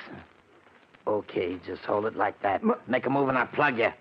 gun? Yeah, Why, this you... is a stick-up. Hold your whole hand over your dough and make it fast, see? My dough? That's a hot one. I'm out trying to raise money myself. We're both out of luck. I've only got $1 on me. Take it if you want it anyway. It's more than I could raise. Don't try to kid me. Stand still while I see what you got in your pockets. A wallet.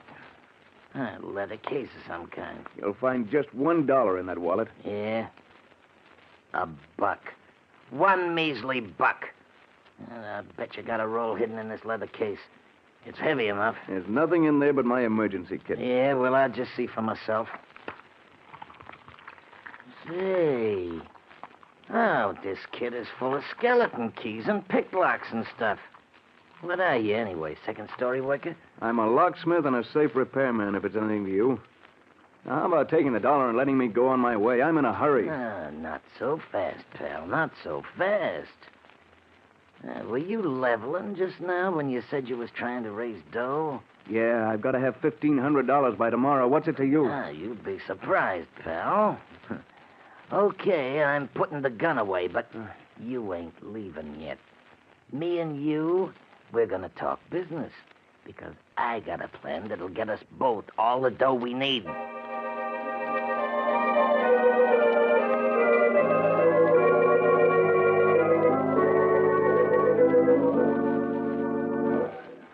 Two more beers, waiter. Coming up. Well, is it a deal on my proposition? I don't know, Mike. Sure you do. There's nothing to it. You can open locks and safes. I know where there's a house with plenty of dough in it. You and me together, we'll go get it. We'll make a team. But burglary? I've never stolen anything in my life. Listen, you said you needed the dough bad, didn't you? So do I, plenty bad. You said you'd do anything to get it, didn't you? Yes, I did. Then what are you hanging back for? All you got to do is get the back door opened and the safe. In half an hour, you'll have your $1,500 and more. How else are you ever going to get it? Answer me that. I don't know. You're sure the money's there, Mike? Positive. I was casing the joint.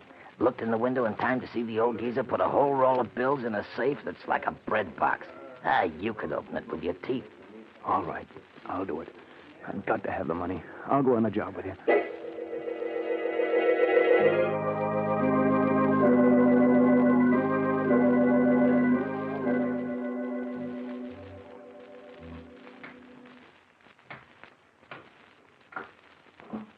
Okay, this is the joint. Everybody's hit the hay long ago. It'll be a cinch. The luck looks easy. But I shouldn't be doing this. There must be some other way to get the money straight. Don't be a sucker all your life. You gotta take what you want in this world. If you don't, you'll never get it. Everybody's a crook of some kind. Take it from me. Well... Get on. Get that door open. We gotta get inside before we're spotted. All right. Let me take a second, I think. Yes. There. It's unlocked. Okay, get inside. The safe's in the library. Down this way. Don't make any noise. You're sure there's only two of them in the house? Yeah, the old guy and his butler. Probably both of them deaf as posts. Here's the library. Come on. The safe's behind the picture on the wall. This picture? Yeah, that's it. I'll lift it down. There you are. That safe is just a kid's toy. Go ahead, get it open. It won't be that easy. But I'll have it open inside half an hour.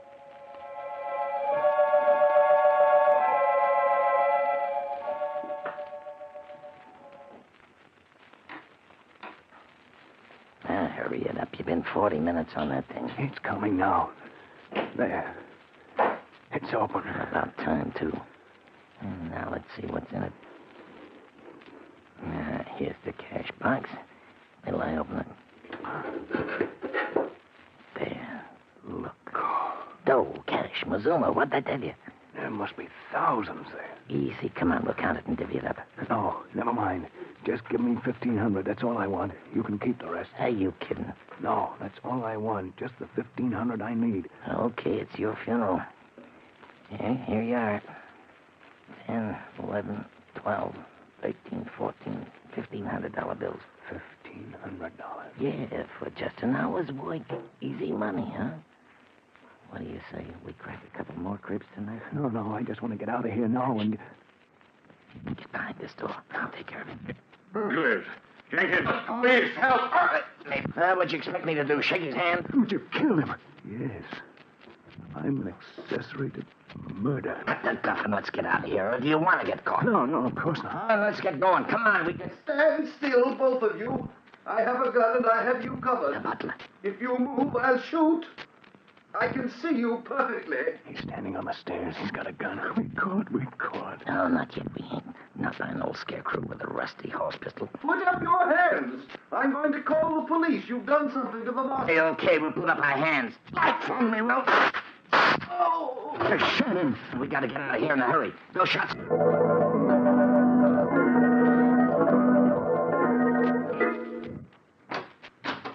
Okay, here we are. Come on in. But why did you make me come here? Why can't I go home? You heard me. Come on in. That's better.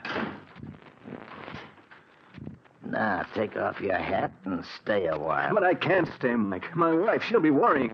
Get home to her. You got other things than your wife to worry about, chum. What do you mean, Mike? I mean the cops. Or have you forgotten you're wanted for murder? No, I haven't forgotten. I'll never be able to forget.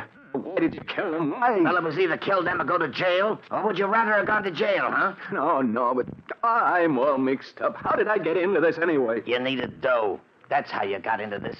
And you got it, so now cut out the sob stuff. Why won't you let me go home? Why did you make me come here to your room? You're here so you and me can have a little talk. Kind of a talk. Well, chum, that door and that safe open. You and me got a future together. I won't do it. I won't. Sure you will. And always send a little note to the cops. They'd get you, too. I'd be a long ways off here. You got a sick wife.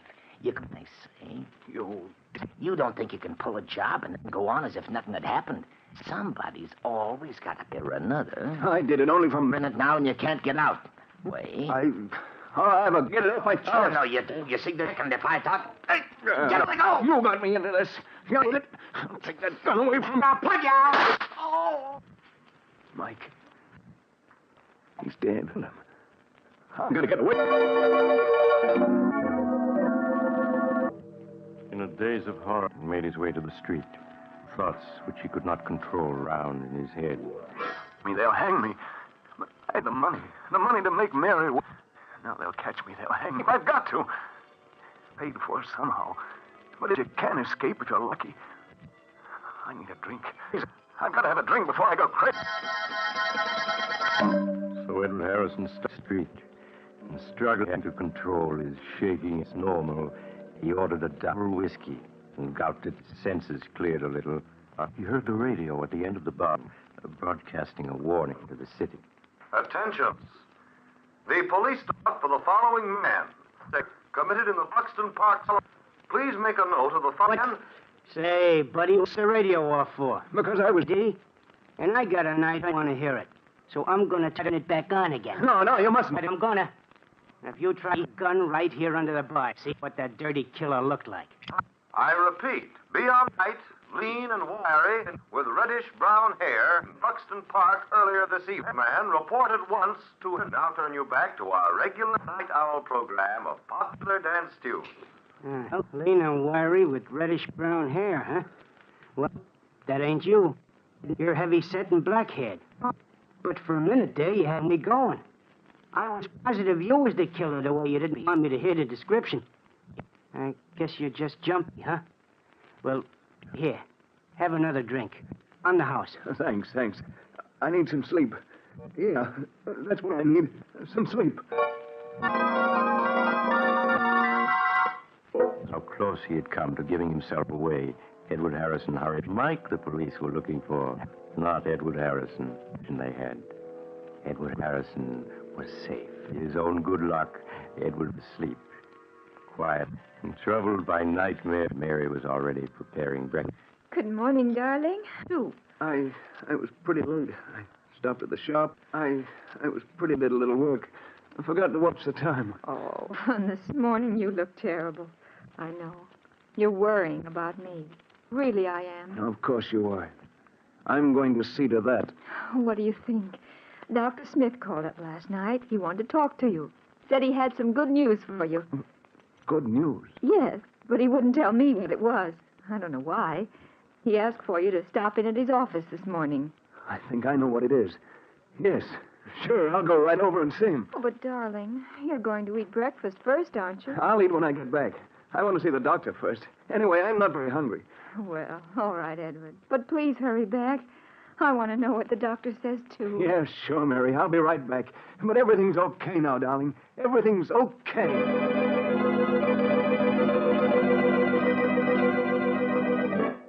After he left the house, Edward bought a morning paper. Big headlines told of the murders the night before, but he scarcely saw them. His eyes hurried through the story until he found what he was looking for. The news that Mike's body had been found. The butler Mike had shot had given the police Mike's description and then died before he could tell them there was anyone with Mike. So the police had listed Mike's death as a suicide or an accident and closed the case. Edward Harrison was safe. Perfectly safe. Safe. I'm safe. Mike was wrong. Sometimes you can get away with murder and not have to pay anything if you're lucky. And I've been lucky. I've been lucky.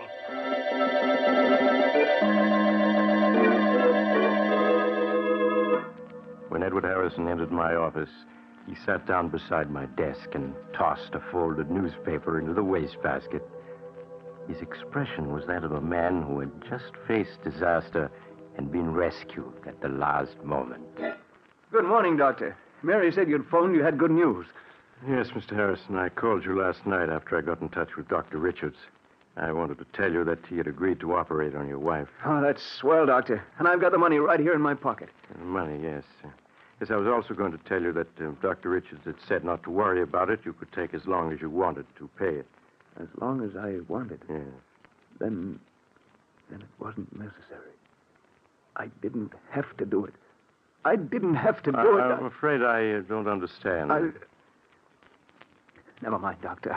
I mean, I've got the money. I want to pay it. He's got to take it right away. Well, what's the matter? What are you looking at me like that for? The operation is going to save Mary's life, isn't it? You said it would. You can go back on your word. You can, do you hear? It's not that, Mr. Harrison. Yes, the operation would save your wife's life, but unfortunately, Dr. Richards was the only man in this country able to perform it. Well, so what? He said he'd do it, didn't he? And I've raised the dough to pay him, so what's the hitch? Mr. Harrison, Dr. Richards can't perform the operation now. But you said... He was tragically murdered last night by a burglar who broke into his home in Buxton Park.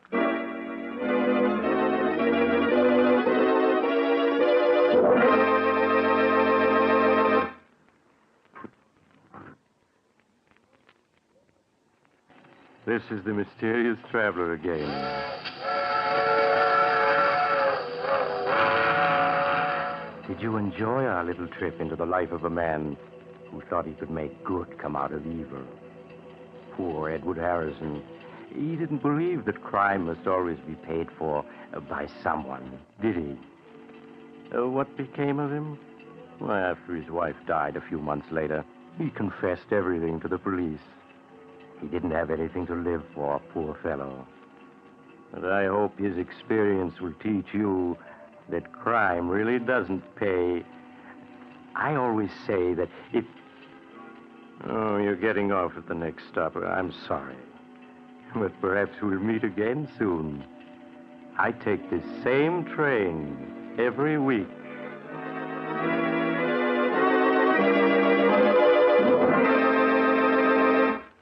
You have just heard Chapter 42 of The Mysterious Traveler, a series of dramas of the strange and terrifying. In today's story, Death Laughs Last, Philip Clark played Edward Harrison, Carl Emery played Mike, and Elizabeth Morgan played Mary Harrison. The Mysterious Traveler is written by Bob Arthur and David Kogan, and original music is played by Henry Silverne. The entire production is under the direction of Jock McGregor.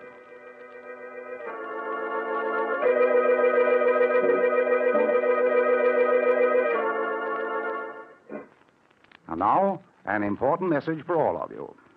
This is Jock McGregor speaking. The National War Fund drive begins tomorrow.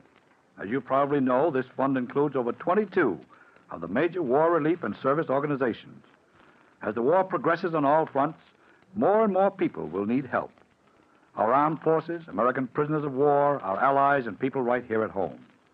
And by giving to the National War Fund, you will be helping. Consider just one of the many organizations that the War Fund supports, the USO.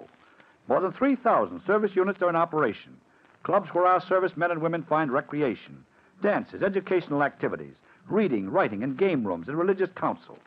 The USO is responsible for the traveler's aid desks, which help servicemen make connections and find sleeping accommodations. It operates the lounges in railroad and bus terminals. USO camp shows bring American entertainment to our troops at camps and stations throughout this country and in all of the combat zones. Groups who play the jungle circuit in the South Pacific, the desert circuit in North Africa, the grass skirt circuit in the Hawaiian Islands, and the foxhole circuit in combat zones just behind the front lines. We can't measure in money the good accomplished by the USO, but we can help to continue that good work by giving our money the National War Fund. So when your community war fund or war chest representative calls on you, give and give generously. Listen next time to a tale titled The Man the Insects Hated. Another tale of the mysterious traveler.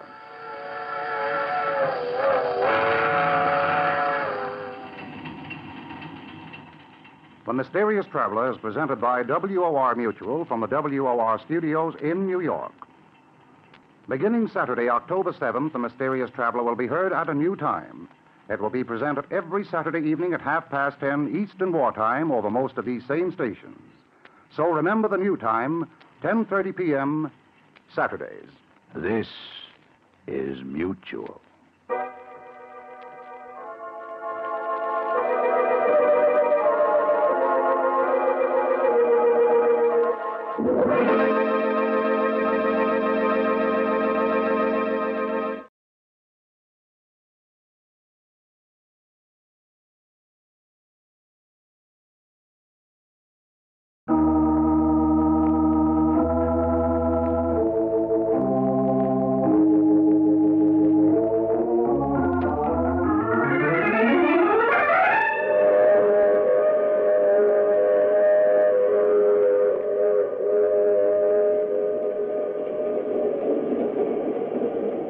The Mutual Broadcasting System presents The Mysterious Traveler. Written, produced, and directed by Robert A. Arthur and David Kogan, and starring tonight two stars of stage and radio, Wendell Holmes and Roger de Koven, in an original radio drama titled The Man Who Vanished.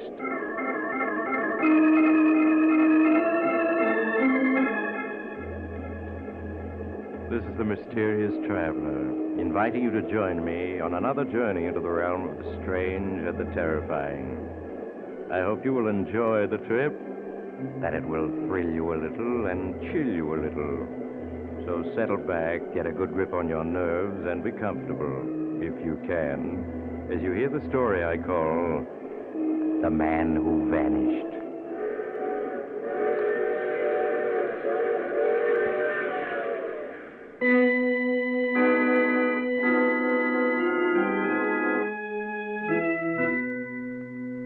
Our story begins in a small, white-walled hospital room. Charles Ordway, a man of 45, has just awakened. He looks about him in puzzlement. Then memory returns to him, and he begins to call frantically. Doctor! Doctor, nurse! Where are you? I must speak to the doctor! Yes, Mr. Ordway, what is it? Are you the doctor? No, sir, I'm only the attendant. You want to speak to Dr. Harvey? Yes, yes, I must. It's a matter of life and death. Okay, Mr. Ordway, okay. Dr. Harvey, 402, please. He's coming now, sir. Thank you. Tell me, what day is this? It's Friday, isn't it? It must be Friday. Sure, it's Friday, Mr. Ordway. But here's Dr. Harvey now. Good morning, Mr. Ordway. You wanted to speak to me? Yes, doctor, but tell me quickly, what time is it? It's just 10 minutes past 10, Mr. Ordway. Oh, thank heavens, my brother John isn't dead. There's still time to save him. Your brother? Yes, doctor, when I woke up, I didn't know how long it was since I was brought here to the hospital and drugged into silence, but I don't suppose they told you about John. No, I'm afraid they didn't. Well, then I'll tell you. I'll make you believe me. John's safe for several hours yet, so I can tell you the whole story. The story they wouldn't give me a chance to tell. Yes, go right ahead, Mr. Ordway. I'll just sit here and make myself comfortable. Well, I'll try to tell it calmly, Doctor. I don't want you to think I'm hysterical. First of all, you have to understand that my brother John is a freak of nature. A freak? Yes. He's perfectly healthy and highly intelligent, but he was born without any natural coloring at all. His eyes are pink. His skin is a chalk white. His hair is like bleached flax. His eyebrows and lashes are practically invisible. It's a most unusual condition, but it happens once in a while. It's called albinism. Well, it's a hideous condition for an intelligent, sensitive man. John's boyhood was a torture for him until our father took us both out of school and had us tutored to spare John the misery of being considered a freak of nature by the other children. Yes, I understand, Mr. Ordway. Please, go on. Well, as we grew up, John's chief interest was science. So I studied it, too. Our father had a complete laboratory built in our home. After his death, we continued to live there together, working on experimental research. Along what lines, Mr. Ordway? Well, our efforts were centered on discovering a cure for John's condition. To achieve that, we worked hopefully for years, but we always failed. My brother remained outwardly calm, but inwardly he began to brood. Then, one evening, he came into my room. Charles. Oh, yes, John. Finished in the lab? In a way, Charles. I have something to show you. Show me? You mean you found a cure? Not exactly. Look at this wire cage. Examine the white rat I have in it. White rat? Good heaven. This morning, that was an ordinary white rat. But now, look at it. It's like a rat made out of glass. It's almost transparent. It is transparent. You can see completely through it. Oh, John, this is amazing. This is what I've been working on these last months, Charles. I've been developing a serum that would alter living tissues to make them transparent. I wouldn't have believed it possible. I don't see why not. Nature does it all the time. She makes jellyfish that are quite transparent. Well, yes, of course. I didn't think. But this is only the first step. My next step is to develop the serum further, to make living tissues invisible. Invisible? You look skeptical, my dear Charles. But look at this rat. He's half invisible already. In a dim light, he'd vanish.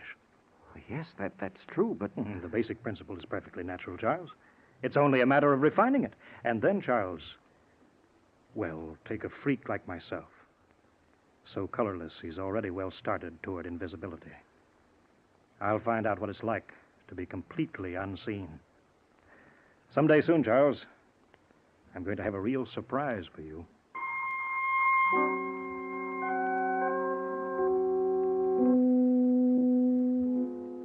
That was my first introduction to John's experiments.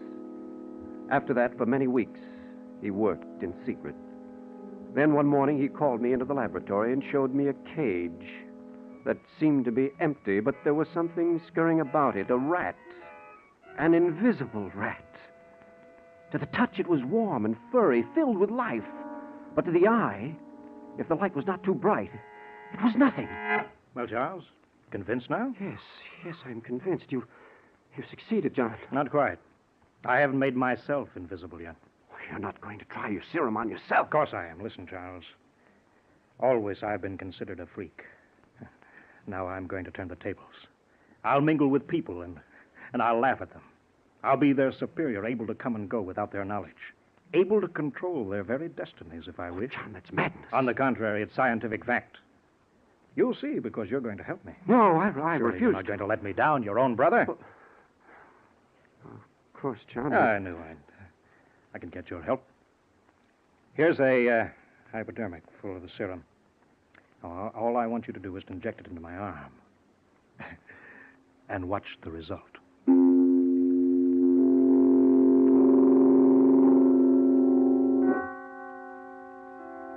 I tried to refuse, but John wouldn't let me. At last, I gave in. I injected the colorless serum into his veins. At first, nothing happened. As we waited, he removed his garments, for of course the serum could only affect his living tissues. Finally, the change came. His skin became paler and paler, until suddenly I realized I was looking not at it, but through it.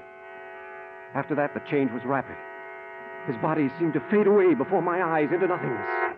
Well, Charles, what do you say now? Oh, John, this frightens me. Why should it? I feel fine. In fact, I feel so good I'm going to take a little jaunt downtown to see how the world looks to a man who's invisible. No, you mustn't. And why not, Charles? Well, you aren't ready for it yet. There There may be after effects, reactions you aren't prepared for. Ah, nonsense. There's only one thing to be careful of. The tissues must return to normal within 24 hours. If the neutralizing serum isn't injected before then, death occurs. Otherwise, it's perfectly safe. So I insist, Charles, that I'm going on a little invisible sightseeing tour tonight, and you're going to conduct me.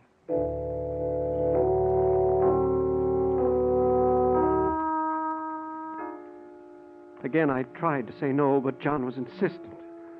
At last, I gave in. His was always the stronger will. We took the car, and I drove downtown. He sat beside me, unseen as the very air, laughing to himself. John, let's turn back now. Turn back, I should say not. Drive to Main Street and park around the corner from the Watson Jewelry Store.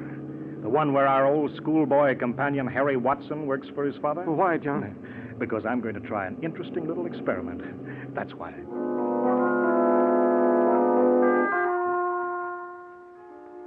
John was in a strange mood, and I obeyed his orders with misgivings. I parked the car as he directed, and we got out and stood on the sidewalk, with the evening crowds drifting past us, completely unaware of John at my side. Suddenly, John spoke. Now's the time, Charles. There's nobody in the store but Harry Watson himself. Come on, we're going in. Ask Harry to show you some stopwatches. Keep him occupied, and don't worry about me. Well, what are you going to do? Never mind. Just do as I say. Whatever happens, pretend not to notice. Come on. Open the door. Oh, hello, Charles. Can I help you? Well, I'd like to look at a stopwatch, Harry. Stopwatch? Of course. They're over here. Here's a beauty, Charles. This Swiss chronograph is timed to 1/100th of a second. I'm afraid it'd be too expensive. Huh? Well, perhaps you'd like this one. It's American-made, and it... What was that? What was what? I heard a noise in the back of the store. I didn't hear anything. There it is again. There's someone back there. But there can't be. There's nothing in sight. Well, just the same, I think there's someone back there. Excuse me. I was putting away some valuable diamonds when you come in, and I've got to see about them. He hurried back into the shadowy rear of the store. I held my breath. If he should bump into John. Then I heard Watson cry out. I've got you, you thief! No, you're not going to get away. What are you doing? Help! Charles, help me! Help! John! John, what's happened? Come on, quickly. We have to get out of here. What happened? The fool bumped into me in the shadows. He was so excited he didn't even realize he couldn't see me. I used a paper knife I picked up and taught him a little lesson. He's not dead. Come on, we got to get out of here. Someone may have heard him.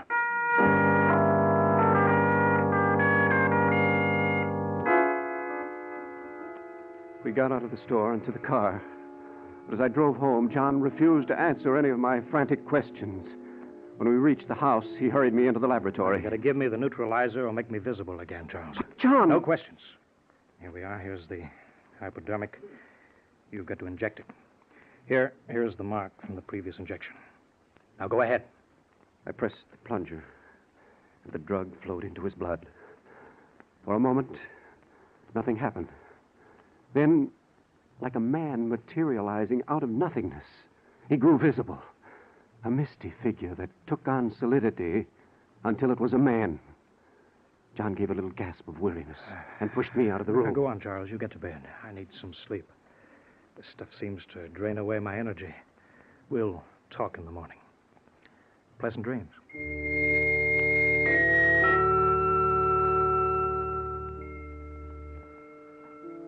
The next morning, I was having breakfast when John finally appeared.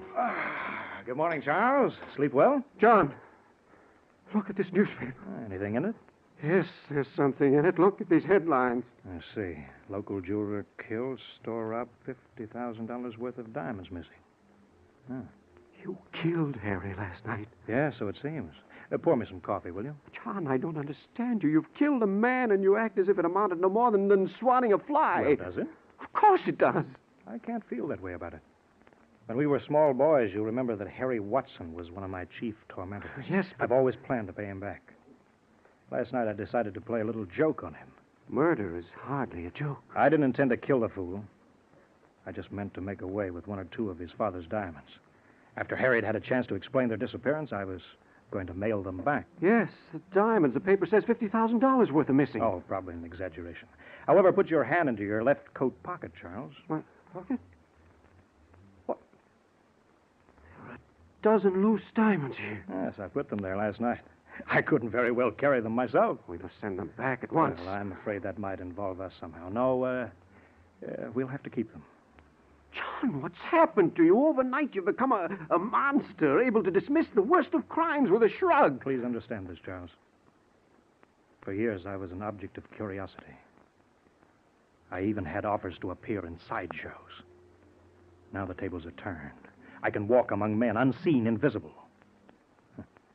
That gives me a power that is very sweet to me. I haven't decided yet how I shall use it. But in any case, I won't have you interfering. Is that clear, Charles?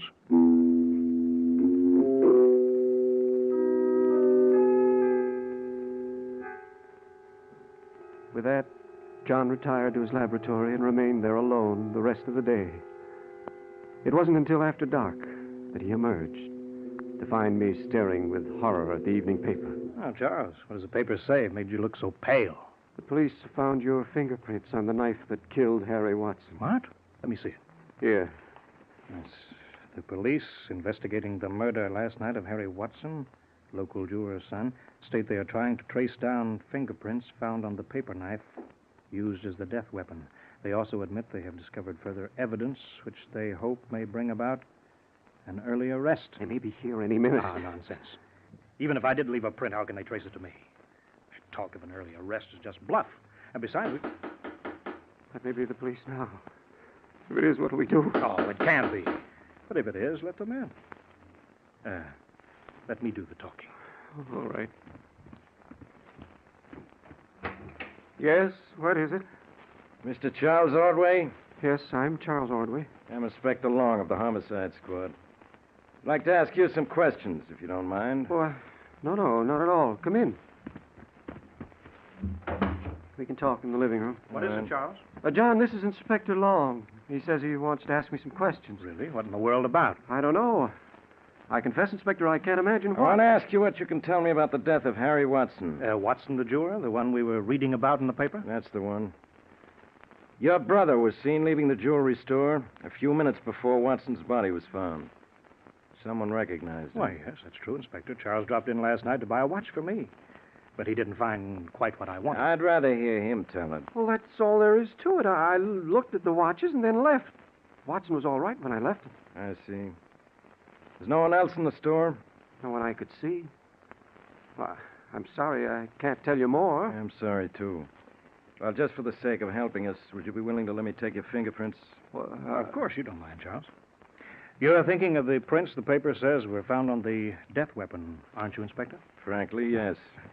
Well, they aren't, Charles. I can assure you. It's just a check. Here, Mr. Ordway, if you'll just press your fingerprints against this gelatin plate I have in this envelope. Like this? That's right. Thank you. You wouldn't want mine, too, I suppose? Well, if you'd like to add yours to your brother's. Oh, I was just joking.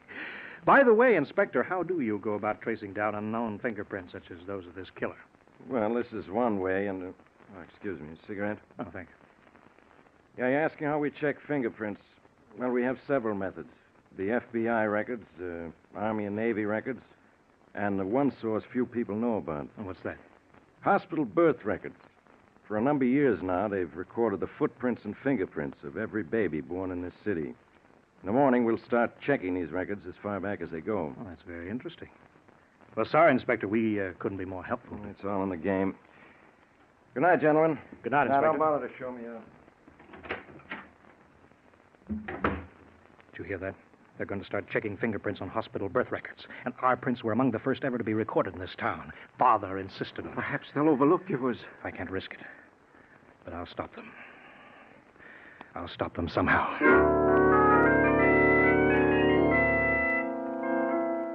Without explaining, he hurried into the laboratory. 10 minutes later, he emerged, dressed to go out. His hat pulled well down over his face. And his face... What is it? Why are you goggling at me? Your face, I can't see it, or your hands either. Of course not. I took an injection of transparency serum. Now, I'm going to drive downtown, Charles. With this coat and hat on, I'll look like an ordinary driver to anyone who sees the car. When I get where I'm going, I'll take off these garments and leave them in the car. Then no one on earth will be able to see me. But Where are you going? To police headquarters.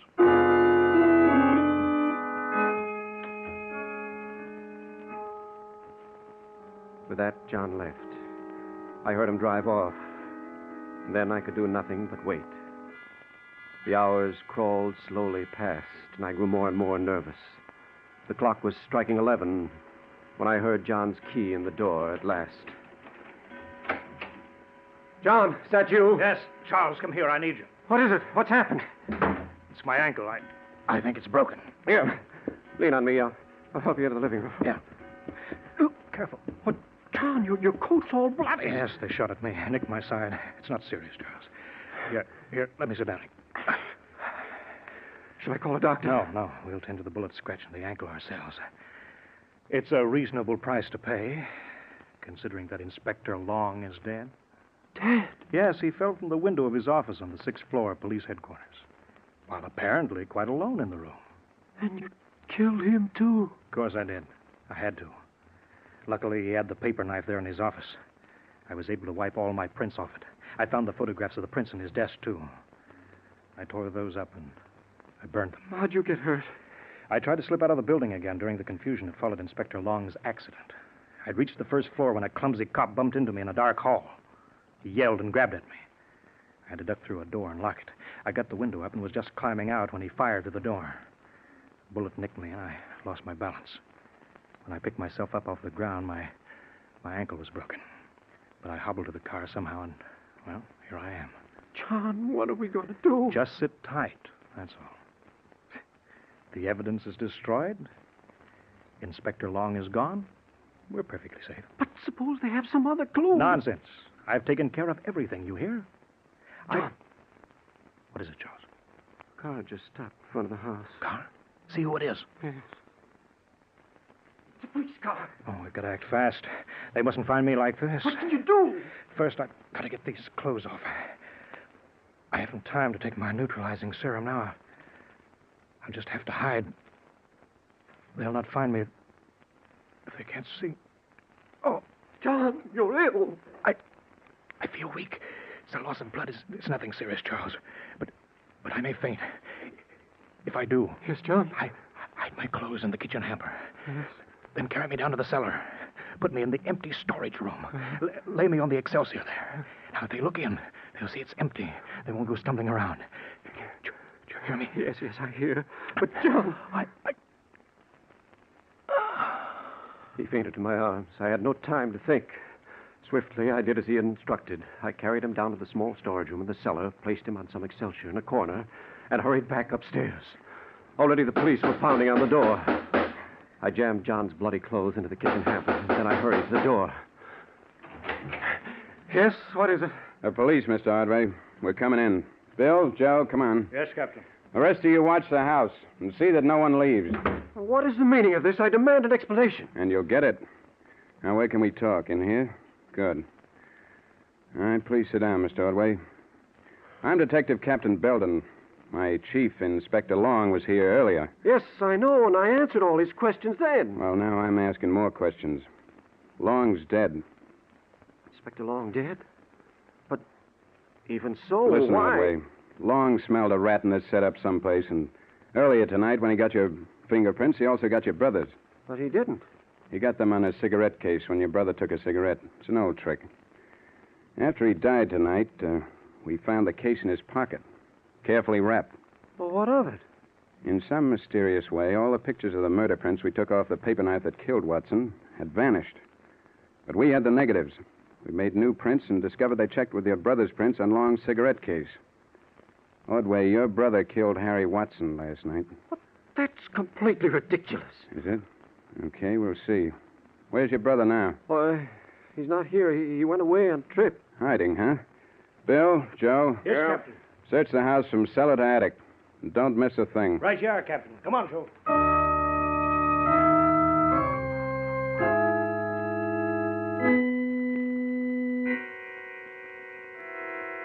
Half an hour later, I knew that further concealment was impossible. The police had not found John, but they had found the blood-stained clothes he had discarded. And in my desk, they had found the diamonds which John had stolen. I knew then I must tell the truth. Well, Ordway, Ready to talk yet? Yes, I'm ready to talk, Captain. My brother did kill Watson. Okay. Where is he now? He's hiding down in the cellar. Captain, that's the Monarchy. We looked in the cellar. He ain't there. Of course you didn't see him. He's invisible. He's what? He's invisible, I said. You say your brother is invisible? Yes, that's why they couldn't see him. Ordway, you know what I think? I think you killed your brother in a quarrel over these diamonds and buried his body in the yard someplace. That's how these clothes of his got bloody, isn't it? Come on, admit it. No, my brother was wounded by a bullet after he killed Inspector Long. That's how his clothes got bloody. Yeah, I suppose he was invisible when he killed Long, too. That's why nobody saw him, huh? Yes. Don't you understand? He's discovered how to render his body tissues transparent. He's hiding down in the cellar now, invisible. He's nutty as a fruitcake. Shut up, Bill. Ordway, your brother is down in the cellar now, huh? Yes, he is. He fainted, and I carried him down there. And just which room is he in? The little storage room at the foot of the stairs, the one at the metal door. How about it, boys? Did you look there? Sure we did, Captain. We looked in there twice. There ain't a thing in that room but a little Excelsior. Right. We both looked. That room is as empty as a busted piggy bank. You see, Mr. Ordway, if he'd been there, my men would have found him. But he's there. They didn't see him because he took the serum. He made himself invisible. All right, Mr. Ordway. Just calm yourself. Now, listen, my men say the room is empty. Yeah, except maybe for rats. We heard a couple stirring in the Excelsior, so we bolted the door after we looked in. Figured we might as well keep the rats inside. You bolted the door? No, you mustn't. Captain, we've got to let John out. If he's not let out, he'll die. I've made plenty of wax, but this is a new one. Yep, he's got it bad. Ordway, I'm afraid you'll have to come with us. Now, will you come quietly while I have to put the handcuffs? No, you can't take me away. I have to let John out of that room. If he doesn't get an injection of the neutralizing serum inside 24 hours, he'll die. Sorry, Mr. Ordway, but come on, boys. No. Give me a hand. Got to get him to the psychopathic ward fast. No, you've got to believe me. You've got to let go of me. No, no, no!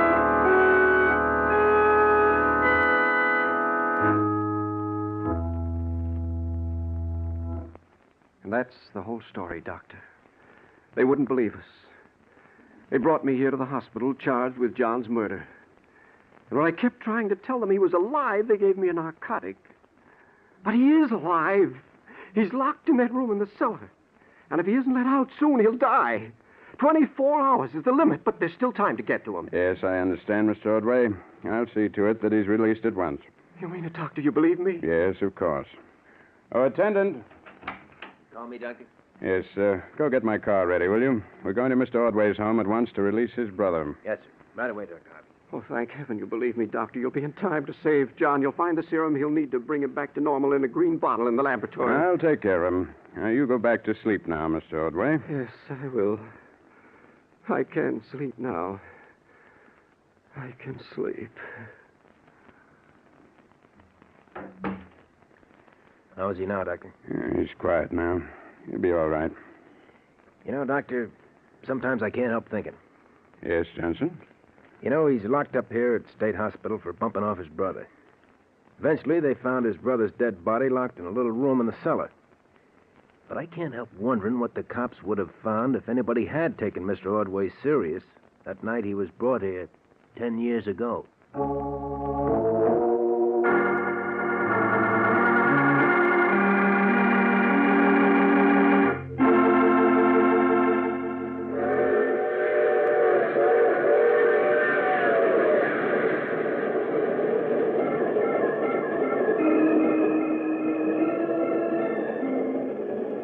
This is the mysterious traveler.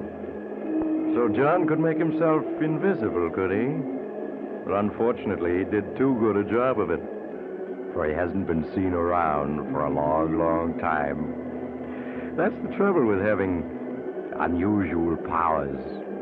Sometimes they get you into unusual difficulties.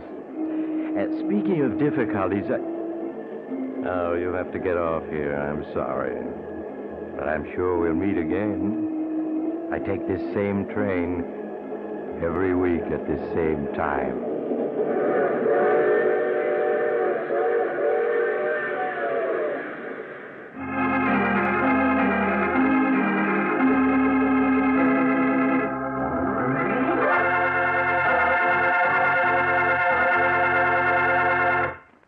You have just heard The Mysterious Traveler, a series of dramas of the strange and terrifying. All characters in tonight's story were fictitious, and any resemblance to the names of actual persons was purely coincidental. In tonight's cast were Maurice Tarplin, Wendell Holmes, Roger de Koven, Art Carney, and Richard Kogan. Original music was played by Paul Taubman. Broadcast engineer was Al King. Sound was by Hal Reed. The Mysterious Traveler is written, produced, and directed by Robert A. Arthur and David Kogan.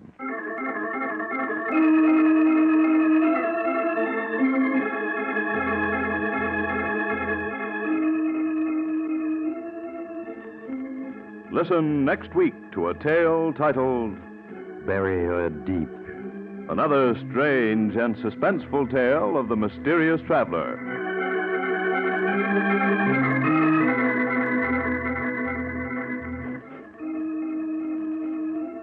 This program has come to you from our New York studios. Another program of tense and dramatic action will follow in just a minute. Stay tuned to the station for Official Detective. Carl Caruso speaking. This is the Mutual Broadcasting System.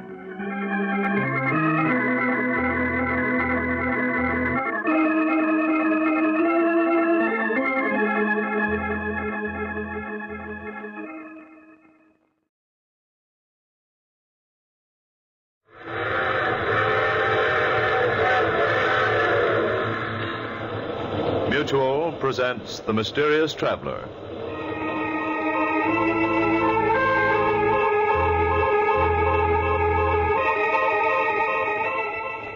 This is the Mysterious Traveler, inviting you to join me on another journey into the realm of the strange and the terrifying.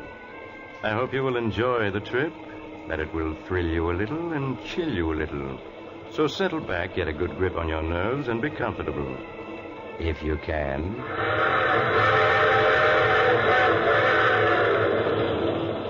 It's the end of July, and rather warm, isn't it? There's probably an insect or two buzzing around in your living room right this moment, or banging against your screen trying to get in. Before we go any further, you better get rid of it. If you do, you'll breathe easier as you hear the unusual story I have for you today. The story I call The Man the Insects Hated.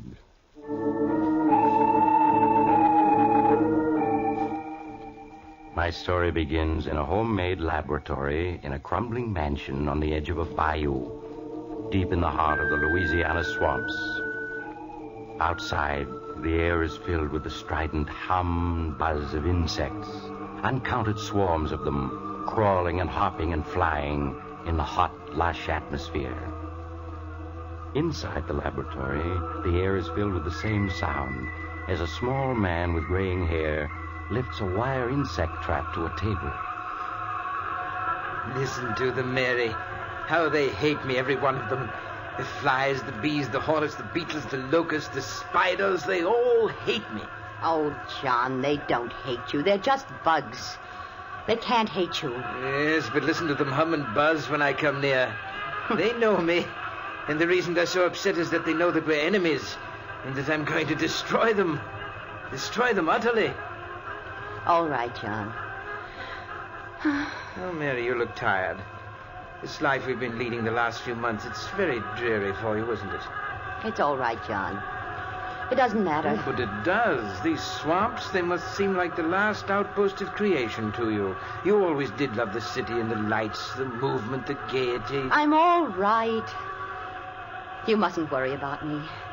It's such a struggle. If we had someone to help us, it would be easier.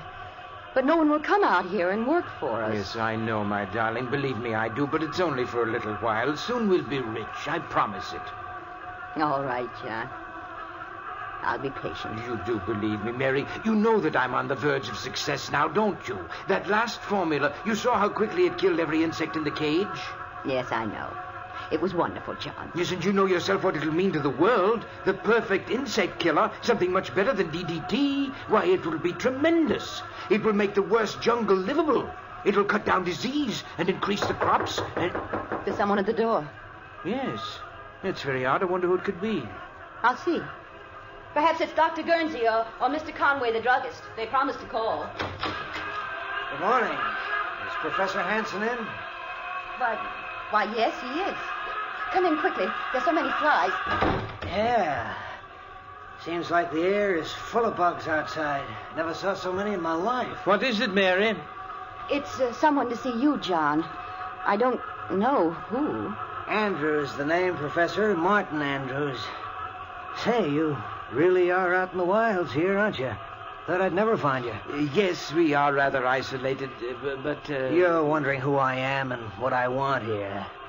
The truth is, I was in Conway's drugstore back in town, and he told me you might be able to use a handyman. Oh, a handyman? Yes, we can use a handyman. How much do you want? Oh, not very much. I guess $25 a week would do me. We can manage that, I think. But on second thought, I don't know.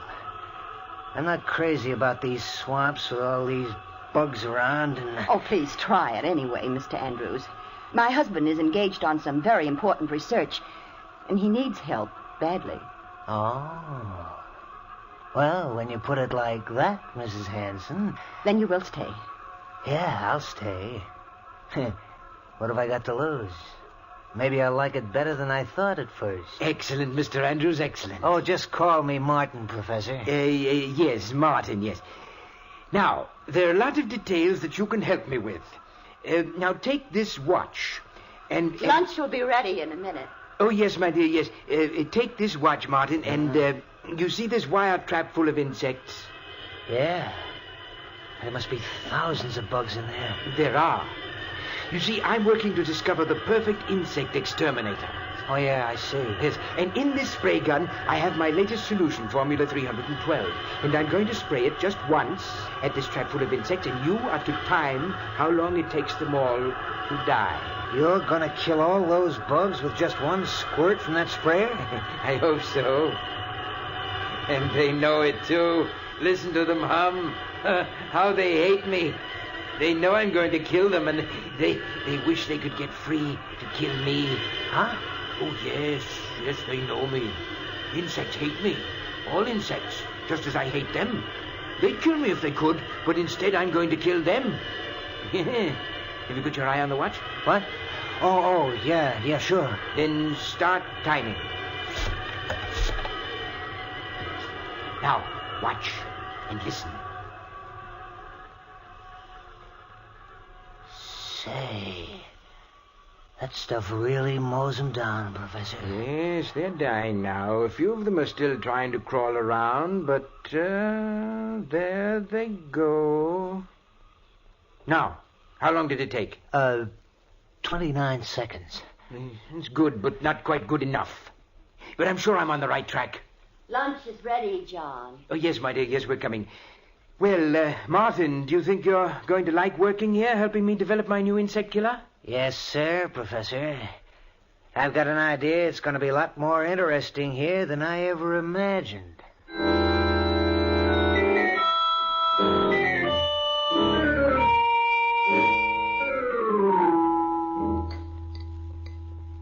Some more coffee, John?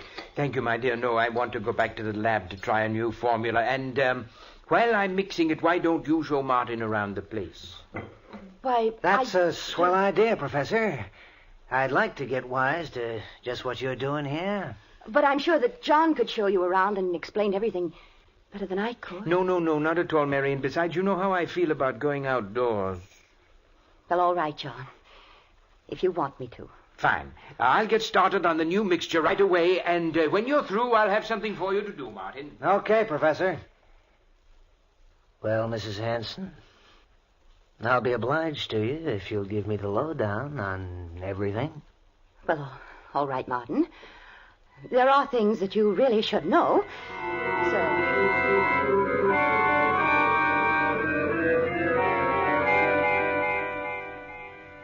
So, that's how it is, huh? Mm-hmm. The professor is hipped on the subject of bugs and wants to rid the world of them. And he thinks they all know it and hate him, huh? Oh, that's a hot one. The bees and the mosquitoes and the flies, they all got it in for him, huh? You mustn't laugh. I know it's a strange quirk of his mind, but it's a harmless one. And you must pretend not to notice anything odd about it. Okay, Mrs. Hanson, if you say so. You see, when he was a small boy, my husband was almost stung to death by a swarm of bees. That brought on his peculiar hatred of all insects, and his belief that they hate him. Sure, I can see how that'd be. And that's the reason why all his life he's been experimenting to find the perfect insect exterminator. It's screwy, but if he does find this perfect bug killer, it'll pay off big. Oh, he will find it. I'm sure of it. That's why I'm willing to... I'm sure he will. You were going to say that's why you're willing to stay here in this swamp, because you think he'll find this bug killer and make a lot of money from it, huh? Well, that's the truth, ain't it, Mrs. Hanson? You're being impertinent. The first time I looked at you, I could see you weren't meant for a life like this. You were meant for pretty clothes and soft music, dancing, fun. Not for rotting away in a swamp that's only fit for bugs. You mustn't talk like that.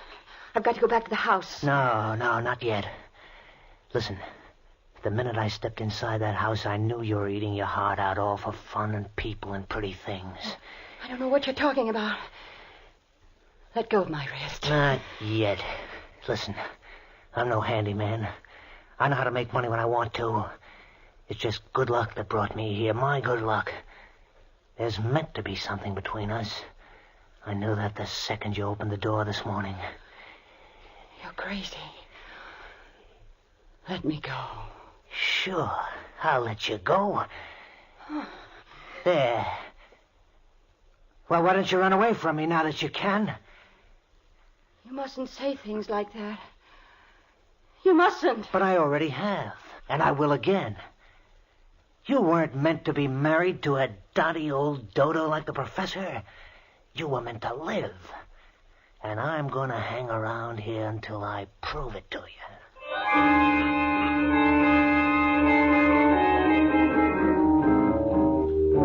And so Martin Andrews joined the strange household in the swamps, the household where Professor Hanson plotted death for the insect world. Mary suggested to him that it had been a mistake to hire Martin so hastily without investigating his background. But her husband pooh-poohed her arguments, and she was silent, knowing she could not explain that she was both frightened and fascinated by a man whom she'd seen for the first time that day. So Martin stayed, and in the days that followed, Professor Hanson found him invaluable. With his help, the work went much more quickly. And daily, as the work progressed, the number of insects swarming about the house increased, buzzing and humming ominously as though news of the professor's success was spreading throughout the whole swamp. Then one morning in the laboratory... Time, Martin. Exactly 15 seconds, Professor. 15 seconds and every insect in the trap is dead. We've done it, Martin. Mary! Yes, John. What is it? Mary, we've done it. At last I found the formula that will kill any insect known almost instantly. Oh, John. Oh, I'm so glad. Yes, Formula 397. See, here it is. Just a few marks on this piece of paper.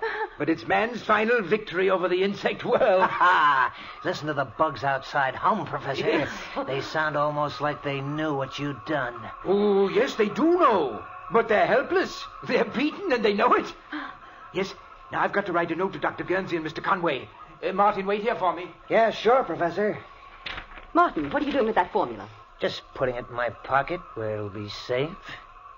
You know how the professor is, always losing things. Give it to me, please. I'll take care of it. No, I think I'd better hold on to it. But I have something else for you. No. Let me go. Let go of me. Ever since that first day. And I've been waiting till you know as well as I do that we were meant for each other. You mustn't say such things. You do know it, don't you? No. Maybe this will convince you. Oh, Martin.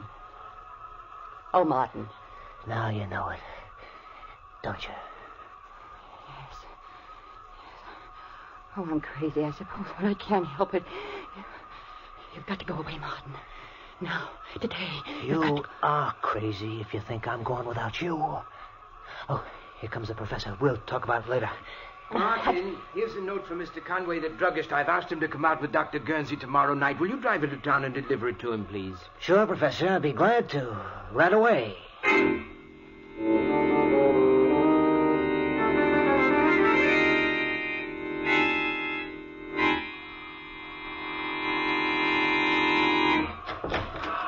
Come in, Martin, quickly. Yeah. Oh, my, your clothes are covered with insects. Here, stand still a minute. I'll get rid of them. There. It takes care of that. How in the world did so many get on you? When I got out to open the garage door, they were crawling all over it. They dropped onto me. I couldn't knock them off. John! Oh, John! Yes, Mary. John, there are ants in the kitchen. A whole swarm of giant black ants. They're monsters. Giant ants in the kitchen. How did they get in? I don't know, but they're there. And more coming all the time. Well, never mind. We'll take care of them. Come on, Martin. Bring the spray gun. Right.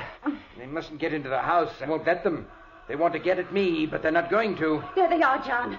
All over the floor. There's giant ants. The floor's black with them. And look at them come this way toward me. They know who I am. Quick, Martin. Use the spray. Yes, Professor. This'll fix them. Look at them turn up their toes. Yes. That finishes them. But how in the world did they get in? I thought I'd made this house insect-proof. Here are some more, coming through this hole in the woodwork. I'll take care of them. Now I'll plug up the hole. No more will come in that way. They're such big ants. I've never seen any that big before. And they were after me, but we've taught them a lesson. Professor, you've almost convinced me you're right. About the bugs hating you, I mean. What are you saying? It's the truth. You never saw so many bugs in your life as there are outside right now. When I got back from town, I could hardly see the house for the beetles and the flies and the hornets that are buzzing around it. And a couple of times the car ran over columns of ants so thick I thought they were going to clog the wheels. Columns heading this way. Is that so? I must go over to the window and see for myself. Yes, good heavens, the screen is so covered with insects I can't see out. I'll give them a dose of your bug killer. That'll make them move on. There. That cleared them off. Now, take a look outside, Professor. Did you ever see anything like that in your life? Oh! Good Lord, the sky is black with insects. Look at that swarm over the trees. Flying beetles, wasps, bees, I can't identify them all. Yeah, and just listen to them. Listen to that song of hate. Don't say that. It's just a natural phenomenon. These swamps breed insects by the millions. Yeah, I know. And every one of those millions is headed right for this spot. But that's ridiculous. No, it's not. All the way to town, I didn't see a single bug. Because they're all gathered right around here, right around this house. You mustn't say that. He's right. They know what's happening here, and they want to stop me. No, John, no. If you want my advice, the thing to do is make up all the Formula 397 we can. If those bugs ever get into this house, we're gonna need it.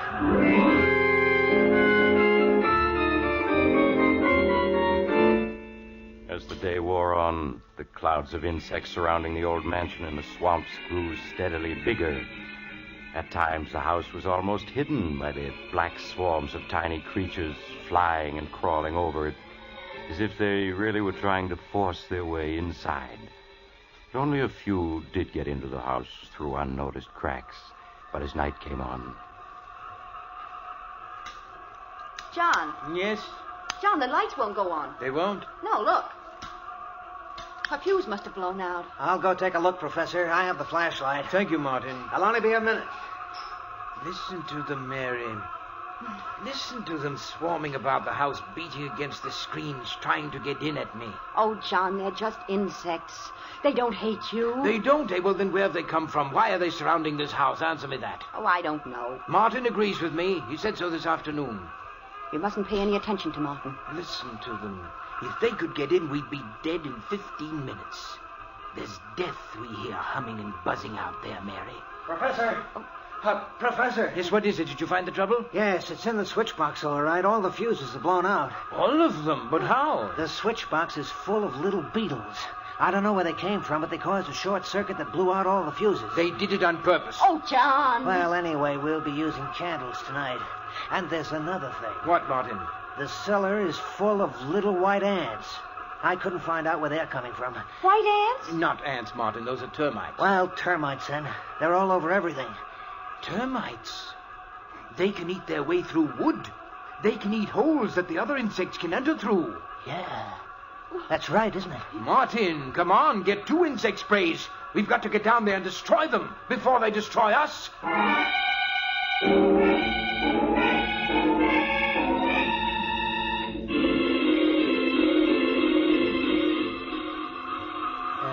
Listen to them. There must be billions of bugs out there. Crickets, bees, flies, hornets, wasps, ants, every kind of insect there is. It's a good thing you put tight screens on this house.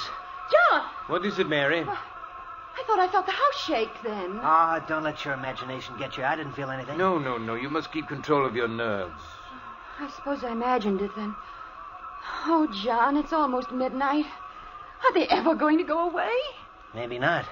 If the professor's right and they're after him, they'll just hang around until we starve to death. Or until they get in and finish us off. Oh, Martin, stop it. Martin is right. We've used up all the Formula 397, and if they ever do get into the house, we're doomed. I was just thinking that myself. We have got to get help. Go out of the house? Yes. Oh, no, John. Not all of us. But maybe if I were to take the car and make a dash for town, they might follow me. John, that's madness. In the sedan with all the windows shut, they couldn't get at me, and in town I could get help. Yeah, you could. I could make up more Formula 397 at Conway's drugstore, and he and Dr. Guernsey can come back with me. And if we used a big pumper spray, we could destroy every insect that's outside. No, you mustn't try it. It sounds like a good idea to me. I'd go, only I couldn't mix the formula. No, John, you mustn't go out. Yes, I'm going to do it. If those ants ever get at the car, they'd cut the tires to shreds, and then we would be at their mercy. I've got to go for help while I can. Then let's all go. We can all get in the car. It'd be safer to stay here. This house will hold them off for a good while yet. I think the professor's scheme is the best. All right, Martin. Now, I'll get ready. And then you come downstairs and help me with the garage doors. And you're going to have to open and shut them awfully fast when I take the car out.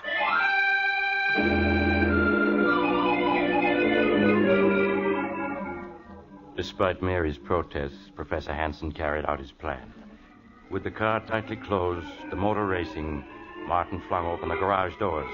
The car shot out into the night, the headlights showing great swarms of flying insects in its path. Then Martin swiftly closed and bolted the door again and hurried upstairs. Well, he's gone. Oh, why did you let him go? That ought to be obvious. What do you mean?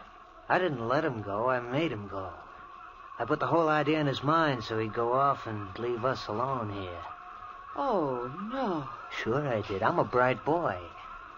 From now on, it's going to be just you and me and fun.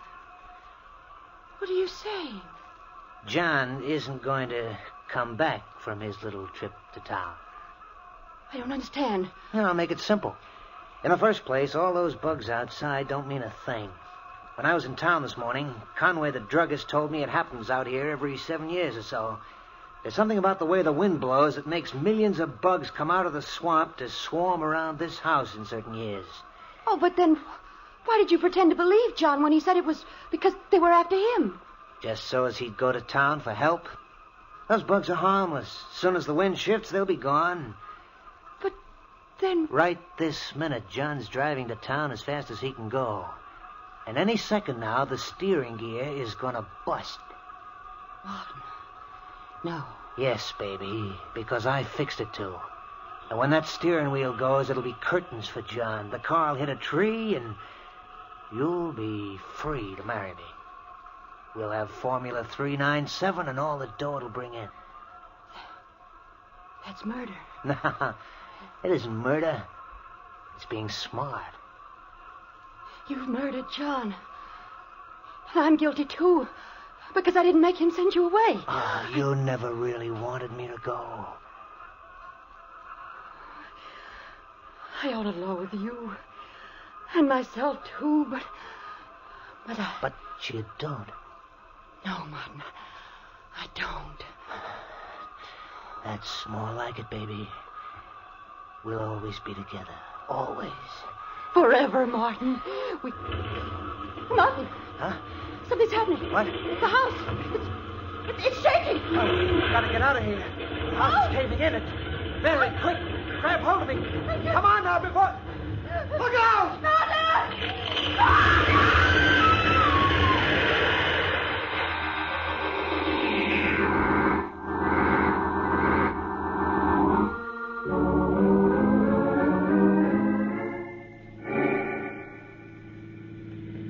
Mr. Conway, can't you drive faster? We must get back to the house. I'm driving as fast as I can, Professor. Professor, you must control yourself. That was a serious accident you were in. It's a miracle you weren't killed. Sure was. Where your car hit that tree, well, I'm just glad it wasn't me. Yes, but please drive faster. No, I should never have allowed you to return to your home with us. You should be in a hospital. But, Doctor, my wife and Martin, I've got to save them. Those insects. They hate me. They're out to destroy all of us. They'll kill my wife and Martin if we don't get there in time. Professor, you must calm yourself. I'm sure it isn't as serious as all that. Oh, Doctor, you're like everyone else. You don't know how dangerous the insect world is, but I know, and that's why they hate me, and that's why they're out to destroy me and my wife and Martin. Well, we're almost there. The house is just around this bend in the road. Yes, but please hurry. You mustn't slow down. Professor, I gotta take this curve slow. After all, we don't want no more... Good Lord. The house. It's collapsed. They've wrecked it. The insects have wrecked it. I told you they were out to get me. Now come quickly. We must find my wife and Martin. Come along, Conway. This looks bad. Yes, Doctor. Mary! Mary, where are you? Mary, answer me. Conway, you'd better start looking through the wreckage. Okay, Doctor. Mary! Mary, where are you? Oh, Lord, I've never seen so many bugs in all my life. If we'd only had more of my Formula 397, we could kill all of them. All of them. But they won't get the better of me. They won't. Oh, Professor, what are you doing? There isn't any spray in that gun. It's empty. I'll show them. I'll show them. Doctor, I found them. They're under the wreckage of the house. Oh, you'd better take me to them, Conway. Perhaps we can... It's too late, Doc. They're both dead. Dead? They're dead? Yes, Professor. They were killed by falling timbers when the house collapsed. No. No! It wasn't the falling timbers that killed them. It was the insect world that killed them. They tried to destroy me, and instead they murdered Mary. And now they're trying to break me down, but I won't let them. I won't let them. My formula. Formula 397. This spray will destroy them all. Yes. They're dying left and right. They're dying. You see? Doc, what's wrong with them? That spray gun's empty. Yes, Conway, I know. I'm afraid he's completely mad. The insect world has destroyed his mind.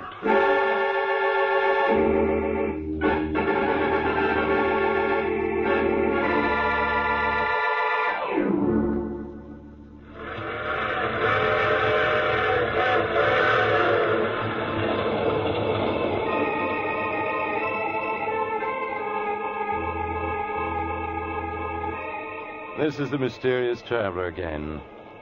And how did you enjoy our visit with the man the insects hated? Too bad about poor Professor Hanson, wasn't it? Yes, they found he'd gone completely mad, and in his madness had completely forgotten his newly discovered Formula 397, which would destroy all insects.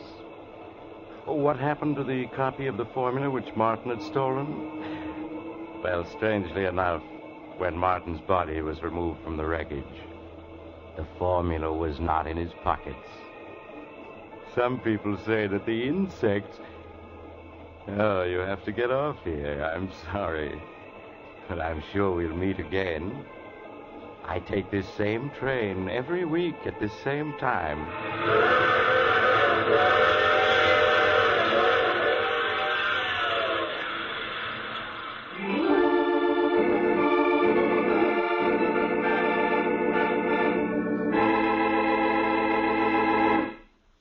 You have just heard The Mysterious Traveler, a series of dramas of the strange and terrifying.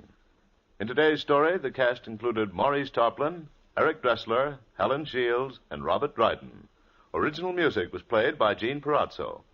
The Mysterious Traveler is written, produced, and directed by Bob Arthur and David Kogan.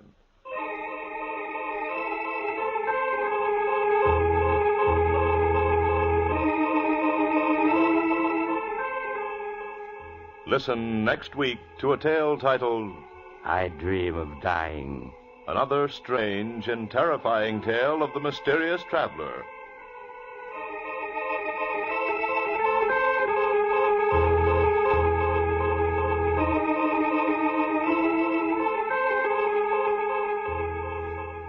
The Mysterious Traveler has come to you from our New York studios. Carl Caruso speaking. This is the Mutual Broadcasting System.